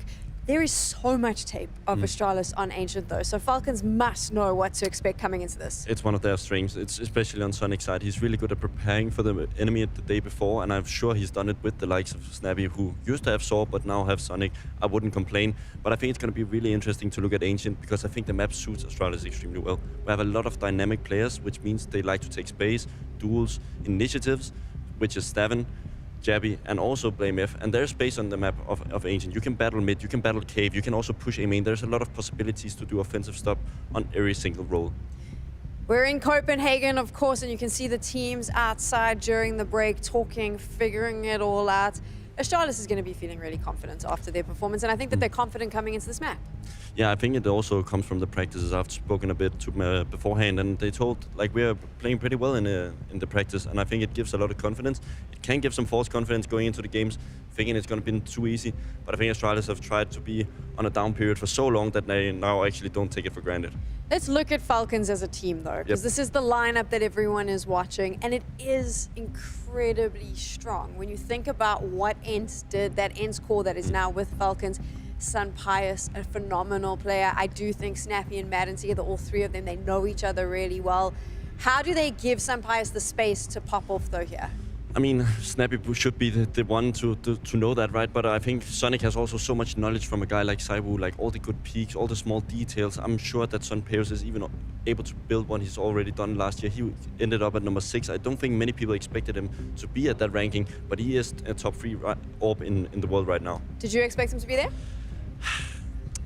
I didn't want to go for the guesses of the top 20 because I feel like it's so random. Every year I think it kind of changes on what they value. But for this year, I think they valued a lot of team experience and which events they attended. I think it's fair to give him a placement. I would have him maybe at an 8th or 9th, but 6, I can go with it. What does he have to do in this team, though, in order to make the difference? Because he knew his role in Ents, he knew what he was working with.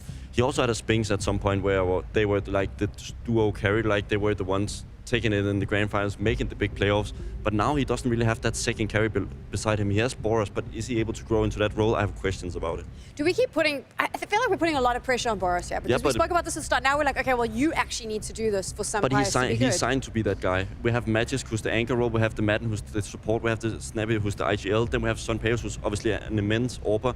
But then the 5th guy is going to be the star player. Like, rumors was that Nico was going to replace this guy. So obviously there's going to be pressure on him. How do you deal with that, though? Because that was the thing, right? It was meant to be Nico. He publicly comes out and says it's not me. Now Boros is sitting there, and we're all watching him going, well, it wasn't supposed to be you. How do you deal with that? Now you have to stand in this lineup. I mean, thinking about, they've also seen in practice that he obviously has the skill, or else they would have found another one. If Sonic didn't believe Boros had the chance to grow into that player that he wants, he would have cut him early on. It shows me that they have a faith in him, but he needs to prove it fast. They've all said that, though. That we saw Snappy in the pre-match interview. He said he thinks Boros has the potential, that they've been working really well. Zonic spoke to HLTV. There's an interview there where he says the same thing, but now we have to see it in the server. Yeah, I think what his quality is also his aim. Obviously, we talk about players like Nico. They're also extremely smart. I don't think Boros has been categorized as a smart player, but hopefully with the likes of Sonic and Snappy, they will help him to guide him in the direction to be a more complete player. Babsky, let's have some fun now. Let's make a prediction. How do you think this is going to go? I know that you're rooting for Astralis. I know that all your friends play on the team. We all know that you are part of the PR machine. But the question is now, do you think that this becomes a 2-0? Realistically, I know you want a 3rd map. Not what you want, what you realistically think will happen. Going from the first map, I think it was so convincing on the T side. If they can do that on the 2nd map as well, I think we have a great games. But I think it's going to be closely to the likes of Astralis. The PR machine on point. The PR machine is on point. How much do they pay you? I'm joking. I can't. You cannot reveal how much money they're paying you to be positive. No, but I mean, this is the thing. You do know these players very well. You're part of the scene, so you know what's going on. Is the morale in Astralis feeling good, feeling strong? Are they feeling confident coming into the major? I mean, from the outside perspective, yes. And also from me playing a little bit of face with them, it feels like they have an awesome chemistry. And I think that is the #1 rule of wanting to be the top 1 team, is that you have to like playing with each other. And I'm sure they do. I like that you're spilling the tea here, even if the PR machine is paying you. How much? How much? Is that all you heard? Babsky only works on how much money you're getting. He didn't even hear what I was saying. He just said how much. This is it. We're getting into the action. Astralis took the victory on Vertigo, but now we move to Ancient. Can Falcons pull it back? Will we go to a 3rd map? You can see them all getting together. They're chatting, talking, feeling good. If there's someone that can pull this team out of that slump, it is Zonix. I'm super, super interested to see how this plays out. Yeah, he's tried it before, right? It's not the first time that Sonny has had a rough start to a season. I tried it with him, but he's very good at keeping the long side on, constantly looking into the future, the next map, and I really value him for that as a coach. My goal this week is to get you to say one sort of negative thing about Astralis. That's going to be the goal. So we're going to head on over to the casters now while I figure out how I'm going to get that done. You want negativity, Sam, you should be working with Pimp, not Bubsky. Yeah. Bubsky bringing some valuable insight into the Danish scene. And or if you make enough money, basically, though, you can get him to say whatever you want. Of course. So. I don't think it's going to be an easy one here for Falcons. I think that Astralis, obviously, on Ancient, we're talking about BlameF's playground, right? BlameF over, what is it, 73 maps of Ancient, averages a 1.24 rating on this map. BlameF is such a nuisance when it comes. This is the kind of map where I see BlameF, you know those classic BlameF saves? Where like maybe you could win a round, but he's just going to sit back and spawn, hiding in the mud, right? He's looking like Arnold Schwarzenegger in the Predator, covered in mud, canceling every single one of your rifle saves. That's what BlameF is going to be here. I think the nuisance and probably the bane of Falcons' opening debut tonight. I think that's a very fair point. He farms CT side. They control mid. Watching a lot of when Device was taking a break, I watched him play Ancient more than any other map because when he was playing Faceit games, he was like farming Ancient, taking over mid control over and over again. I think there's a lot of pieces here that just make perfect sense with Astralis to help them catapult their Ancient to even higher heights. Speaking of making sense, what do you make of these odds from GG Bets? 1.2 to 4.3, skewed more in the favor of Astralis than the opening round. Yeah, for the map, I think it should be like, 2.5 for the series. Okay. I think 4 is pretty steep still, but I get it. Last map was pretty convincing. I think a lot of people saw Astralis just play Vertigo and thought, I've seen enough. They're winning Copenhagen. 4 top 20 players. Genuinely though, off of that map, I'm like, wow, maybe if they look so much less awkward and more complete, and they had a long boot camp. So the groups start of this year will be very telling for Astralis, and it's been a very good look off that one map at least. I see that map and I think to myself, okay, do it twice. Yeah. If they win both maps in this series with some clean calls, great even individuals across the board. And not their map Stair pick. had impact. Yeah. Stair had legit impact across that map. And again, if Stair is your 5th worst player on a team, I think that's a great team. 5th worst? That would make him the best. You know what I'm saying. you know what I'm saying.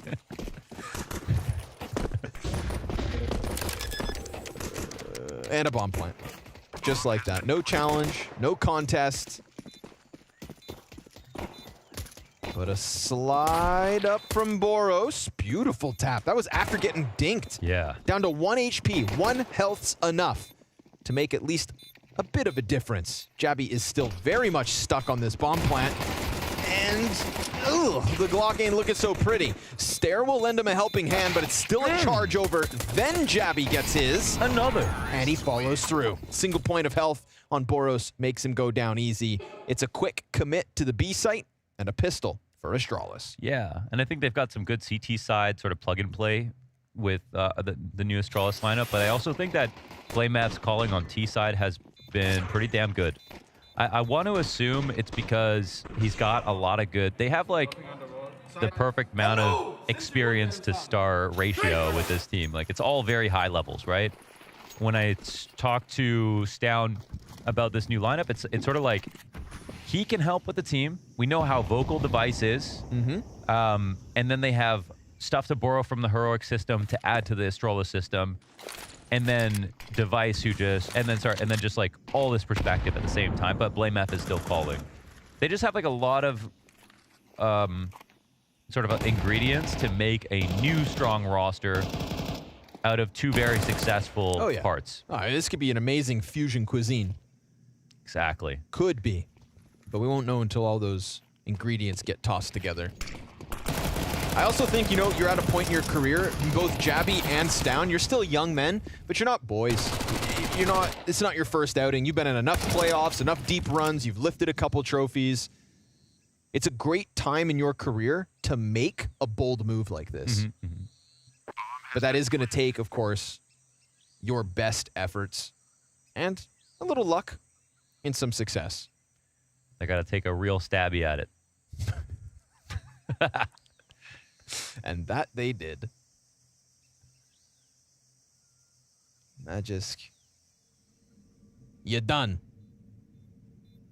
Oh, or not. That was your freest one this year. Right? Yeah. Should have known better. Really should have.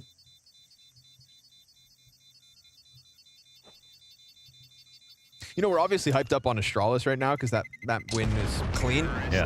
Do you see any like immediate red flags coming out of Falcons? Because we haven't seen them play the RMR close qualifiers like so many other teams. This is literally the first 2 maps these 5 players have put forth. Yeah, not so much. I mean, I think I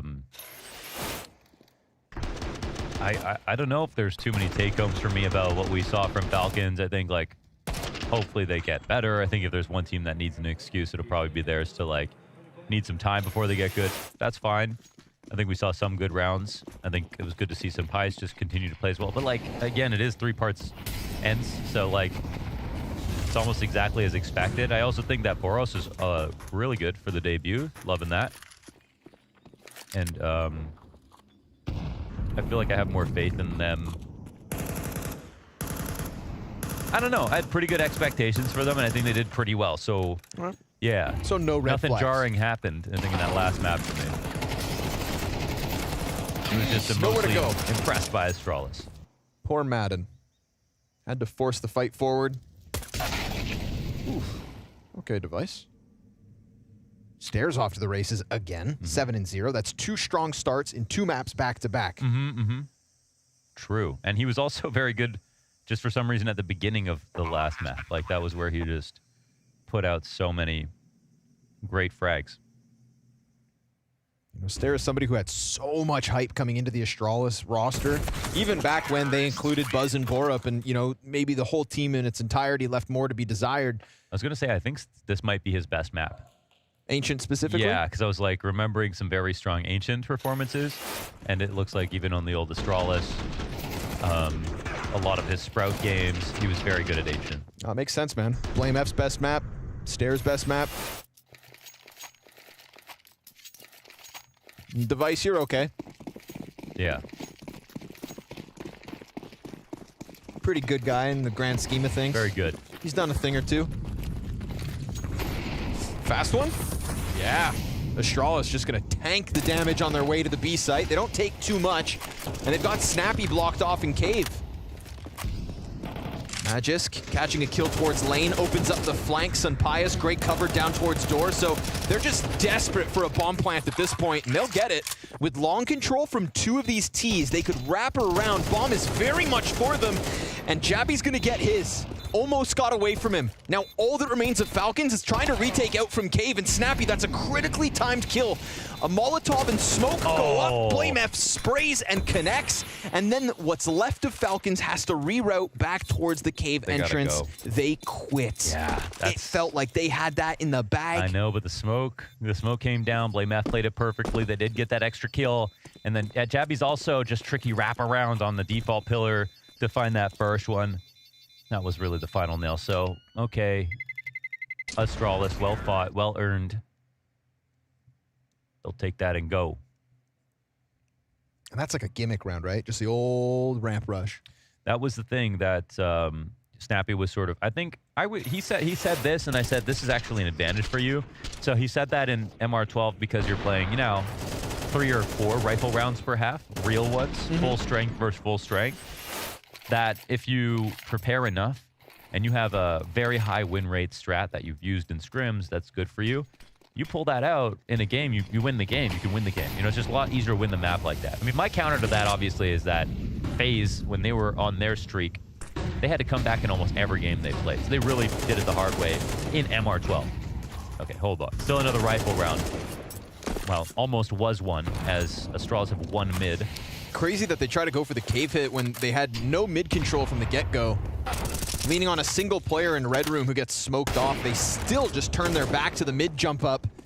Damn, this is an active T side. It is in their face. Wow, good one, Stare. Very nice performance from him. 9-1 now. So the reason I said that could favor Snappy is because he is the pocket play master. He's got so many set strategies, fast and then faster rushes. He's the kind of guy that off preparation and anti-strat could take advantage of the fact that you have fewer chances to adapt. And he said, well, actually, I like to feel the game towards the end. I'm like, yeah, I mean, I guess every good IGL does. But you can't deny that, Snappy, you are the one who is the anti-strat master. You are the set play king. Maybe this is a good thing for you.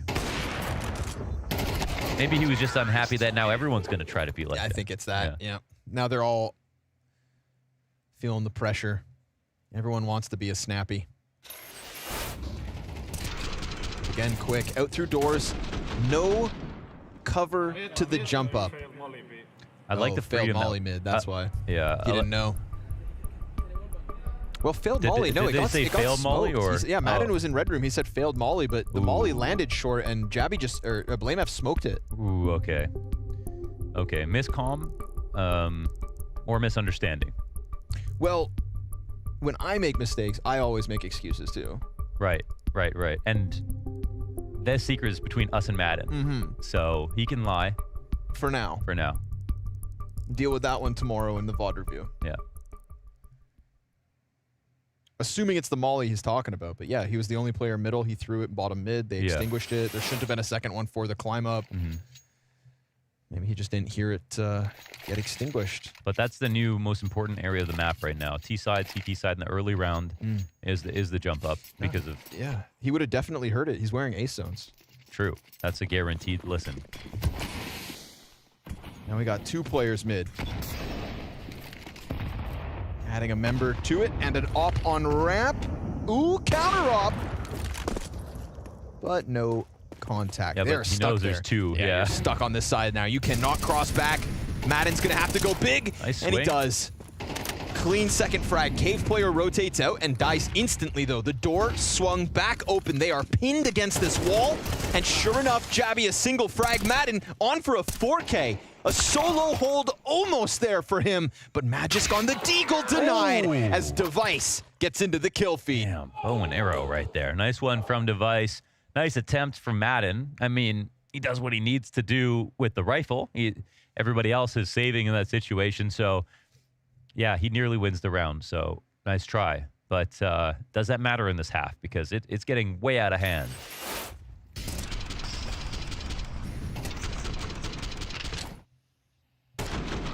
Oh, Blame F just a couple steps ahead of Boros. We didn't see how that one went down.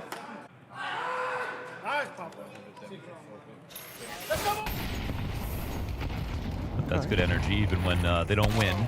Ooh, ready for it. It's a big find. Best start already so far here for Falcons. And immediately answered back by Stair. The X Factor kills from Stair. He's been working this part of the map by himself a lot. Off to the races, man. 10 and 3. Oh, what? From Snappy's perspective, I feel like that smoke is still full. Yeah, and the kill feed says no smoke kill, so we don't know. Wrong. It's hard to tell sometimes in CS2 whether or not he could have seen anything. Certainly looked like it was a blind spray, though. Ooh, some pious pressure. Oh, Stown. Beautiful That 2 is- kills out of yeah. Stown this round. Getting man advantage back in the hands of Astralis. Oh my god, 2 hard Confirming kills. that Magisk is already in the back lane too, and Stown presses through the smoke. He's between the smoke and Molly. He's gonna try to come out and almost gets caught. But at least that's both CTs still confirmed, and he won't slow down whatsoever. He saw Device get his first few frags, and Stown decides to put a round with his name on it. Yeah, and he's on default here. The push up, and the trade comes in. Jabby denies it. That's a 2-on-4. Is that 2? What kills did the CT get there before Stown got his first cave kill? Blame F down in the bottom of middle, and the opening Device pick. 5v4, 3v3. Right, so it was 3v4 for a second. So they just lost 1 player, so... Well, between him and Jabby, they got all those 4 remaining frags. Yeah. It's been a real tour de force in these 2vx situations. In favor of Astralis between Vertigo and here. Feels like with Snappy's reaction, he definitely didn't feel like he saw a thing. We don't get it from Stown's POV, but... Yeah. Nope.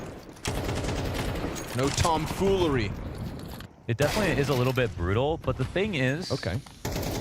That Stown had the inside mollied and the outside was not mollied, right? So he has every right to try to spam for somebody who might try to exit or someone who wants to try to stay. So if you die in a smoke situation like that, you know, you can get mad that it's like unlucky, but it's also Stown is using free ammo on a spot that he's zoned to see if he can get a kill here, because if you're here, you should be dying. Shoot first, bro. Yeah. Shoot. Fight back.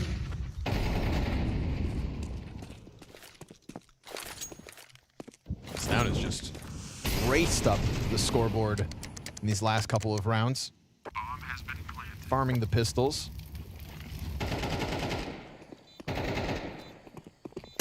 Yeah. Oh my god. What? How is he? What? Wow. That was a guaranteed death right there. Wow. Jabby with the laser beam headshot. Flying around. Must have had bird shot in that Nova. Is that like a hollow point or what's a bird shot? No, no, that's where it's just like spread. Bird shot is smaller pellets. It's used to hunt birds with shotguns so that you don't ruin all the meat. Oh, okay. You shoot a bird with a normal shotgun, it's just going to be a pile of feathers. Yeah. Hit it with bird shot, you can still eat it. But it's going to be a stupid question. Yeah. Are they shooting them while they're in the air? Yeah, usually. Okay. Usually you scare them into the air, and then you just... Yo, bird shot! Bird shot! And then eat them. Yep, you can. Or make trophies out of them, or... Sounds like a fun hobby. Is it ethical? Is murder ever ethical? That's the question. I think so. Yeah. Think of a couple of guys. Yeah. Yeah. If they step out of line. If they agitate me in any way. Depends. What'd he say? What I'm saying is it's 8-0, baby. What I'm saying is Astralis is going to win the major, maybe. 8-0. Yeah, this will be a reference game. I mean, somewhat. I mean, it just sets the up only their asterisk season. is just that it's Falcons. Like, good, should be a good team, will be a good team, but Yeah. first game. No. It's just a clear, marked improvement from what we got out of Astralis at the first event from this 5. And considering all the drama around the creation of this team, it's nice to see some success sooner than later. Especially after a cold start. Madden versus Jabby on the smoke. Easy pickup here for the T side. Jabby gets a double as Boros, a single frag is all he finds, and Sun Pius will be given nothing to shoot at. 9 rounds T side straight. Another 13-0 on Vladi's birthday? I didn't jinx it the first time. That's why it happened. No, I think it happens because Vitality is nuts. Fair enough. And Astralis do seem to be nuts. It Not seems a like single one survives. Yeah, I think maybe Astralis have a lot to be excited about now. Come new, bro. Come new, bro. Yeah, attack.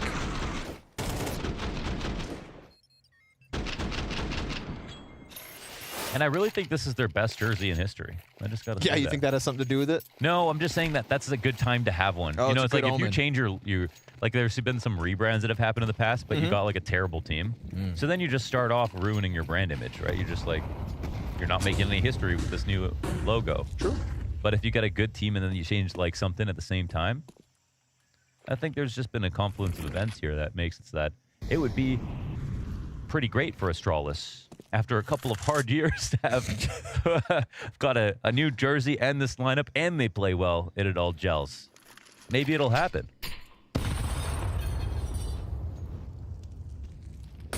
It's a good crossfire, but it is the lesser weapons. Could still connect if there wasn't a third player there. Sun Pius actually gets away with both those frags. Couple nades off of the ramp. Nice wide swing from the MP9. Catches them with their hands busy and their pants down. Stare smokes off the ramp. Oh, and the spray gets away. 9 is all they get straight. It's the first from the Falcons. It was literally last round that you said that it was going to be a 13-0, by the way. I know. I know. Direct your hate at Scrawny CG on X. Yeah. I knew I shouldn't have said it, too. I knew the moment I said it, actually. Yeah, you knew. They'll set it. Sorry, guys. My bad. My bad. Or you're welcome, depending on who you're... What do you say? Yeah, good point. What is? I don't know, actually. Oh, okay. I love these guys. I'm having so much fun. World peace.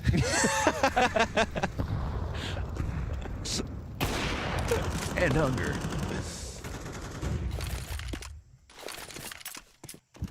Jabby 12 and 5. He's dead. Stare 12 and 6. He's alive. But Device is down to half health thanks to the nade. Devicer has been kind of a non-factor in this map for Astralis. They haven't had to call on him with their 9 rounds of 6s. That's what I'm saying. Like he's just puttering around. He's like, yo, I got the 4-3 vision. Oh. That's nasty. Wow. Oh, okay. I mean, they're running towards him, but now they've got to walk. And Stound's still over here. Okay, so, I mean, it's a matter of a lot of fog aware for both sides. So, Stound takes a fast step backwards. They could try to re-aggro into him, but they're kind of respecting his utility right now. So this might actually make a window for the Astralis walkout on the A side. I think Stound's done his job. Now, Stound versus Magisk, the second boss of the round here. Will he get caught by this? Yeah, Stound doesn't have to make a play, but he does drop, so now Magisk has him for sure. But at least it is the bomb plant safely. A leg shot that connects. Oh, Snappy, are you kidding? After getting hit. Wait, I said Device was a non-factor. Yeah. But now he's sitting pretty in a 1v4. If he had more than 33 health, the odds could be slightly more in his favor.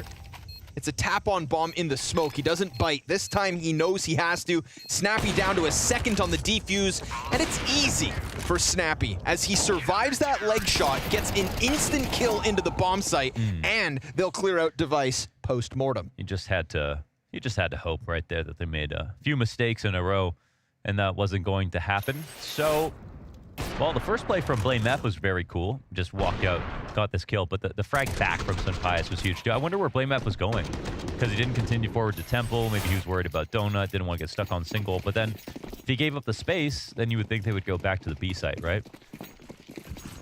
Well, we don't know. Now in the last round, full buy. Anything's possible. We've seen lots of variety here from Astralis.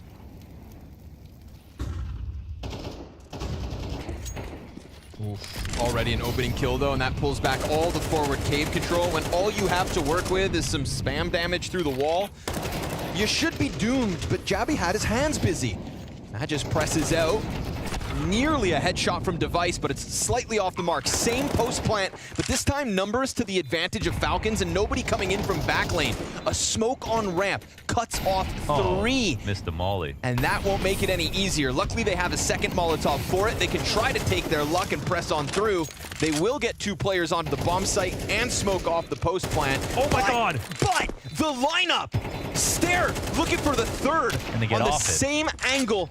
They tap it again. He's got to just keep on spraying. And he gets 3 kills off of all of this. A 4th potentially. Gun goes empty. Stare! How dare you pull off that post plant? Stare at that.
Well, Zonix, that's a head scratcher, huh? How do you lose a 4v2 when the smoke is in front of everybody? Stare does him dirty. That entire half, Stare was finding his impact. And honestly, Falcons just get trounced, outdone by the new Danish, arguably, super team. Yeah. I mean, they made the signings. The only argument against, the super team with this new Astralis is maybe the intention, because it was sort of a situation where they were like taking advantage of like a roster shuffle that was taking place. If they could pick, like sometimes a super team signing and be like, no, we bought Prime Cold Zera from his very expensive roster and brought him over. Right. So it depends on that. But I think the conversation will start to form by itself if Astralis just simply start winning. Like that's all it'll take. It's kind of on them. Yeah. Because because then you take a second look at the lineup and you go, wow, they did make 4 stars work. Like that'll be the conversation in the next couple of months if that's if it trends that way. 4 stars and not necessarily the right roles. I think that was the big one. And Stare looking like a 5th one at the moment. Yeah, no seriously, way. great no map. No way, man. Jabby. How dare you? Boros has been completely canceled out in the second map of the series. Kill. He's 3 and 12, bro. Oh, sorry. Blame F. Stigmatism. He'll catch the flank as well. So now this post plant's feeling stranded. It's feeling surrounded. It's feeling desperate. And all they're doing is pleading for a hope to improve this score. But it ain't going to happen, Chief. 6 frags for Madden. Bombs being defused. He's going to run down the guy and spawn. Jabby gets the first and the last. And Astralis a laugh as they could basically take this series to the bank. Yeah. And then I'm getting why Device is so impressed with Stare, because you take someone's space away. And let's say you're a great B anchor. The reason we talk about Perfecto is this great B anchor is because, like, he can get 12 kills, go negative on a map, but still win the map because you get less chances to frag. You're throwing a lot more utility, buying worse guns, and getting less chances. So you have very few opportunities to get, like, very positive score lines. So Stare on this roster, yes, he has minimal space. Minimal space. Sanji's space, okay, on this roster, and yet has done a fantastic job as an entry. And in the small amount of maps that they played together, I mean, it can be very easy to be lazy on a team like this. Like, let's put it that way. He's been set up to support. He might be on a team he knows one day will win a lot, but he knows it's never going to be about him. And yet, he's still playing like it is, like he is the main character. So, shout out to Stare for exceeding expectations here in the circumstances. I wonder how personally he took the calls for his head when he got to keep the 5th place instead of Buzz. For me, it was like just 50-50. I mean, both were kind of around the same level stats-wise. Stare was just one player that they invested a lot into. Sure. And Buzz was handpicked by Device.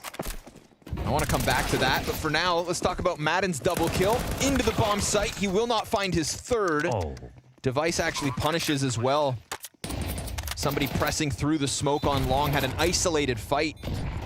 Nade almost gets the job done for the offense, but instead Blame F's frag catches Sunpius. The bomb site gets cleared, the 12th round secured, and that is 10. The lead for Astralis grows every single round. But if we can go back for a second, we just praised Stare for all these things, right? Selflessness, et cetera, et cetera. I think one of the things when it was a comparison between Stare and Buzz, it's that it felt like Buzz was already doing those things. Yeah, oh, right. Yeah. So, role-wise, it made sense to keep him it's instead, like, yeah. if Buzz gets cut, but you needed a support to set up these other 4 stars, why does Stare get to keep the place? And me personally, I thought, oh, it's because he had an, what was it, $800,000 price tag? Or? I think it's that, and he also had way more experience than... Yeah. I don't know about potential. They both had potential, for sure. But I think Stare had just more time playing Pro CS, literally. Like, Buzz went from... FPL. Not even FPL. He never even played FPL.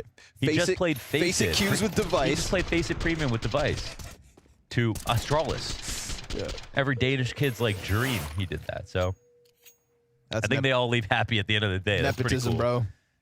Hey, we need a 5th. Oh, I know a guy. Yeah. Who is it? Let me just hop on TeamSpeak for a second. Let me see if he's on Steam. Yeah. Hey, Booba, get in here. Bubby. Shout out Bubby one time.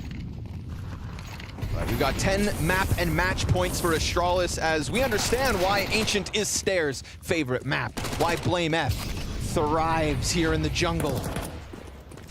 The Danish beast. We'll have to retake this bomb site again because Snappy's not playing any more games. Down to 5 and 12. He gets that instant cave frag. No Did they save? Just no nades, I think. Besides, yeah, who's anchoring, so. Okay. One kill, that's it. Try again next time. As the save is called.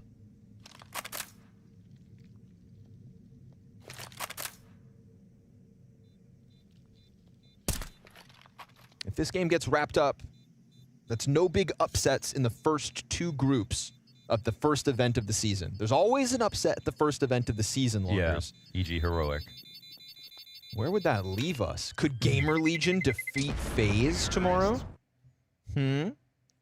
That would be an upset. Well, it's not tomorrow, but it's on Wednesday. Or Spirit playing Liquid first round? Yeah, but without Donk. That would be an upset. Definitely. Yeah, definitely. A Team Liquid that recently lost to M80. Shout out M80. 3-1 in maps. 1 best of 1, 1 best of 3 win over Liquid, and a best of 3 win over NRG. And for the most part, winning most of their games just regionally, so. Fast one again, huh? They're going to try to rinse and repeat. A little slow to put out the Molotov. Jabby, full control. 2 kills in that situation's not half bad, but they do still recover the man advantage into the even 3v3. A peek from Stair. Dangerous game. Costs him almost all his health. And he slips out a dodge. They just went for it, but they're slowly a really big flank blocking off their exit. And you could feel the full force of that rush. Nice deep nade. I think that still just buy some time here for the flank to come in. See if it gets watched properly. Nope. Magisk bested. Stound's going to try to just swing wide. Device uses that moment to capitalize, and it's a 1v1. Snappy's got to keep him in the game. And enough's enough, says Device. We talked about how slow he was throughout this second map. Never really needed until they called on him in the clutch. And he'll close this one out. The Falcons' debut has been spoiled, and the Astralis improvement is stark in comparison to where they ended 2023. The Danes have stepped it up. The Danes have stepped it up, and in a convincing fashion, because that was just the most incredible game that I've seen from Astralis. They look so damn good, Bubs. I'm so happy that I went 2-0. You kind of tried to bait me into going for the third map, but I went with the Astralis, and I'm happy that I did. I was just testing the paycheck that you're getting from the PR team to make sure that you're going to stay true. The plan worked all the way through. They look impressive. Obviously, Falcons, an untested team, a team we haven't seen on LAN. But based on what we just saw from Astralis, they're in this. They're in this group stage. They want to get to London. Yeah, I don't think anyone expected Astralis to play this level. I think we knew that it was a potent team. There was a lot of great players, 4 players inside the top 20, but we didn't expect them to go out here and beat Falcons, which just basically ends with a couple of different players in a fashion of 2-0. That was unthinkable last year. Can I be like a little bit airy-fairy here? And I know that most people hate this if they're watching at home. They want that deep dive analysis. But for me, this Astralis team looks happy in the server. Yep. Looks like they're getting on. I think for a lot of the last sort of year, they've looked a little bit miserable. Yeah, also from watching the documentary, I think some of the players were unhappy about the quantity that they played, like in terms of FaZe practice by their normal practice. And I think this team actually wants to play together. They want to go the extra mile. I also know they have been boot camping at the facility that they're staying at since the 8th of January. So they've been there for a long time, really taking this serious. On the other side, though, and we will see them in a bit, Falcons, this is not the start. Obviously, for them, they'll say, listen, it's the first time playing competitively, not lots of expectations, but not the way you want to start. Not only the Blast Premier Spring groups, but not the way you want to start the season. Definitely not. I think there's a lot of expectations on their shoulders. They didn't live up to it today. I think we're also going to see some changes within the roles because we saw Magis playing mid and Falcons here on the Ancient. I didn't really expect that coming out. I thought Boros was going to be that nerds type of player, but he didn't really do it today. The big thing for Falcons, though, is obviously that backroom staff. We know, we've seen them with Vitality. They have the power to ultimately help them, not only from a coaching point of view, but the mental point of view as well to try and lift them up so that they can come back tomorrow. They are going to be playing OG, so they'll probably be feeling a little bit more confident when we chat about them at the end of tomorrow. Yeah, but if we're ever going to take it from OG side, I think they're going to be pretty happy to see that, okay, Falcons, we can actually play with these guys. I don't think they were that perfect that we might have expected, but they still played decent on the first map. On the side of Astralis, though, I mean, you can see there on your screens right now, Blame, F, Jarvi, Star, they all just seem to come in and do the job so well. I also spoke a little before the tournament starting on my Twitter that I thought people were always talking about Stav and all these guys, but when I've watched that Copenhagen Gaming Week show match they played, Stav was the best player, and he showed it today again. I think he's a super underrated. I had discussion with myself, was Buzz better than Stav, but after he's gotten Stav on and Jabby on the roster, he's been impressive. And he's better than you, right? Yeah, obviously everybody's better than me. Oh, Babs, don't say. Anyway, the player that is better than Babs is with Banks now. Charlotte's get off to a very strong start here and a dominant performance from start to finish. I will say they're looking at the Vertigo. This is a map we know at least Charlotte of old will be able to play. For you guys, though, coming into it and just how confident you were feeling, do you feel like you won it in the veto? I think it was hard to prepare, you know, when like they haven't played yet and they're a whole new team, but we had like a rough idea of like they probably would have still perma-banning Inferno, you know, like, and they didn't end, and Vertigo hasn't been doing that good for us, and NAVI has always liked it, so we just like played our own game, and yeah, it went pretty good. And does it feel like you're kind of still playing this old Ents lineup and what you know how they would play? I would say yes and no. I think that like Boris and Magis bring some qualities that maybe they didn't have in Ents. And yeah, but overall, I think like Snappy still has like the same way of playing. But I don't know if like Sonic will like they will make some changes. But yeah, we overall we just focus on ourselves today. And that certainly worked out for you. I want to say, though, getting off to such good starts on the maps, right, coming in so confident with that, is this the kind of style we can expect from Astralis? Because it does seem like we're looking and we're hyping you guys up as the best Danish team right now. But is it feeling like that in the servers? It feels like a different, I guess, energy for you personally? For sure. I mean, there's a lot of quality on the lineup, and we all have very high hopes and that we can take this very far. So every day is just all about like learning, you know, like we're still a new team, but yeah, everyone is really hyped to like just become the best, you know. So yeah. And your next game is going to be going up against Vitality, though, right? It certainly should be much tougher opposition than that one, though. But is this a good, exciting test for you guys? For sure. I mean, I'm looking forward to playing them. Like, they're looking really strong. So yeah, it's going to be fun playing them. The best team in the world, for sure. How you feel for it, though? We're ready. We're ready. Ooh, okay, confidence. I like to hear that from him. Let's see how it goes for him tomorrow. Thank you very much, Dan.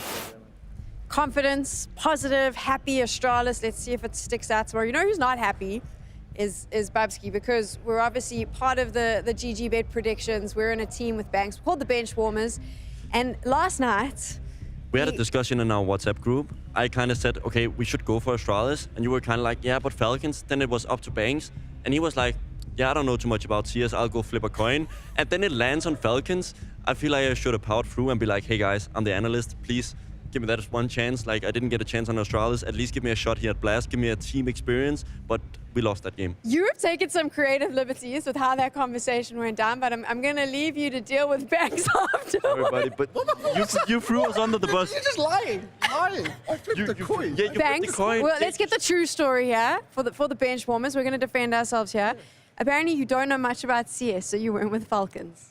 Well, you know what? I flipped a coin. I have a video proof of it. But imagine if you had an opinion, I would have been like, okay, I think they're gonna win because Boris is gonna kill. I would surrender and be like, that's fair, Banks. Oh, you surrender? But you're gonna Okay. go be like, and then okay, that's Falcons. But it was a coin flip. It was a coin flip. We lost the I'm going to stop this here because I'm starting to get a reputation for having analysts fighting on my desks. I don't want that. Let's talk a little I'm gonna bit. be here tomorrow as well. You got to deal with him for the next 6 days. Now you're going to have to make up. Let's talk about the groups that we saw, all the action today. Of course, this was the group that we were covering. And tomorrow, I'm quite excited for the Vitality Astralis test. I think that this is going to be important for your Danish boys. Yeah, potentially. I thought before the start of today, we thought like, okay, Astralis against Vitality, even if they win, it's going to be super hard. But now I actually have hopes for Astralis to make a game tomorrow, even though Vitality looks superb as well. We'll touch on what you said earlier, though. You think OG is going to be feeling a little bit comfortable going up against Falcons? I think they were scared going into this tournament, looking at the names. But after today, I think Falcons will be like,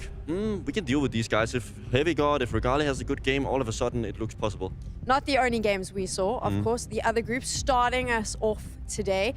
Did anything happen there that you weren't expecting? I thought this played out exactly how I saw it with the G2 NAVI wins. No, it's also my pick'ems went this way, but I thought that Complexity would at least take it to 3 maps, and I also think that the map itself looked like it would go to overtime and maybe in the likes of Complexity a couple of times. But NAVI had some good skill, and I think Bit had a couple of good rounds which made them go into the upper bracket. I really like NAVI at the moment. I like the attitude that's coming out of them. Yeah, I think they have an interesting roster. I think people kind of undervalue how good individually they are. I think Wonderful destroyed tier 2 and 3. Bit is known for one of the best aimers in his peak, so there's a lot of value in this team for sure. Of course, it's now. Take a look at the traded play of the days. We've got 3, of course, and these were our picks. You want to start us off with how we started the entire show? I wasn't even on the show for that clip, but holy, Res with the 3 kills going into the side, and that 3rd kill, gonna see spotting in the cap. Like, not even Orbus gets this kill, and he gets it with a freaking Glock. So impressive from Res. It was really impressive, and again, this is how we started the entire spring groups. Of course, the next play of the day, it's kind of the overarching thing of what happened here. Vitality, our #1 team, #1 player Zai. We've come in here 13-0, their first map. It was OG's map pick as well. What a way to just stand up and say, hey, we're Vitality, we are here, and best you pay attention because we're going to be just as good as we were last year. Yeah, and then we get the star clip, which is not really that impressive when it comes to an individual level, but he just plays it really smart, and it's such a defining moment of that Ancient game. He gets 3 people through the smoke, goes through it at the end with the Glock and gets the orb as well. Really impressive way to kind of end it all off. It was a good day of Counter-Strike. We had so much fun stuff, and it doesn't end there, though, because I know Banks is with getting ready to break down the Mask MVP chicken. So what you got for us? That's right, Sam. It's our Maersk MVP check-in, and we have to look at some of the best players so far. Now, it has only been the first day, but it's just a little look at who could be getting a lovely medal to walk home with here. And right now, well, m0NESY had one hell of a day. 28 kills in 1 map, and I think it was just a 13-7 scoreline. m0NESY was dominating. Zoe and Blame up there respectively as well. But when m0NESY is doing this, and he's making it look so good, okay, people can say, yes, Nip didn't fight so well on this, but m0NESY right now, the hours he's putting in the game, how much he's playing CS2, how much he's feeling and looking and loving CS2, there is a reason I call him the baby goat, and he continues to show it. He's trying to make this game his. And Bobski, all of those players had much better careers than you, didn't they? I mean, I finally find a team where I feel like I can get my groove going again, like my career starting to getting some invitations, and then all of you guys are just throwing me under the bus from day one. I didn't throw you under the bus. I remember how you was. Nice. I remember how Banks was when he interviewed me. He was so nice, but now I see the true face of you. It's fair. I don't know what to do. Bench warmers is a mess now. So there we go. Let's take a look at what's coming up tomorrow. The same teams that you saw today playing all over again. For you, what is the matchup that you're going to be keeping an eye out on? Vitality and Astralis are really the one to watch for me, right? It's an interesting game in many aspects, and I think Astralis is finally not back to their former strength, but I think they have some level to show, and I think it's only for us to even dive more into it. I want to. We're going to dive more into it, so I won't get into it. The NAVI Complexity one for me is pretty interesting. Like I said, I like the way NAVI's looking, but I feel like Complexity has to do something tomorrow because I didn't like the way they were looking today. No, I think they had a rise with the CS2 updates. They did very well at Sydney, but if we consider the last results they've been doing, we remember, I think they went last at the Challenger and also 6th at the Velisa, so it's not really looking too shabby for the guys over at the North American side. I hold them to a very high standard because obviously JTTC, they're South African. I expect incredible performances, much like you expect that from Astralis. So it's going to be an interesting day tomorrow. For sure, it's always an interesting story in CS. Oh, look at that. Always an interesting story. Thank you so much for watching. We hope you've had fun, and we are going to be back tomorrow. So we'll see you then.